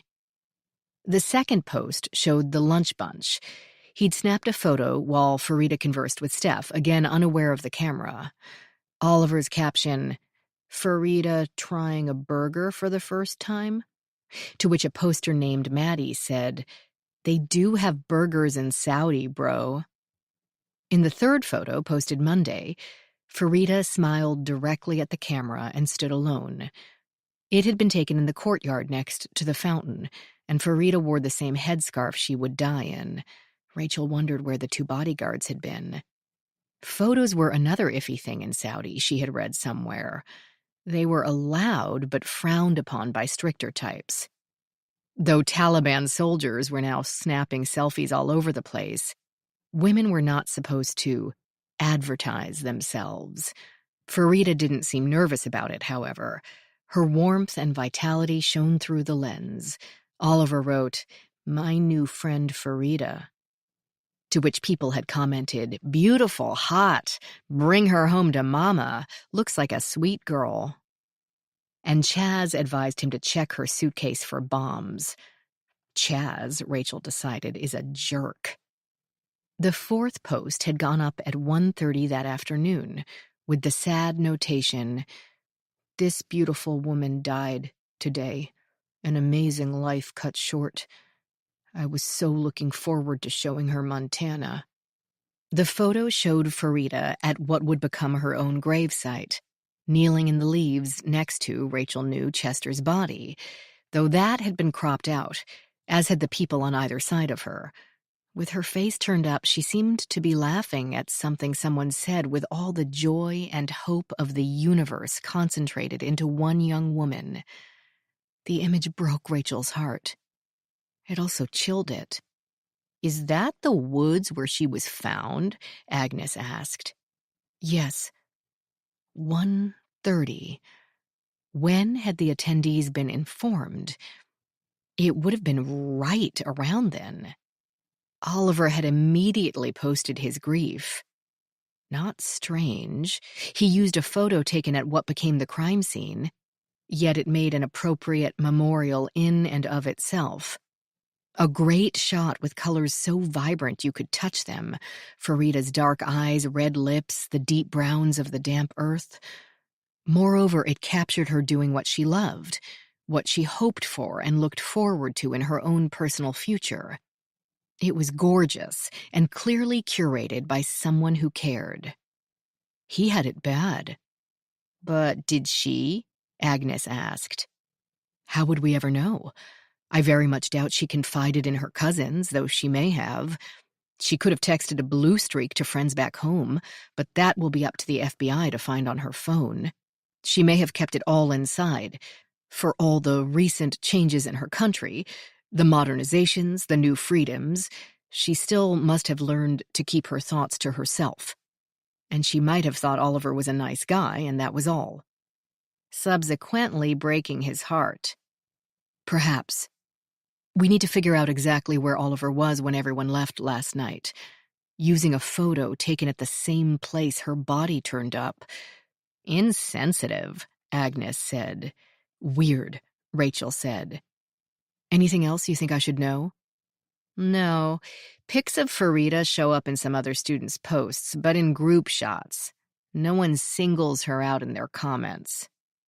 Okay, Rachel said again, feeling the weariness seep through her bones from her head down to her toenails. Thanks, Agnes. Enjoy your evening. I always do, the young woman sniffed. Rachel wondered if it would involve Jack Daniels, but didn't ask. A snootful, as her father would have said, would taste pretty good right about now. Chapter 24. With the puppy under one arm and Barbara Wright's carton under the other, Ellie still swung back to her new office before leaving the building, since on her desktop she'd forgotten the keys to her home and car. Rather than try to juggle both while also unlocking the door and turning the latch, she let the carton slip to the floor. The carton wouldn't run away. She couldn't be sure of the dog. Everyone else had gone. Hector's office was dark, the door shut for a change. She wondered why the FBI hadn't made both the students and staff leave the Locard campus. Investigation 101. Evacuate the crime scene of all non-essential personnel promptly and completely. She knew her ex-colleagues held the Locard in great esteem, but the Bureau had never let money, prestige, or esteem color their actions. It must be more along the keep your enemies closer theme, but still, unusual. Everything about the current situation was unusual. The puppy wriggled. Not a chance, she told him, entering the unlit room. You run off through these hallways and open rooms, I could be chasing you for the next hour, and I do not have the mojo for that right now. The keys were right where she'd left them, on the desk blotter instead of clipped to her purse with a carabiner like they should have been. She glanced at the windows. The sun had completely abandoned them now, and the night outside sat in utter darkness. This turned the windows to mirrors, reflecting the light from the inner hallway, and against that light she saw two silhouettes, not only the one that belonged to her. She turned around in a breath, clutching the dog a bit too tightly. He protested with a short yip. "Oh," Ellie said. "Hello. Cameron, right?" He stood in the doorway next to Barbara's storage box, much taller than she had estimated when he'd been seated in his task chair. "You have Dr. Wright's card." She breathed in. "Yes." "You can't have Dr. Wright's card." I know I'm supposed to bring it to you." "This is yours." He held out a white plastic rectangle, pre-punched for easier attachment to a lanyard or keyring. "It's connected to your ID in the system. You can't use Dr. Wright's card. That's not right." She took the card and set it on the desk without taking her gaze off him. The young man wore the same grunge band t-shirt and loose-fitting jeans that she'd seen that morning, though his hair had grown less meticulously combed with the lateness of the day. His own gaze darted around the room without, it seemed, finding an interesting enough place to land, or simply to avoid landing at all. She unclipped Barbara Wright's keycard from her belt and handed it to him, clip and all. "Thank you. I'm sorry you had to make a delivery. I should have come by to get it." "Yes, you can't have Barbara Wright's keycard. That was hers." She started to say, "I'm sorry." "Stop," her cousin Maureen would say. "You have nothing to apologize for. Stop being such a "I'm sorry. Were you friends?" she asked. "No, I didn't like her." He stated this like an observation of the weather, though his focus began to move about the room with even more haste than before.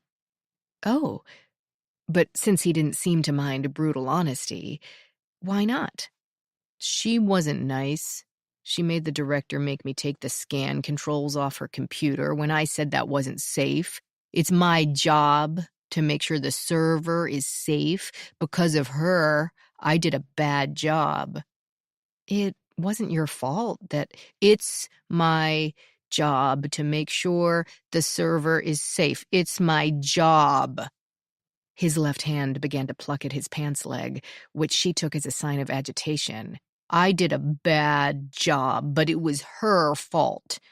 "Well, clearly, and she always wanted my blood. Why do you have a dog in your office?"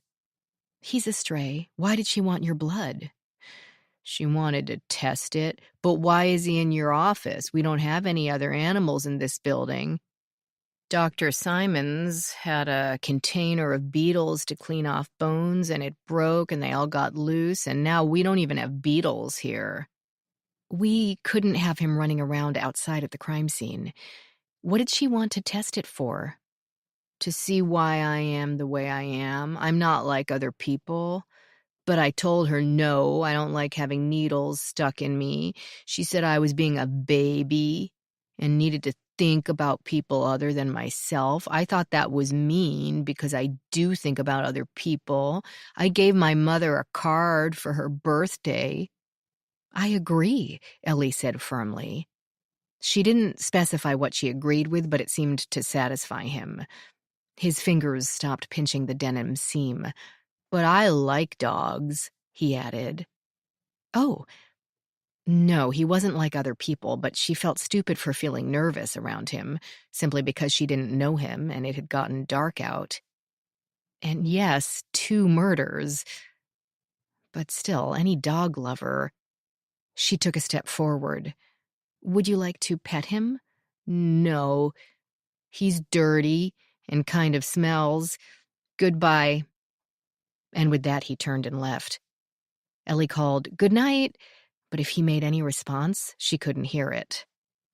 So, that was Cameron. She checked the new keycard in the office door, and the electronic lock dutifully unlatched for her. After that, she managed to pick up the cardboard carton again, and then she and the dog were once again on their way to the parking lot, where indeed 2 FBI agents waited as Ellie approached the Mustang. The long day had not dampened their spirits. One seemed delighted to make a quick survey of the interior of Ellie's car, while the other assured Ellie that the puppy she held hailed from the Beauceron breed, herding dogs originating in France. They were smart and brave and made excellent guard dogs. Ellie needed to spend at least 20 minutes a day play training with him for his first few years, and he'd be amazing. Ellie wasn't sure what amazing thing she should train the dog to do, but didn't take time to ask. The puppy agreed with this assessment, licking the agent's fingers as her partner checked Ellie's seat and floor mats for excessive mud or damp. She had plenty of smears on the carpeting from the last few days, but not enough to concern the agent, who said the dog looked like a German Shepherd to him. Absolutely not. Beauceron. Then his partner squinted, gazing deeply into the puppy's eyes, and tweaked her assessment. Maybe 1/8 Entlebucher Mountain Dog? The man grinned, rolled his eyes, and mouthed German Shepherd at Ellie before they moved as another person arrived to get in their car and leave for the day. With the nearest pet supermarket 45 minutes away, Ellie made do with a quick stop at a dollar store to stock up on all things puppy. They had food, flea collars, leashes, treats, and an impressive array of squeaky toys. She passed on the single available dog bed. She could find an old blanket or pile of towels for him as a temporary accommodation. And besides, from the look of his paws, she suspected he would have grown out of it by the following week. As serendipity, or her lucky stars, or whatever had it, she had bought a house with a fenced backyard, so at least she didn't have to worry about how he'd get enough exercise while she worked. He could run around to his heart's content. She'd figure something else out when the weather got really cold. As she pulled into her garage, she saw her new neighbor out with her children. They chased each other in the dark yard, stopping only to catch lightning bugs. Ellie had met the ER nurse supervisor once since moving in, but the efficient Daisy had hit the highlights. She and her auto mechanic husband had lived across from the bay for 7 years and had 2 boys and 1 girl, 11, 6, and 8, respectively. And also Daisy's father from Colombia. Summers were heaven, provided you had plenty of mosquito repellent, and winters an unmitigated bitch, but the water made it all worth it. Still dressed in scrubs, Daisy watched from her driveway as Ellie approached. "Oh my God, what did you do?" In my defense, Ellie told her, I was left unsupervised, and he's so darn cute. He is that. Kids and dogs belong together, and these kids and this dog were no exception. They promptly forgot about lightning bugs, usurped her pet, and tore up and down both driveways with delighted shrieks so ear-splitting that the elderly man on the other side of Ellie's poked his head out his front door to see what in the world was going on. "How is your job coming?" Daisy asked, never really taking her gaze from the 3 kids. "Your first day go well, Days?" "It's been interesting." The 4 young beings sped past them again. "Be careful, he's only a baby, remember, you have to be How on earth did he get so dirty?" That's part of the interesting bit. It seems he's been living in the woods around the Institute, and we had that rain last night. That was awful. "What's his name?" the little girl asked Ellie. "I don't know yet. You should call him Tiger." "That's dumb," her brother insisted, now throwing the stick, "because he's not a tiger." "She names everything Tiger," he confided to Ellie. "It does simplify matters." He squinted at her. The idea that Ellie would even consider his sister's point of view lowered his estimation of the new neighbor by several notches. Daisy went on. "Other than picking up stray animals, the job's okay. We're very proud of the Locard in this neck of the woods." "I love it." She considered what the ER nurse had probably seen over the years and decided to pick her neighbor's brains. "Let me ask a hypothetical. Do you know what kind of weapon could cause a hematoma on the skull without causing an abrasion or a bruise?" If Daisy found this shift in topics odd, she gave no sign. Meanwhile, Sammy, her youngest, slipped on the grass while chasing the puppy and let out a wail. He showed his mother the barely scraped knee, and she told him to go inside and get the antiseptic and a bandage. He considered the knee, the puppy, and the knee again, and decided the injury didn't warrant taking time out for proper medical care, not when his brother and the puppy played tug-of-war with a stick. Then Daisy said, "A fall, a ball bat, chain, and a noodle, a lead pipe in the library. Mom, can we have a dog?" A chain in a noodle? Ellie asked. Some of the ne'er-do-wells of the county, that foam that comes like a split tube for wrapping your PVC pipes, they like to get a length of heavy chain and shove it inside that like a hot dog in a bun, then wrap the whole thing in duct tape. Swing it hard, it'll take even a big guy right down, but hardly leaves a mark, and it's not technically a weapon. Very popular. Mom? The idea is to have something with weight, but a little bit of cushion. Mom, Nico said, rubbing the puppy's stomach. Can't we have a dog? No, baby, are you kidding? There's you, there's me, there's Daddy, Alma, Sammy, and Pappy, too. Where do you think we have room for a dog? But can't we keep him? Alma whined.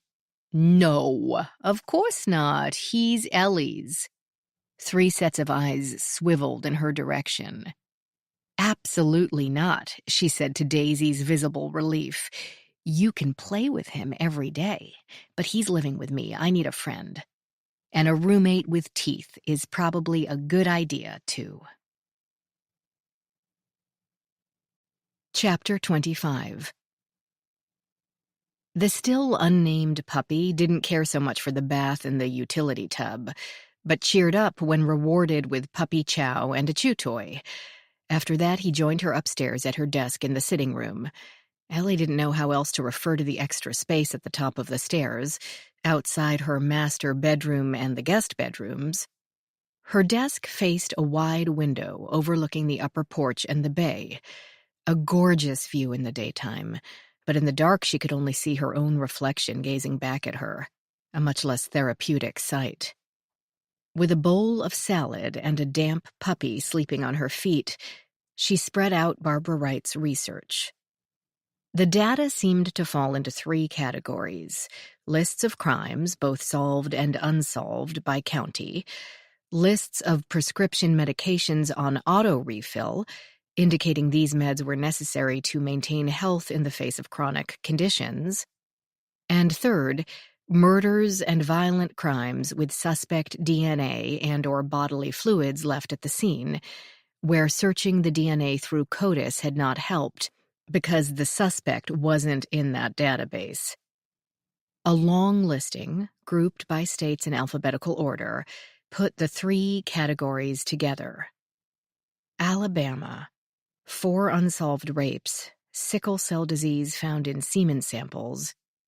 5 local pharmacies report standing orders of hydroxyurea. Kansas, 2 unsolved murders and 1 solved, in which the killer liked to spit on his victims. Thiazide had been found in the saliva residue. Virtually every local pharmacy dispensed thiazide diuretics to patients with high blood pressure, including the person convicted of the 3rd murder. DNA analysis was currently pending to prove him guilty of the other 2 as well. Maryland, 2 child murders, victims 8 and 10, unrelated to each other and apparently picked at random. Murder by strangulation, found behind fast food restaurants close to the D.C. city limits. Tissues found, again, but not with nasal mucus. Some other liquid, possibly tears, since it did not give a reaction for amylase, indicating saliva. The tissue's analysis showed compounds consistent with valproic acid, prescribed for migraines, seizures, and bipolar disorder. Missouri, 5 murders by gunshot associated by matching ballistics. At one scene, the victim had put up a brief fight and died with the suspect's blood staining her diamond ring. The blood showed mutations in the RB1 gene that would cause retinoblastoma. 2 local pharmacies dispensed cyclophosphamide. New Mexico, 2 separate armed robberies in which, while waiting for the store to empty, the suspect blew his nose at the scene and left the dirty tissue in a trash can. The cells showed a mutation in the NOD2 gene, which, along with the witness statements, indicated some form of lung disease, such as interstitial lung disease or sarcoidosis. One local pharmacy dispensed methotrexate. All crimes were more than 3 years old, which didn't surprise Ellie. Barbara would have had to contact each agency and somehow talk them into further testing on the suspect samples to look for medications and/or genetic conditions. None of that would have been done in a standard investigation. DNA would be isolated and entered into the CODIS database. And if it didn't match anyone, you were out of luck. To summarize, between the pharmacological information, either suspect samples had a trace of a drug that indicated a disease, or the samples had genes that indicated the disease and therefore a need for the drug. And the geolocation, Barbara Wright had believed that a suspect could be pinpointed. Her idea to make use of what they'd been throwing away all this time did sound intriguing. Extra work, but worth it, right? A fourth category of data appeared to help with this winnowing process. Any DNA left at the scene could also indicate a phenotype: eye color, hair color, gender. At this point, Barbara's process melded with the genealogical tracing process that had pointed law enforcement at the Golden State Killer. Take your pool of potential suspects. For example, patients receiving insulin in the Boston area, and start eliminating based on their observable characteristics. Then, go to their Facebook page and eliminate those who don't fit the psychological profile. Maybe you're looking for an introverted loner, and one patient is an event planner with a spouse and 5 children in various sports, which didn't leave a lot of time for stalking victims. Or a cat burglar who specializes in high-rises, and your patient is in a wheelchair. Or the one you think might have burned down a chemical lab happened to post pictures from a tea house in Nepal on the same day. There were no guarantees to these assumptions, but any narrowing of a large list of suspects could help. As a test control, Barbara had included information about Bruce Pension, a prolific killer who haunted the Marion, Oklahoma area, murdering 11 women over 10 years. DNA had been found at 2 of the scenes, once when he'd cut himself on the window he'd broken to gain entry, and once when he'd had a cold and left nasal mucus on a victim's cheek. A CODIS search did not help as he had no criminal record, but the bodily fluids showed tranylcypromine, a less common anxiety med usually prescribed to help with panic attacks. A worn piece of paper listed those receiving tranylcypromine. After that, Barbara had applied the same sort of logic that helped eliminate possible suspects when using genealogical analysis. The bloodstain showed a Y chromosome, so she eliminated women. She eliminated the very old and the very young male patients. She did further genetic testing on the samples to determine the probable phenotype, if he was likely to have light-colored hair or green eyes. She located all social media profiles of remaining suspects, trying to guess at who might be less well-adjusted than they appeared, who might have been in the same area of the victims at the same time, who had the type of jobs that would leave them free at certain times of the day. Utilizing all those factors, she and her system focused on one single suspect, Bruce Pension, who had, at some point before this, proudly confessed to killing all 11. It wasn't quite as impressive as the murder algorithm identifying Gary Ridgway's work as serial killing, since Barbara was a human being, not a computer. She remained subject to confirmation bias. She already knew Pension to be guilty, and might have eliminated suspects differently if she'd been truly unaware. But it was certainly interesting. Interesting system, Barbara Wright, Ellie thought. Except for one thing. Prescription histories were confidential, along with the rest of one's medical information. Insurance companies and medical personnel had databases they could consult to make sure a patient's meds were being taken properly, were not conflicting with each other, and were not being abused. But Barbara Wright did not work in either an insurance company or a hospital. So where had she gotten this information? Another dive into the cardboard box didn't help with this question, but only raised some more. Ellie found a thick printout of pharmacies, medications, and the patients to whom they'd been dispensed. Pages and pages of 8-point font, Certain entries were highlighted, most likely the cases Barbara had used in her presentation. The pages had no header or footer and didn't even look like normal copy paper. The edges had tiny nubs, as if they had been printed on an old-fashioned dot matrix printer with the perforated hole-punched sprocket feed paper. Ellie hadn't seen such a thing in many years. She rubbed both eyes and really wished Barbara Wright could be asked about it. The puppy shifted his weight across her toes. What was she going to name him? Because she had grown up in other people's homes, the choice had never been hers to make. Her second cousins in Nevada had had 3 dogs, sleepy hounds who had never paid much attention to her and who had too many teeth for her to approach comfortably. Her mother's cousin-in-law, Valencia, in California, had 2 cats, and they'd sleep on Ellie's lap while she studied. And they'd had a fairly purebred beagle at Aunt Rosalie's named Brownie. Not the most imaginative name, but the only one her 3 elementary school-aged cousins could agree on. One day, Ellie and Maureen decided that Brownie should be trained for carnival work. They spent the afternoon constructing a haphazard obstacle course in the tiny backyard, utilizing a tree stump and odds and ends from the worn, detached garage. One board created a hurdle for the short dog to jump over. One, stretched between the stump and the lawn chair, became a balance beam. A piece of wire was formed into a hoop. The same sort of thing with a window screen became Brownie's only balking point. In the dog's view, the girls wanted her to walk on air, something even a dog knew to be impossible.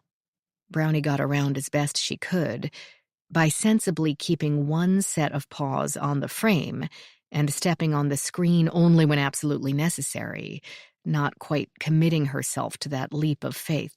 Take a pause, close your eyes for a moment, and let the softness of the music wrap around you. Then continue this free audiobook made especially for you. To win this fight, 'cause the end's in sight now. Whoa.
Otherwise, the good-natured beagle ran through her paces without complaint, as many times as the girls wanted, pats and pieces of milk bones her only reward. But beagles are vocal when bored or hungry, and when Uncle Wayne's Gulf War-induced PTSD kicked in, the dog's barks and whines got too much for him to handle. Brownie wound up shipped off to a friend's place in a roomier suburb shortly before the children were sent to the cousins in Nevada. Aunt Rosalie tackled the problem with her usual determination and copious prayers, and Uncle Wayne battled his demons until the 3 biological children, and even the whiny beagle, came home. But by then, Ellie had already settled into her 3rd home in West Virginia. Not for long, really. West Virginia, Florida, California, D.C. Not anywhere for long. She had found a home at the FBI, until her split from Adam made that awkward. Maybe that tension would have faded in time. The Bureau was a very big pond. But now she'd found the Locard, and if people didn't stop dying, she might have to leave there, too. Maybe she really was cursed. Her cousin Becky had suggested that once. After her arrival in West Virginia, Ellie's mother had died, then her grandmother died, then Uncle Wayne went a bit AWOL. But maybe not. Nothing bad had happened to Aunt Katie, not really. Until last month, at least. Ellie shook herself. There were no such things as curses, and the Locard killer would be a very real human who had made very real mistakes. All she had to do was find them. The puppy woke up and gave a tiny yawn, looking up at her from beneath the desk. I promise I won't make you jump through hoops. The tiny tail wagged. But I'd still like to know where Barbara Wright got a listing of prescription med dispensations. The puppy barked. That, she told him, is an excellent idea. She checked her watch, not too late to call, Florida being in the same time zone, and picked up her phone. A few seconds later, she said, Aunt Joanna, it's Ellie. Sweetie, how are you? You doing okay? Ellie took the extra solicitous tone as an expression of concern about the events of the previous month. It had been rough, but not why she called. I'm just fine, thanks. I'm actually calling with a health system question and figured who better to ask than 2 doctors. Of course, darling, ask away. Paul's on the lanai with a cigar, so he's more than available. Paul was her mother's brother. He and his wife Joanna were both internists, and Ellie had spent her high school years at their home in Naples. Once she'd entered college, they'd signed on with Doctors Without Borders. Ellie said, I'm surprised to catch you at home. I thought you might still be in Somalia. They made us leave. There were some high body count attacks all around us, and the government insisted they couldn't be responsible for our safety. Really annoying. We had so much there left to do. Sorry to hear that, Ellie said. Not entirely true. Paul and Joanna might not spare much thought for their personal safety, but Ellie did. We hope it won't be long. What's your question, babe? It's kind of complicated. A former colleague had this idea for a program possibly tracing suspect samples left at crime scenes by the medications found in those samples. Specifically, not controlled substances or illegal drugs, but things assigned for chronic or genetic diseases like diabetes or irritable bowel. Okay. I assume there's a national database of prescription history for doctors and insurance companies to access. You need to know if someone is doctor shopping for painkillers. Or if something I prescribe might interfere with something they're already taking that they forgot to tell me about, yes. Right. And insurance companies need to know the medical history for underwriting purposes. But could someone like, say me or my colleague or even a police department, could they access that information? Short answer, no. Prescription meds are protected health information, confidential under HIPAA. That's what I thought. But we could get the information with a subpoena? You'd know more about that than I would. But I'd guess anybody could get anything with a subpoena, but it would have to be specific. No judge in the world would give you a subpoena to openly fish through lists of prescription meds. What if it was a specific med in a specific city?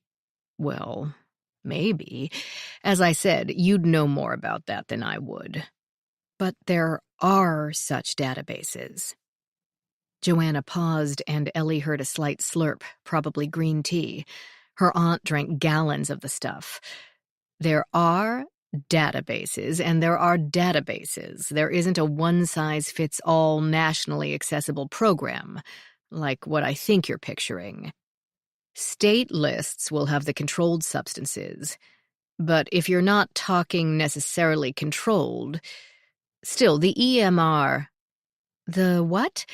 The puppy had slept enough, apparently, and had begun a closer inspection of Ellie's socks. She felt his cold little nose on her ankle. The electronic medical record. That will connect to the commercial pharmacies, so your doctors can see what prescription you're taking and even when you picked it up. I don't even know where that information comes from originally, maybe the insurance payment, because it's not limited to a specific hospital or pharmacy. I'm sorry, dear, I'm not sure exactly what you're asking. Say that I want to know who in the city of Naples takes meds for Parkinson's. Could you, as a doctor in Naples, find that for me? Yes. No. I could easily find out who's in the EMR for the Naples Community Hospital System. But if they're going to the Cleveland Clinic, then no. Plus, if I'm doing research and want to publish my work, it would have to go through an internal review board at the hospital and have them sign off on me getting the information. Excuse my grammar. Okay. I couldn't get access to the patient records, Ellie said. Of course not, confidential. But what if I got you to look it up? I mean, you wouldn't, but say I knew someone who's not such a stickler for legalities. Then I'd be very disappointed in you, darling, the woman joked. Sure, someone could do that from inside the system. They'd have to use their own logon, though, so it would eventually flag if the person doing the looking doesn't have a legitimate reason for pulling up charts when they're not involved in those patients' care. Unless they're in quality assurance or something like that. Ellie didn't have a chance to ask what that might be before Joanna anticipated the question and went on. If the healthcare worker's job is quality improvement, or if they're on a committee to track treatments versus outcomes, say, or monitor an issue like antibiotic stewardship, that person might be opening patients' charts constantly without flagging because that's their job. If a pharmacist is working with a neurology group to see the compliance rate of anti-epileptics, they could pull 1 million charts without alerting any system. Ellie considered this. So, someone in quality control could access all patient records without raising any red flags, but only in a single hospital system? What if, say, the CDC is doing some kind of survey of most prescribed drugs by area, drug dispensation versus outcomes? They'd be able to access a national database? Another pause and sip. There's no one system that I know of. There are some huge EMRs, but they're privately owned. Epic is probably the biggest, over 50% of North America. But some worker bee there could never cruise through patient information. They'd be flagged immediately. A director of quality control? Who knows, maybe. And that's still only 50% of the country. Besides, if it was handed to law enforcement to look through, it wouldn't hold up in court, would it? Illegal search. True. Ellie shook her head, hoping to clear it. Someone with a project here was going to present this to some of the best minds in the country. She must have had an explanation for the data. I just don't have it in front of me yet. Thanks so much, Aunt Joanna. Tell Uncle Paul I said hi. Come and visit us before we go back, dear. I'll do my best, but I just started a new job. You know how that is. Joanna said she did. The Beck clan understood work. They might not be all in for hot sauce, destination weddings, or talking about their feelings, but they got having to work for a living. When Ellie set the phone down, the puppy took this as a sign that her attention was all his and leapt into her lap, or at least tried. She had to give him a boost over the last few inches, a job that might already be lost if the Locard couldn't get to the bottom of these two deaths, leaving her out in the cold, unemployed, and alone in this noisily creaking old house. But at least she'd made a new, if furry, friend. Chapter 26. Friday. A furry but noisy, unrelentingly inconsiderate friend, with no appreciation for those who had to get up at 0:30 or near enough, and head off to a paying job. Because the puppy, who should have been grateful for the chow and the soft blanket and the bath, well, okay, maybe not the bath, but at least the warm, safe place to sleep in, did not show any sort of appreciation at all.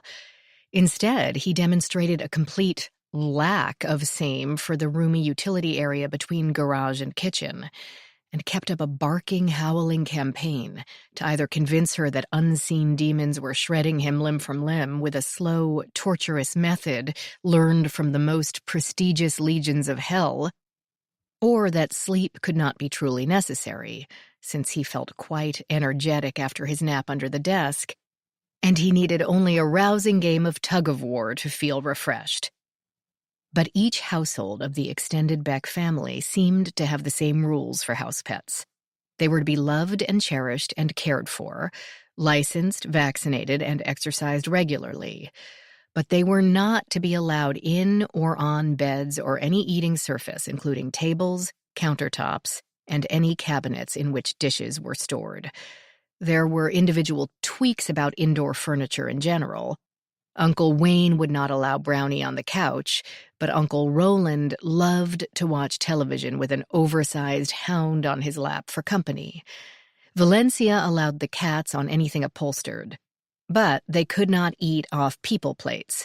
Leftovers would be transferred to their own designated bowls, since in Valencia's opinion, even an automatic dishwasher could not get all those germs off her porcelain.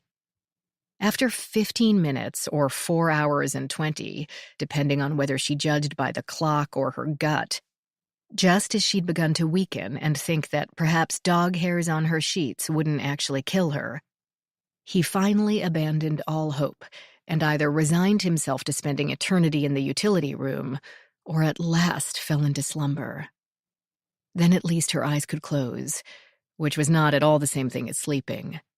There were few things more frustrating than feeling exhausted yet unable to sleep. It became a spiral moving ever downward as the frustration brought anger, which ushered in agitation, that being the very opposite of the relaxation needed to shut down. Insomnia had kicked in with every new house, fading in its potency over time but never really going away. So it did not surprise her to find it in this new place. To make matters even worse, the house had clearly been constructed as a rickety container of creaking boards, doors that moved with unseen drafts, and one loose shutter somewhere on the first floor, which had come loose and felt the need to swing wildly every time the slightest puff of air blew in from the bay. So Ellie arrived at the Locard feeling not exactly refreshed. Dead weight atop zombie legs might be a more accurate description. She needed coffee, a touch of plastic surgery on the bags under her eyes, and for at least one workday to pass without anyone dying. The cause and effect seemed clear. Ellie had been hired, and the lives of 2 people promptly ended. Any more and the staff of the Locard would drain the fountain, pile the space high with sticks and dry leaves, and burn her as a witch. There were 2 FBI agents. She assumed their provenance from the suits and the labeled jackets. In the parking lot, not checking cars, but simply watching them. And another at the building's entrance. Ellie greeted them, one face vaguely familiar. She had probably met him at some point during her time at the FBI. Ellie did not ask what the agents stood waiting to do, knowing that the answer would be some bland and non-committal non-answer. To her way of thinking, trying to make sure no one else gets killed felt too harsh for that time of the morning. At least her keycard worked. IT boy Cameron knew his stuff. She saw Rachel in the rear hallway as soon as she entered. The assistant director/dean of education waved her over, saying good morning. "How are you doing?" Ellie forced herself to refrain from yawning or rubbing her eyes, especially since the dewy, fresh woman next to Rachel could have stepped from the pages of Vogue, or at least People. Rachel said, "This is Renee Kennard. She's our latent prince professor." "You're Ellie. So nice to meet you," the woman said with flattering sincerity. She wore a modest yet shapely dress in lime green with tights and ballet flats. Long auburn hair stayed back under a wide lime green headband, its ends trailing down her back along with the wavy locks. A title sprang into Ellie's mind, CSI Barbie. And she meant that as an utter compliment. It wasn't easy to maintain a sense of fashion and still work effectively in their field. And Ellie guessed that Renee was quite effective. Something about the keenness of her glance and the focus in her body language. If I had the energy, Ellie thought, I'd feel intense envy right now. But as it was, she only envied the paper cup in the woman's hand, the one with steam and a tag on a string trailing over the upper edge. "Very nice to meet you, too. I asked Renee to work magic on the broken glass jar from yesterday," Rachel explained. Even a tiny frown only made Renee more stylish. "Unfortunately, I couldn't deliver any. I got nothing. After Rachel's superglue, I tried Ray and Cyano Blue, and every filter I had, but nothing. That jar is very clean." "Or someone wiped it off," Ellie said, before dropping it on the floor. "I can't imagine someone wanting to kill Barbara," Renee said, hazel eyes open wide. "I can't imagine someone not wanting to kill Barbara," Rachel said. "Everyone did, at some point." Renee argued. "Oh, no, not really. I mean, she could be annoying at times, abrasive and dismissive. Had a huge fight with Angela last year about her parking space, which was not her parking space. No one has a designated parking space here, so... Okay, maybe you're right. Anyway, I have the glass packaged. Is the FBI going to want it? Are they going to be ticked that I already processed it?" Rachel said, "I don't see why. Officially, Barbara's death is still an accident." "Huh, all right. Oh, I did find some little bubbly things, like from a latex glove." Now Rachel frowned. "Which are available in every room." Ellie said, "And a building full of people who know enough to put them on if they're going to commit a crime.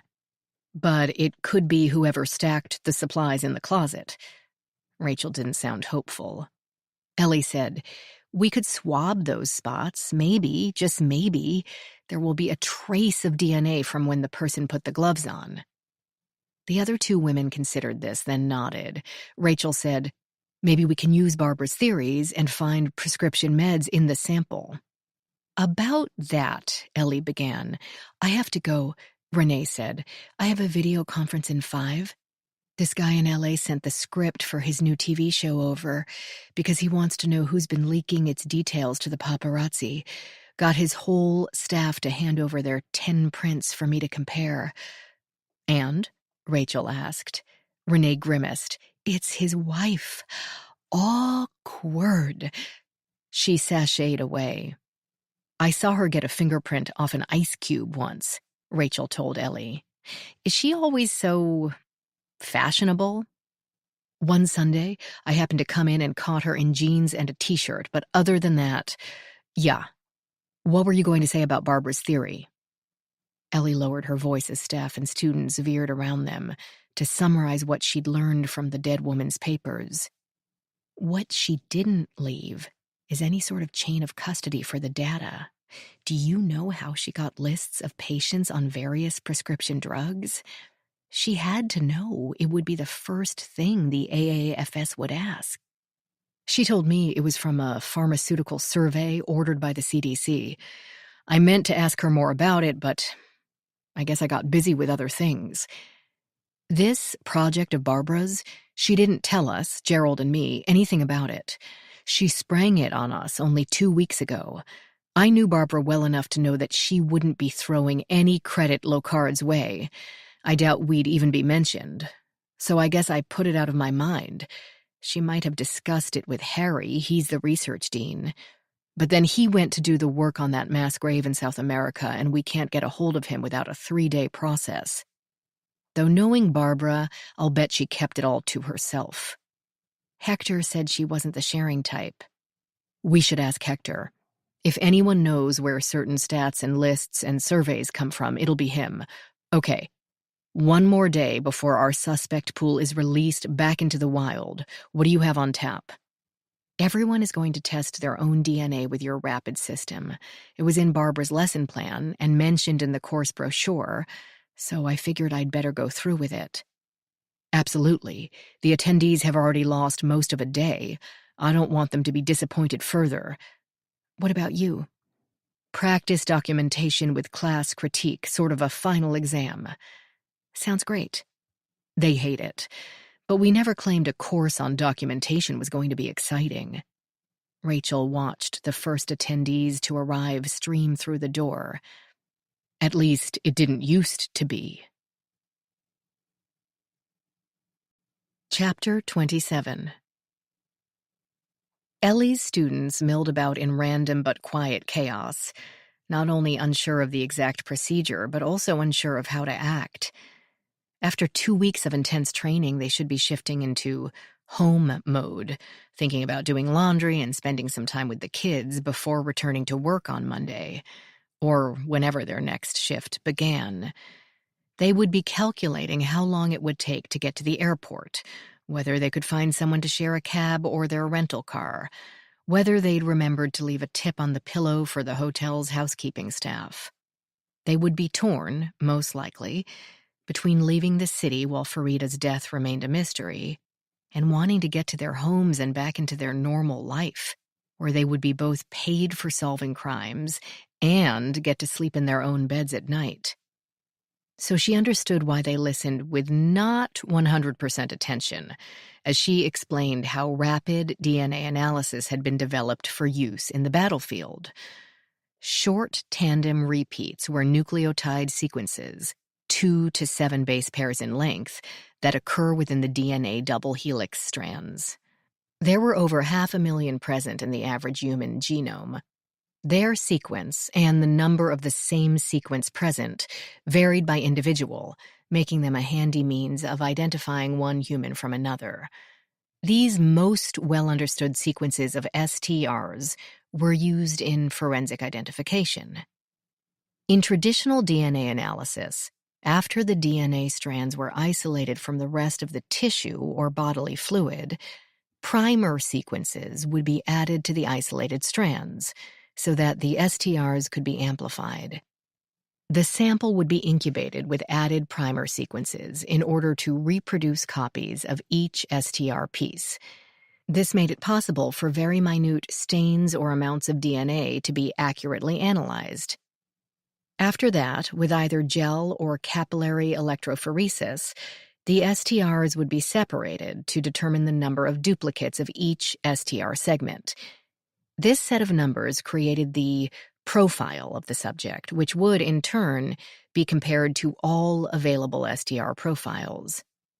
As with searching the impression of a fingerprint picked up at a crime scene against the fingerprint impressions on file in one or more automated fingerprint identification systems, the match algorithm would return the closest matches the AFIS had. As with fingerprints, This correlation between a profile from a crime scene and a profile from the subject would rarely be a perfect 100%. Cell lines could be unstable, and something called genetic drift could create small variations between cell lines from the same donor. The end result would be a profile of 1 or 2 alleles at each of the 20 core loci that could be entered into the CODIS database. Rapid DNA eliminated the need for human beings to conduct all these steps separately, making the process less labor-intensive and with much less handling of the sample, from a collection point back to the lab to be signed over to an analyst, then labeled, pipetted into a microtube, and labeled again, with the possibility of a mistake at any step. All the various stops a liquefied DNA sample needed to make through forensic labs could be done inside one flattened plastic maze, usually referred to as a microchip, but not the electronic circuits bonded to a flat piece of silicon that the word usually meant. The cells would be lysed in the first chamber, then moved to a mixing chamber, and then to a polymerase chain reaction, or PCR, chamber to be combined with primers to grow copy after copy, or amplified.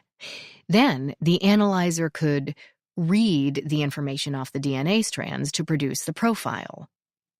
All in about 2 hours, instead of the 10 or so required for conventional analysis by even the most expeditious laboratory. However, Ellie told the class. Caleb groaned. There's always a however. You are correct, sir. There's a big however. Not a drawback, simply a clarification. Rapid DNA requires a decent-sized sample. Not so much those minute amounts I mentioned a minute ago. Taking a cheek swab from a suspect is great, but swabbing up a blood stain from a dirty kitchen floor, or trying for touch DNA from the counter where an armed robbery just took place, not so great. Crime scene DNA swabs can have very small amounts of DNA and often mixtures of DNA, and the system needs a way to eliminate contaminants, like humic acid from soil, tannins, clothing dyes. Like any technology, it's getting better every day. But still, no one quite trusts a software to be able to interpret results like those. It can't be completely automated. We still need a trained DNA analyst for samples like that. Craig Bennett, soon to be leading NYPD's forensic unit, sat back in his chair. Bummer.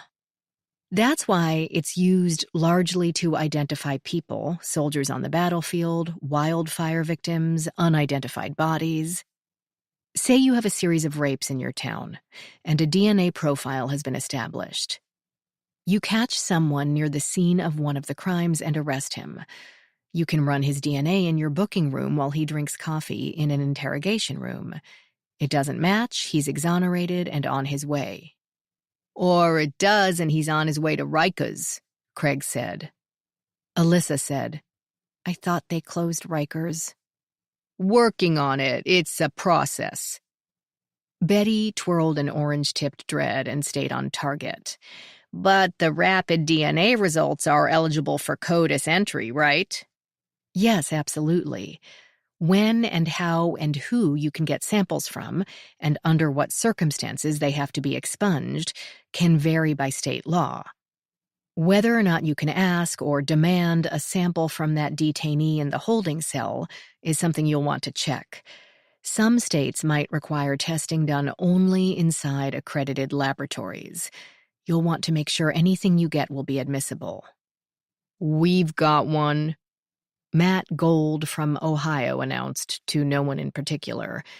3 words at once seemed to be his limit. The man had taciturn down to the finest of arts. Ellie said, like any other technology, rapid DNA will become more and more common. That's why a little introduction and practice now will help you make decisions in the future. Wow, that sounds like the course flyer. She smiled to cover her embarrassment and moved on to what they would be doing that morning, swabbing the inside of their cheeks, dropping the swab into a labeled plastic tube about 3 inches long, and plugging this tube into one of the slots in the block-like plastic framework. The Locard built this one from scratch, and it's actually a little clunky, no offense to my bosses, because they wanted to study ways to make the analysis of those mixed crime scene samples more accurate, not because they wanted it to look pretty or be easier to use. Oh yeah, sure, Caleb teased. She ignored him. The most recent commercial models now have a much slimmer plastic folder for the swab that is fed into a slot on the top of the machine. It's easier for non-DNA personnel to use and produces less waste like this, well, chunk of plastic. Can't that be reused? Someone asked. This one will, because it's only for training. It would never be reused for casework. Let's get started. Swabs are here, just come on up and start scraping those epithelials. Anyone not swabbing in this round can take a snack break, bathroom break, check your email break. Fabulous, Craig Bennett said, and headed for the coffee. Chapter 28. Michael Tyler and Luis Alvarez had arrived early. The agents assigned overnight had met with them on their way out with nothing to tell, except that the hallways got bloody chilly after dark and the surrounding 10 acres seemed to be inhabited by owls and invisible ghosts who paced around making leaf brushing and twig snapping sounds until even a seasoned veteran rubbed the St. Michael medal around his neck and kept his hand on his holster. Creepy. You don't know creepy, pal, until you spent the night in woods so deep you can barely hear the cars on 423. You're not the outdoorsy type? Michael asked the man, whose skin was shiny and body odor growing after the long shift. His partner didn't appear any fresher, but laughed at the description. Luis stayed uncharacteristically silent, more interested in his fourth coffee of the morning. His wife, pregnant with their third child, was about to pop and had had a bad night. Give me a bank robbery in DuPont Circle any day of the week. Okay.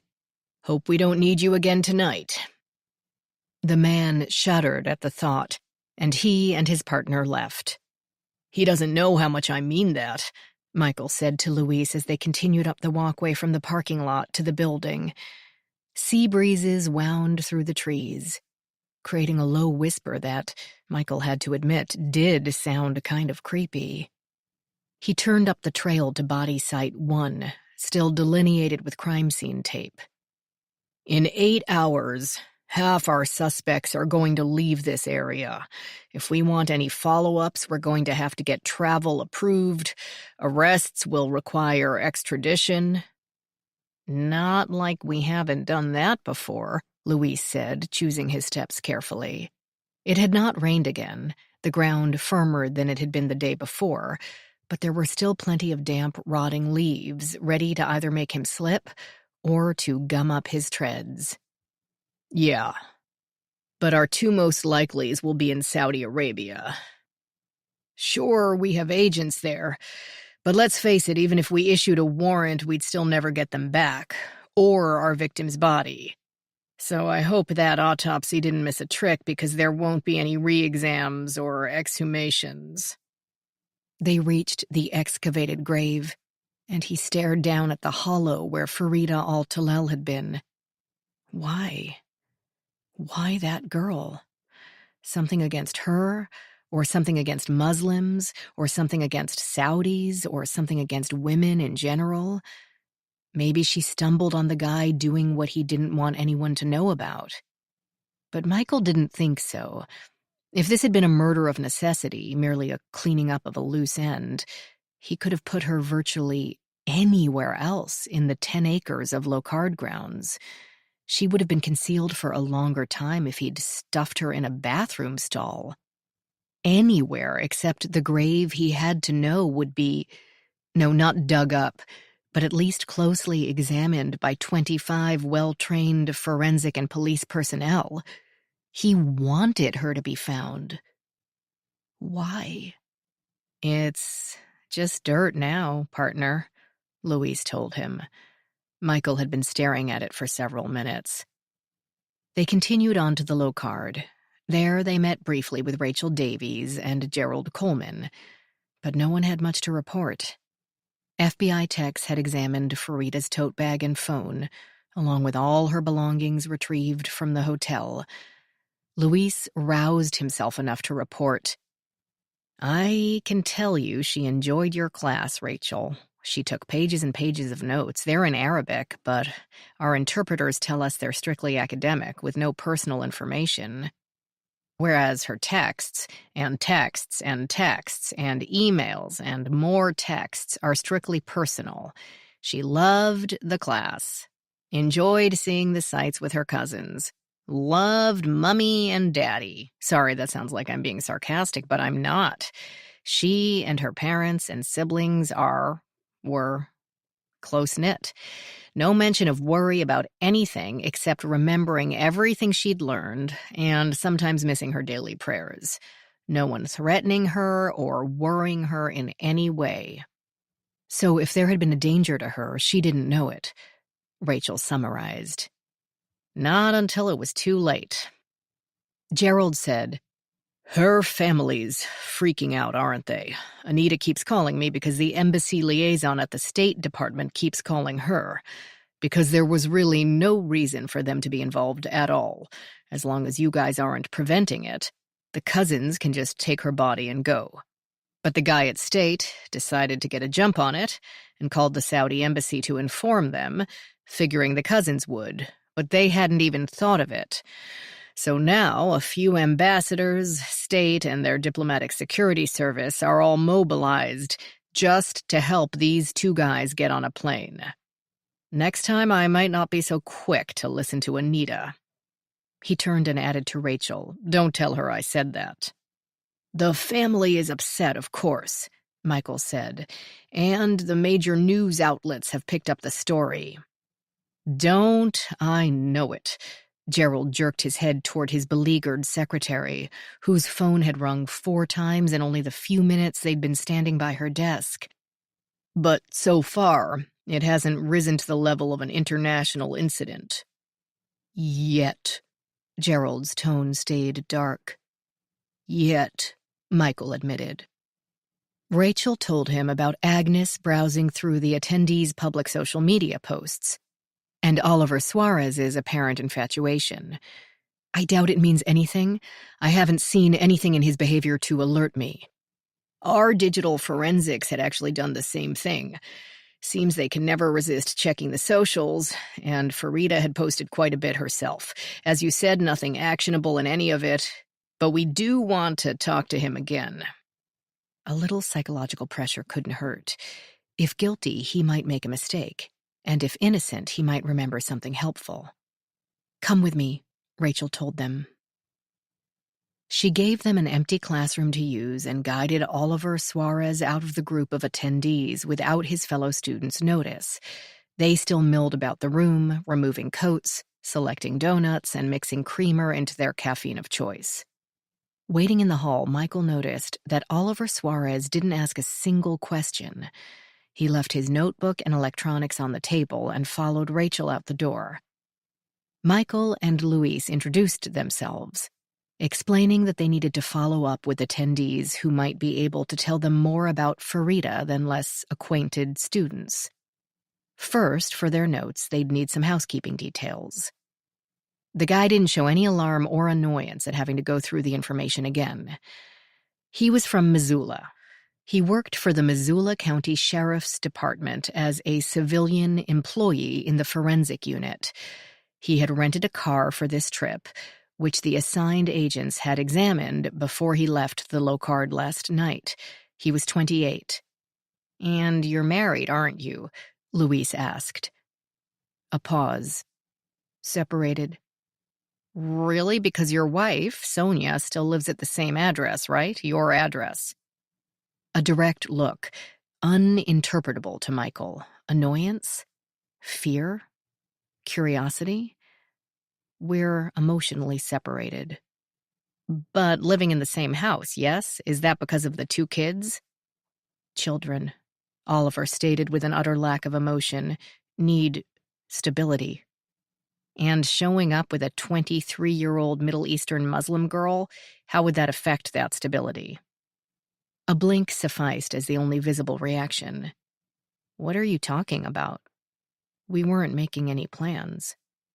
We, Michael said. You and Farida. An edge of the lower lip disappeared between two rows of teeth as they worried the flesh. Finally, a show of annoyance, concern, fear. I don't know what you guys are getting at. We were friends. She was a great person, and I liked her. What else do you want me to say? Michael flipped through his phone to find the screenshot of Oliver's last social media post, with the picture of Farida by the fountain. You'll forgive my confusion because here you announce to the world how you can't wait to show her Montana. Oliver squirmed, his body quivering. He stared at the phone. The longer he stared, the more his body calmed. He's not looking at the screenshot or wondering what else we have, Michael thought. He's staring at Farida. Was she excited about that trip? Were her parents okay with it? There was no trip. There were no plans. Luis said, so your post was just wishful thinking? What did you wish for when it came to Farida? The anger faded as quickly as it had sprung up. His shoulders deflated and breath poured out of him in a low, hopeless hiss.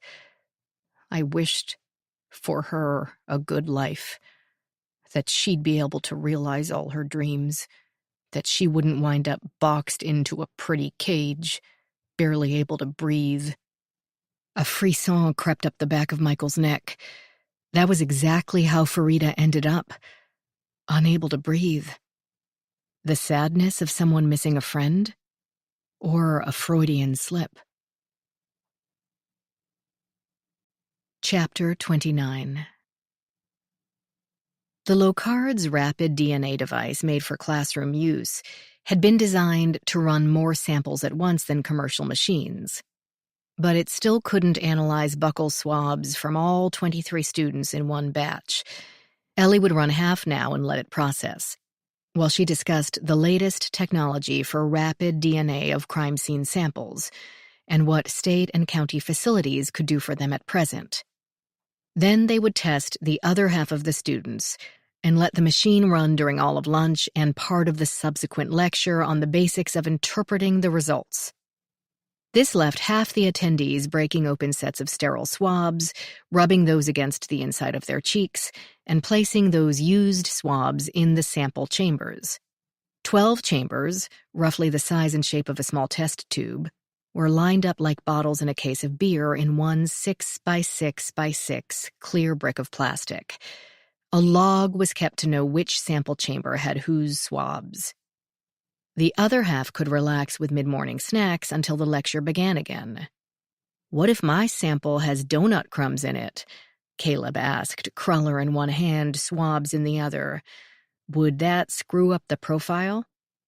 Flour comes from a plant. Plants have DNA, someone said. I think if someone could get DNA from food, we would have heard about it by now. Sergeant Craig Bennett peeled the paper wrapper from his set of swabs. Only one way to find out. Caleb dropped his swabs in one chamber of the plastic block. Ellie said, I don't know about DNA from the organic compounds. But as I said, rapid DNA processing is less accurate when there's a mixture or contamination. That's why it's mostly used for identification only, so it's probably best not to have half the swabs soaked in coffee. Betty peeled open fresh swabs. It'll probably be another 5 years and all DNA analysis, known samples, crime scene samples, hairs, bones, will all be this quick. Another 10, and people will be amazed we ever had to wait 2 hours. Ellie said, technology marches on. At an increasing rate, Caleb said. Pretty soon, there will be nowhere a criminal can run. If they don't keep up with the times, they'll be behind bars in no time. There's still a lot to be said for luck. Alyssa turned away to swab her mouth as if it were a private thing. Then she dropped the swabs in a chamber. Look at that Saudi girl. Somebody murders her at a school for crime investigators and walks away. Place devoted to crime. And all he needed was trees and a ton of friggin' rain to cover him up. How do you know it's a he? Caleb asked. Not necessarily, but most likely, she said, unabashed. Pretty, young, obviously virginal thing, kept away from men her whole life. So she's as innocent as a toddler. That'd be like catnip to a man. Maybe a woman, but statistically, most likely a man. That's harsh, Caleb laughed. On several levels. Murder is harsh. I need more coffee before I ponder that. What about you, Doc? Caleb asked Ellie. Want a cup? I'm buying. In another minute, thanks, Ellie said. With the sample chambers full, she slid the plastic block into its tracks on the interior of the machine, making sure the wide door shut completely. She pushed the button helpfully labeled Start and gave Craig an apologetic smile. You mean I opened these swabs for nothing? Sorry, just toss them and take fresh ones for the next batch. He grinned and watched the machine for signs of activity, which, other than screen glowing with the low-card logo, it didn't grant. The rapid DNA device was truly a black box. Items went in, results were printed out. Alyssa headed for the door, but Ellie stalked the woman. She had a free moment, and the coolness had been bothering her like a gnat dive-bombing her ears. Ellie could handle being ignored. Every woman grew accustomed to that. But active dislike threw her for a loop. For too many years, it had felt like her survival depended on a family liking her enough not to throw her out. And childhood habits die hard. I don't know if you remember me. We worked ERT at the same time, maybe 4 or 5 years ago. Yeah, the woman said. I remember you. Pointedly unencouraging. What unit are you in now? Narcotics. Wow, that can be a tough field. No effect other than the same level stare. And you're here, in the big leagues. Is she jealous? I'm not sure there's anything bigger than the FBI. A different league, I guess. Are you downplaying it? Why are you downplaying it? It's the freaking low card, and yes, I'm here, and you're not. Ellie didn't need a past acquaintance to greet her as a long-lost bestest friend ever, but the cool verging on cold feeling seemed specific to Ellie. So what, she told herself. Remember what Aunt Katie said, not everyone has to be a big fan of everyone else. But Alyssa said, you pull a kidnapping that happens to be your cousin's kid, and now you're here. A personal connection that should have hobbled my career, not enhanced it. That's how I met Rachel, yes. I was lucky that Dr. Wright was about to leave, who's now dead. What, like what, I killed her? I already had the job. Yes, that's a tragedy. Adam, Alyssa said, referring to Ellie's ex-husband, is doing a great job as ERT supervisor, which he had been for less than a month. Of course, I knew he would. If you think a mention of my ex is going to make me miserable, you've got another thing. And then the room blew up. Chapter 30. Rachel was in her office when she heard the sound, just as she came to the end of a 20-minute conversation with one Mr. David Brubeck of Redmond, Washington. She'd debated whether to call him. Without knowing his exact relationship to Barbara Wright, Rachel couldn't guess if she was interfering in the FBI's investigation or not.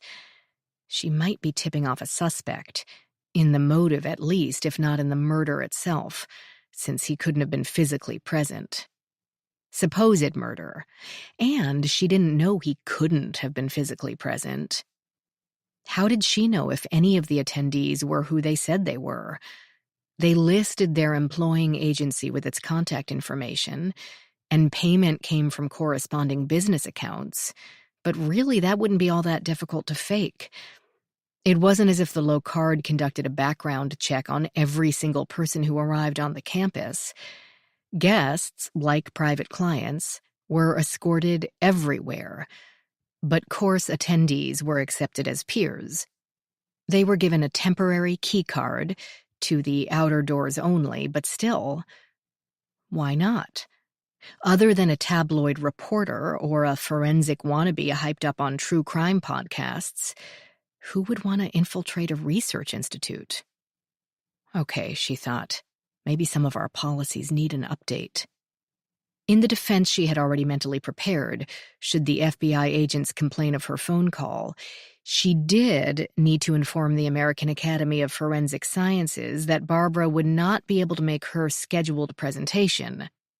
And according to the information on Barbara's low-card-issued phone, she'd come up with a separate defense for that. This presentation had been a joint project between Barbara Wright and David Brubeck. He deserved a chance to recover and prepare, if possible, to give the presentation himself. After all, she would not want to deprive the Academy of information it had asked to hear. Besides, she had told Michael and Louise about the texts, given them all the same information as Agnes had given her. They'd had their chance, and they might have already called him for all she knew, and her call could be a courteous follow-up. But it was mainly curiosity, the same itchy, exhausting condition she'd been afflicted with all her life. Rachel thanked the heavens that she had not had the type of mother who said such curiosity would get her in trouble, or warned her that it had already killed any number of felines. Though Loretta had predicted once or twice over the years that Rachel might not like what she found, and sometimes she'd been right. Holding the printout of Barbara's texts, Rachel dialed the number. She couldn't waffle all day about this. She'd left her students filling out practice documentation forms, but they'd finish that quickly, or should if they'd been paying attention for the past 2 weeks. After that, there would be the standard course evaluation. She could imagine how those comments would sound. This course was great except for all the people dying. A place dedicated to justice couldn't deliver same to their own murdered student. The snacks were good, but don't ever come here. You might not leave. Mr. Brubeck picked up on the second ring, just as Rachel remembered the 3-hour time difference between coasts. It would only be 7 a.m. in Redmond. She mentally apologized for interrupting his sleep/breakfast/commute. Barbara? Clearly the FBI had not already made notification. No. Mr. David Brubeck? Yes. Who is this? 43, married, 3 kids, Rachel recalled. The voice matched the image in her head. 40-ish, white-collar professional male. Maybe a little paunchy from the way he puffed out his words. Unless she'd caught him at his morning calisthenics. A heavy nasal overtone. A cold? Sinuses reacting to Seattle fog? Tears? Rachel introduced herself and gently broke the news. She hated to do that over the phone, with no idea of the exact relationship. Perhaps they were long-distance lovers, though nothing in any text had been remotely romantic. Perhaps they were brother and sister. No text had seemed particularly personal, but then they'd been brief and to the point, as people who knew each other very well might be. Maybe they'd been friends since grade school, were in-laws, were pen pals, had never met. So she felt her way slowly, ever aware of her attendees alone in their classroom while she played detective. The silence that ensued might have been stunned, devastated, or calculating. What she would give for video. Then he sucked in a breath, the air whistling over the phone's mic. Barbara's dead? Yes, I'm sorry for informing you this way, but I knew time was of the essence.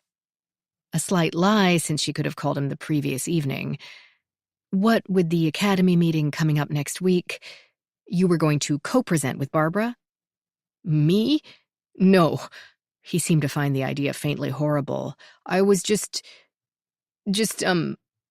helping her. Really? Rachel's gut pushed her forward with a host of tiny devil's pitchforks. "I thought you were to be an officer of right, Jean." "She told you that?" "She dropped hints, as in a private text sent from her to you. Rachel was fishing but didn't want him to know she was fishing. At any moment, he could thank her for the notification and hang up." "Nothing had happened yet. It was after the academy she was going to—" "Get Right Jean up and running?" "Yes." Rachel adjusted a framed photo that rested to the left of her laptop and blotter. Her and D'Antone at Dollywood. She had to know the connections here without flat-out asking what on earth Barbara and her plans had to do with David Brubeck and— "You're at Henderson Monitoring now?"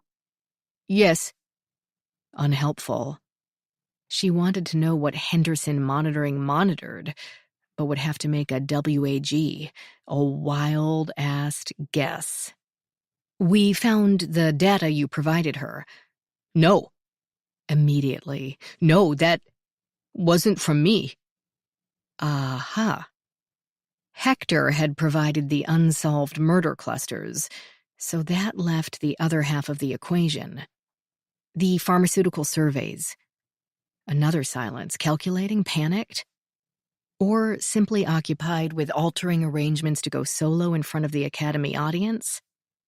She straightened the framed photo again and guessed panicked. A little flattery and greed might calm him down. "You've done an amazing job for her. I had no idea it was even possible to obtain nationwide stats on prescription distributions for non-narcotics. I assume there's all sorts of stuff in place for opioids and other narcotics now. But I thought we'd be 30 years behind the times on other scripts." It worked to some extent. His voice lowered one pitch or two, but he admitted nothing. "There has been increased attention over the years since we've made preventive care a star priority in this country. Henderson has several ongoing contracts with the CDC, the FDA, and various House and Senate subcommittees to monitor insurance payouts for scripts. From that, those agencies can reach conclusions regarding antibiotic stewardship, quality outcomes for epileptics, applications of cancer research, and so forth." He could have been reading from the company brochure. "And you could pull all that information for Barbara to cross-reference with suspect DNA from unsolved murders. That's the kind of thing that seems so obvious. You only wonder why it hadn't been done before. Because PHI, protected health information, was confidential and couldn't be accessed by lowly law enforcement types or researchers who would have to get their results past an internal review board, and those boards would be sure to ask where it had come from. Some worker bee at an electronic medical records facility wouldn't be able to pull patients' information without setting off alarms. But Dave Brubeck, hired to do exactly that for nearly all patients all over the country who routinely requested protected information all day, every day, could look at everything without issue. He could even make a copy for a friend, in exchange for a cushy pay grade at her new company. "Exactly," he said in answer to her comment. Rachel kept her voice smooth and interested without fawning. He had to wonder if he could make a deal with Barbara's replacements. But to present this to the Academy, how did she plan to answer their questions about her source? "Proprietary." "I beg your pardon?" "Proprietary." She had already incorporated making the details of the process proprietary. She only needed the Academy presentation to announce that the process worked. Questions about her source, she wouldn't need to spell out for them. I doubt that, Rachel thought. If Barbara had figured she could stare down any Academy critics the way she stared down course attendees, she'd been delusional. A full accounting of data sources would be required for any publishing or stamp of approval, and no amount of fast doublespeak would bamboozle the AAFS review board. Maybe Barbara knew that and didn't care. Even if rejected, it would still get buzz going. Maybe she truly had been delusional, or maybe greedy enough to believe it would work. Either way, it didn't seem to matter now. Keep up this charade of collusion? What will you do now without Barbara? A sigh, and the slight bravado faded. I don't know. I was only supposed to be a silent partner. It was all her. Rachel wanted to know how they had met, how this long-distance partnership had come about, but couldn't see the relevance, and she needed to get back to her students. Yet she probed for a few last pieces of information. If someone else could take over for Barbara, had there been anyone else on tap for Right Gene besides you and Barbara? He dashed that hope immediately. No. Did she gather data from any other sources besides Henderson? He insisted with a firm current of pride. No one besides Henderson is currently doing work with this depth of scope. It was all her and me, but mostly her. Then who had killed Barbara?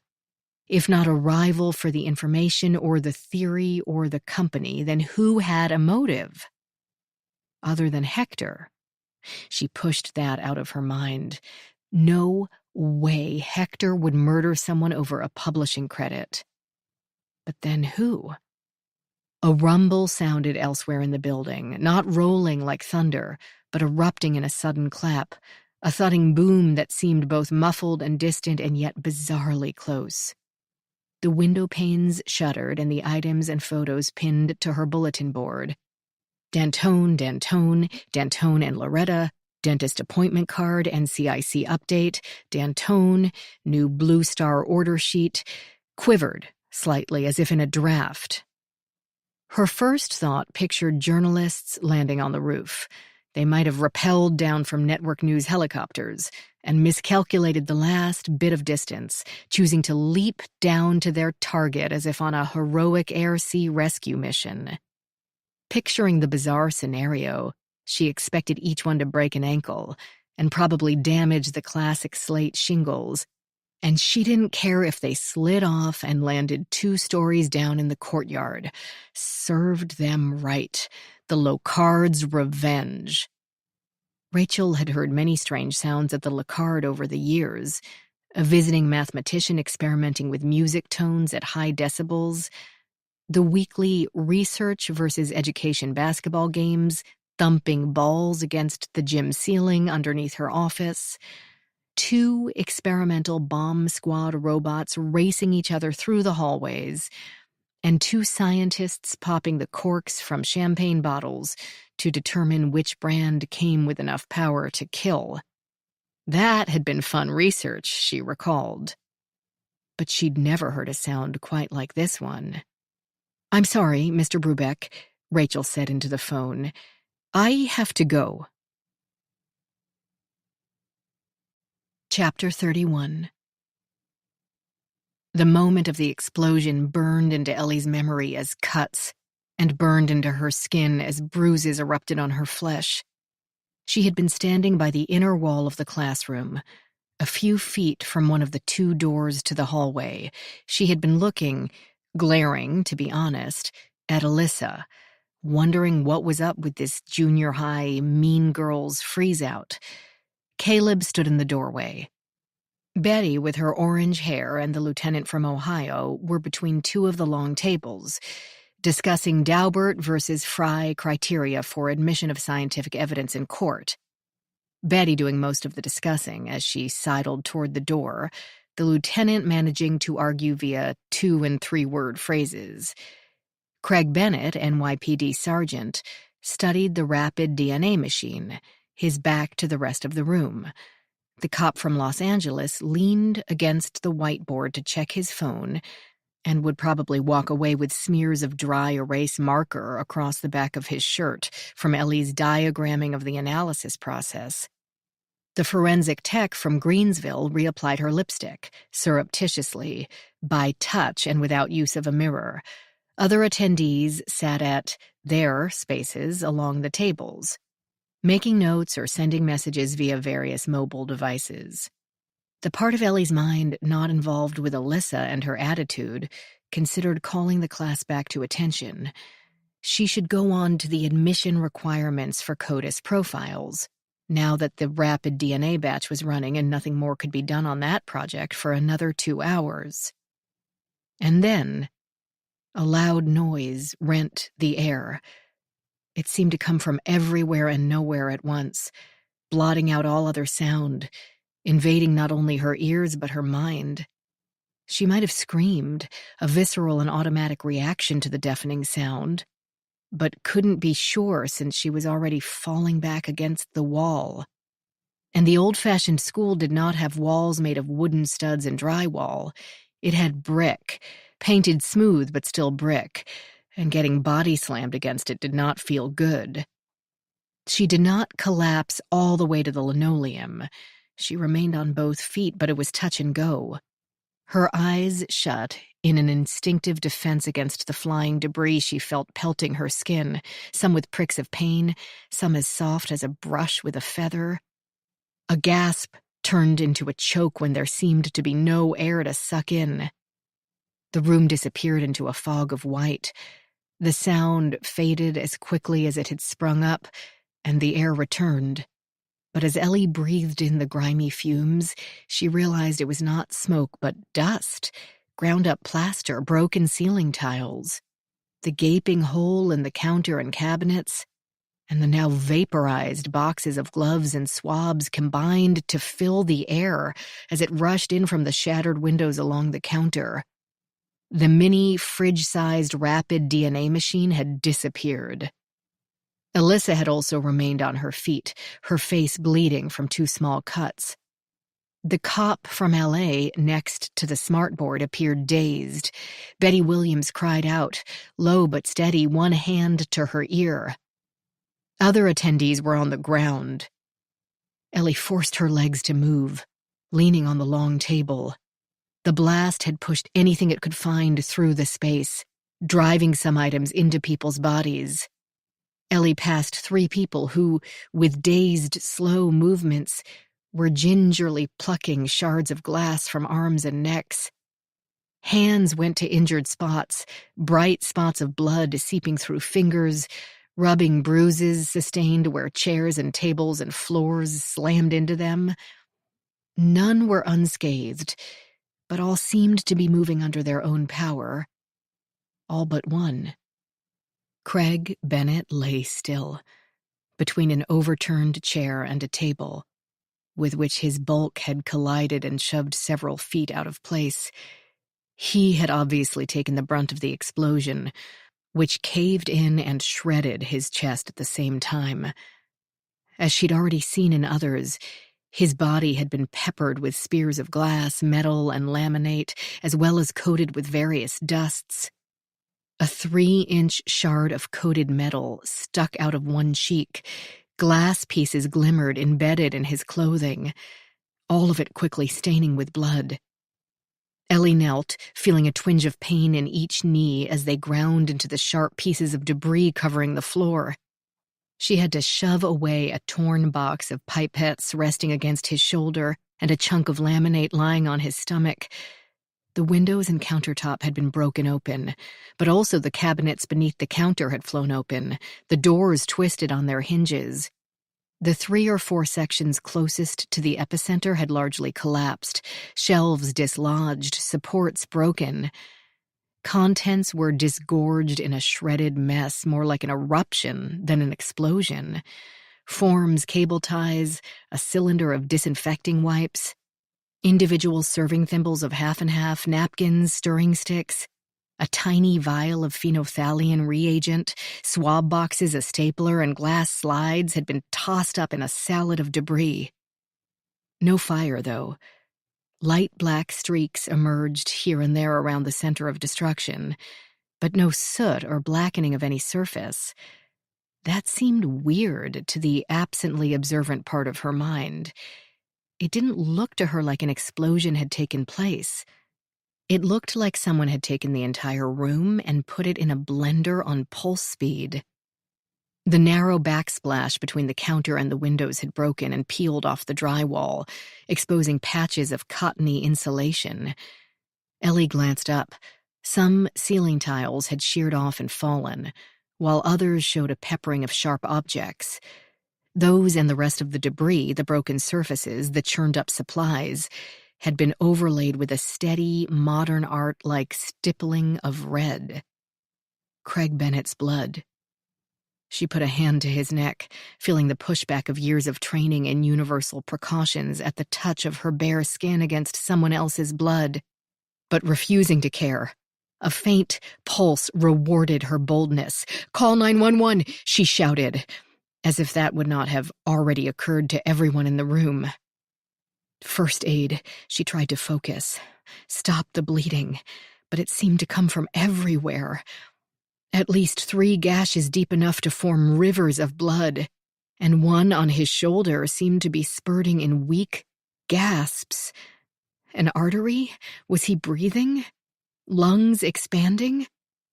Sound remained muted in her stunned ears, but around her the others had found voices moaning, crying, asking frantic questions, and she hoped calling EMTs to the scene. "CPR?" Caleb asked, suddenly down on the other side of Craig's body. "Press on that wound. Here." He did, folding one hand over the other and pressing the man's shoulder into the floor with the weight of his upper body. She tried to do the same with the breastbone, but first she had to find it, lost in the bloody mess of Craig Bennett's chest. She started compressions, feeling a prick in the base of the lower palm. Probably one of those shards had broken her flesh, so she now created a biological hazard to Craig and he to her. But some risks had to be taken. She pushed downward. It might not have felt so familiar if she hadn't just done the same thing the month before. A different man who had died. 1, 2, 3... Steady, firm pulses, the way Uncle Paul had taught her more than once. She wanted to ask if anyone had called an ambulance, but couldn't take the time out from counting. Even if they had, the Locard sat a half hour from the nearest hospital, one of the things you check when moving into a new area. Every press downward felt unresisted and made a crunching sound as if one were walking across a sea of potato chips. She knew what it was and wanted to weep. This meant Craig Bennett's torso was now full of broken ribs and torn cartilage. She might be doing further harm by dislodging them even more. She might be driving slivers of bone into his lungs and heart.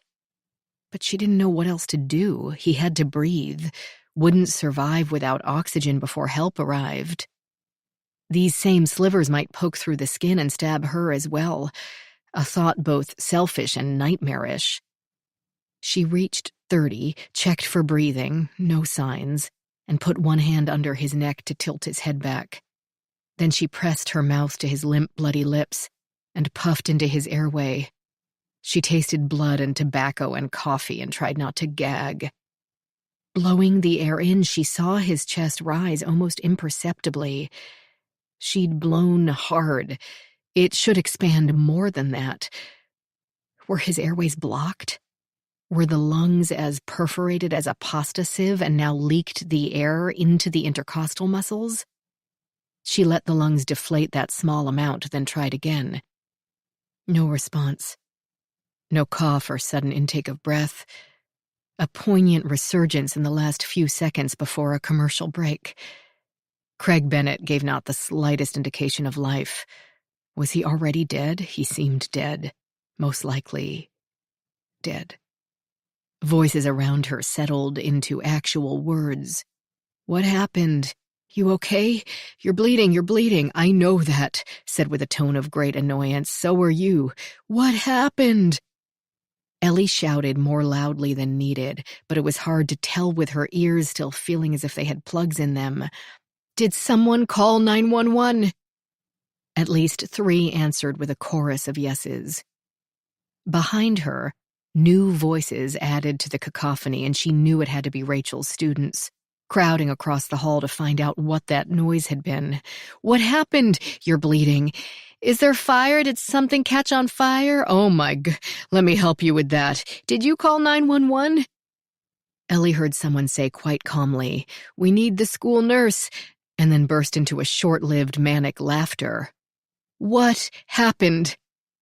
And then Rachel was there, unceremoniously yanking Caleb out of the way. She also didn't wait for gloves as she pried one of Craig Bennett's eyes open, felt his neck, opened his mouth.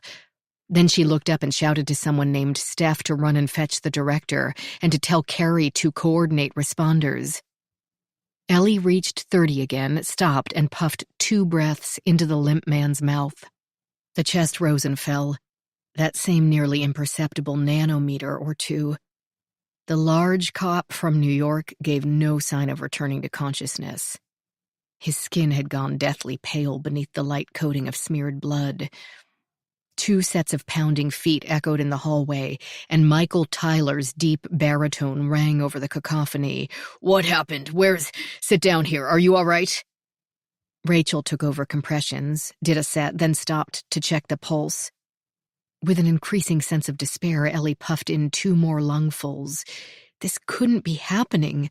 Who on earth would want to blow up her classroom? First Barbara Wright, then Farida, now everyone? Anyone? Had someone specifically wanted to murder this sergeant of the NYPD? Ellie looked down at him more objectively this time. He wore jeans and a beat-up plain leather belt. The shirt ripped open by the blast was a dress shirt in dark blue, no tie, cuffs neatly buttoned over a traditional analog watch with a leather band. Black athletic shoes, which had seen better days, twisted up beneath him. The treads retained some small clumps of dirt and a piece of a dried leaf, but no stains or still wetness that would make her think he'd been burying Farida al-Talel during a rainstorm the night before. "Is there any word on the ambulance?" Rachel asked, her efforts making the same crushed potato chip sound in Craig's chest as Ellie's had. "I called," a voice in the back said. "They didn't give an ETA." "Ellie," Rachel said, arms stiff and pumping. "Are you hurt?" "No." Was she? She couldn't be sure. Her ears were recovering, and when she looked down, she could see oozing cuts on her arms and thighs. But they were small and superficial. Everything seemed to work, bones, muscles, everything except her brain, which, overloaded, had gone out to get some air. Her tone equally stiff, Rachel gave her orders. "Take everyone who can move and get them out of here. Go to the cafeteria, both sessions. Tell them class is dismissed." Chapter 32. The attendees from Rachel's course, whole and unharmed and accustomed to violent and inexplicable situations, stepped in as temporary EMTs. They served as human crutches for those who limped and grabbed paper towels to apply pressure on oozing wounds as Ellie guided the slow-moving group down the south stairwell. Like a nuclear explosion, damage depended largely on proximity. Ellie had been on the other side of the room and suffered only superficial cuts from flying debris. She could swear it had been someone's notebook that hit her in the face, the wire of the spiral binding cutting her cheek. She also had a deep cut in her right bicep that, fortunately, wasn't bleeding much. Alyssa had scratches and said her wrist hurt, flung against the wall as another student bumped into her. Lieutenant Gold cradled one arm in silent pain. At least 3 had dislocated fingers, and Caleb limped. He told Ellie a falling chair had landed on his ankle. Betty had a folded-up paper towel clamped to her tinted hair, the stain of bright red blood spreading from a wound on her temple. The wad reached saturation point just as the group reached the bottom of the stairs and left a trail of small droplets from the steps to the cafeteria. They were creating a swath of biohazards through half the building, Ellie thought. And the cleaning staff thought the fingerprint powder in the ladies' room had been a pain in the butt. A dangerous bubble of hysteria welled up in her throat, but she swallowed it. The wounded settled into chairs in the wide and silent cafeteria as Ellie informed the 2 bewildered kitchen staff of the situation. The unwounded ferried water bottles back and forth. Ellie saw one sending a text for another, whose hands shook too badly to cope with a touchscreen. The kitchen staff didn't seem happy to find people around at an unscheduled mealtime. Ellie thought they should at least be pleased they no longer had a puppy in their kitchen. She and Rachel had even put the boxes back where they'd been. But the chef said only that lunch was not ready and wouldn't be for another 3 hours. Ellie assured them that wasn't a concern since, with luck, the students would be gone by then, which created more consternation. Were they preparing food they'd only have to throw out? Ellie couldn't tell them and cut through the din of protests to point out that they now had a room full of injured parties, and could they please see what they could do to help? Then she walked away to let them figure it out. She forced herself to speak firmly as she informed the attendees that they would wait there, and the director would come to give them more information very shortly. She hoped that would be true. She also prayed to sound relatively competent, and not like a bewildered and very worried brand-new employee, both selfishly concerned for her own job and terrified for the safety of everyone around her, since both seemed to be in grave danger. "Are you all right?" Caleb stood with all his weight on one foot. "Yes. How is your ankle?" "It just hurts, nothing significant." "What happened?"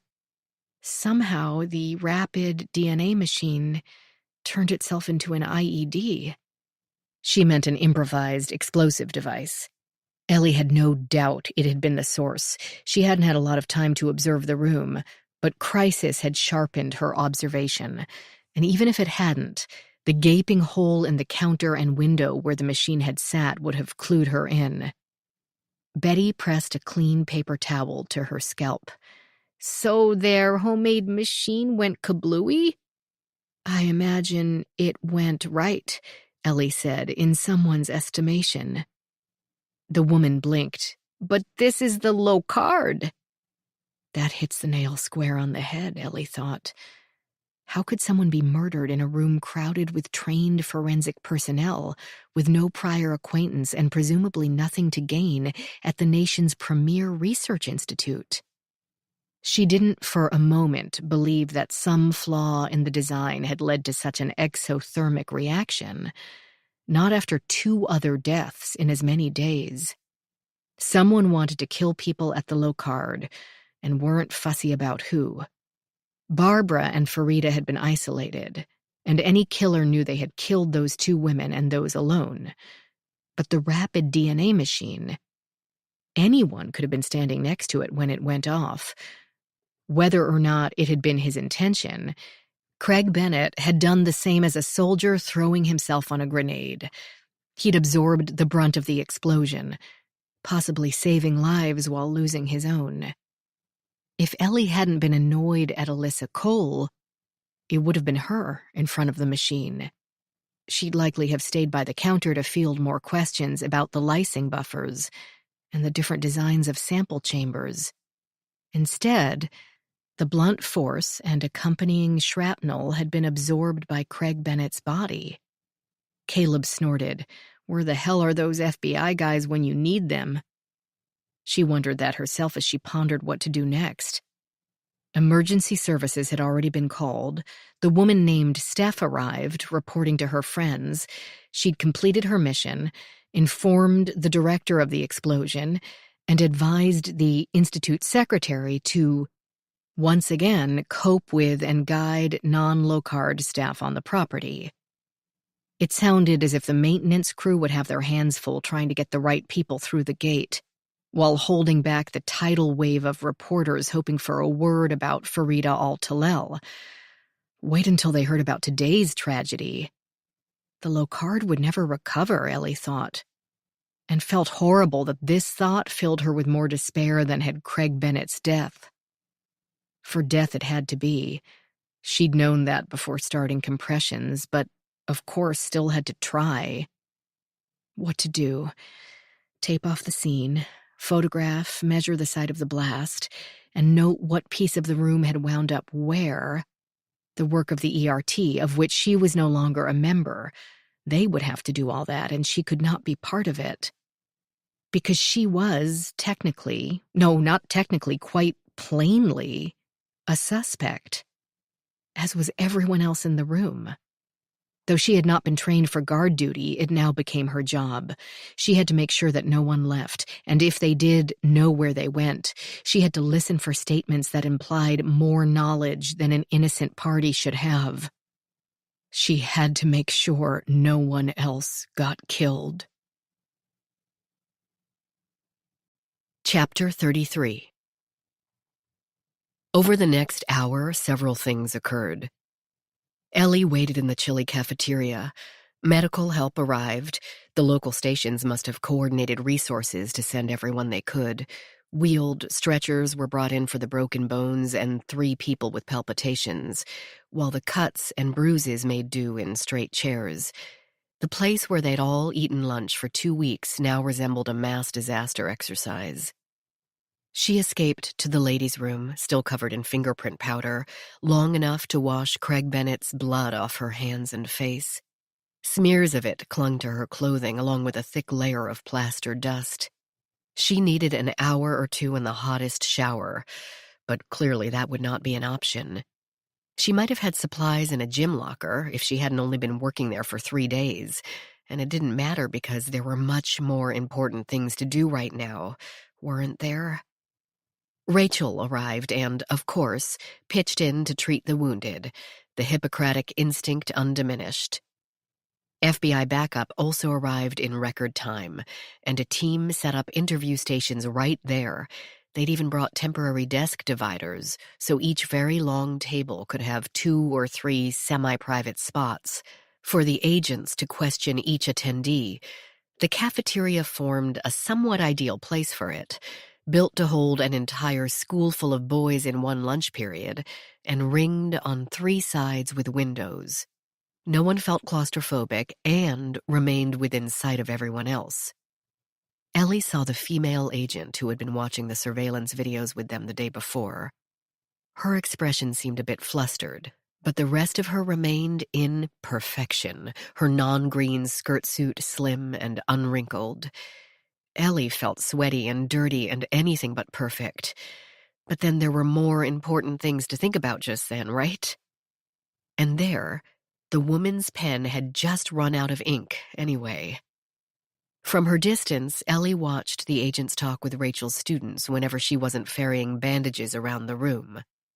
The interviews moved quickly. Ellie could guess the answers. Many of them knew nothing about explosives, had never really spoken to Craig Bennett, and, of course, had been accounted for in a room across the hall when he died. Talks began with Ellie's students, which took more time, but from where she stood, she could see many shaking heads and a couple of shrugs. Everyone must be as bewildered as she felt, and if they weren't, they'd hardly wanted to tell an FBI agent about it. All were asked to remain until the agents were finished, in case one attendee told them something that called for a follow-up with another attendee. They couldn't be stopped if they wanted to leave, but no one tried. They were professional CSIs who wanted to contribute, or professional killers who didn't want to single themselves out for suspicion by running.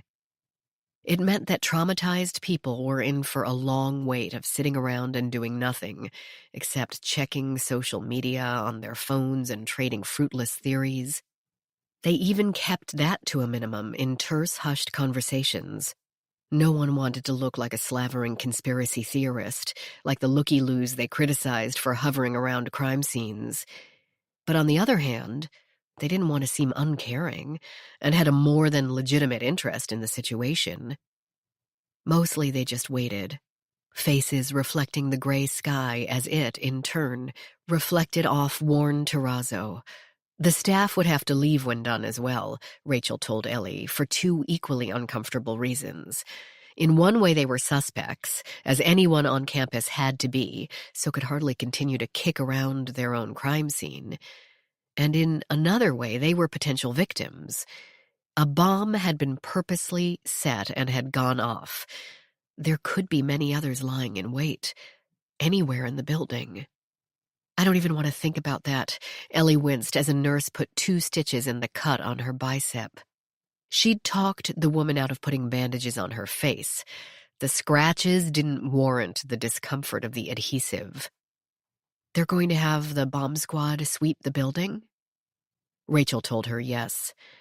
Strangling a young woman, then bombing a classroom. Exactly.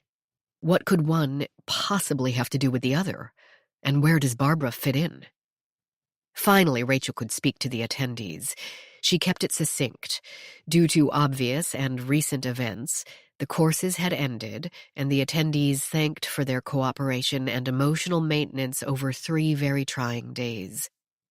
Anyone with their own vehicle could leave now, and the hotel shuttle had arrived in the parking lot to pick up the rest. She seemed amazingly together, Ellie thought. Ellie had encountered billionaire CEOs who collapsed into shuddering husks under much less dire circumstances. The attendees were more than ready to vacate. "Do not pass go, do not collect $200, she heard a student murmur to the woman with orange hair. "I'm not even going to use the restroom. I'll hold it till I get back in my hotel room," Betty returned. The last few days had been an emotional roller coaster, no matter how battle-scarred an investigator might be. They were professional enough to be very curious and hungry to find the solution, but they were also more than intelligent enough to know that they themselves were suspects. Finding oneself on the other side of an investigation had been an experience none had bargained for or wanted. Let's get while the getting's good. Not to mention, let's get out before someone else dies. The attendees filed out in near silence, heading directly for the basement-level outside door in the hallway, the same door through which Farida al-Talal had gone to her death. Several stopped to tell Rachel how much they'd enjoyed the class before yesterday, and how sorry they were that the Locard— well, how sorry they were. 2 said the same to Ellie, perhaps not realizing that they'd had a longer tenure there than she had. Director Coleman had threatened to blame the FBI for a 3rd victim, but Ellie didn't see how that would be possible. The building had been monitored all night, and no one had come in from outside. The bomb had been placed there by a student or a staff member. Knowing that, Ellie figured it could have been that morning, yesterday, last week. No way to tell. What Ellie would give for a surveillance camera in that classroom. "Yeah, we'll be criticized for that," Rachel said as they watched the attendees trickle out. "But honestly, why on earth would we have cameras everywhere? We're not open to the public, there's nothing to steal, and there are no children around. Everyone in the place is a trained professional. Okay, granted, that doesn't guarantee nonviolent behavior." Ellie chuckled, a slightly hopeless sound. That had been proven in spades. "But we're not likely to have staff stealing from the register or getting in fights. As I said, the only thing we've ever worried about is vandalism by bored teens, and we've never even had a problem with that. Hell, we're lucky we have locks on the doors. How are your stitches?" Ellie gently redirected Rachel's hands before she could pull the bandage off. "It's fine, just a small cut. How is Director Coleman holding up?" Now Rachel smiled. "It's okay, you can call him Gerald. The media is losing its collective mind, as you can imagine. You passed the trucks on the way in this morning?" "A few." Several news vans had been pulled off the road by the gate. Not easily, since the 2-lane road had no shoulder and wet trenches along both sides. Stewart's been guarding it since 6. Convinced some podcaster will scale the chain link. He said the sheriff's department had to come to deal with the traffic hazard, and CNN had to call a tow truck to get their van out of the ditch. And it's about to get worse. A, I don't think it can get much worse, and B, chances are good even a bomb won't command the same level of attention. Craig wasn't a young, beautiful foreign girl. Luis Alvarez approached them. Stationed behind him, the FBI interviewers were packing up their forms and desk dividers. "That was fast," Rachel said. "Answers were pretty uniform. No one saw anything, heard anything, barely knew Craig, and had no idea why someone would want to kill him. If he had been the target. Hardly anyone in your class, Rachel, had ever spoken to the guy. A border patrol agent talked to him a couple of times, she said on smoke breaks." "Steph," she said, "yes, I did see them together. I'd kind of hoped he'd be a cautionary tale to her, since he'd already progressed to the pursed lip breathing, hypercapnic respiratory failure." Yeah. Your class, Ellie, chatted with him here or there, but no one became his best friend in the past 2 weeks. I can understand that. I'm not a super big mixer when away at training. She never saw the logic of becoming fast friends with someone she'd likely never see again. Antisocial, he deadpanned. Plus, they just want to get out of here, and that's if he was even the target. Which sounds possible, yet unlikely to me. Me too, Ellie said. I did have a short conversation with him before class about Farida's death, more or less. We were talking about the Middle East, and he told me about a past assignment to a human trafficking task force. They'd rescued a group of migrant workers. The coyotes they'd hired to get them over the border instead trapped them into prostitution and forced labor. They were smuggled into Saudi Arabia? That happens too, but this particular group was smuggled out. In some countries, when foreign workers arrive, their bosses take their passports. The workers actually need their employer's permission to leave the country. If their employers are abusive, they escape from the house, but then can't get out of the country. So there are camps of homeless people who can't leave and don't want to stay. This particular group escaped, only to be brought to the U.S. instead of their home countries and forced right back into slavery and prostitution. Frying pan into the fire. Pretty much. He said it has gotten better the past few years after a government crackdown.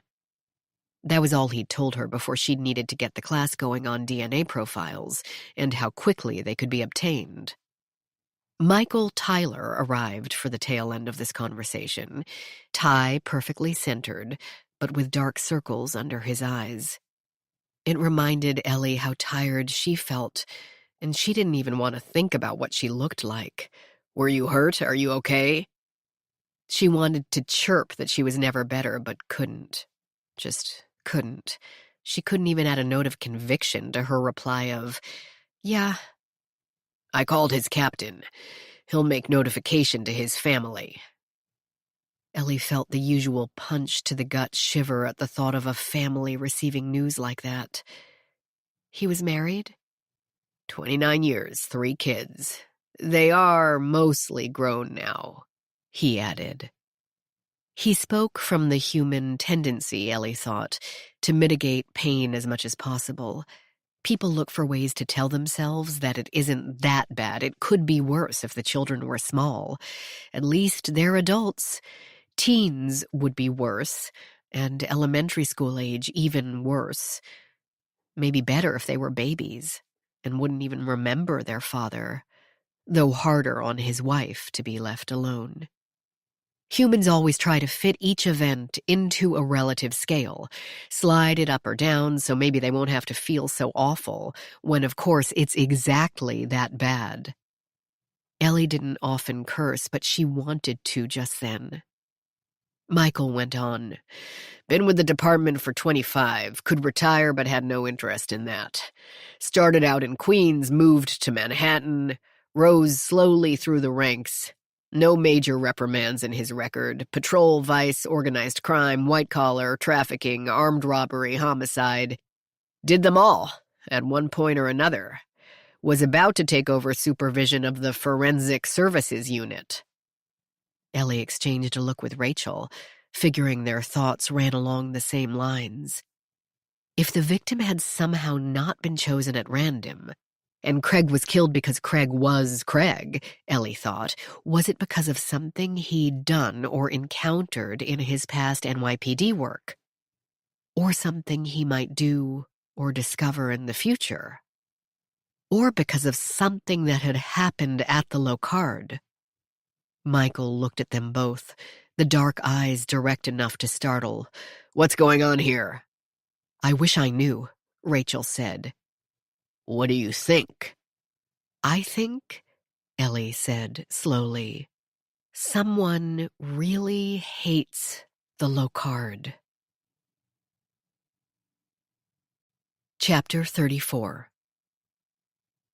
"If there might be more bombs in this building, partner," Louise said as they walked back to the mangled classroom. Shouldn't we, avoid the area, let the bomb squad do their jobs? Get the hell out of Dodge? Yeah, probably should. Their shoes tapped along the tiles once worn down by schoolboys. Not gonna, though, are we? Scared? No. Good. So am I. Anyone who's not scared of a bomb is an idiot. Besides, they already swept this floor. The doors to the affected room had not been damaged, both open at the time of detonation. Inside, 3 technicians worked the scene. Michael had already conferred with them and knew that 2 were ERT techs and 1 an explosives expert. The techs had photographed every inch of the room and now worked on a sketch of each piece of furniture and debris, with one using a tape measure and calling out numbers that the other wrote down. How far each type of item had moved from its original location would be important to reconstruct what had occurred. Although it was pretty easy to figure out what had occurred, Michael thought. Someone had planted a bomb on or inside the cabinets along the window, and it went off. He and Luis moved over to the gaping hole in the glass, carefully picking their way through the spots of blood and torn things. They didn't want to move what the techs were measuring any more than it had already been moved by the stampede of injured bodies. The damp breeze floated in from the broken window. They were lucky it wasn't a windy day, and neither too cold nor too hot. One of the techs in the inner corner of the room noticed the caution. "We're finishing up the measuring. You don't have to worry that much about where you step." Michael checked the woman's face for signs of sarcasm. Techs could get touchy. The explosives expert leaned over one of the long tables. In a wide, empty spot, he pushed around shiny pieces of a deep green material. His feet, with disposable booties over the shoes, stayed just off the edge of the slowly drying pool of Craig Bennett's blood. "Where's the body?" Luis asked. "They took him."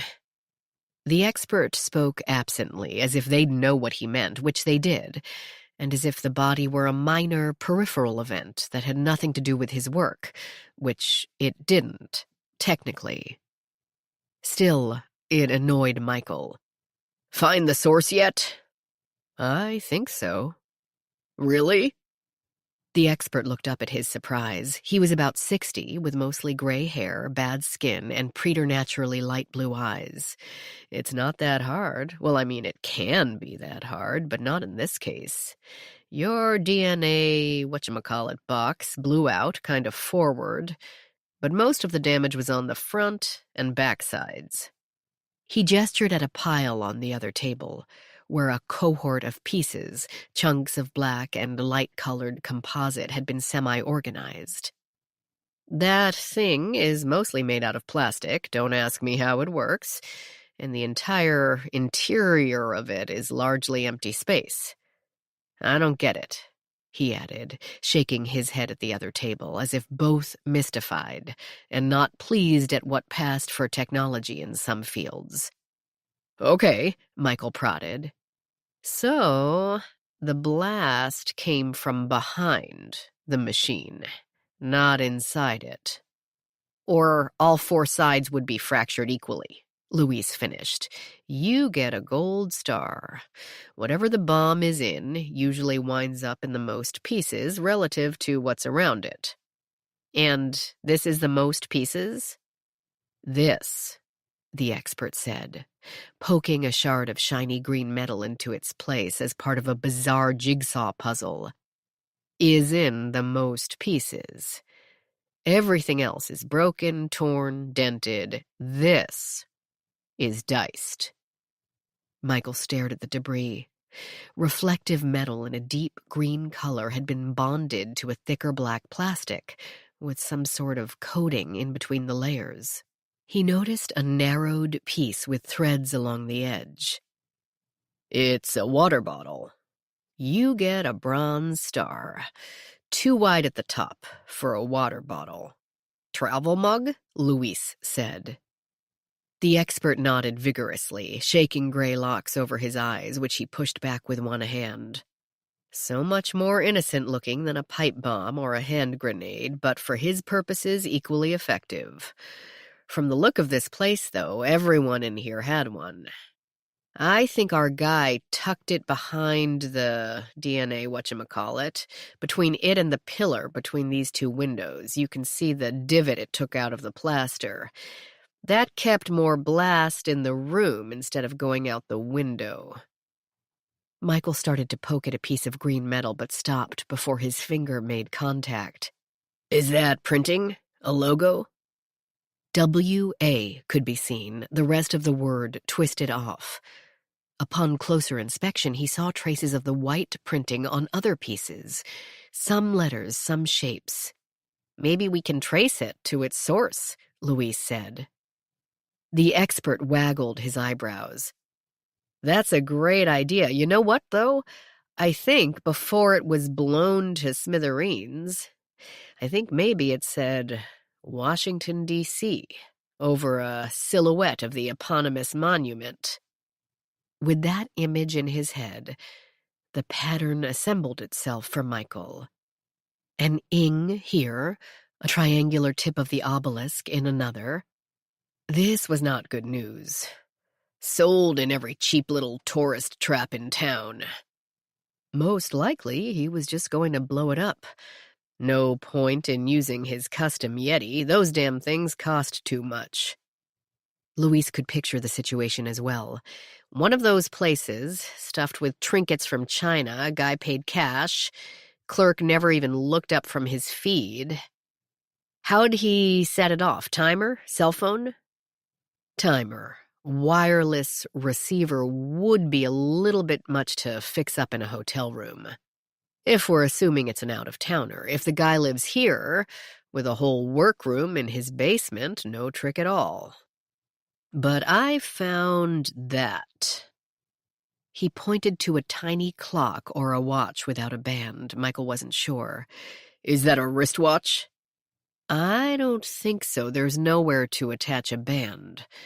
I think it was a clock set in something else, and he pried it out. Probably another piece of cheap tourist crap. Attached to this. This was the upper half of a partially melted 9-volt battery. I'm not entirely sure of that, the expert went on. It could have been some component of this DNA whatchamacallit. But whoever installed it attached it to bare wires and added some glue just to keep it in place, which doesn't speak to sophisticated scientific technology, at least I hope not. Louise said, Didn't anyone notice some guy walking around with a bottle with wires and a battery sticking out of it? Michael said, I doubt he waved it around. The expert said, He probably tucked it all inside, glued the top down for good measure to keep the force contained.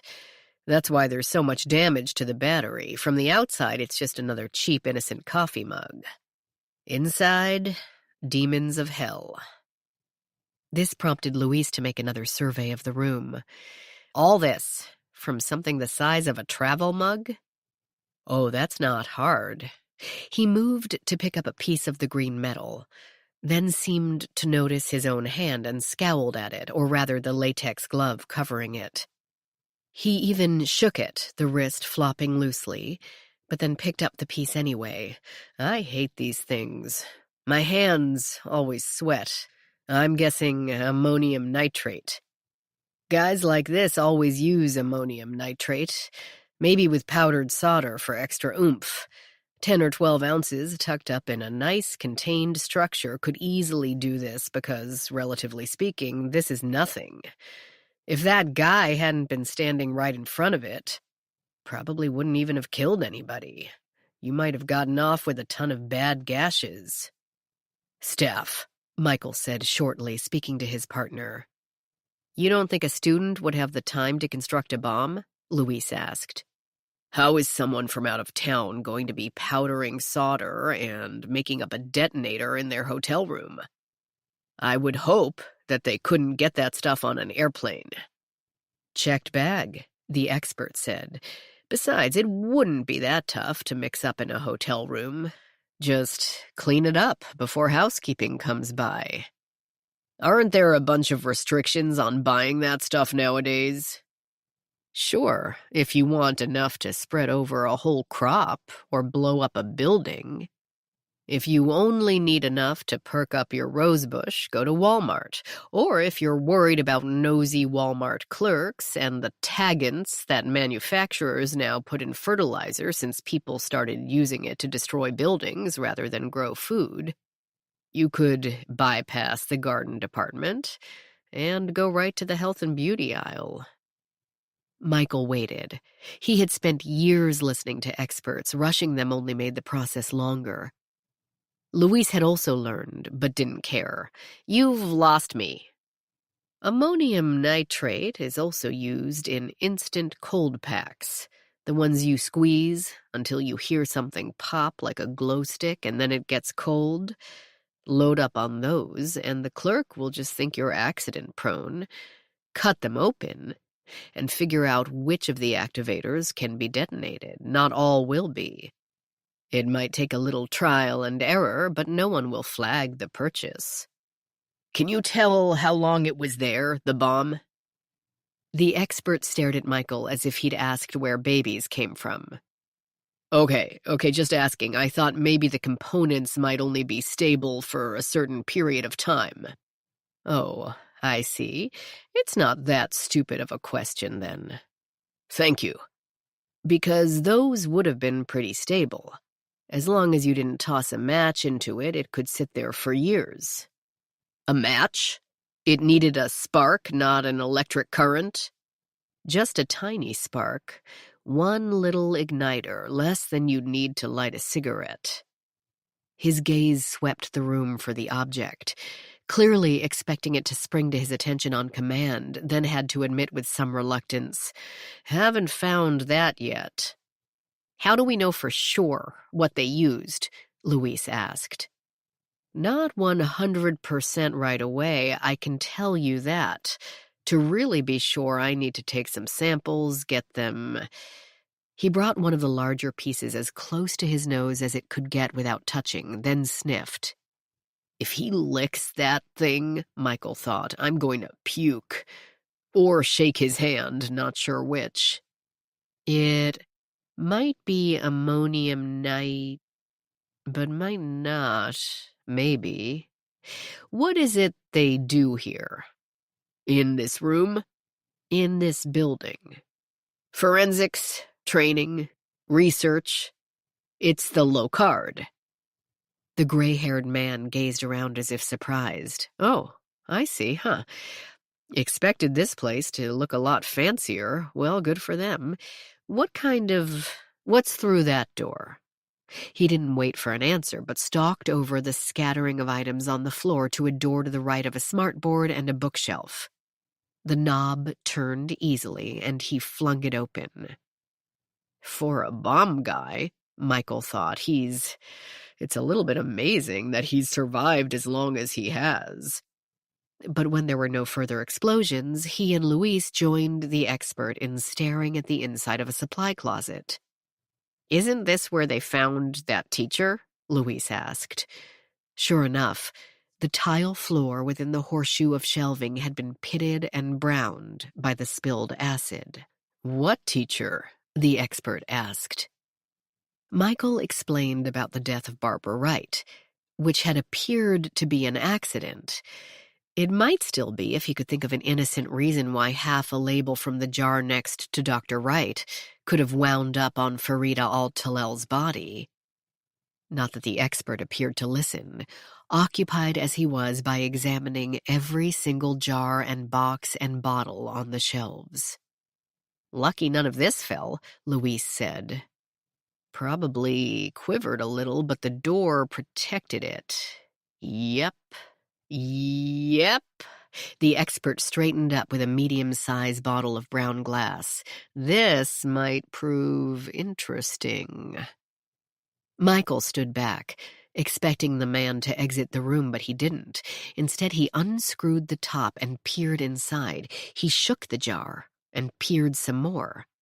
Then he threw his head back and took a slight whiff, a much less robust inhaling than he'd done of the metal fragment. "What is it?" Luis asked, and Michael couldn't blame him for, once again, foregoing the technique of waiting the expert out. It didn't work anyway.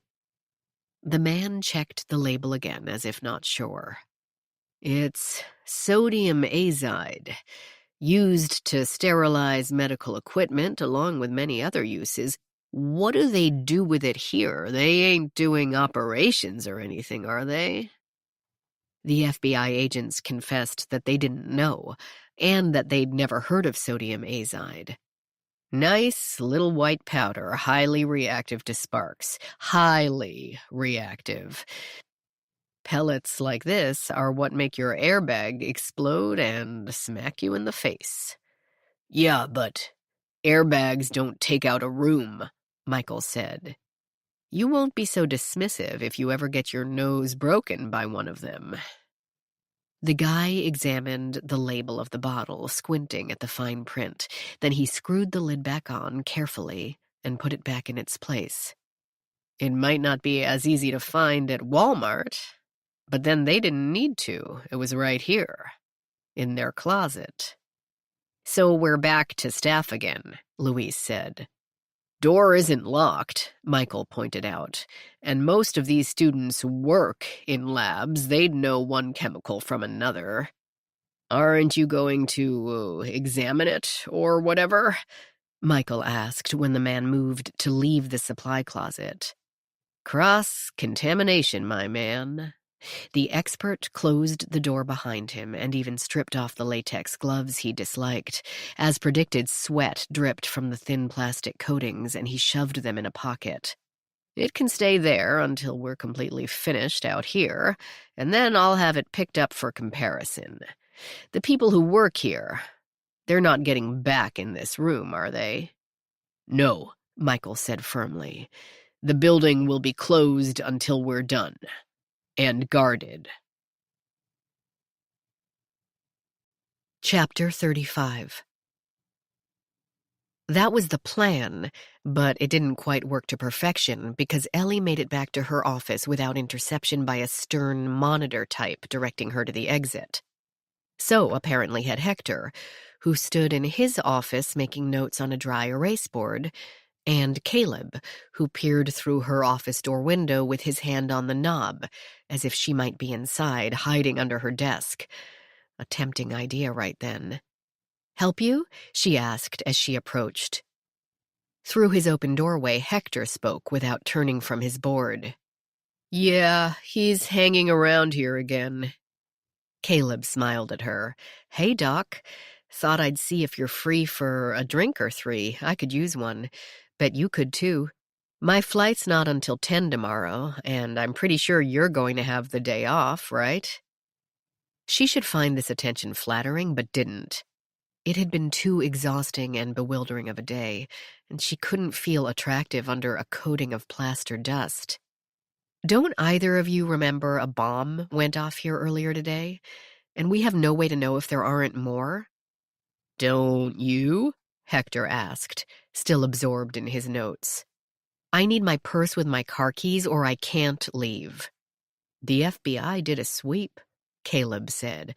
"But you're right, we should get out of here, especially before that rain starts. Let's have dinner and some drinks. We've been blown up together. It's a bonding experience."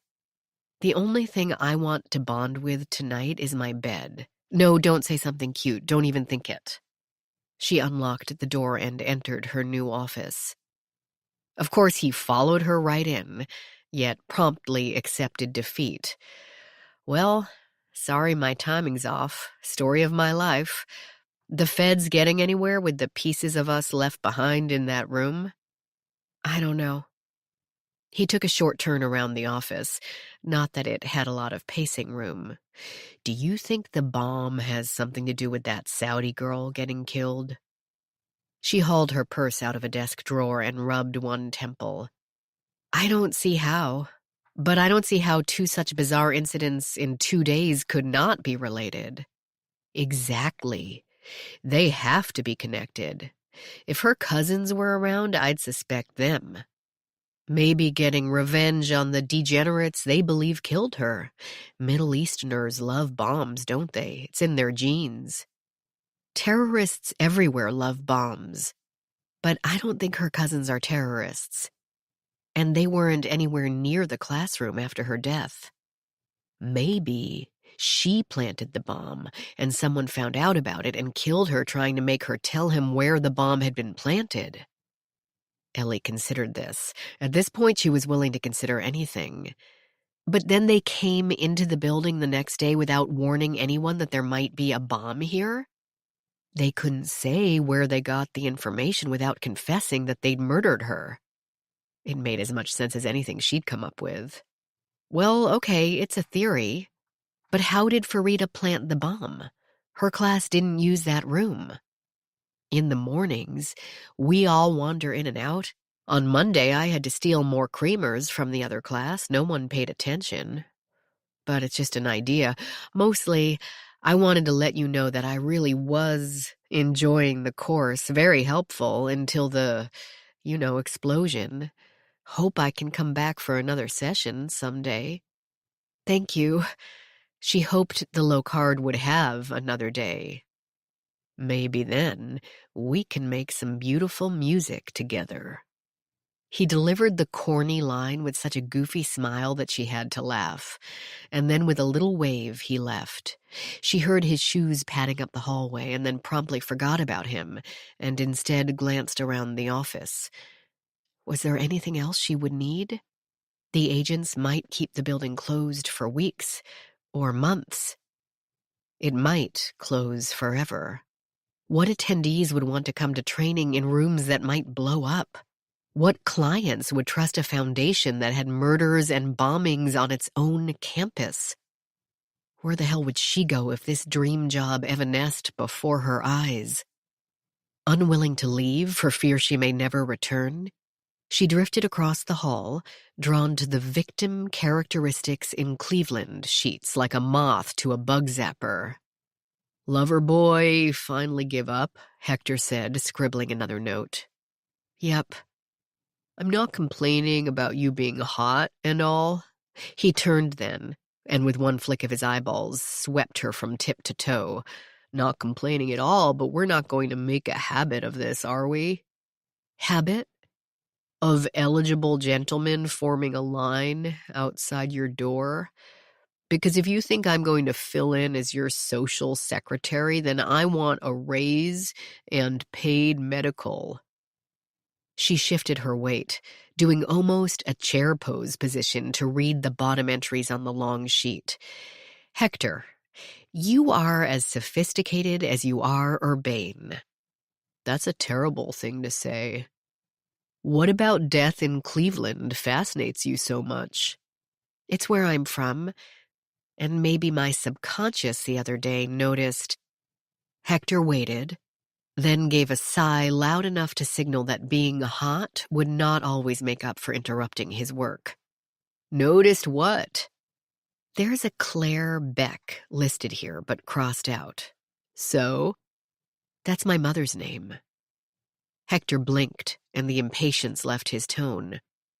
Oh, I'm sorry, I didn't know your mother was... She wasn't. Murdered, I mean. She died in a car accident. Now his O had a completely different tone. So that's not her, then. Is Beck a fairly common name in Cleveland?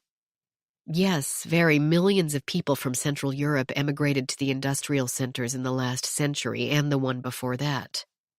What about the date of death? Verifying data had clearly become second nature to Hector.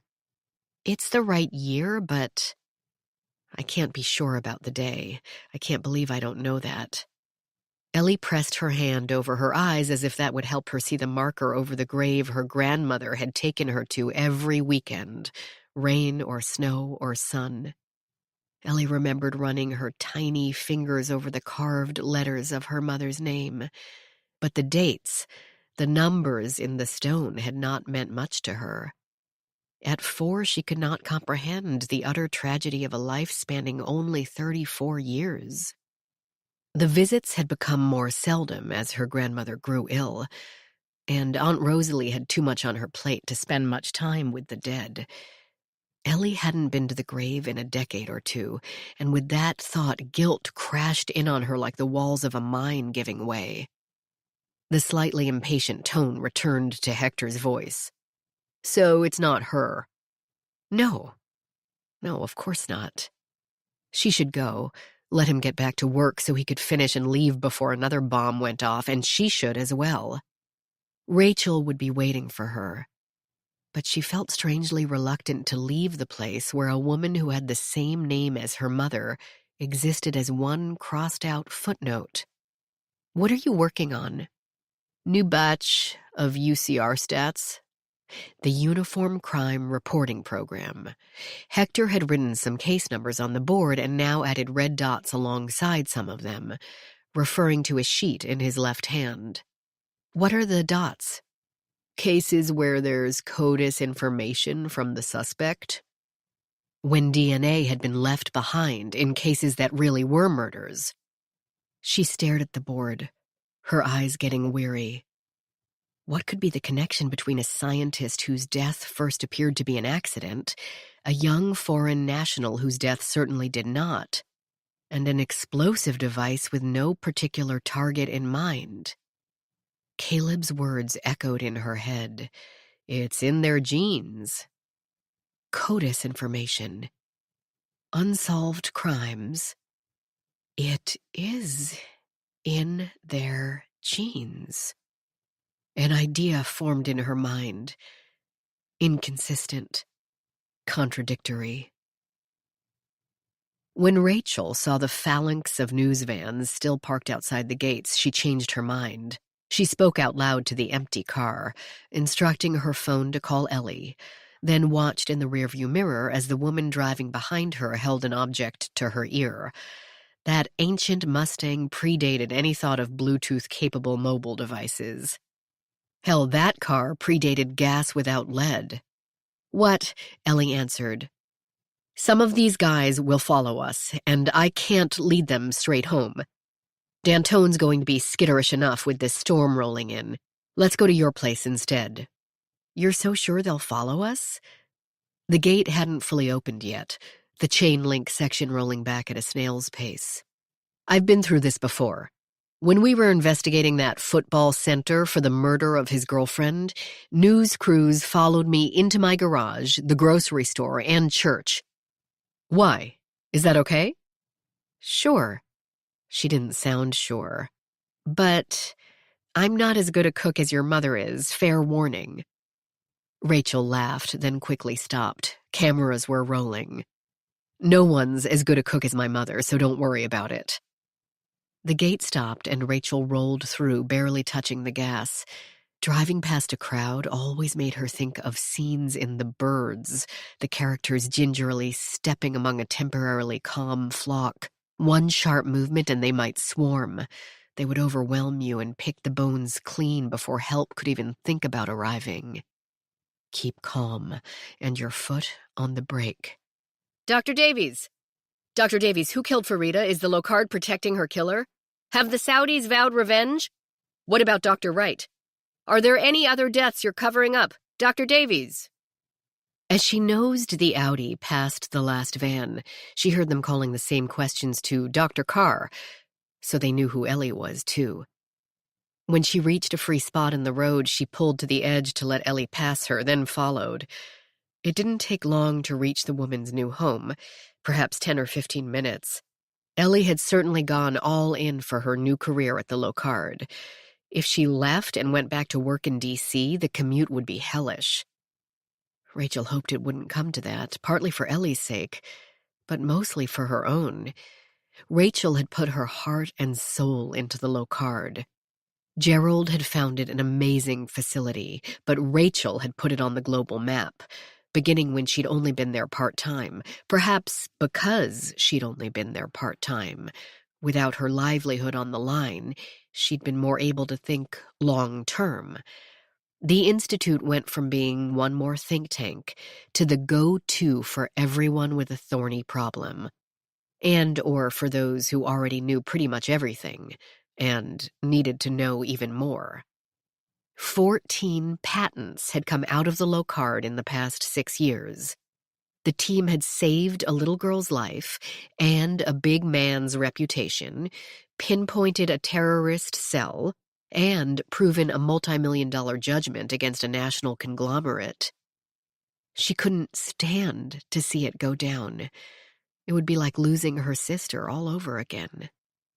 The bay came into view, the sky turning it to silver as the sun set somewhere behind the gathering clouds. Rachel felt a tiny hint of relief. With that view, at least Ellie couldn't lose too much money if she had to resell the house.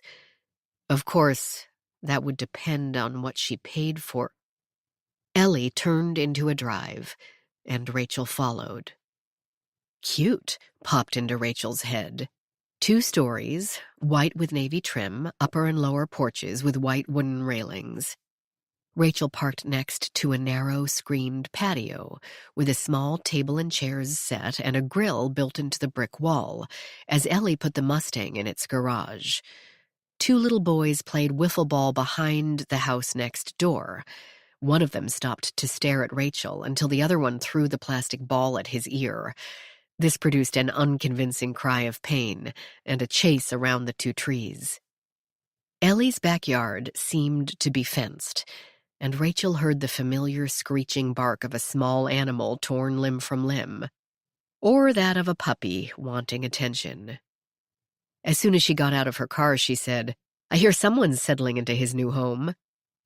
Ellie laughed, and they went inside. She brought the dog in via the utility room door and, when asked, said she hadn't thought of a name yet. The puppy greeted Rachel with nearly as much enthusiasm, as if to assure her that the ring of boxes in the kitchen incident would not be held against her. "Have you named him yet?" "No. Poor thing, running around here all nameless." It didn't seem to bother the dog, now attacking one of his new squeaky toys. Cardboard boxes formed towers along several walls. But beyond that, the place was clean and bright. Ivory walls trimmed with brilliant white.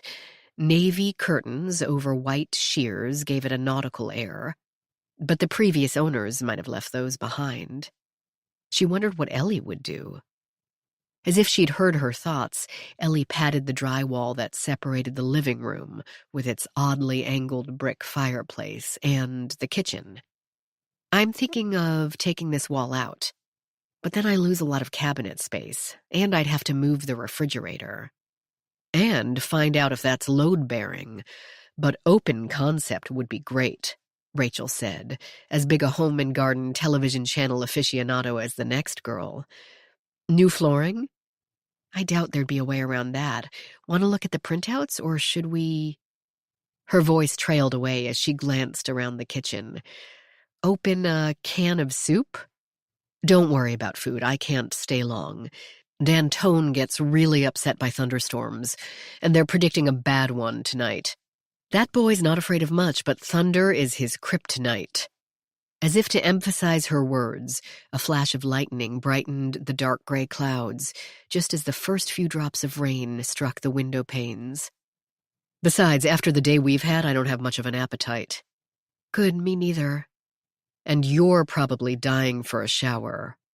"Oh, yes, but we've got to—" Her voice trailed, and Rachel finished the thought. "Figure this out? We will. We definitely will." Ellie struggled for a tiny smile.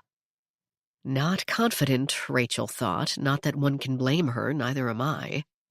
She took a careful look out a front window, moving the shears aside with one finger. 2 cars are out there now. Be warned, more will probably show up. It's not illegal for them to walk up and knock on the door. My advice, don't answer it. "Not a problem. Want to come upstairs? I spread it all out up there." The narrow steps wound up from a corner in the living room into an airy sitting room, with double doors to the upper porch and several doors to bedrooms and baths. Numerous cardboard boxes lined the walls up here as well, tidily stacked. An ornately framed print of Frederick Leighton's Flaming June rested against the chair rail, and a 6-foot-long wooden stick leaned on the frame. The top of it had been carved to resemble a dragon. Rachel traced a flourish etched into the wood. "What's this?" "It's a blowgun." Ellie paused, with that slightly worried look that white people get when they think you're going to say something about race. "My aunt and uncle brought it back from Borneo after they were there with Doctors Without Borders." "Can you hit anything with it?" Now she laughed. "I doubt it, though I used to be pretty good." Rachel gave the dragon's head another pat, wondered for a moment how an animal that didn't exist managed to appear in wildly diverse cultures and locations around the world, and then moved on to the desk. Ellie had positioned a lightweight table with drawers under the window so she could look out and see the water through the trees as she worked. Rachel spared a moment for the view, though it grew darker by the second. That evening's sunset had been accelerated by the cloud cover. "This is nice. You actually bought this sight unseen?" "More or less. Reckless, I know," Ellie grinned. "It's the first place I've been in that was all mine. It's exhilarating and terrifying all at once." "I know what you mean." Rachel had felt like that when she'd, albeit unofficially, adopted D'Antone. She adored him, but there would always be that worry behind the joy, wondering if his biological father would show up one day and steal him from her. Ellie had thrown out everything old and taken on everything new for the Locard. Rachel hoped they'd both have the futures they wanted. Though in some ways they were very different, she thought. To Ellie, the Locard was a fabulous new job, but still just another job. To Rachel, the Locard had become her overriding purpose in life, along with D'Antone, of course. To see the Institute go down in ignominy would mean more than needing to brush up her resume and buy some interview clothes. Rachel hated to admit a weakness, but knew that failure would cripple half of her psyche for the rest of her days. Ellie had spread out Barbara Wright's work, covering the table and extending in piles across the floor. She took an audible breath, one sharp intake, and then began. "If we take out Farida, maybe the other 2 deaths come back to DNA. Barbara Wright was about to unleash a new kind of biological tracing of killers. Maybe. Maybe, in her mind, anyway. And she certainly sounded convincing." Rachel leapt to it. "And you think someone didn't want her to do that?" "Maybe. Maybe someone is also working on a system and wanted to head off competition, wanted to be the trailblazer themselves, and not someone who simply rode behind the wagon. Murder among eggheads seems extreme, but it isn't nearly as rare as we'd like to think." "But who's the other victim?" "The rapid DNA machine." Rachel leapt again. "Because you were going to run the attendees' DNA." "Yes, what if one of them is in here?" Ellie patted a pile of 4 or 5 sheets with the handwritten title, Murders/Violence with DNA CODIS Neg, cases in which the suspect had left bodily fluids at the scene, but a CODIS search had come up empty because the suspect's profile wasn't in CODIS. "That eliminates staff," Rachel burst out. "Except for me, because my sample was blown up along with the others," Ellie said, but absently. "It also eliminates your students, because they would have been in no danger of having their DNA exposed." "But wait, how does Farida fit in?" "I have no idea." "That, young lady, is not helpful." This brought the ghost of a smile to Ellie's face. "The only thing I can think of is total distraction. They got away with killing Barbara, but then we started to worry it like pups here with a bone. So the killer decides to throw us the most controversial, photogenic, newsworthy victim available. They might have heard me talking about fingerprinting the jar. Then they knew we weren't quite writing off Barbara as an accident." Rachel pinched the bridge of her nose, her stomach looping through a sickening circuit. "It was me. I got Farida killed." Don't be ridiculous. Ellie spoke so firmly that the puppy stirred, uneasy. A vicious killer murdered Farida. For all we know, that was the plan from the start, and the other 2 incidents were distractions. Because even with Barbara dead, they still had a problem. When we ran everyone's DNA on Friday, we might see that it matched a suspect profile from an unsolved crime. Then killing her would have been a waste of time. This sounded like grasping at straws to keep her, Rachel, from feeling guilty, and she tried to find a hole. But you wouldn't, unless you sat there in class and compared every single profile in this stack right then, because you were going to give everyone their profile results. We were never going to keep them. So they could take them home as a little souvenir, Ellie admitted ruefully. But they still must have been worried that their DNA would expose them. Otherwise, why blow up the thermocycler? But then they could have destroyed it yesterday. They could have set a timer so it would go off during the night, and no one would have been killed. But they didn't, because they enjoy seeing the havoc, enjoy seeing the pain and confusion. Someone has been having a really good time.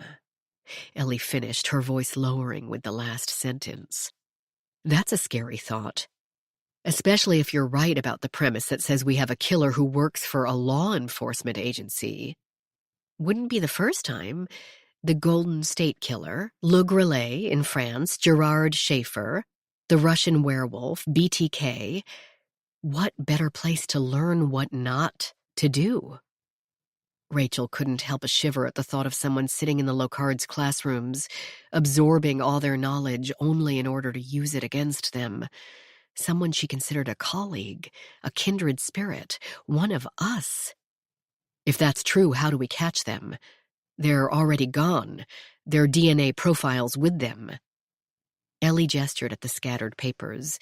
I'm hoping there will be a clue in this, somewhere. I know it's a long shot. At this point, I'll take any shot.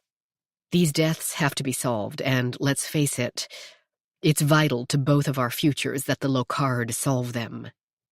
Copy that. Chapter 36. They divided up the lists and printouts and sat on the cream-colored area rug, spreading the papers out around them. The puppy, of course, had to investigate. Ellie warned him that these were not newspapers and he was not to use them like the ones in the utility room. Fortunately, he showed no signs of thinking of them in that light. His tummy full of snacks, he flopped next to Ellie and went to sleep, while the 2 women threw out any idea that popped into their heads and let them bounce about the room. Rachel continued to eye Ellie with concern, trying not to let the woman catch her at it. The crime scene expert seemed too absorbed in the materials to notice either her scrutiny or her minor but still oozing injuries. But that might not be a good thing. Ellie might be so strong that she'd already forgotten a near-death experience, or the full impact of that trauma might be waiting behind the draperies, planning to pounce as soon as Ellie took a breath. People were rarely as bulletproof as they appeared. But unless the woman asked for help, Rachel would keep her worries to herself. Ellie was a colleague, not a daughter. Or a sister. We don't have the DNA, she said, but we have location.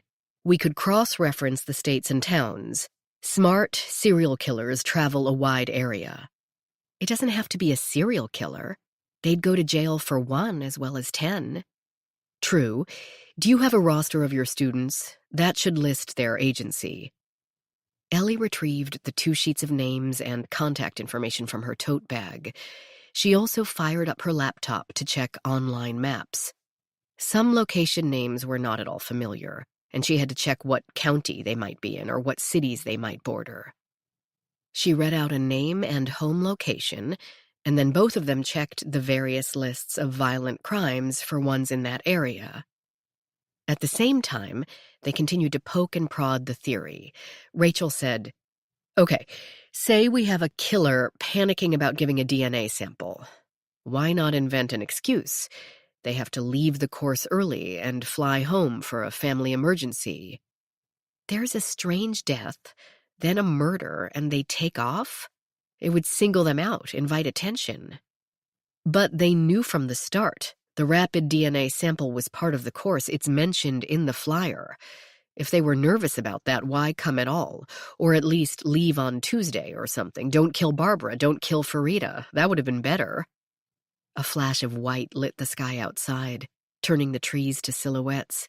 A sharp crack followed with an earth-rumbling boom after that. The puppy woke long enough to whine, then tucked his head against Ellie's hip and went back to sleep. D'Antone had the same reaction to thunderstorms, except for the going back to sleep part. The boy would howl as if the lightning had struck him. She'd have to get home soon. Ellie stroked the dog's now clean fur. I think they weren't worried about the DNA test. The course description specified that our equipment is a closed unit, and the profiles wouldn't be uploaded anywhere. I checked. That couldn't have been an issue, or the killer wouldn't have come. They didn't worry until Barbara discussed her system for cross-referencing unknown suspect profiles with dispensed medications. They had to get rid of Barbara before she interested the national forensic community in looking at meds.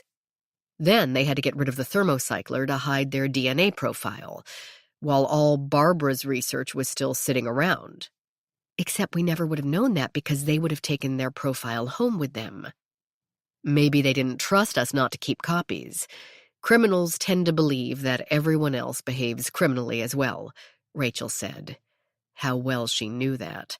Her sister's taste in men had brought more than one career ne'er-do-well around the house. True, but then why not just fake the DNA sample?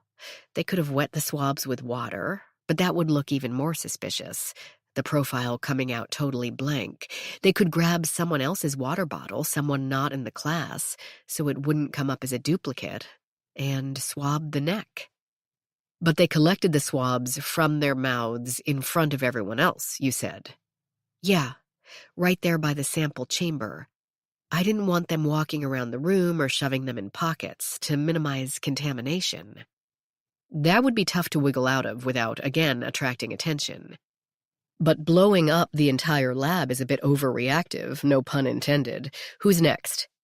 Jamie Trellis from Oklahoma City. Ellie perused murder clusters by county, while Rachel thumbed through uniform crime reports, after checking with the internet to find the right county. 2 men killed here, not specifically linked, but similar circumstances. You know, this bomb. Someone had to first know how to make one. Google, Ellie said. Assuming Barbara's death got this started, and the person didn't come here intending to kill Barbara and destroy the thermocycler, they'd have to find all the bomb components in 1 or 2 nights. Google. Maybe you find YouTube videos more helpful than I do. When I watch one, it seems they're always telling me to use something I don't have or click on something that's not there. We should at least find out if any of our attendees have experience in arson and explosives investigation. Carrie should be able to run down everyone's resumes tomorrow.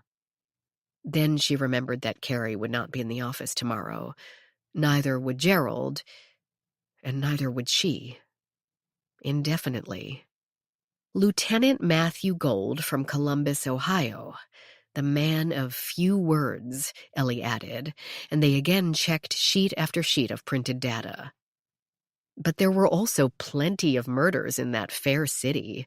Geolocation could not help. There seemed, unsurprisingly, no spot in the country untouched by murder. There also seemed to be no spot where citizens did not have numerous varieties of chronic illness requiring medication. Barbara, or Hector, did not have data for either murders or medications in Saudi Arabia, which was equally unsurprising. This prompted Rachel to wonder again. Farida was in the other class. Some mixed during lunch, but who would she know well enough to walk out into a rainstorm with? Ellie shrugged. Who from my course would even know where the goat was buried? Well, they've all wandered in and out of the building during lunch and breaks, especially last week when the weather was nicer. It wouldn't be strange for anyone to take a look at the site at some point. They weren't getting anywhere. She and Ellie needed a faster path to a narrower suspect pool. Someone in the class got scared when Barbara spoke about cross-referencing meds and murders. But how could they know she'd find them? Ellie considered this, nodded slowly. Either they didn't, and they're a super cautious type that takes no chances, or she used their crimes as a case study in lecture. Exactly, Rachel said. It could be either.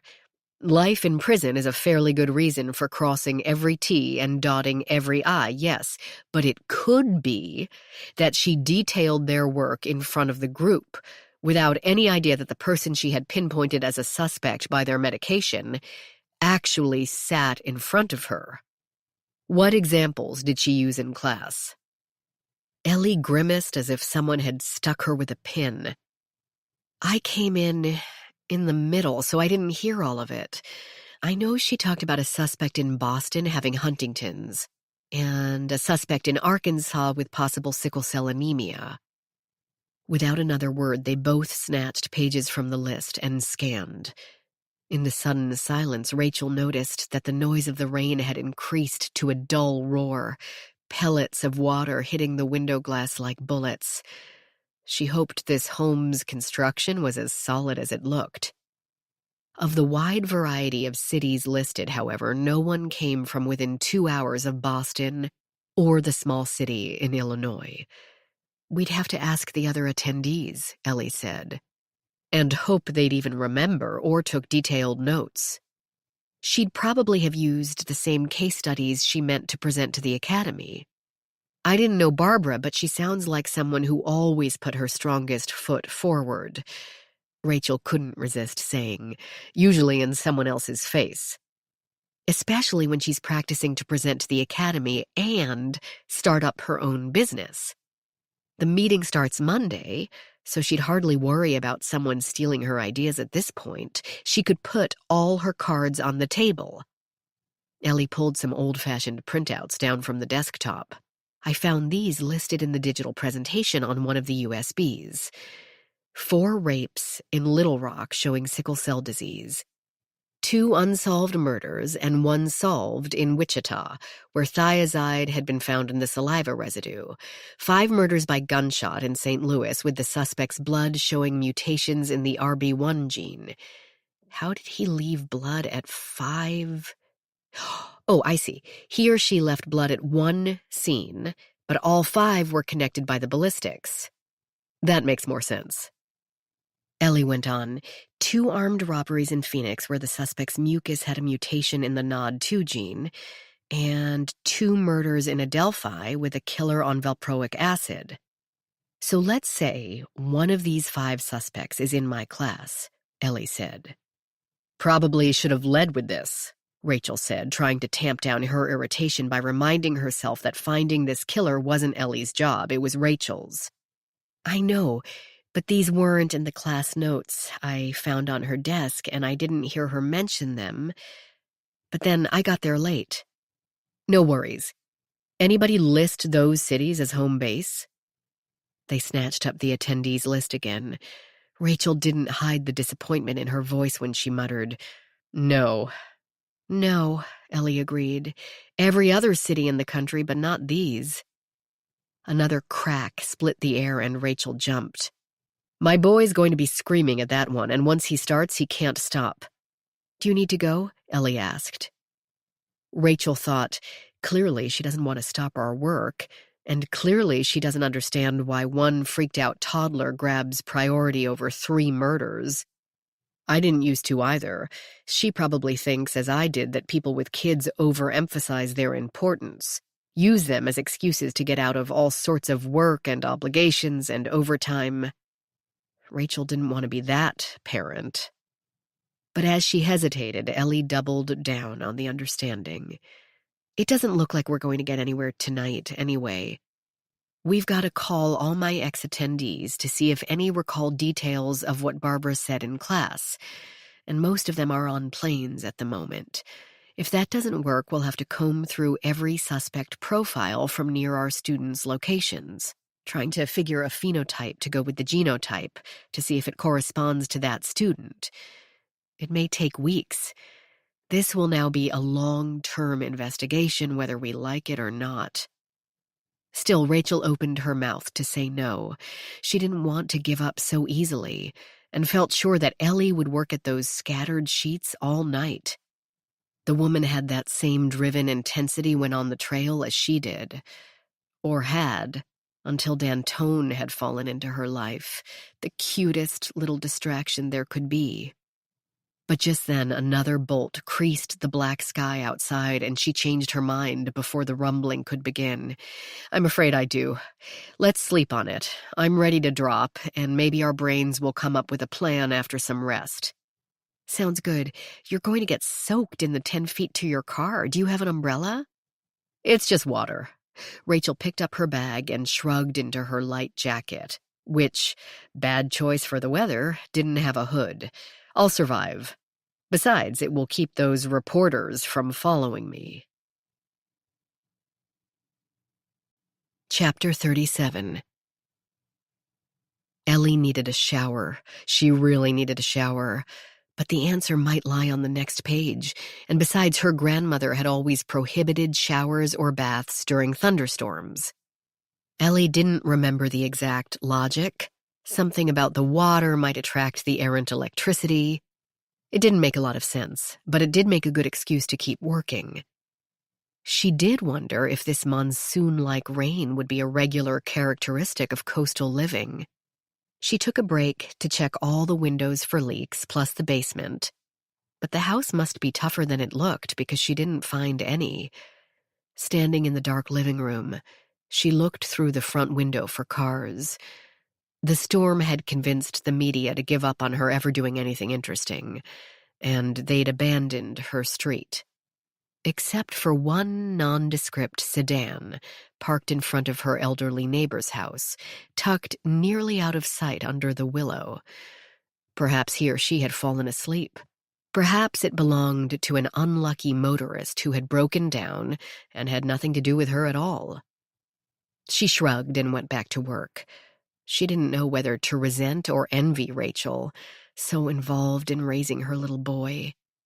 Ellie had spent a few years trying to conceive with Adam, consistently swallowing her disappointment and refusing to acknowledge the growing despair, but now wondered if she might have dodged a bullet. She felt no desire to take on that burden without a partner. How much better to be able to live as you wanted without having every minute dictated by a tyrant in Garanimals, especially now that she didn't even have to share it with another adult. So she could do things like work all night, staring at sheets of unhelpful paper, arranged and rearranged across the floor in front of her. Some showed wrinkles from the puppy walking over them. I am going to have to give you a name, she told him. How about Alistair, after my favorite author?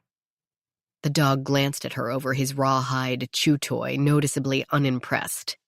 You're right, then I'd start calling you Allie, and I'm Ellie, and we'd be Allie and Ellie, and that would just get weird, like I'm some crazy dog lady, no offense, without any hope of a normal adult relationship ever again.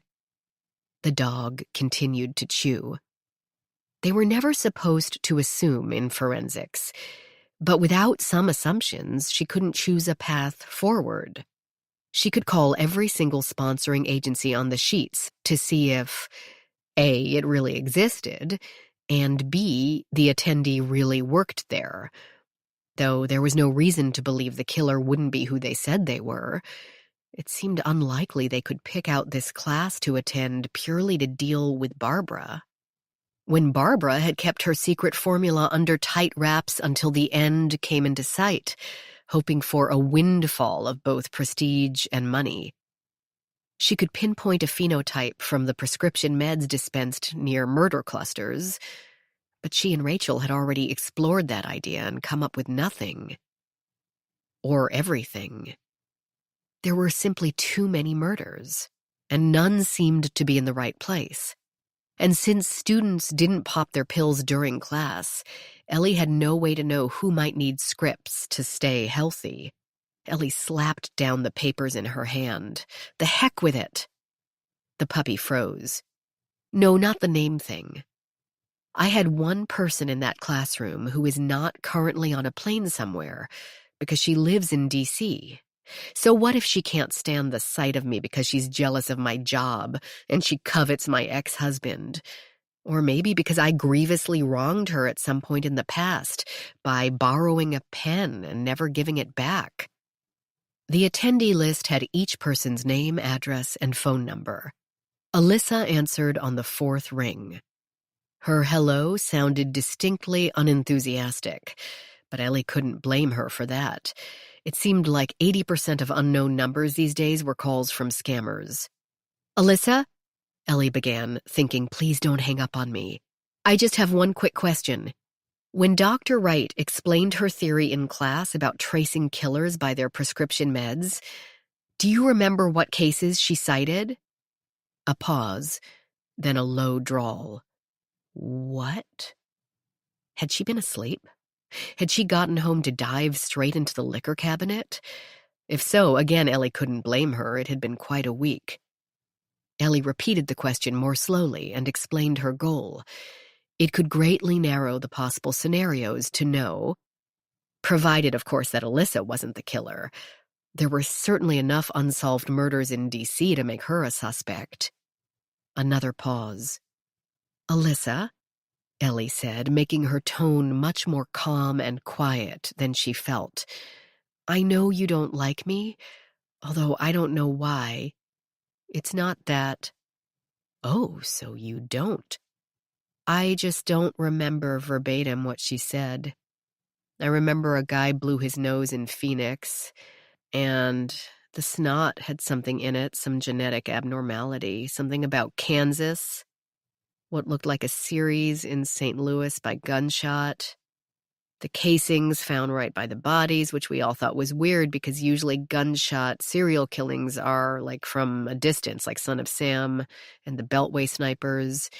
When some a-hole is killing women, they usually strangle, or maybe stab. Up close and personal. True, Ellie said, trying to sound encouraging. Anything else? Any other case histories that she mentioned? I think so, but I can't remember. She sounded as though she was really trying, which Ellie appreciated. Okay, thanks a lot. A vague memory came back to Ellie. One other thing. She was late for the afternoon session on Wednesday, right? Do you remember how late? Were all the attendees in the classroom? Late? I had the impression the students were all assembled and wondering where she was. Can you recall if the room was full? If everyone was there? Hell, I don't know. It was fairly full. But I don't know who was there and who wasn't.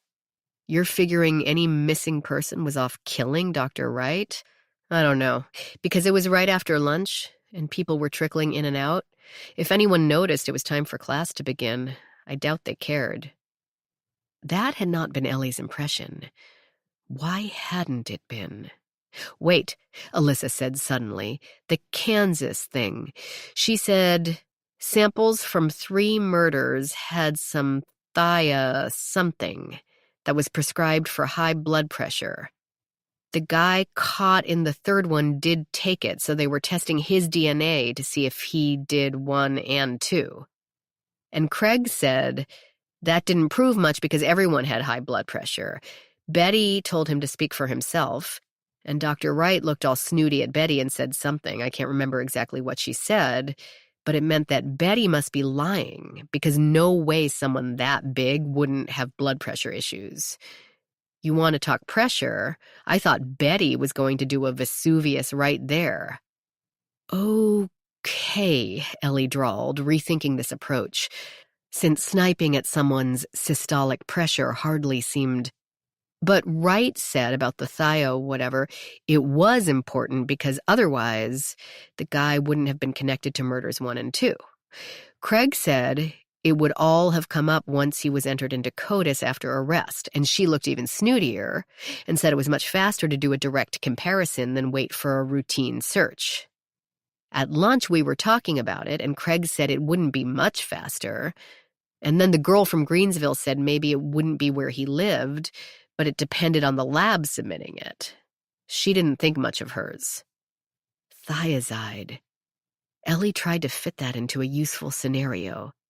Then Alyssa said, "I gotta go," and hung up halfway through Ellie's thank you.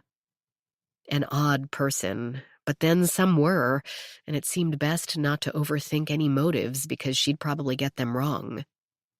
Provided, of course, Alyssa wasn't the killer herself. Then there was the elephant in the room, Farida al-Talel. Why, if this all had to do with a killer covering the tracks they'd left in a previous crime, why kill a young woman who could not possibly have a thing to do with it? Farida's murder could not be due to greed or envy. She had no material possessions, or a position anyone would want, or wrath.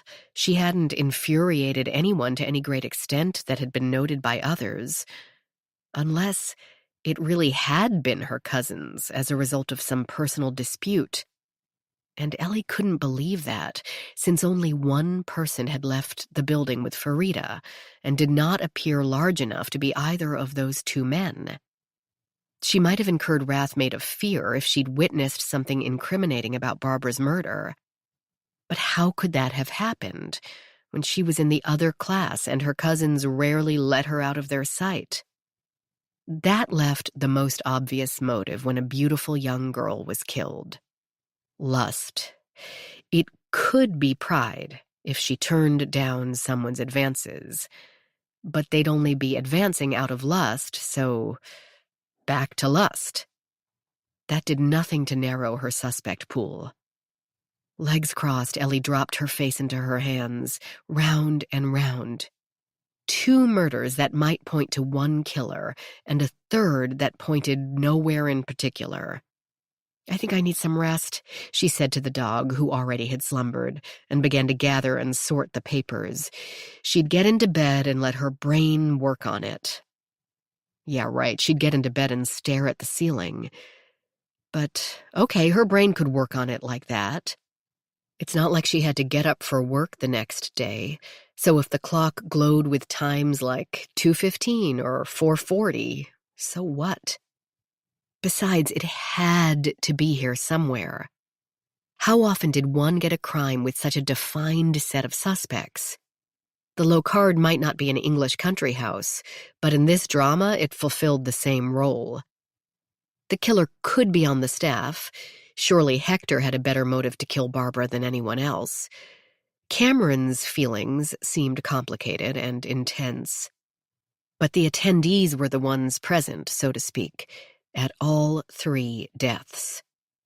She picked up Hector's lists of unsolved murder clusters, or rather, Hector's lists that Barbara had been using. Dr. Wright had highlighted and annotated several cases, mostly notes about the corresponding DNA profiles and possible dispensed medications. Maybe Ellie and Rachel had given up on the geolocation too soon, or started from the wrong end.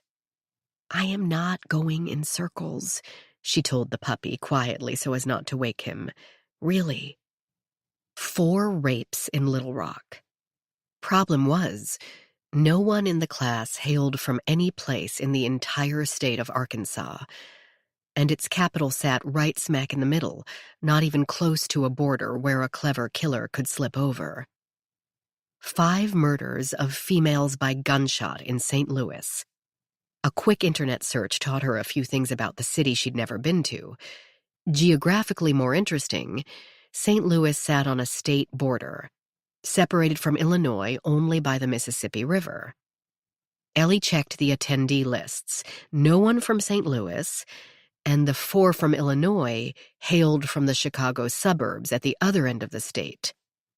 At first she wondered why this cluster had attracted attention. As a large city, St. Louis had close to 200 homicides every year, but less than a quarter were females. and most of those had been strangled by a spouse or significant other. No one had been killed by a gun at the Locard, but then a St. Louis resident could hardly have brought one on the plane. St. Louis, population over 300,000, second in size only to Kansas City, known for music, barbecue, and the Gateway Arch. Numerous Fortune 500 companies, and a basilica with the world's largest mosaic installation. Sports teams, the Cardinals, and the Blues. The baseball team used, unsurprisingly, a red bird as their logo.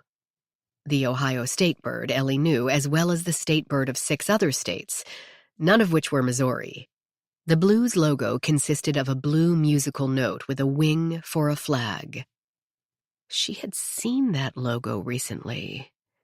Where? A bell began to ring at the back of her mind, sending vibrations through her nerves until the hairs on her arms quivered and rose. On her first day at the Locard, she ducked under the arm of a man to get inside when her keycard wouldn't work. The jacket sported an understated flying blue note embroidered into the material. Caleb Astor. He'd said he was from Missouri, from a small town that she would never have heard of.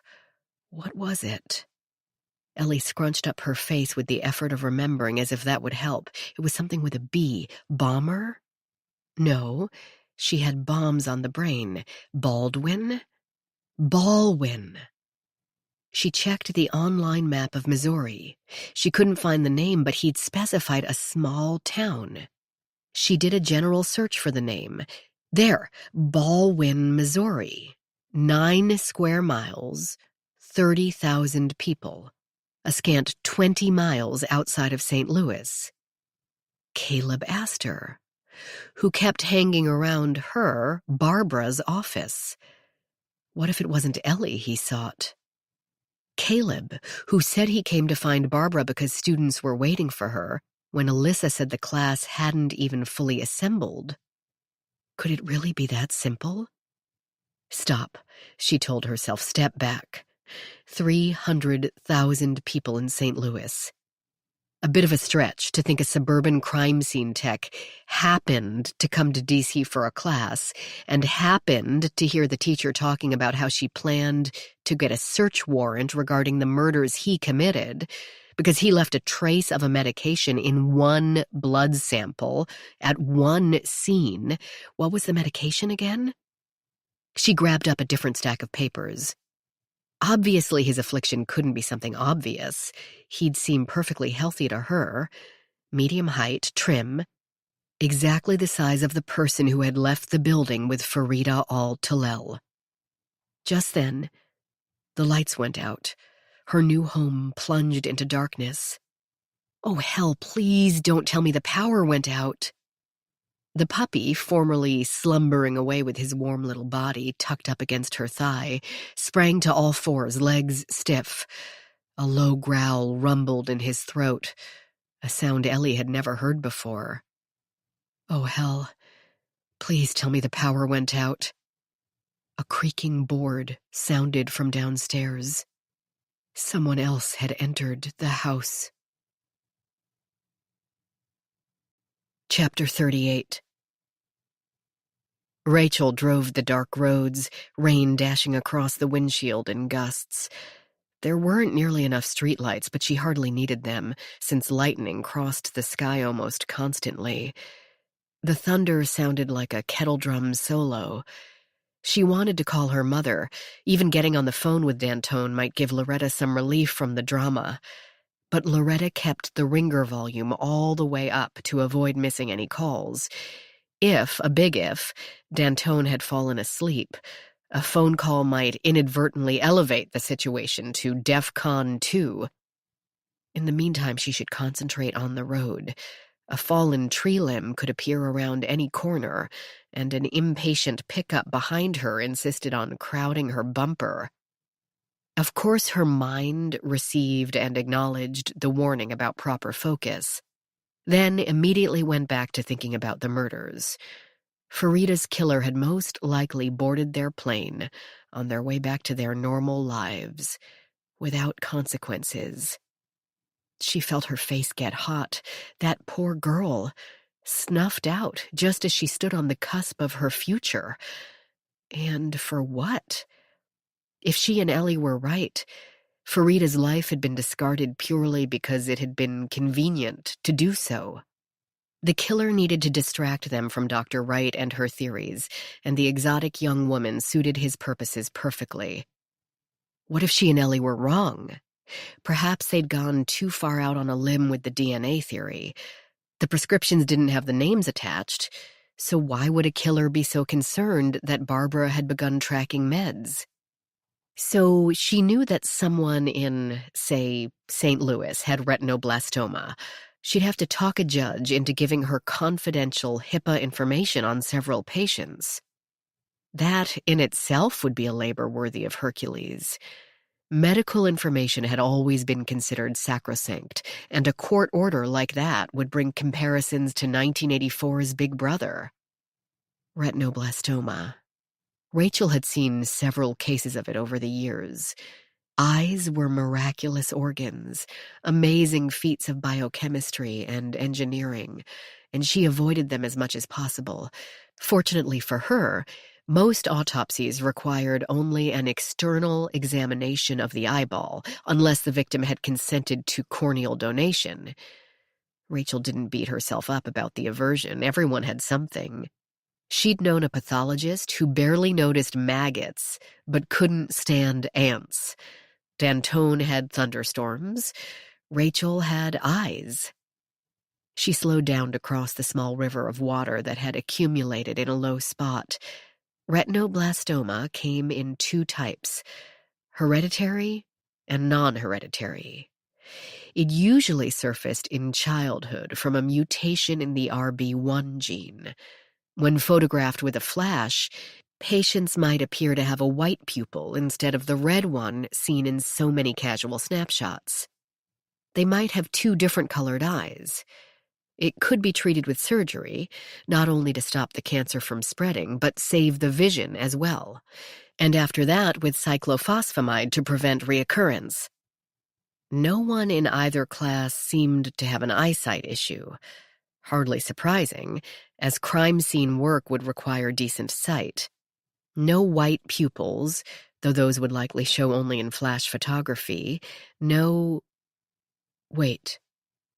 One student did have different colored eyes.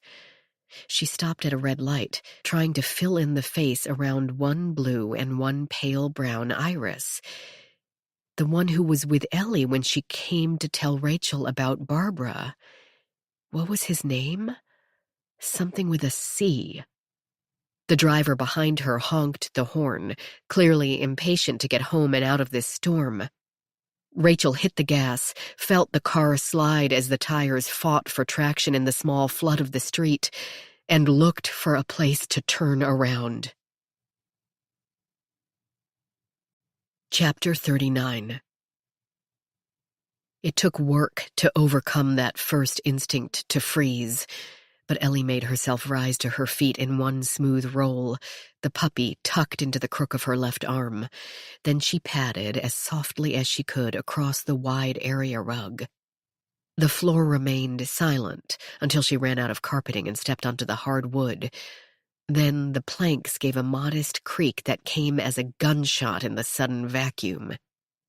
She didn't let it stop her, but kept going into her bedroom, making her feet plant themselves as softly and as evenly weight-distributed as she could. Around the bed, over to the nightstand. Don't look behind, keep going. The drawer slid open, but not, of course, without resistance. A cast-off from her mother's cousin in Euclid. The wood had too much weight and not enough lubrication. Not much of a problem when you had both hands free and didn't care about noise. But she only had to free 3 or 4 inches of the drawer to pull out her grandfather's revolver. She turned back toward her bedroom door. She could see from there the top of the stairs to the first floor. The opening appeared as only a darker black within the black of the second floor. But when a flash of lightning lit the room, she could see nothing. Railing, wall, top step. All right, then. The puppy squirmed and whined.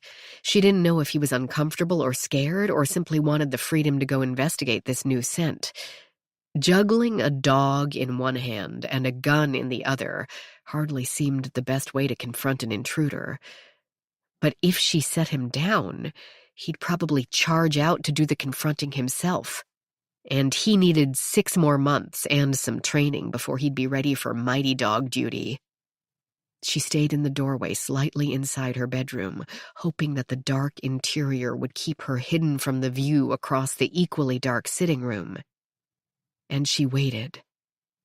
Ellie had always thought the biggest mistake protagonists made in movies and television shows came as they stalked through their own home, often with a gun or knife in hand, wondering where the dangerous one might be. Stupid, she thought. Let them come to me, even if it takes all night. Even if she needed her cell phone, which sat across the room on the desk, she should have snatched that up when she rose. But she'd been too focused on getting the gun. Now she had the gun, but how to call for backup? The shadows in the stairwell, as shadows do when stared at for too long, seemed to shift and move of their own accord. But when a streak of lightning lit the room, nothing appeared there, except the wainscoting and the white balustrade. Perhaps she'd overreacted. This house produced a symphony of squeaks in the high winds, as she'd learned the previous evening.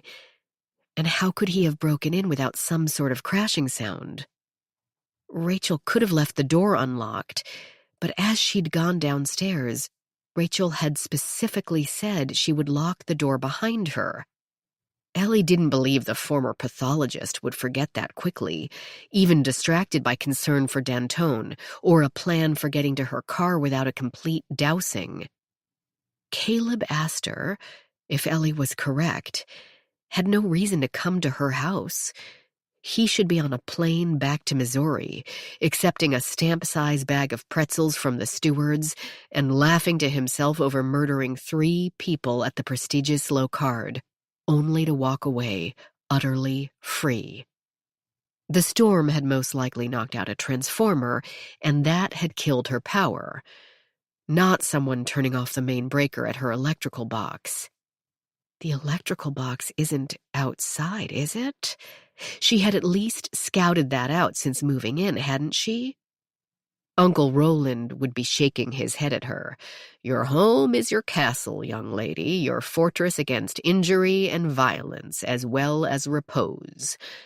Then he'd add Edward Coke as the source of this wisdom, which had only confused her more since she didn't know what the soft drink company had to do with houses.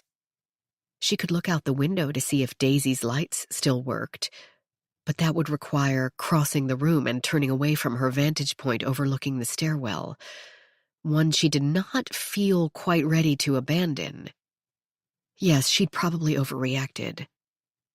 Still, she didn't move, and held the increasingly restless dog close to her torso. No, the electrical box was properly inside her unfinished garage, mounted on the 2x4s separating said garage and kitchen. The garage, however, had an exterior door leading to the backyard. It was an old-fashioned wooden door with 2 large panes of glass in the upper half. Its glass could be easily broken during a thunderclap, functioning as a sound buffer. Then the culprit could reach through, open the door, cross the garage, kill the power, and enter the kitchen. The garage kitchen door would not have been locked. After she'd stored the Mustang, she'd sped through the house to open the sunroom door for Rachel. The shadows moved again. She did not react, having been fooled that way once. And then, as electrical light from the heavens lit up the bay, he was there. "Freeze!" She heard her voice quaver. The dog yipped, either from the involuntary tightening of her fingers or because of the phantom materializing at the top of the stairs. "Freeze?" His tone low, mocking, not at all like he'd sounded before. "Or what?" This time she didn't quaver at all. "If you move, I will shoot you." A sigh, as if a favorite student had disappointed him. The room illuminated slightly, backlit by the vague heat lightning that hides in the clouds.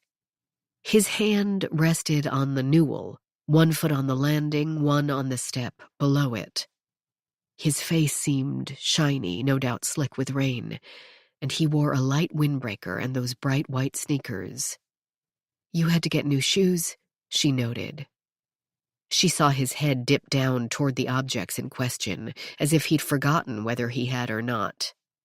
"Because," she said, "burying Farida really did a number on your old ones." "You can say that again." The puppy growled, and so did Ellie. "Why? Why did you kill her?" Caleb Astor let out a short, small groan that sent a tremor of animal instinct through her body from scalp to calf. "How could I not? I'd listen to her every day at lunch, watch her. So exotic. That little laugh, that perfect skin, that utter naivete." His voice grew thick at the memory.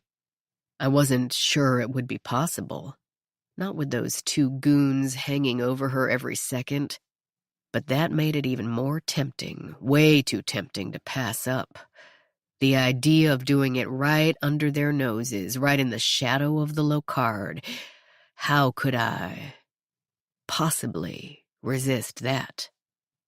She needed her cell phone, but only 4 feet separated them.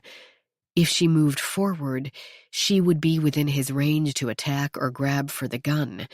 Another trap TV protagonists tended to fall into. She had to get him to leave the stairwell, enter the sitting room, and back away at least 10 feet. "But how did you get her to leave with you?" Ah, yes, that was the trickiest part. The goons were on the other side of the cafeteria, trying to get coffee out of the machine, so as soon as she exited the ladies, I grabbed her around the shoulders and told her the shuttle had arrived and Cousins had left. They thought she'd gone ahead. Kid was startled, but so trained to do whatever a man tells her. Of course, she'd also been trained to never be alone with a non-related man, but by then we were out in the rain, and I'm sure she just wanted to get out of it. We were heading toward the parking lot, so she probably told herself it was okay. They always do. The puppy squirmed, and so did she.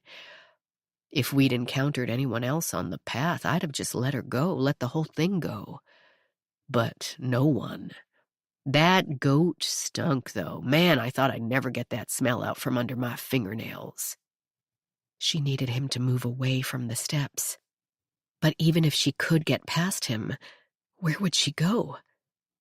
You had to know she'd be found the next day. Of course. Why? Why not drag her deeper into the woods? In the dark, she couldn't see his expression, but she saw the outline of his head as it tilted to one side. Well, that wouldn't have anywhere near the same drama, would it? That wouldn't have been interesting at all. And that's your interest here, drama? Finally, a pause. That's kind of hard to explain. Does it really matter? No, she decided, it really doesn't. She didn't care about whatever flaw of his psyche prompted him to cruelty. Stopping him, that mattered. She could simply shoot him right here and now. He had broken into her home. Surely the DNA from his dead body could be connected to Farida's scarf, sales receipts to the components of whatever he'd used to blow up the lab. But she'd rather find another way. "Move over to the window. There, by the railing." "Or you'll shoot me?" "Yes." "Really? I thought we were getting along so well." "Move." "I don't know what you're complaining about. All those fine people came to learn, and, well, they learned. They learned there's no way to fight a fox that's already in the henhouse. I killed that girl and just drove away." "In your rental car." "One Econo box currently parked up the street. My city's pretty cheap." "The agents checked all the cars. How did you keep it so clean?" The thing about rain that hard, it's like being in a shower, just like a shower. It washed most of the dirt and leaves off my new cheapo raincoat before I even made it back to the car. Then, since I parked under the camera, I took the coat off, turned it inside out on the back seat, piled my shoes and pants, and tied it up into one bundle to be tossed in the dumpster behind a McDonald's on my way back to the hotel. Sure, I was soaking wet and freezing, but nothing got on the upholstery except a little water. I did have to come in the back door and hustle my cold little buns to keep from getting caught in the hotel hallway in my skivvies, but October in Fairhaven is not a big tourist draw. A hot shower and I was right as, well, rain. Don't you love those in-room coffee makers? He leaned one elbow on the newel, put a hand to his chin, the picture of relaxed contemplation. You know, I'd never strangled before. This trip truly has been an education. Yes, you prefer to use a gun. Lightning let her see his slight shrug. Couldn't get it on the plane, and I had meant to make this a working trip. Learning only, no side tasks. But then you heard Barbara explain how she intended to track you down through your cyclophosphamide. Yes, indeed. He straightened up from the newel, bringing his other foot up to the landing. Move over to the window, she ordered again. Right, or you'll shoot me. It doesn't have to be like this, he told her in a whiny, patently false voice. I don't want to hurt you. I didn't want to hurt anyone. I only came here to learn. How to be a better serial killer? Education is the key to success, isn't it? Move. He moved. After an initial jerk, perhaps meant to unnerve her, or test to see how itchy her trigger finger might be, he walked over to the window against the north wall. The muscles in her torso relaxed by a nanometer or two. This left her path clear to the desk and her cell phone. Puppy still in hand, revolver clenched in a palm beginning to sweat. She began the walk to the east wall, one step at a time, her gaze never budging from her target. She let the nerves of her sock-clad feet and her peripheral vision guide her. She wasn't used to this kind of work. FBI agents were trained for hand-to-hand combat, but rarely had to engage in it, an arrangement she preferred. Despite what one saw on television, cops, not agents, chased suspects up dark alleys. She really didn't want to brush up her skills tonight. A soft sheen of light rested on him, similar to moonlight, but even fainter. It must come from a lamp at the house of the elderly man next door, she deduced. So she would have power when and if she could get to the garage. Good to know, but not particularly relevant right now. Let's keep him talking, she thought, while she figured out how to pick up the phone without putting down the dog. Or should she put down the dog? Would he stay out of kicking range or immediately go for Caleb's ankles? What did you hit her with? Barbara. Those rolls of butcher paper, they're pretty heavy. Yet with enough cushion to keep from forming blunt force trauma, just as neighbor Daisy had suggested. Then you pinched her nose and mouth until she died, broke the jar and backed out. Why the sticker? Why connect the two deaths if you didn't have to? Oh, but I wanted to. It was so fun. I simply couldn't resist. Watching you and Dr. Davies and those Phoebes scurry around in complete confusion. Merely killing people is going to be such a letdown after this. She'd reached the desk, her hip brushing the edge. And coming here? You couldn't resist that either? No. His voice sounded chiding. I'm not interested in killing you, not trying to hurt your feelings, but you don't tempt me at all. If I can't do it on the Locard campus, it's not a challenge, is it? Then why? I'm not here for you, I'm here for that box. He waved his hand at Barbara's research, most of which still stretched across the rug. Something else clicked in her mind, a sequence she'd been putting together without realizing it. That was why you came to her office at lunchtime on Wednesday. You had killed her and taken her key card, but you couldn't use it because Hector and I were right there. Yes, he said, exhaling a slow hiss of disappointed breath. You were supposed to be at lunch. Then you guided me to find the body so you could drop the keycard on it. That clinking sound she'd heard when he pulled her back, supposedly out of concern for the fumes. She'd thought it came from her jacket buttons hitting the door, but it had been Barbara's carabiner hitting the floor near her feet.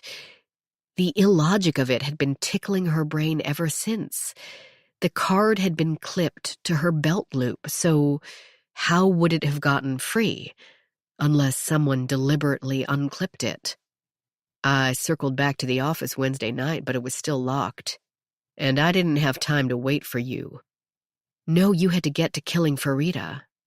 I couldn't go back in the wee hours or something because the outside cameras would pick me up, and I wouldn't be able to get into your office anyway, not without leaving a trail of broken glass that would show exactly what I was after. That's why you came back to my office Thursday night. But she had been there talking with Hector. Then she'd scooped up the box on her way to meet Rachel and the FBI agents.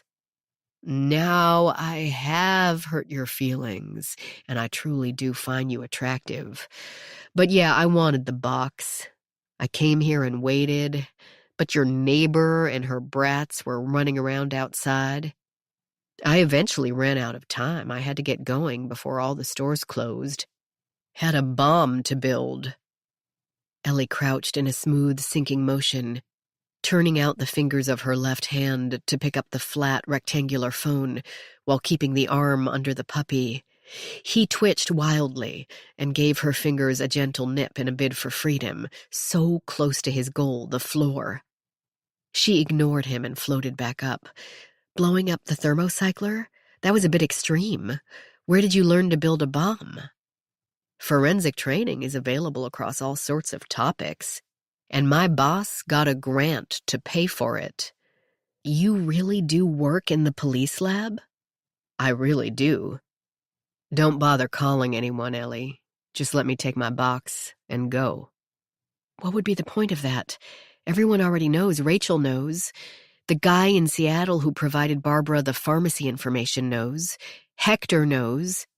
Killing Barbara was pointless. Killing me would be pointless. You're not going to get out of this. The puppy licked her phone's screen. Yuck, dog. He stepped away from the window, only one small flowing step, then stopped. Staying free to hunt one more day is not pointless. Your pals will have to get subpoenas for all the unsolved cases with a medical connection, and the feds are still looking for Saudi assassins. I'll have more than enough time to close up shop and start over somewhere else. One more step. A brilliant flash lit the room. You might as well stop. Rachel knows your name, she told him, thumb entering her password on the illuminated screen. And she prayed to get it right on the first try, working with only peripheral vision. She's talking to the FBI agents right now. Okay, a lie, but he can't possibly know that. Sure. If you'd really known it was me, she'd still be here, and you'd both be talking to the agents. You're not going to let someone else take credit for your discovery, are you? He made a sound. Not the way to manage your career, Ellie. But then you're not so good at that, are you? I checked you out. Your husband dumps you. You dump the FBI for the Locard, and people start dying. One more step. Stop! 911. Why? One more. Because if you don't, I will shoot you. If you checked my history, you know I was a bureau agent for years. It's not like I haven't shot people before. She hadn't, but he couldn't possibly know that either. A tinny, distant voice said, 911, what is your emergency? Go ahead, he told her, and took another step. Shoot. He honestly doesn't believe I'll pull the trigger. So she pulled the trigger, and the gun went click. Chapter 40. Ellie froze, dumbfounded. That couldn't happen. She pulled the trigger again. Click. I told you. I came by last night. His voice slithered through the darkness. She didn't waste time wondering why he hadn't stolen the gun, his weapon of choice, instead of only the bullets.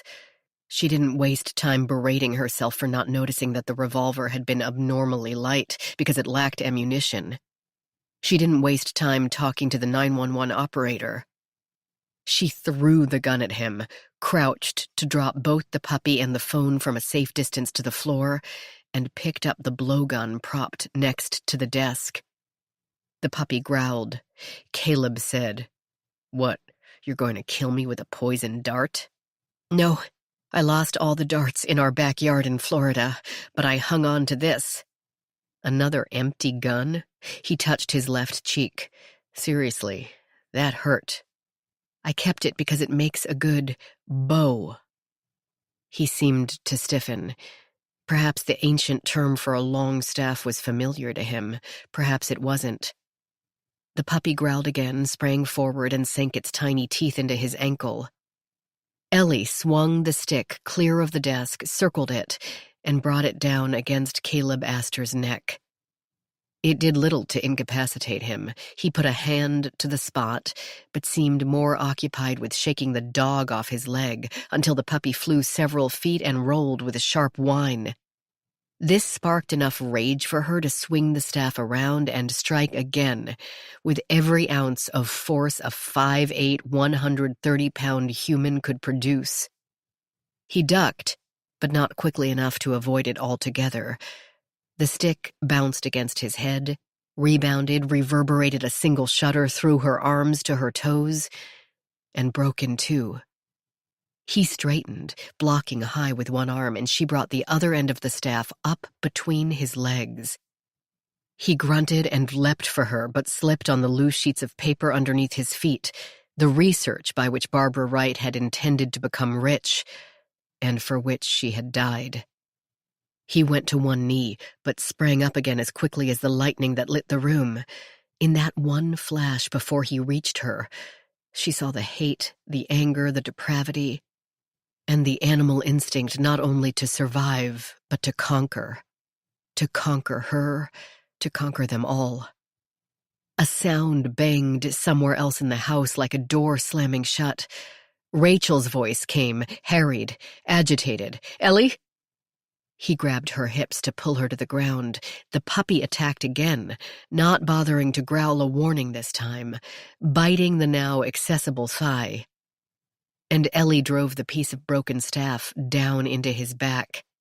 The jagged wooden end speared the flesh, driving splinters into muscle. He screamed.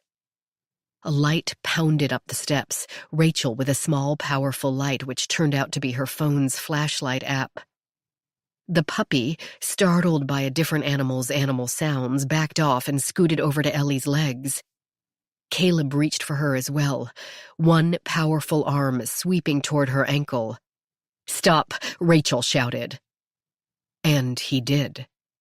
Stretched across the area rug, spurting blood onto Barbara Wright's pages, moaning and then crying from the pain in his gored back.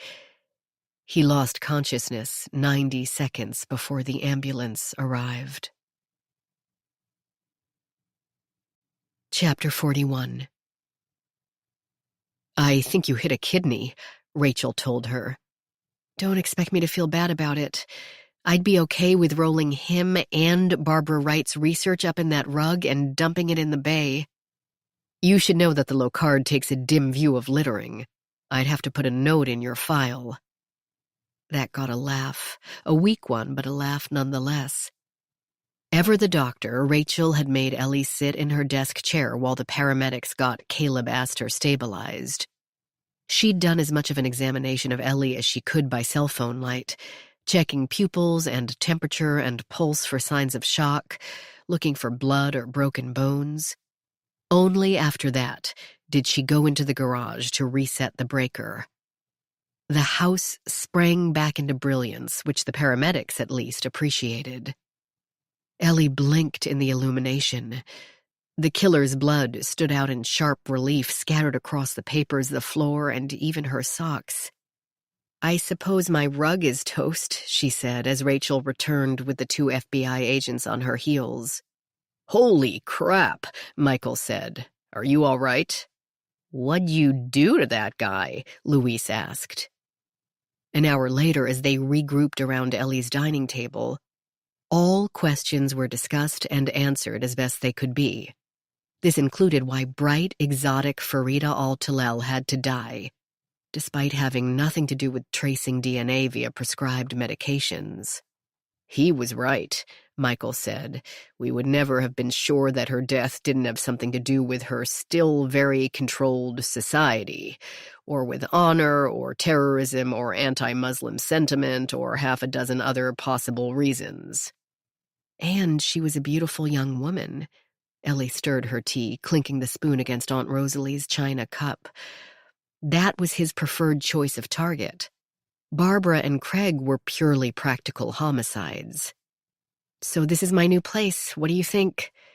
Nice," Luis said. "You sure you're okay?" "The view is great in the daylight. Yes, I'm fine, really. I've got my guard dog here with me." She hauled her furry champion to her lap. "Does he have a name yet?" Rachel asked, reaching over to tickle the pup's ears. "He does now. Kai.